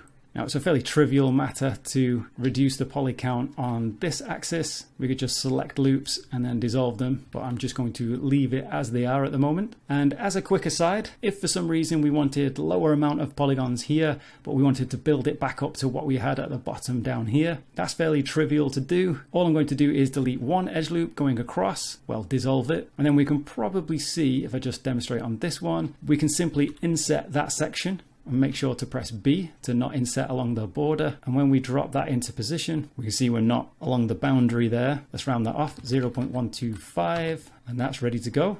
We can just select the next area, press Shift R, and then do that to the same here. But the problem with that is at this point, we do need our boundary. So if we press F9 to show this, enable that again. So let's repeat that and then have to fix that manually. So I'm going to just take all of those edges at the top, right click to subdivide, which places a vertex in the middle of them all. We can just go through and join them up with the J key, and then we can dissolve these extra edges. When we do that though, we'll notice that the very corners disappear. So I'm going to turn off the vertex dissolve. A little something about that tool though is that we're going to need to remember that's what we've done, because sometimes we might want to actually delete an edge loop and forget that we changed that dissolve vert option. Later on we might switch over to vertex select and realize that actually we've created a few issues as we wanted those to also dissolve. But that's just something to keep in mind when alternating that dissolve vert option. Let's move on to the next example. This is going to be going from 3 down to 1. And this begins the same as before, but we're going to select 2 edges and then miss 1 and then do another 2. Now we can't use our Control Shift plus for this, but we can just simply select across the whole edge ring there and then press Q and select and then checker deselect, and now we have a little bit more control over what's happening. So we can say we want 2 selected and then 1 to be deselected. And that's pretty good, but I don't want this edge on the very boundary to be selected. So I'm going to press B and middle click across that. And then press Q to select the loops as we did before. And then I don't want to dissolve all of this. I just want to keep the higher resolution at the bottom. So let's say we want to keep that much. So I'm going to dissolve those with the X key. And now we're in a very similar position as before. And in fact, I've just fallen for the same old trick as mentioned a moment ago, where when we dissolve these edges, we need to make sure we're also dissolving the verts. And then it's very similar as before. We want to take these at the bottom corners of each group of 3, and we're just going to slide them up. So double tap G, and then we're good to go. In fact, we can also slide this one up as well if we like. So we have kind of a spare channel of polygons along the edge, but I leave that to you as to whether you think that's required, whether everything needs to be perfectly even, or if necessary, just select it and then delete those faces. Again, we can probably see that to increase the polygon count back up again, all we need to do is select, say, this loop, and let's dissolve that. Just keeping an eye on this guy down there. And then we can select this area and press I to inset, B to toggle the boundary, and then something like that looks about right. Again, I'm going to set this to about 0.125, and then come over to these faces and repeat that with Shift R. Repeat it again, Shift R, and then again there, and again there. Now, of course, we had that boundary, and in this case, what I think I'll do is I'll just take these edges and right click and subdivide them. And then what I'm going to do is just take these corner ones and double tap G and slide them up. Next up, let's take a look at this 5:3 kind of combination. Sort of, because if we take a look at this area, we can see there's 5 polygons being converted into 3. It's just they're not very evenly spaced. This example is evenly spaced, and it also demonstrates this extra loop that we ended up with at the end that we could just cast aside, really. And this is very similar, just a general dissolve process with a first selected pattern of edge rings. So let's get into it. Now with this, I'm thinking in terms of 5s, and I'm looking at the 2nd and the 4th edge of each 5 that I want to dissolve. So that's that one and that one. And then I'm going to look at the next 5, and that would be this one and this one. So with that, I'm going to just get what we need. So this one, and we're going to leave kind of a track of 2 in the middle. So that's going to be the edge. And then this one and this one, leaving that 2, and jump 1, grab this one and this one. And we're not really starting with the correct number of polygons that go across here, so I'm just going to ignore that side one. From there, I'm going to press Q, select the loops, and let's press B and middle click across, let's say this area, and then go X to dissolve, keeping an eye on our verts. And then where we had this edge ring that we preserved after each 5, or another way to think of it, on either side of these 4, we have these kind of tracks. I'm going to select the middle edge like that, and then just double tap G and slide them up so that they all nicely weld together. Now we do have this issue where they're not very evenly spaced, but we can actually correct that very easily. We can just right click, come up to our loop tools, and then we have our space command, which evenly spaces everything out for us. Now we don't want to have to go all the way up and do all those individually, so we want to switch our input from selection to parallel, and that looks pretty good. Apart from we're kind of slightly skewed, we could just smooth the position of all these vertices by just taking this selection, Control V, smooth the vertices, something like that. Or we can undo that and just deselect the end loop, and then right click edge loops and then space them again. And now it's not going to take into consideration that end loop. In fact, just for cleanliness, let's X and delete those. To build our polygons back up again, it's pretty much the same as before. We're just going to take a selection of polygons like this, but this time we can leave out a column of faces and just again press I to inset them. But to make this easier, I'm just first going to dissolve that horizontal edge that we have there, just to give ourselves the space to relax into, or to inset into, I suppose I should say. So I and B, and let's drop them in to be about there. Let's make that about 0.1, and then again we are left with the choice of whether to worry about what we've got on the edge, which is pretty simple. We could just right click and subdivide, and then slide this boundary vertex down so that it welds, and then from there we might want to take all of these and space them out. So loop tools and then space, and we get something like that. Or we might want to combine that with our smooth vertices option. Another way to use that tool actually is to simply hide a portion. So let's just hide that. So from here, I'm just going to select this inner loop and then right click again just to initiate the tool. And now they're all nicely spaced, and Alt H to unhide, and we can see it's left this part alone. And this is the part maybe we want to come in and use our smooth vertices. All right, with that, let's take a look at another example. This is going to be another 5 down to 3, but this is going to be an alternative method. If we compare the two, we can see we have this face loop that goes round, leaving us with a stack of 2 horizontally that can squeeze in between. Whereas this one, we have this face loop that goes around, and we've only got space for the 1 stack in the middle of it. But we're still left with a 5 that's going to go down to a 3. This on the right hand side is just how it's going to look before we do any spacing or any smoothing of vertices.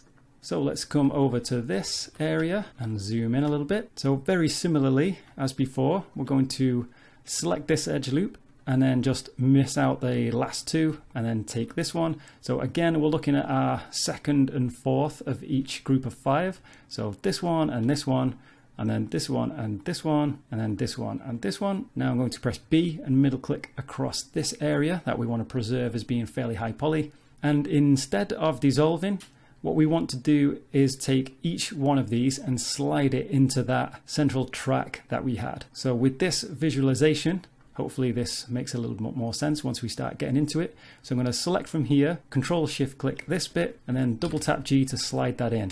And same with what could be called the 4th edge loop along. I'm going to slam that into the middle as well. This is the edge of our 5, so I'm not going to touch that.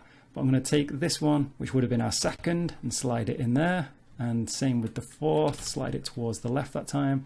And then just repeat that process towards the end.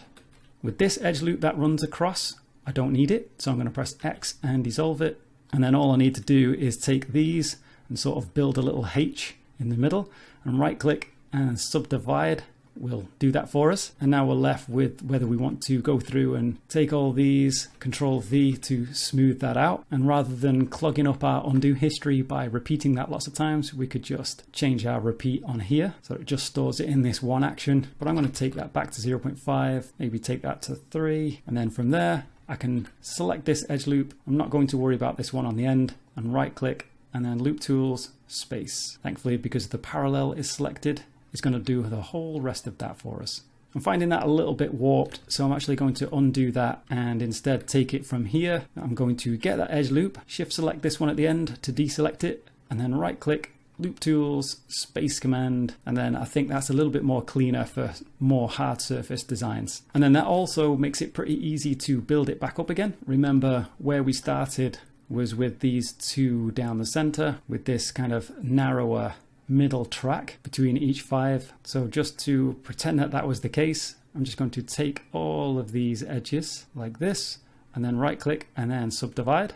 And then from there, I'm just going to dissolve this edge loop actually. And then I'm going to select these and these and these. So the same ones that are running into those at the bottom really. And then again, right click and then let's subdivide that. And then all we need to do is just come over to here, take that selection and press J. And now all of those sections now are done. And that's back to quads. In fact, if we just take that and just scale it in a little bit, it's probably more reminiscent. So let's just connect these to finish off on this one. So let's grab these as well, press J.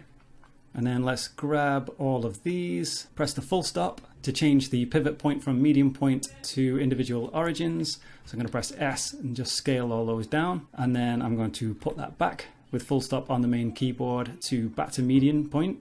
And then let's just grab all of these again, and then right click and then loop tools and space. In fact, I've affected parts that I didn't really want to there. So I'm going to select these and hide them. And then let's go to this edge loop and try that again. Right click, loop tools, space, and then Alt H to unhide. And then we're good to go.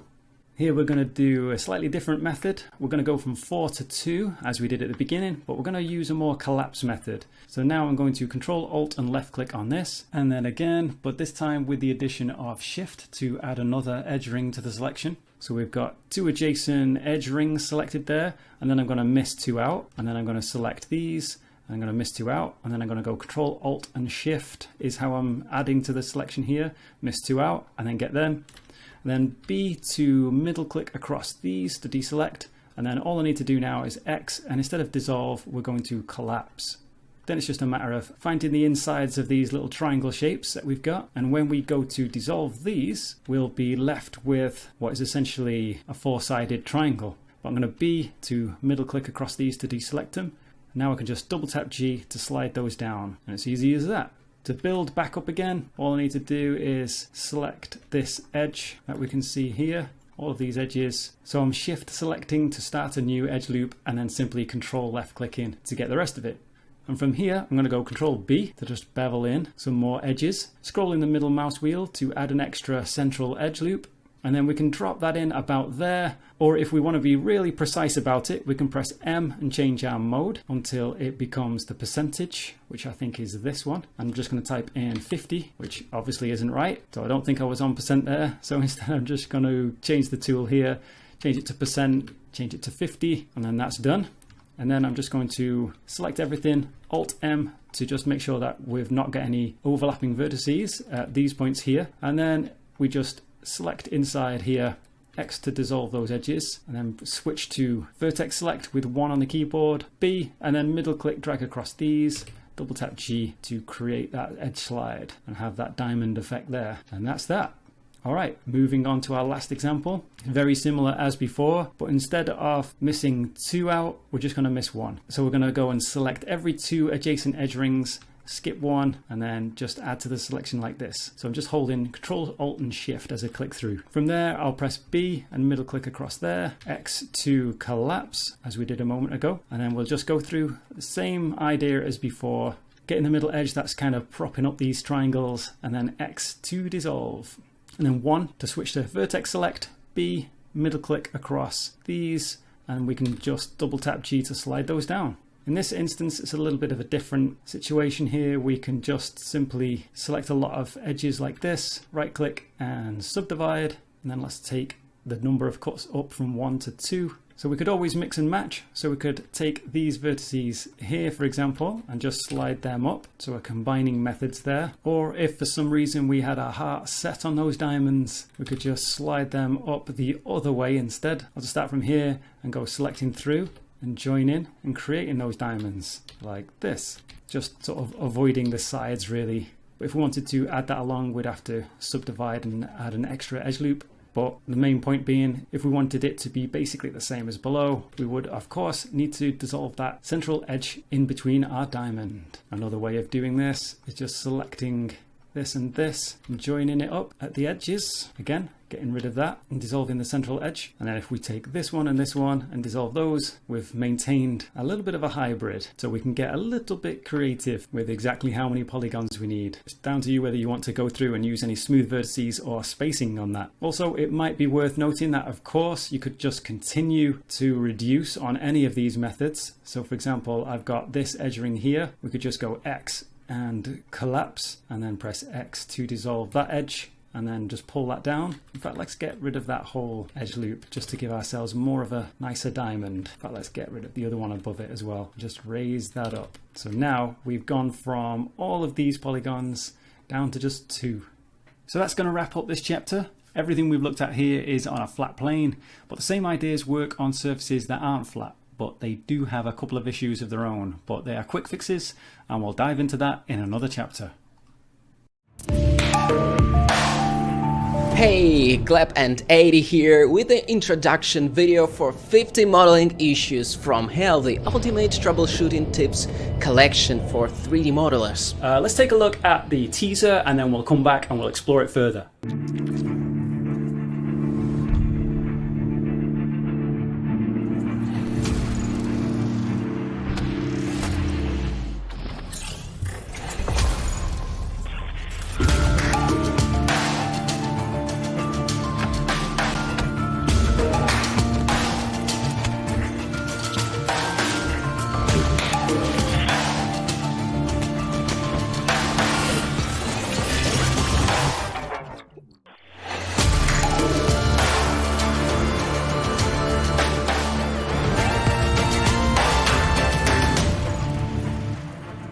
If you just started with 3D modeling, you've probably realized by now that many things can go off the rails. Even if you feel more or less comfortable with 3D modeling in general, there are always more things that can spoil the fun. We definitely know that there are some techniques that we need to give special mention to, many thanks to your blends and emails and the general feedback that we get.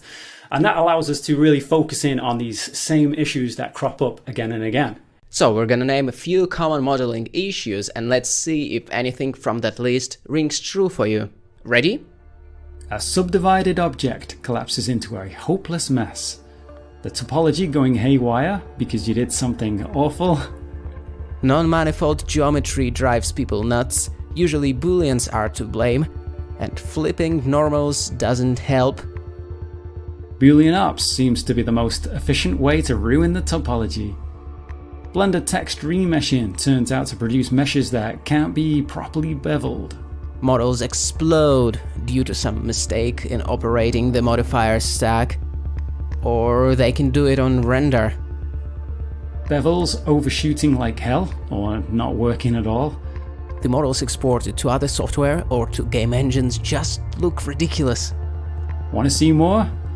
Subdivision pinching resulting in garbage geometry and shading, self-intersections, subdivision surfaces looking like pancakes.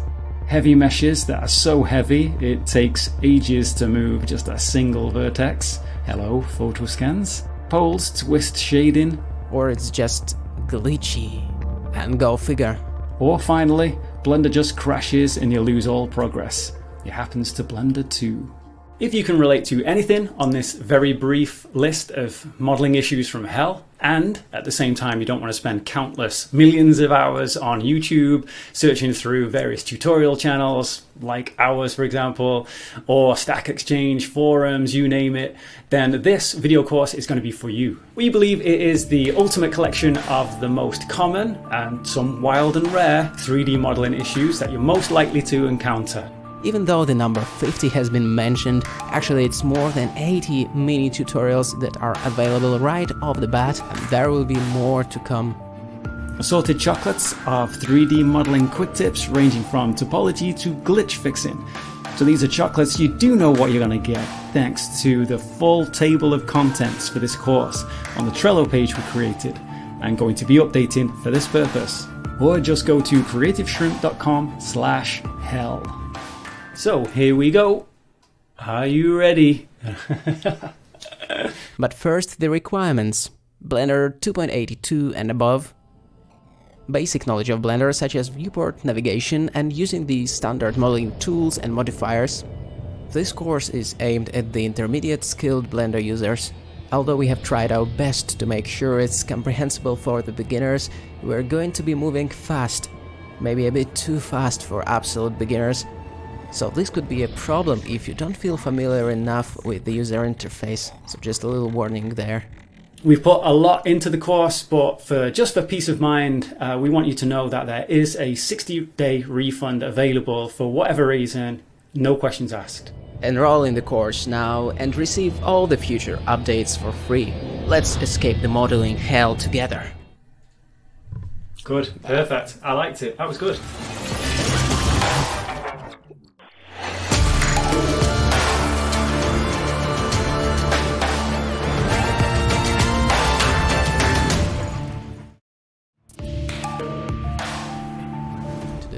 This is a pretty common problem. After adding the subdivision surface modifier, the model collapses. Well, to demonstrate it, first I'm going to enable the wireframe display within the viewport overlays, and I even have set up the shortcut for it. So I have assigned the semicolon button for the wireframe overlay, and at the first glance we may not see anything particularly suspicious. And what I want to do here is just smooth out the model a little bit by utilizing the subdivision surface modifier. What can go wrong? But after we actually throw it into the mix, the model goes completely haywire. And now it's a good time to panic and to increase the viewport subdivisions in hope that it would fix anything, but it turns out that it's much easier to just crawl out of the frame. Hello, AD here. While that thing crawls out of the frame, I'm just going to jump in at this point and explain a little about what's going on with that. A bit of the confusion on how to tackle these, or at least the disappointment felt from the results of the subdivision modifier, stems from our expectations versus reality. True of life in general though, I guess. With these objects, we get what we would hope to. They are already smooth and quite curvy, and they have plenty of geometry already fairly evenly distributed, which helps to define its shape and keep its shape. Contrast these with the sharper objects and our hopes and dreams get shattered. The cube has almost turned into a sphere, and this cylinder, well, at least we now know a super fast way to model some sort of exotic fruit. Actually, this cylinder is especially bad because we have all these ridges bumping in and out caused by these poles. More on poles later in the course. But we tend to want to keep them away from sharply curving edges, and we also have many edges all fanning out from a single point. Note that non-manifold edges, these ones not attached to anything, these hold the shape a lot better because there isn't further geometry to average the distance between, which is what the smoothing algorithm is basically doing. As we can see on this simple shape, the subdivided geometry more closely matches the position of the original edges at the ends, whereas these edges between the ends, well, we can see that averaging going on. The main takeaway then is that we need to spend some time creating some extra edges if we hope to preserve any sharp features. That isn't strictly true because we can use our creasing by selecting edges and pressing Shift E and then pressing 1 for a full value, but we might feel that's too sharp. And if we lower our creasing value again using Shift E, then again we're not quite getting the result we might want. Again, especially with the cylinder, because we aren't relegating those curvy sections to a more flatter, safer areas, as you can see on the version with the deliberate support loops. So with these details in mind, let's throw it back to Gleb to see how we might be able to salvage our subdivision squid that we got before. Simply speaking, this type of geometry isn't a good fit for subdividing. But that doesn't necessarily mean we cannot subdivide the part of this mesh. So for example, here I'm going to add a bunch of loop cuts with the loop cut tool. And after doing this, to smooth out the resulting geometry, I will select those edges and the edges on the other side. And I will go right click, loop tools, while making sure that I have activated this add-on. And I will select relax. And I will repeat the procedure a few times to smooth out those edges. We can increase the number of iterations if we would like to. So that's the first way out of this modeling hell. Just work on the part of the mesh using the good old standard modeling toolset of Blender. Then we can probably alternatively experiment with the bevel modifier if we want to round some edges like that.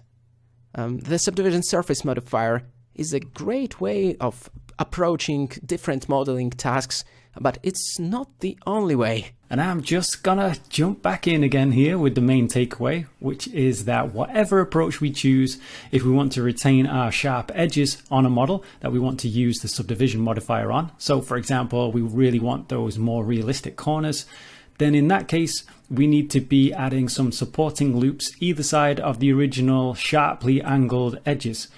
This is why the bevel modifier is a good option, but it won't work in every case, which is why sometimes, in some especially hellish cases, we need to get in there and fix up the topology with not manic knife wielding, but carefully considered splicing and dicing of the topology, which we'll be getting our hands much dirtier with later on in the course. So until then, please stay safe. Whoa, that's a bad, giant, inflatable snail made of n-gons. Sometimes when cutting a groove into some geometry, we might find that the resulting loop isn't so easy to select. And if we want to quickly change the depth of this groove or delete it altogether, then first we're going to need to be able to select it. And in this case, my edge loop selection tool doesn't allow me to select the whole loop. This one, Alt left click, easy peasy. From this side of the plane all the way to the other side of the plane, no problem. But since this one has these poles here, so if I Alt left click on here, it's going to terminate just at this point as it gets mightily confused between whether to turn left or right. And similarly here with this junction. So typically these junctions are called poles, so vertices that don't just simply have 4 edges sprouting from them, So we might call this one a 3-pole, and this one over here is a 5-pole, thanks to these 5 edges merging from it. So again here, if I press 2 to switch to edge select and alt left click here, you can see it's not really sure whether to go down here or down here. It's not a huge problem in this case since we don't have a lot of poles. So we could just go alt left click and then shift alt left click and then shift alt left click again, and now we have the whole loop.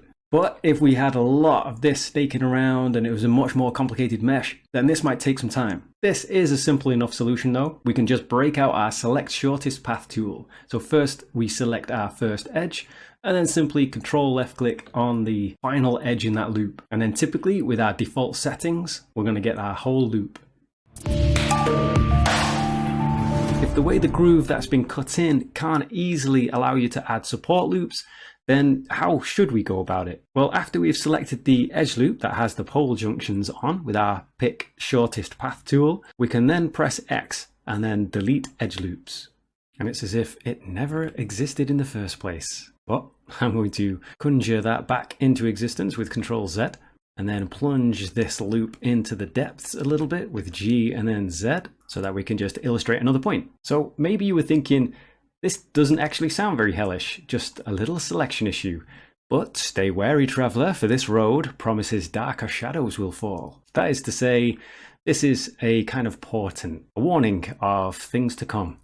So say, for example, we intend to use the subdivision surface modifier with this. I'm going to left click and drag across those to enable it in our view there. Tab into object mode for a cleaner view on that for a second. So with the subdivision surface modifier, one of the advantages of the good topology here for the subdivision modifier is easy selection. So if that's not working for us, there's probably more hell to encounter down the road. So for example, if we wanted to add support loops and tighten the corners here, then let's tab into edit mode and try and press Ctrl R and left click in a loop there. We can see that actually our path is leading away from the main road and off into the moors. All right, exactly. So that right there is those darker shadows mentioned earlier. So let's rewind back to the start and quickly recreate that groove. All right, so with this subdivided plane here, let's switch over to Material Preview, or Look Dev as it was once known, just so that this doesn't blend so much into the background. And then what I'm going to do is press C to enter into our circle select, and then left click and drag across the edges that we want to snake our geometry through, and then right click and then just subdivide, and then we've almost got it. In fact, I can alt left click on this and get the loop. But just to keep it all quad and get rid of these triangles here and these n-gons here, I'm going to take those two edges and then also subdivide those. Right click, subdivide. Pressing 1 to enter into our vertex select, we can see we've got extra vertices there, and I can join them with J. And similar there. And then just to smooth it off a little bit, I'm just going to press G and then G again to slide. And then somewhere around there, let's just round it off to 0.2. I'm going to type in 0.2 and enter. And then same with this vertex. I'm going to select it, G and then G again, slide down this edge, and then 0.2 and enter. All right, so we're back where we were with this loop and we're all quads. We're in vertex select at the moment, but our shortest path tool will still work. I'll just select that vertex and then Control left click here, and then we've got the whole loop. So earlier, the issue was just being a little too gung-ho, a bit too happy to pull the trigger when declaring our groove geometry fit for purpose. So before we drag this stuff down, we need to first just bevel this loop we've made. So I'm going to go Control B and create now this face loop instead. But I'm going to scroll the mouse wheel just to add an extra loop in the middle there, and then we'll just left click and just confirm all that. If I press 3 to switch into face select mode and just alt left click on this edge here, we can now select face loops easily enough. Or in edge select mode, we can obviously just alt and left click on that loop and get it easy peasy, just as we could with these over there. Since we've pushed the position of our poles just away from our main edge loop now. So let's G and then Z and drop that down, enable our modifier. And now if we wanted to tighten up the curve of this particular corner here, it'd be really easy. We just go Control R, and now our newly created loop follows the geometry perfectly. I'm not actually going to quite do that, so I'm going to undo that with Control Z though. And instead I'm going to do one either side of this current loop that we have selected by using our offset edge tool. So I'm going to go Control Shift and R. And I just move the cursor till they're both quite high. We can turn off all our overlays with this button just to see that a bit clearer, or we can do that with Shift, Alt and Z.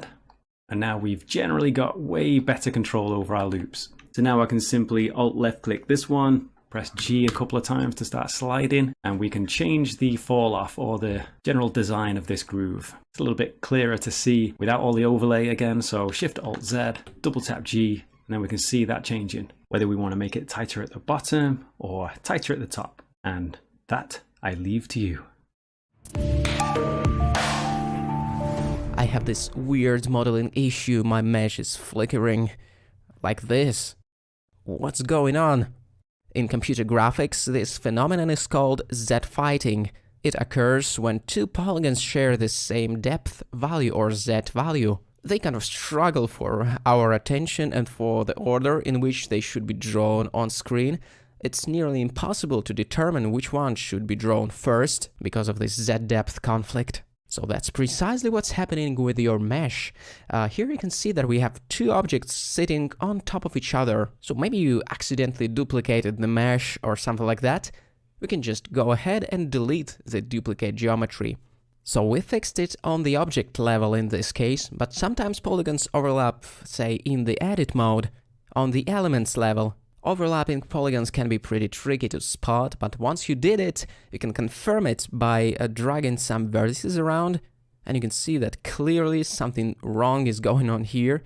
Selecting and deleting the extra geometry by hand is not very efficient, so let's go A to select all polygons, and right-click, merge vertices, merge by distance.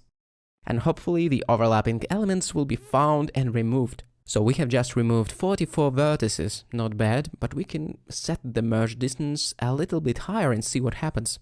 Whoa, by having the merge distance set a little bit higher, we removed almost 1,000 extra vertices. Because hey, I had set up this example, so I just duplicated everything once again in advance.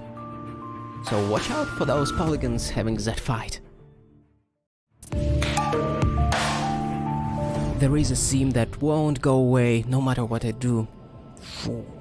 So right away we can see a few seams that look pretty problematic over here.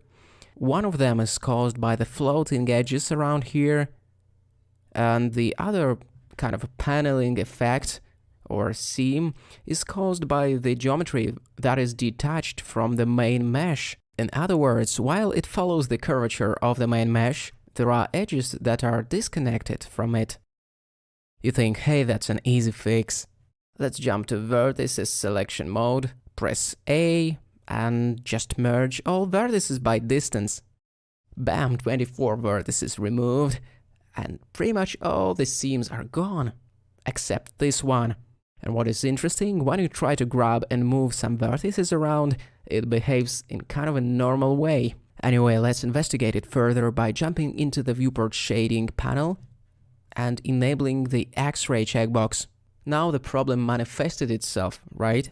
There is a face, an interior face causing the shading artifacts, and on top of that, it's extremely tricky to select. But I managed to do it. That being said, the more optimal way would be to go select all by trait, interior faces. And Blender can give us a hand in selecting this non-manifold outlier, so we can just delete it and enjoy the clean geometry without any seams. But let's have a look at a little bit different example with two interior faces inside this cube. So if we follow our own footsteps and select the interior faces and delete those faces, it will carve a huge hole in the mesh because the selection was a little bit too ambitious. Let's try something else. Select all by trait, and then go non-manifold. Just make sure that you are in the edge selection mode. Now the selection is perfect, only the non-manifold or non-solid geometry was selected, so we can get rid of it. No more mysterious seams. You know, generating interior faces, even by chance, can lead to unforeseen consequences. It can make all the difference in the world. So you won't believe that, but apparently I noticed that my spheres have wrinkles, as if you're looking at the planet Earth North Pole and instead of the North Pole you see wrinkles. Well, that is strange, and to the contrary of what we may have thought intuitively, enabling subdivision surface modifier didn't smooth things out. Actually, the wrinkles became even more pronounced. And if we push it over the top and add this simple deform modifier and twist our mesh a little bit, you'll notice the extreme version of this effect. There are matcaps in Blender that may help to emphasize and to debug it. For example, the matcap with vertical stripes. So yeah, this configuration of polygons, which is typical for UV spheres, unlike geospheres, lead to pinching around the poles, which is not always bad. Let's put things straight, but sometimes it may lead to confusion. For example, if you want to add Gribble to your mesh or something like that, and you expect it to behave in a more or less uniform way. So here, for example, I selected a bunch of polygons randomly and extruded them inwards. Right away, we can notice that at the top of the sphere, we have this strange configuration that may or may not be what you want to achieve, but chances are that we may prefer to have something more uniform there. So as the saying goes, the best spheres are made from cubes. So let's add a cube to our scene and then just throw in the subdivision surface modifier on top of that cube. That will effectively turn it into a sphere. Well, we have to add the cast modifier on top of it and set the factor to 1, or with the sphere selected as the cast type, and that will spherify our subdivided cube. Well, we could have applied the modifiers first and then spherify the geometry by hand, but anyway. Shade smooth now and remove the circular guide that I have added in advance. And now, ladies and gentlemen, this is officially a sphere. But unlike the UV sphere, it doesn't have problems around the poles, it doesn't have wrinkles, because the topology is distributed in a completely different manner. So voila, while there are applications for both types of the topology, oftentimes spherified cubes make better spheres. And if you want to learn more about poles and topology in general, check out the chapters related to poles, or data transfer chapters for that matter. Let's start with what they are. So poles are vertices that don't have 4 edges coming from them. So the inside of a typical grid is pole free. All of these vertices here, as you can see, have 4 edges coming from them. Where we will find poles is whenever we try to direct polygonal flow. It's easy to direct the polygonal flow by, for example, insetting. So I'm just pressing I to inset this selection here. And here now we can see this 5 pole and this 3 pole at each corner. We can create poles by merging opposite vertices together like this. Alt M at center. And now we have this 6 pole bordered by these 2 3 poles.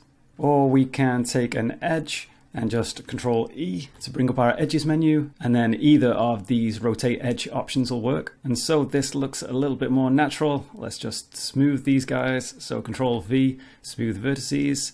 I'm going to take that all the way up with a few repeats. That'll do.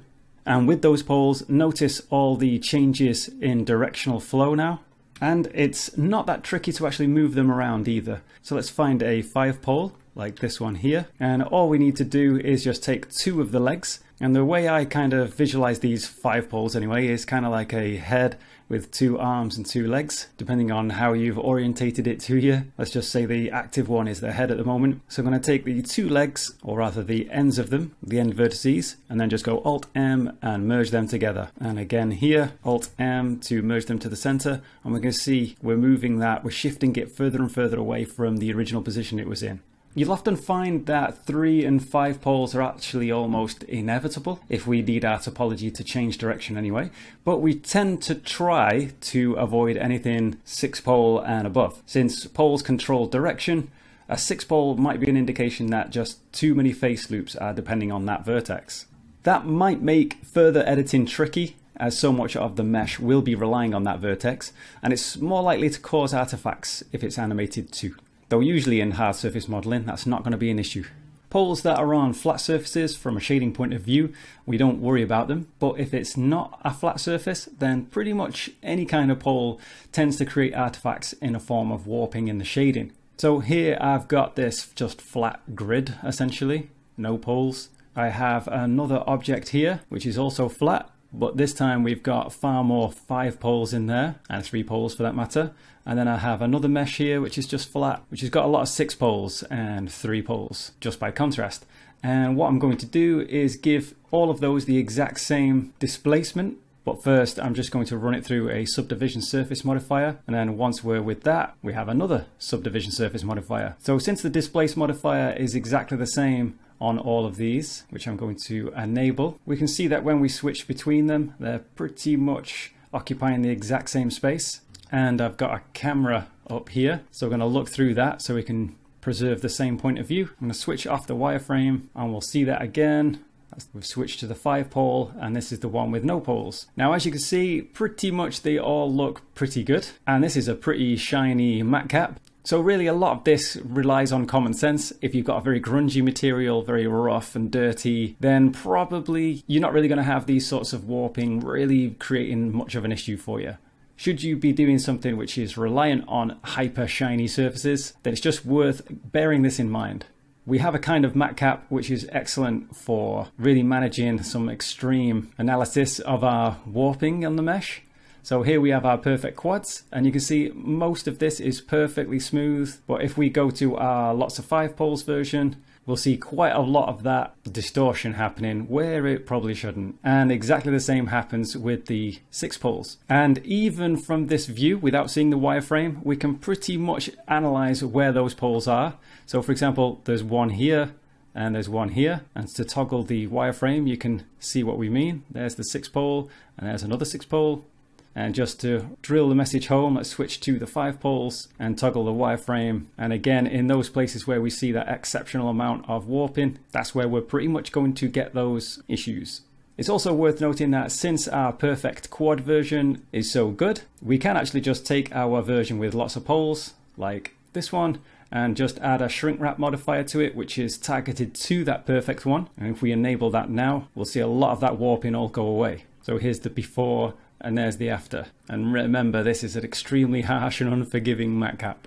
Here I've got another example, which is just to demonstrate that typically the more edges that we've got converging into a single vertex. So in this case, we have 16 edges converging into this vertex, so a 16 pole. And in this case, we're not only going to get more warping in the shading, we're more likely to get a kind of pinching too. So I've got my proportional editing on there, so I'm just going to raise this up and just create a little bit of a pattern, I suppose, a little undulation in the surface. And then let's turn on our subdivision surface modifier, disable the wireframes, and we should be able to see a kind of rippling effect, like the shading's all bumping. So the ridges are all bumped, and there's a little bit of a star shape in the warping at the center there. And that's due to a combination of the 3 poles creating all these diamond formations, and just more edges are getting tightly packed in the center there. I've got a similar example on this side, but you can see just the warping is happening at this section. And if we take a look at the wireframe and turn off the subdivisions, we can see that actually here we've just got a simple couple of n-gons, so we might expect further problems in this area, but really it's due to the tight packing of these edges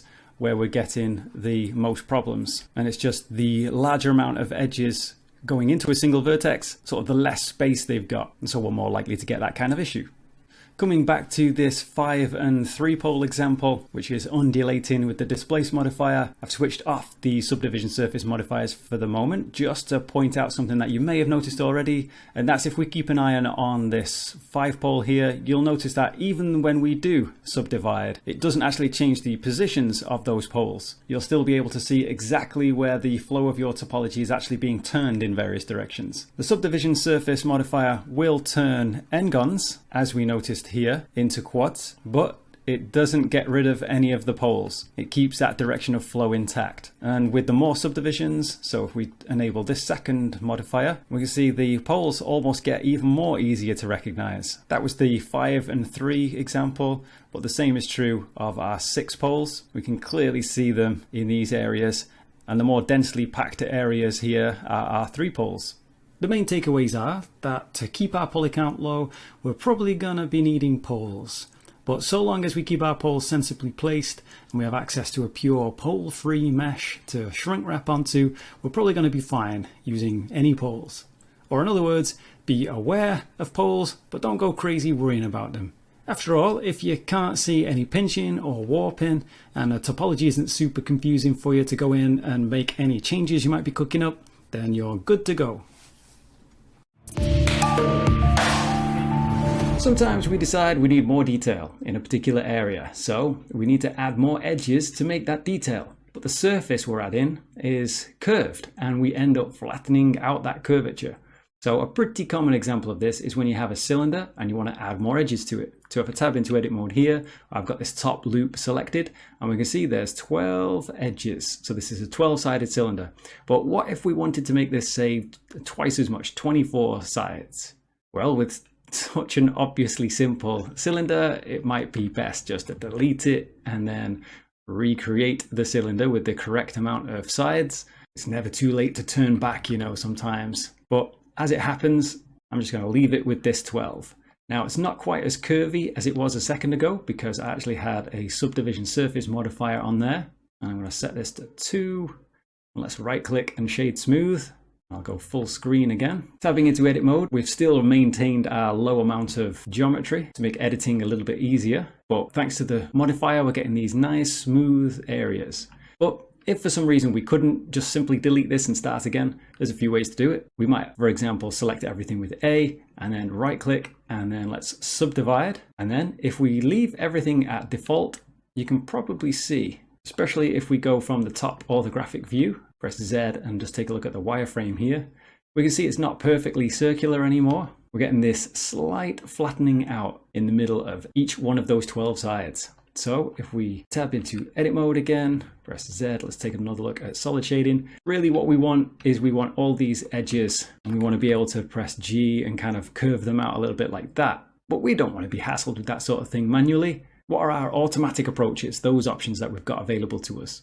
So what I've done is I've undone that first subdivide attempt and all we need to do is try that again, but we're going to set our smoothness up to 1. And we didn't really want this snazzy little belt on this thing. So let's just press X and then dissolve those edges there. And then we've nailed our uniformly distributed edges and they maintain the curvature perfectly for us. That's a very simple way to use the subdivide tool. We get more flexibility than that really than just doing a large uniform subdivide and throwing detail everywhere. So let's just quickly explore using that subdivide tool slightly differently. So I've hit Control Alt and left clicked on one of these edges to get the edge ring. And then let's go to select and then checker deselect to get every other one.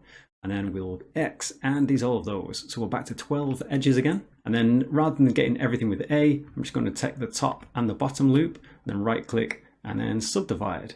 And then thanks to our smoothness setting, everything should maintain its curvature. Well, that's very similar to what we had before. Let's undo that and instead just choose to take, say, these 3 edges along with these 3 at the bottom. I feel like selecting them a slightly different way this time. So select loops, edge rings, and now right click and subdivide. But this way we're just getting that extra detail where we wanted it rather than everywhere.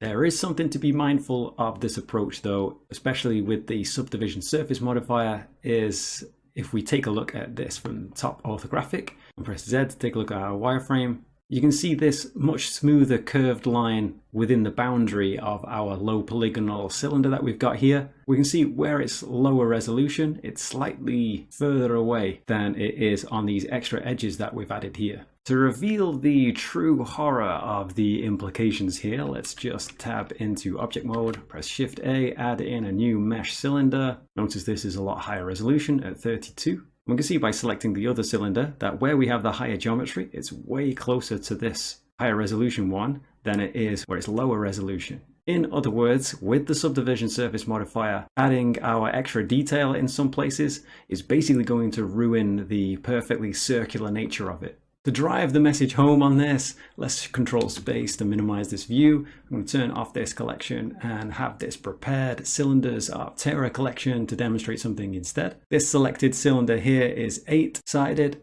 this one is 12-sided, this one is 24-sided, this one is 48-sided, and we can see as we're going through these, they're getting larger, even though the original construction, the radius of these were all identical. We can even see if we open up our sidebar with the N key, if we check out our actual dimensions of this, this is nearly 2 meters. This one is less, this one less still, this one less again. And perhaps we can almost do a crazy one with cylinder just set to 4. The radius, again, it remains to be the same, but let's bring on our subdivision surface modifier and see it shrink under the awesome weight and responsibility that we've given this 4-sided cylinder to become an actual fully fledged real cylinder. Please do not feel bad though, little 4-sided cylinder, for of course you began as a mighty diamond. Let's take a look at all of these other cylinders. I'll just restrict the visibility of that mighty diamond there. And these are all perfectly circular, just with various different radii. That is until we uncheck what the subdivision surface modifier is doing.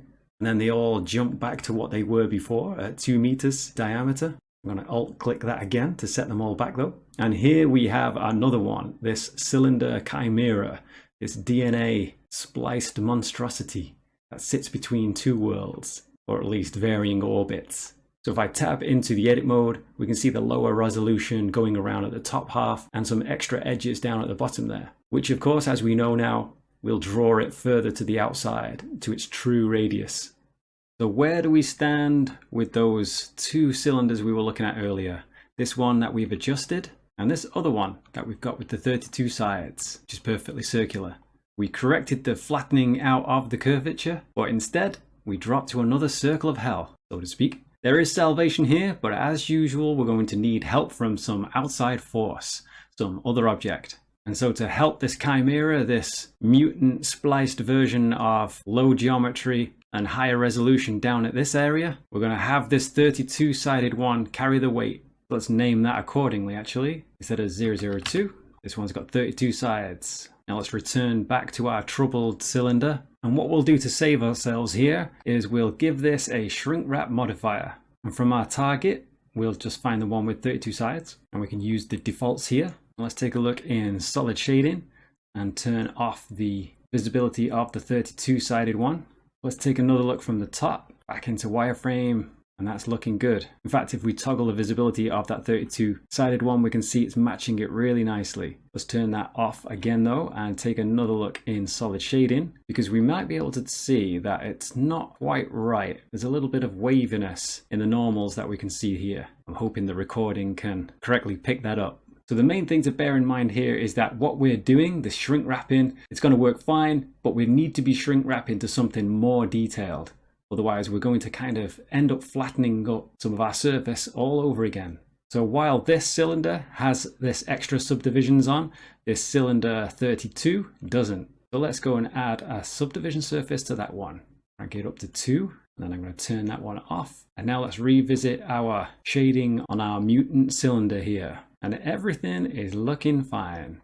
Here I've just set our 2 cylinders side by side, the 32-sided one here on the left and the one with the varying geometry on the right. Currently our 32-sided one doesn't show the subdivisions, and we can see that the general amount of geometry that we've got is less than what we had with our hybrid here, the one with the varying amount of detail. So without the subdivision surface modifier, it's clearly lower, but with it, it now exceeds this polygon count. Hence, while we add this, it's going to take it much more comfortably higher than what this is doing. And then it's going to suit our needs perfectly by not flattening any faces out. So we've been looking at cylinders and circular shapes, but what of just generally more curved surfaces? If I tab into edit mode on this, we can see from this point here to this point, there's no more geometry, so it's looking a little flat there. Let's say we had this part and we've just added this in, and we have these extra edges here now, and we need to bring them up. As before, we had our subdivide option, but we can just go Control R and left click those in, right click to drop them in place. And by default, these are just going to be just emphasizing that flatness. But again, with this tool, we also have a smoothness option.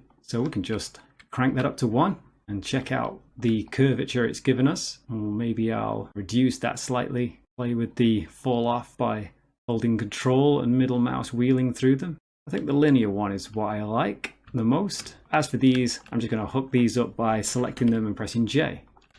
Once we have that new geometry, we could maybe try smoothing some of it out if we wanted. In vertex select mode, I'm going to go Control V to bring up our vertex menu and try smoothing the vertices there. I like to just do it once and then Shift R repeatedly, and that's kind of helping smooth that part out. I'm going to undo that though a few times with Control Z, and we'll just take a look at one more tool. So let's take the top loop here, and I'm going to Alt right click on it and come up to the loop tools and then curve. If I toggle the before and the after with Control Z and Control Shift Z, we can see that it's essentially used the top line of vertices as an input, and we'll attempt to apply that kind of curving to all of the edge loops beneath it until it stops at an imperfect edge loop. In this case, right here, since this loop has these 5 poles on it, or in other words, not all the vertices on the loop have 4 edges connected to each vertex. Or if we didn't want to make such a drastic change, we could maybe take these and right click and then curve, and then it will only affect the rest of that loop. Well, I think I prefer just doing the general sweeping idea of selecting the top edge and then curving the rest.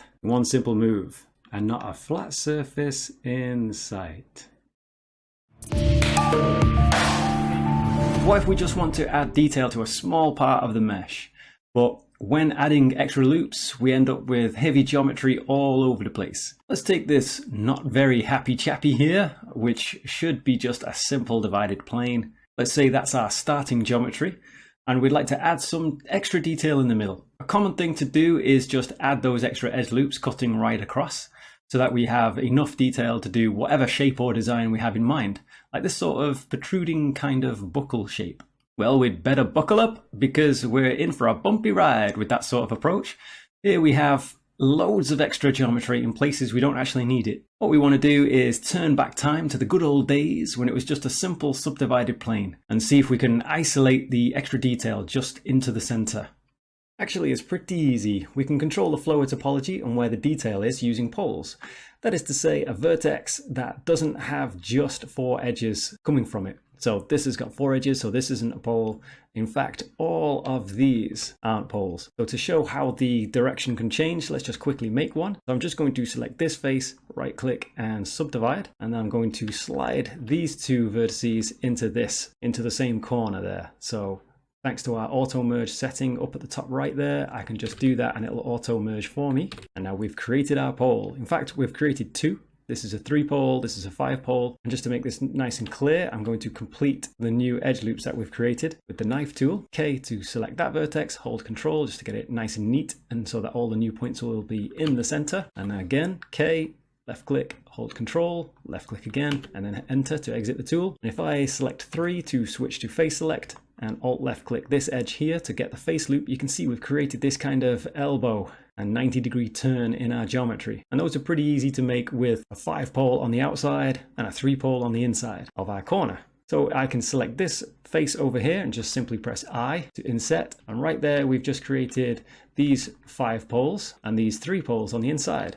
And that's causing us to have this nice contained circular loop going around. So let's apply that idea to make a kind of buckle shape in the middle here. So I'm going to select this face and then Control Shift click this to get the whole span in between. Breaking out our trusty inset tool, I'm going to press I to inset and then left click to drop that in. Now we could go about this in a number of ways at this point. We can continue to inset, so I could go I again and then I again. And let's say that's now enough geometry, but we're not quite happy with how it's spread out at the moment. It's a little uneven. I'm going to just select across these vertices and then go Control V and then smooth them out. I'm going to increase the smoothing all the way. I'm going to set the repeat up a little bit to say about 5, and that's looking pretty good. I think I'll just scale that out a little bit more with the S key, and I think we're good to go. From there, I can alt left click this loop and then a shift selecting these and then E to extrude, and then we've kind of got our buckle shape. In fact, let's jump out of that and put on a subdivision surface modifier just to make it look all nice and slick. I'm going to undo that now though, and we'll do that just a slightly different way. So I'm going to I to inset those so that this middle section is fairly even, then just scale it all in. And then from there, because we have our face loop, which now has this looping direction to it, we can just simply go Control R and add in as many extra loops as we want there. And then we get a much more boxy-like pattern, rather than it being rounded out, if that's the sort of thing that you're going for. Here's another example of creating extra detail, but this time, instead of in the interior, let's put that detail at the edge. The method is basically the same. Here we can see a sort of incorrect version where the geometry runs off all over the model, rather than just contained to the area where we want that extra detail, as shown on the example on the right. We can see the poles here directing the flow into this section to give us the extra desired geometry that we wanted here. Just to duplicate that on this side, I'm going to select this face, Control-Shift-Click this one to get the whole span, and then I'm going to inset again. And so that it doesn't pay attention to the border there, we can just press the B key, which we can see if we keep our eyes up at the top there while we're in the tool. We can toggle that option. And from there, let's just grab these vertices, Control-V, smooth them all away. With a repeat of 5 seems good to me. And I'll take these and just scale them in a little bit as well. And similar as we did before, if we want a little extra detail, we can now add in extra loops. Or we could even repeat the process by just taking these two, for example, and then insetting them in again just to create some extra little detail just right in the center line there. Here's an example just to show that in a production process. If I tab into edit on this model, we can see we have only so many edges going up here, but more edges were required to be able to help this cylindrical detail mesh in correctly. Hence we can kind of see like an inset here where the flow is following around this detail just to be able to maintain the consistent spacing of the various edges used to detail in that cylinder. But there's no reason why these points here would need to be cut in and go up this face loop here. And again with this one. Also note, we can see our friendly neighborhood 5-pole there with the 3-pole next to it, directing the flow into where we need it. Let's take a look at a more 3-dimensional example like these cubes. So this default cube that I've got on the left, very simple, just 6 faces with some flat shading. It doesn't look too bad generally. One of the major complaints here is that these edges are going to be impossibly sharp. And this is where we lose often our realism in our models. They become, for want of a better word, a little bit too computery. Whereas this one, we've got some extra geometry, and therefore this little bevel on the edge, allowing light to shine off it, is a little bit more true to real life. Taking a look at the modifiers on this, all I've done is put the subdivision surface modifier on after a bevel modifier. I'm going to switch off the subdivision surface modifier just to show the wireframe for the results of our bevel modifier. So basically we have our size here, but our profile is set all the way to 1, so it isn't going to try and curve the edges. And this is just a way to try and create extra supporting loops around each edge, so that when we add our subdivision surface modifier, it doesn't completely collapse. Whereas if we were to do that to this one, we lose our shape entirely. And now 6 is 9, and cubes are spheres, and cats and dogs are living together, etc, etc. Here I've got this cube form being extruded out of a subdivided plane, and extra loops are added here around this vertex. Let's just turn off our subdivision surface modifier just to see it very clearly. We have this entire vertex surrounded so that it doesn't lose its shape when we subdivide it. You can see in some places where we don't have the extra loops, it's rounding out with quite a significant impact. So thinking of our poles in this kind of way, how might we save the amount of geometry that we've got here? Well, seeing how we have this detail extruding out from the center of this, what I would like is a face loop to kind of follow this. So let's just turn that off for a second, and Z to get into wireframe. We can see we have this loop that goes all the way around, but the next loop that we have next to it, this one, is just going straight across. So we know we're going to need a pole right here. I'm going to slide that in, double tap G, and double tap G, and now we've made this kind of 5-pole, well actually more. If I go Control 2, it'll switch this to select all of those edges, and we can see there we've got 7 of them. But just to make things a bit simpler, once we've collapsed them, we no longer need that or that edge loop. So I'm going to Alt click on them and then X to dissolve them.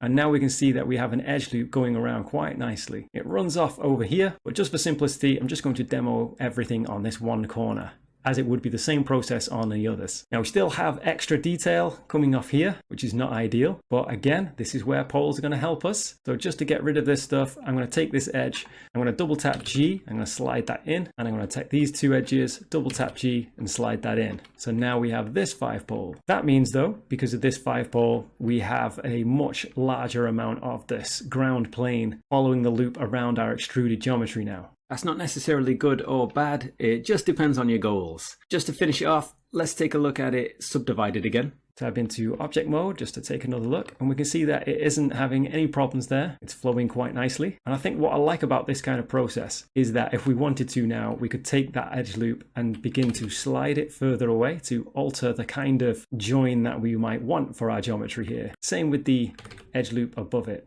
So just that little bit of extra thought about how we add our details gives us that extra flexibility, as well as reduces the modeling hell of all those loops running off around the back of the model that we don't even need, increasing our poly count, needlessly increasing the complexity, and in many cases wreaking havoc with the results of our subdivision modifier.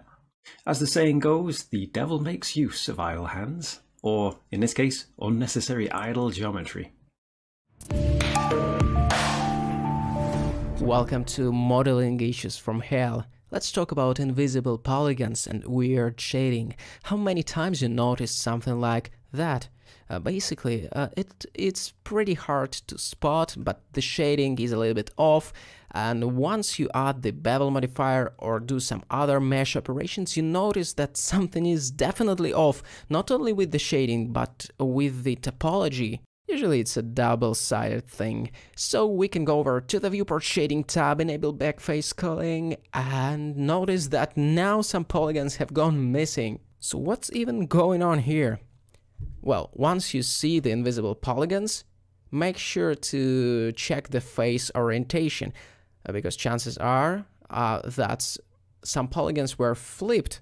And actually, let's disable the backface culling for the moment. And right, the blue polygons are the faces which normals point outwards, like they should, while the red polygons are flipped. Their normals point inwards, and that makes them invisible for the video card. So we can go normals, recalculate outside, or recalculate inside for that matter, and it will sort it out, or we can just select every red polygon and say, well, flip it. Let's flip those polygons. Now things should go back to norm, and not only visually, in terms of the correct gradients and so on drawn by the video card, but also in terms of the modeling operations. That's a win-win here. It's time to solve that crooked crime. And so it goes like this. You see the mesh with the flat shading, and you go, it's easy. Let's do shade smooth. But this time, no effect. You try that again, and then you go over to the normal step, because you think that definitely when you enable auto smooth and change the angle, it should get smoothed out. But it doesn't get smoothed out. Something else is going on here. And to tell you the truth, I suspected it right from the start. The edge split modifier. So what this modifier does is basically, well, splits the edges, so they are disconnected, even though it seems that the mesh is perfectly solid, when in fact it's not. It could look like this when brought from the CAD applications, for example, so it's not necessarily the evil workings of the edge split modifier. Fortunately, there's an easy fix. Let's select all polygons and merge them by distance. And after doing this, we can notice that we removed about 800 vertices. It did the trick in our case, but you may want to increase the merge distance. And you know what? That's a bummer. The mesh looks awful. Learn more about awful things in the next chapters. That one is simple. What if the auto smooth slider isn't responding? Like, you try to control the auto smooth angle, but the angle slider is grayed out and there is no effect once you click and drag it. And what is even more confusing, the auto smooth isn't working, apparently, even though the object has been shaded smooth. What does it all mean? That means that the mesh has a custom set of split normals, and we need to clear them in the Geometry Data tab. So once you clear the custom normals data generated probably by the weighted normals modifier, or simply by adjusting the normals by hand, you get back the control over the auto smooth angle. That's probably good news, although, you know, you no longer have a custom set of split normals. That being said, sometimes this issue presents itself from a slightly different perspective. Let's say the auto smooth is popped in, but the angle isn't responding, and at the same time there is no custom normals data.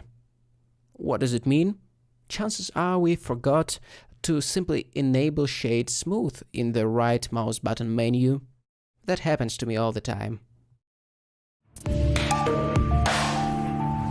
Have you noticed that sometimes smooth shading is a little bit too smooth?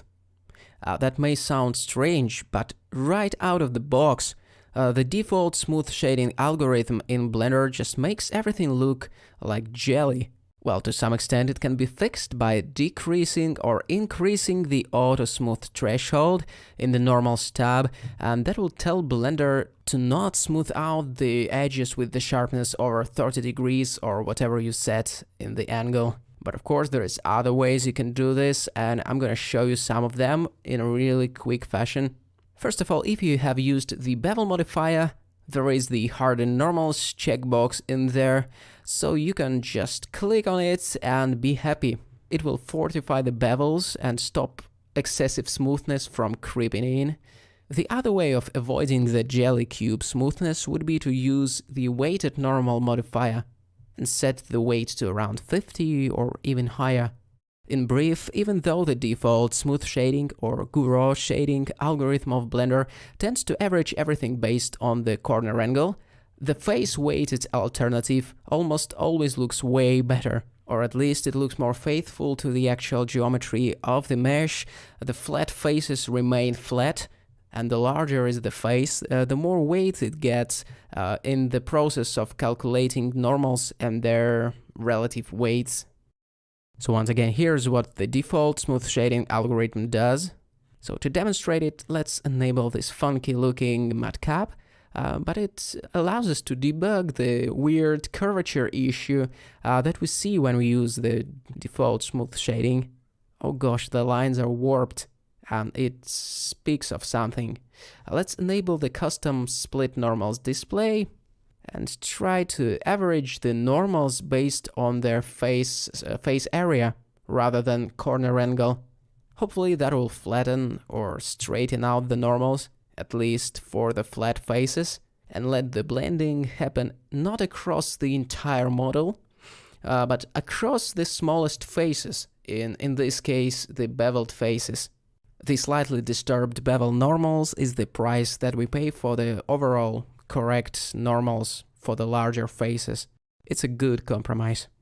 Now let's wrap it up by comparing two methods. On the right you can see the default one, the corner weighted normals, and on the left you see the improved face weighted normals. The default smoothing algorithm of Blender has its own uses and its own pros, but it has a fatal flaw that it skews the shading of the flat faces, unlike the face-weighted alternative that can be accessed via the hardened normals of the bevel modifier and via the weighted normals modifier itself, and some other ways. In contrast to the popular belief, smooth shading can be a little bit flat. When we talk about the properly face-weighted normals, which is an absolutely brilliant technique of working with normals in Blender and other applications, it can produce a little bit flat result, almost like flat shading, well, to some extent. Especially if you're aiming, for whatever reason, for more stylized look. So first we can clear the custom split normals data if that's the case, if the face weighted normals look a little bit flat, but let's try something different. I'm opening my quick favorites menu and going mesh, normals, average, and previously I have selected face area for this model to face weight the normals, but to roll back the changes I'm gonna press reset vectors, and that will bring the normals back to their initial state, the corner weighted state, the default smooth shading algorithm in Blender, and that looks a little bit more interesting, I would say. Just an extra bit of curvature, a fake curvature, but nevertheless. We can push it even further by going mesh, normals, and selecting smoothen vectors. I'm gonna click it, and to make it slightly more prominent, I'm going to repeat this process a few times by pressing Shift R to repeat the last operation. And believe me, I have pressed this at least 5 times in a row. And so the overall arrangement of the normals here, even though the geometry is still flat, reminds of a sphere a little bit. So that is one of the potential ways out of this situation, when the model looks a little bit flat, even though it should look flat technically, but maybe you want something different and you can get creative with the normals. Even though most of the time I think we are better off face weighting the normals, occasionally we can pull off something different.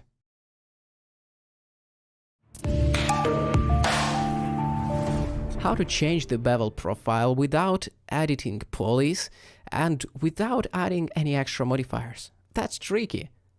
Here we have a model with a few bevels, and I'm gonna copy it out. And even though in our example we cannot edit anything, if we had such liberty, we could just intervene and, I don't know, create a new sort of bevel by utilizing the proportional fall-off or something like that. We could have shaped this geometry somehow, but what if we cannot do this? Maybe we have a finalized version of a model and we just need to tweak the bevel profile somehow without actually tweaking it. Sounds like a riddle. But actually we can make use of the normal editing tools of Blender. For example, we can select an edge and rotate its per face vertex normals. And by doing it, we kind of change the curvature, at least visually. We change the way the gradient is rendered on those faces. So I wonder if you agree with me. We kind of tightened the top bevel and we can make the bottom bevel slightly more gradual with the help of the adjusted normals. It almost looks like we enhanced the S curve of this profile. And if you wonder what are these violet lines protruding out of the vertices, it's vertex per face normals, which can be enabled in the overlay tab. So here is how to change the bevel profile without touching the geometry and modifiers. Cutting details into curved surfaces can create some annoying warped shading issues, or often demand a lot of attention to how we're laying out the topology. We can actually get away with quite a lot on a flat surface, but the moment we start bringing in curvature, that's when we start relying on normals to trick the eye into making it look super smooth. And also to help with that, we can add some subdivision surface levels to it. But still, if we go back to shading flat, you can still see that that's actually still a fair amount of illusion. So going back to shading that smooth there, and it's this attempt at smoothing that can create warping in the shading when we cut in some detail, such as the removal of a few faces. Which is what I've done here with this mask. So I'm going to turn on that modifier, and we can see now in this area we're getting a little bit of warping in the shading. Now this sort of metal matte cap that we've got on is fairly rough looking, but the more reflective the surface, the more this would show up. So if we switch our matte cap over to something really brutal, like this horizontal lines here, we'll definitely start to see in these zebras striped pajamas here that all is not looking quite right. And if we bring those faces back by disabling this modifier, we'll see how normally smooth they go. And this isn't just because we have the subdivision surface modifier moving our vertices around a little bit. If we actually disable this, we'll still see that kind of warping happening when we toggle on and off our mask. Alright, so I'm going to disable the mask modifier. I'm going to enable the subdivision surface modifier. And then what I'm going to do to fix this, or to make things go way easier for us at least, is just duplicate it. So Shift D to duplicate that, right click to leave it into place. So now we have this copy of this pure one. I'm going to double click on this to rename it, and I'm going to call this fix. We don't need to see the pure one, so I'm going to disable the visibility of that. And so now we're just looking at the cylinder.fix. I'm going to delete that mask. That was just for demo purposes. And what we're going to do instead is add in a shrink wrap modifier, and our pure one is going to be the target. The other settings we can leave just as they are. And now what that means is that we can make edits to this and maintain a lot more of this smooth shading way easier. For example, let's go over and delete some of these faces here. With X, we can see that the lines are flowing way smoother across this. That is certainly in comparison to how it looks if we disable the modifier. Now what I'm going to do is I'm going to undo until we get our faces back, and instead of just deleting them like this, I'm going to just inset them first a little bit with the I key. Let's take a look with material preview just to show that a little bit. So now we have this face loop going around. I think I'll make it larger though, so I'll undo that and then inset again with the I key and then X to delete. Now let's take a look back over with solid shading where we've got our matte cap. We can see it's still flowing pretty smoothly throughout that space, throughout that hole. Now the main reason I like to have this face loop which goes around the hole here is because it gives us a little bit more control about how this looks. Because now what we can do is we can double tap G and slide this a little bit and change the overall size. Another thing that we can do is come to our corners here, and instead of it being kind of curved as it goes around, we can go Shift E and 1 and turn that into a very sharp corner. In this instance though, what I think I'd like to do is just, I'll leave one part of it sharp and this side I'll keep rounded. So I'll go Shift E and go -1. Just to clear that out to 0. We can check an edge is creasing, so by just selecting it and pressing N, and we can see the edge data value of this one is set to 1 and this one is set to 0. At the moment our mesh is impossibly thin, so let's give it more interest by giving it some thickness. Let's create a little more space in here by minimizing these and then go add modifier and give this some solidification. We'll tab back into object mode and we can just about see a bit of thickness there. I'll come back over to solid shading and let's switch from this matte cap now over to this one. I'm going to thicken this up a little bit more, somewhere around there, and that's all good. And then also let's give it a bevel modifier. Don't want to bevel absolutely everything though. I just want to bevel things at a certain angle. 30 degrees might be fine, but the offset's a little bit large at the moment. So I'm going to hold Shift while dragging on this value to set it pretty low there. And let's give it a few more segments, something like 3. So now we're getting some nice highlighted edges. The other thing that I'm going to change on this, if we get really close in and take a look at the wireframe, I'm just going to change this kind of area here from being sharp to being a patch. And I find that that just gives it a slightly smoother look going around those corners there. Another option with this modifier is that we can always try our harden normals. That should give us some nice shading for typical hard surface objects, and then we're good to go and ready to easily add details to this. So a couple of very simple things that we could do is delete the ends of these, X to delete those faces, and now we have a bit more of a hollow piece of metal or something like that anyway. Something else we can do is take our pure cylinder there, just turn it on for a second, make sure we have it selected, and then we can duplicate that again with Shift D. And then let's just rename this as, I'm going to call this the Pure Core. And what I'll do for this one is I'm going to give it a displace modifier. Basically that's going to shoot out on the normal direction and grow it slightly. But if we take this down, kind of go inside a little bit into the negative numbers, we'll be able to push it in. So I'm going to disable the view of that pure one again, and we can see what this is doing a little bit clearer. I'm just looking for the displace modifier to shrink the model itself so as to reveal what our solidify modifier is doing. And now we can return back to our cylinder.fix and add in more details. At this point, we're kind of off the leash. So I can go Control Alt and Space and kind of go into a super expert mode, tab into edit mode, make sure we're in face select mode, and then grab, say, a portion of the faces like this. And we could separate them with Y, and that's going to create a very, very slight gap thanks to our bevel modifier. But the vertices are still pretty much sat on top of each other. So I'm going to undo that, and instead I'm going to go I and inset a little bit like about there. And then Control R, scroll the mouse wheel to add an extra couple of loops. 3 to switch to face select so that I can alt click on this edge there to get that face loop. And then X to delete those faces. And now we've got a kind of a wider panel line there. Let's tab back in and keep going. Z to toggle the wireframe here, as I think I'll just select all of these faces. Z to go back into solid shading, so that we've got all the way around really easily there. I think I'll deselect some of these though, like that, maybe on the other side as well. And with that selection, I'm going to press I to inset. But I don't want to be insetting on this border here, so I'm going to make sure that I press I and B to disable insetting on the border. And that's created another face loop here for us. So with that, I'm going to press Ctrl R and do another couple of loops. 3 to switch to face select, and then Alt left click this edge to get that loop, and then delete. And now we have this kind of detail. If we wanted some sharper lines there, we can tab into edit mode and just come through to this area and select those edges that are on the very corners and go Shift E and then 1. And that's going to sharpen them right out for us. And honestly, we don't actually have to even be that precise with this. We can just go Control R, add in a loop somewhere, Control B to bevel that, add in an extra couple of edges with the mouse wheel so that we can just go in easily, select our face loop, and X to delete it. That's all good to go. Control Alt and Space to exit that view, and we can just test it occasionally with our super stripy material, and you'll see that all the normals are passing through it really nicely. But certain matcaps are going to make it easier to work than others, clearly.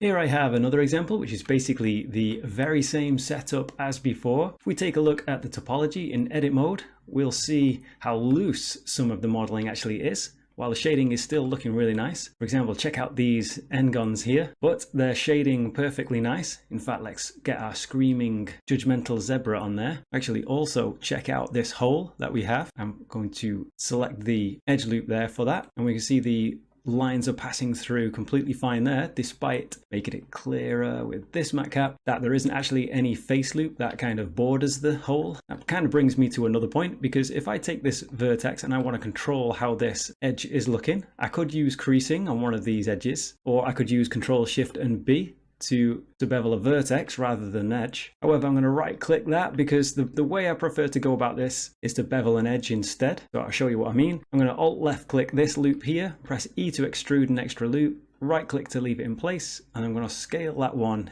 in a little bit to about there. And now instead of a vertex, we've got this edge which goes into the corner. It's a little bit tricky to see exactly with the subdivision surface modifier still on, so I'm going to disable that a second, and we can see the edge in question there, just this one going into the corner. And then what we can do is Control B to bevel that and use the mouse wheel to indicate the amount of segments. And we can see this kind of shape showing up again, which is basically how these edges here were beveled. Then I can put my subdivision surface modifier back on. We can see the result of that. And we might like to leave it like that, or take these two edges, for example, and go Shift E and then 1. Give this little corner here a little notch. But we'll see that it still flows through really nicely. Now you may run into a bit of a problem if you add a little bit too much detail. As we can see, these are starting to get a little bit on the wavy side. It's more noticeable in this matcap and less so in this one, but we can still see a little bit of flattening out, like it's ever so slightly faceted. Now this usually means that the original pure object that we're shrink wrapping to probably doesn't have quite enough subdivisions that we need. So I'm going to switch back to this one to really show the difference. And then we'll see that this one is shrink wrapping to cylinder pure. So I'm going to select cylinder pure. I'm going to crank up the amount of subdivisions we have in the render and the viewport. When we do that, we can see that they straighten out way better. So we always want to be trying to shrink wrap to something with a little bit more detail. It turns out this is a technique that's been around for quite a while. I've been using the data transfer modifier for this kind of stuff before Chris Blush at CG Masters showed me how he was using the shrink wrap modifier for often easier to control results. And Ray Merlot, or Merlot, apologies if I'm pronouncing that incorrectly, Ray has been using this method for ages. And it's pretty interesting taking a look at this article here to see just how far he decides to push the technique. Sometimes if we don't have our topology arranged in quite the right way, when modeling with the subdivision workflow in mind, we can find ourselves doing the opposite of making something look hard surface and defined. The subdivision surface modifier does, after all, essentially smooth and round out the positions of our geometry for us. For example, let's take a look at this great car render by Hubert that we can see here posted up on Twitter. Looks like a fairly simple design, and it has nice appealing hard surface constructed feel about it. However, here's a quick attempt to recreate it that has gone a bit awry. It's not terrible, but it does look a bit like Hubert's version. In fact, let's show that on screen. Here's Pure F, and let's pin it so it stays on top. So this version does look a little bit like Hubert's version, only with maybe the addition of a huge blanket-sized pancake having fallen from the sky on it. So what are some things that might be going wrong with this version, and how might we improve it? First, let's get clear about what we're trying to do with our geometry. I'd say number one is we're trying to build our main shape, which we basically have, so good job on that. But secondly, the next thing we're trying to do is reinforce the transitions between the main shapes with supporting loops, which we don't have. So just looking at this current shape, we're not really emphasizing what might be going on underneath this car, helping purpose basically. This is somewhat unsurprising as the mesh is just a bit too low poly, which is why there's this creasing here with these three edges, making up for that low amount of polygons. That's helping to define around the wheel arch, but on closer inspection, we kind of need the whole area there. We can see from the reflections that this whole bit should probably feel a little bit flat. And if we take a look at this, we can assume that's probably about these edges. So let's crease all those as well, Shift E and then 1. Let's take a look at that. And that's helping to define a little bit more of the shape on this end. But if we take a look from another angle, we're just introducing more problems with this pinching. And the general flow of polygons needs a little bit of work. So let's remove all the creasing. I'm just going to select one of them, Shift G, and let's select crease. I'm going to go Shift E, -1, and enter. And then tab into object mode, and we can see that looking softer now. We've removed our creasing. So we're taking a step back to take 2 steps forwards in a way. And we'll see after correcting some of the flow of the topology whether we might not need to do any creasing at all anyway. Another bit of detail I think we should keep in mind is the very rim of it. Here it's fading down at the edges and isn't really doing anything at the borders of the car, adding to that soft, undefined look. Whereas if we take a look on this example by Hubert, on the render we can see it has this definition, especially at the front. There is this kind of lip, and then it purposefully rises up over what we can assume are its engine parts, and not as in the other example, custard, cream and jam or something. But that's it shape-wise. The only other thing we're going to need to keep an eye on are n-gons, such as this one, and triangles that are going to disrupt our loops if we don't turn them to quads.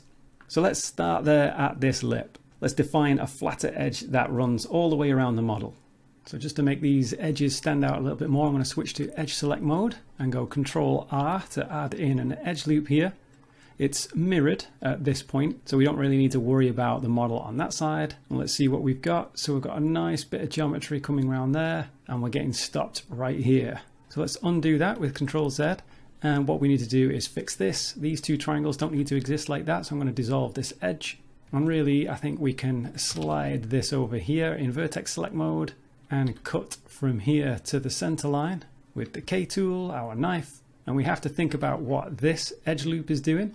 So we can see that that's going to be the main edge that defines the shape of the model before it really rises up to the top. So it shouldn't really be going across the wheel arch closer to the car there, I don't think. So I'm going to double tap G and slide that further down. And that shows that this edge loop is going off in the wrong direction. And there's also a triangle here. So similar to the kind of geometry that we've got going up over there, we kind of need to mirror what's happening there on this side. So I'm going to cut from this point up to here, like this, and then I'll remove this edge, X dissolve. And also I'm going to dissolve this edge because really it should be doing what is happening on this wheel arch. So double tap G and then K for the knife tool. Let's cut in to there and then rotate around. I'm going to cut it into there and just keep cutting all the way across to the mirror line like that. And then this edge right there, I can just dissolve that and keep everything quads. So now we should be able to select a face loop, which goes all the way around, which is a good indication that if we want to now add our little lip, the little rim to the whole thing, we can just do Control R, press E to make it even, but currently the little red dot that you can see underneath those double cursors there is on the wrong side, so I'm going to press F to flip it, and then I'm just going to leave it to about there is probably good. Maybe we'll need to fine tune that. Some of these loops are a little bit too close. In fact, let's Alt left click that. I'm going to double tap G on this, maybe press E and flip that edge as well. And that'll just set the even distance at a reasonable level there. That's looking good. Let's sort out the topology at the front. So for example, this edge here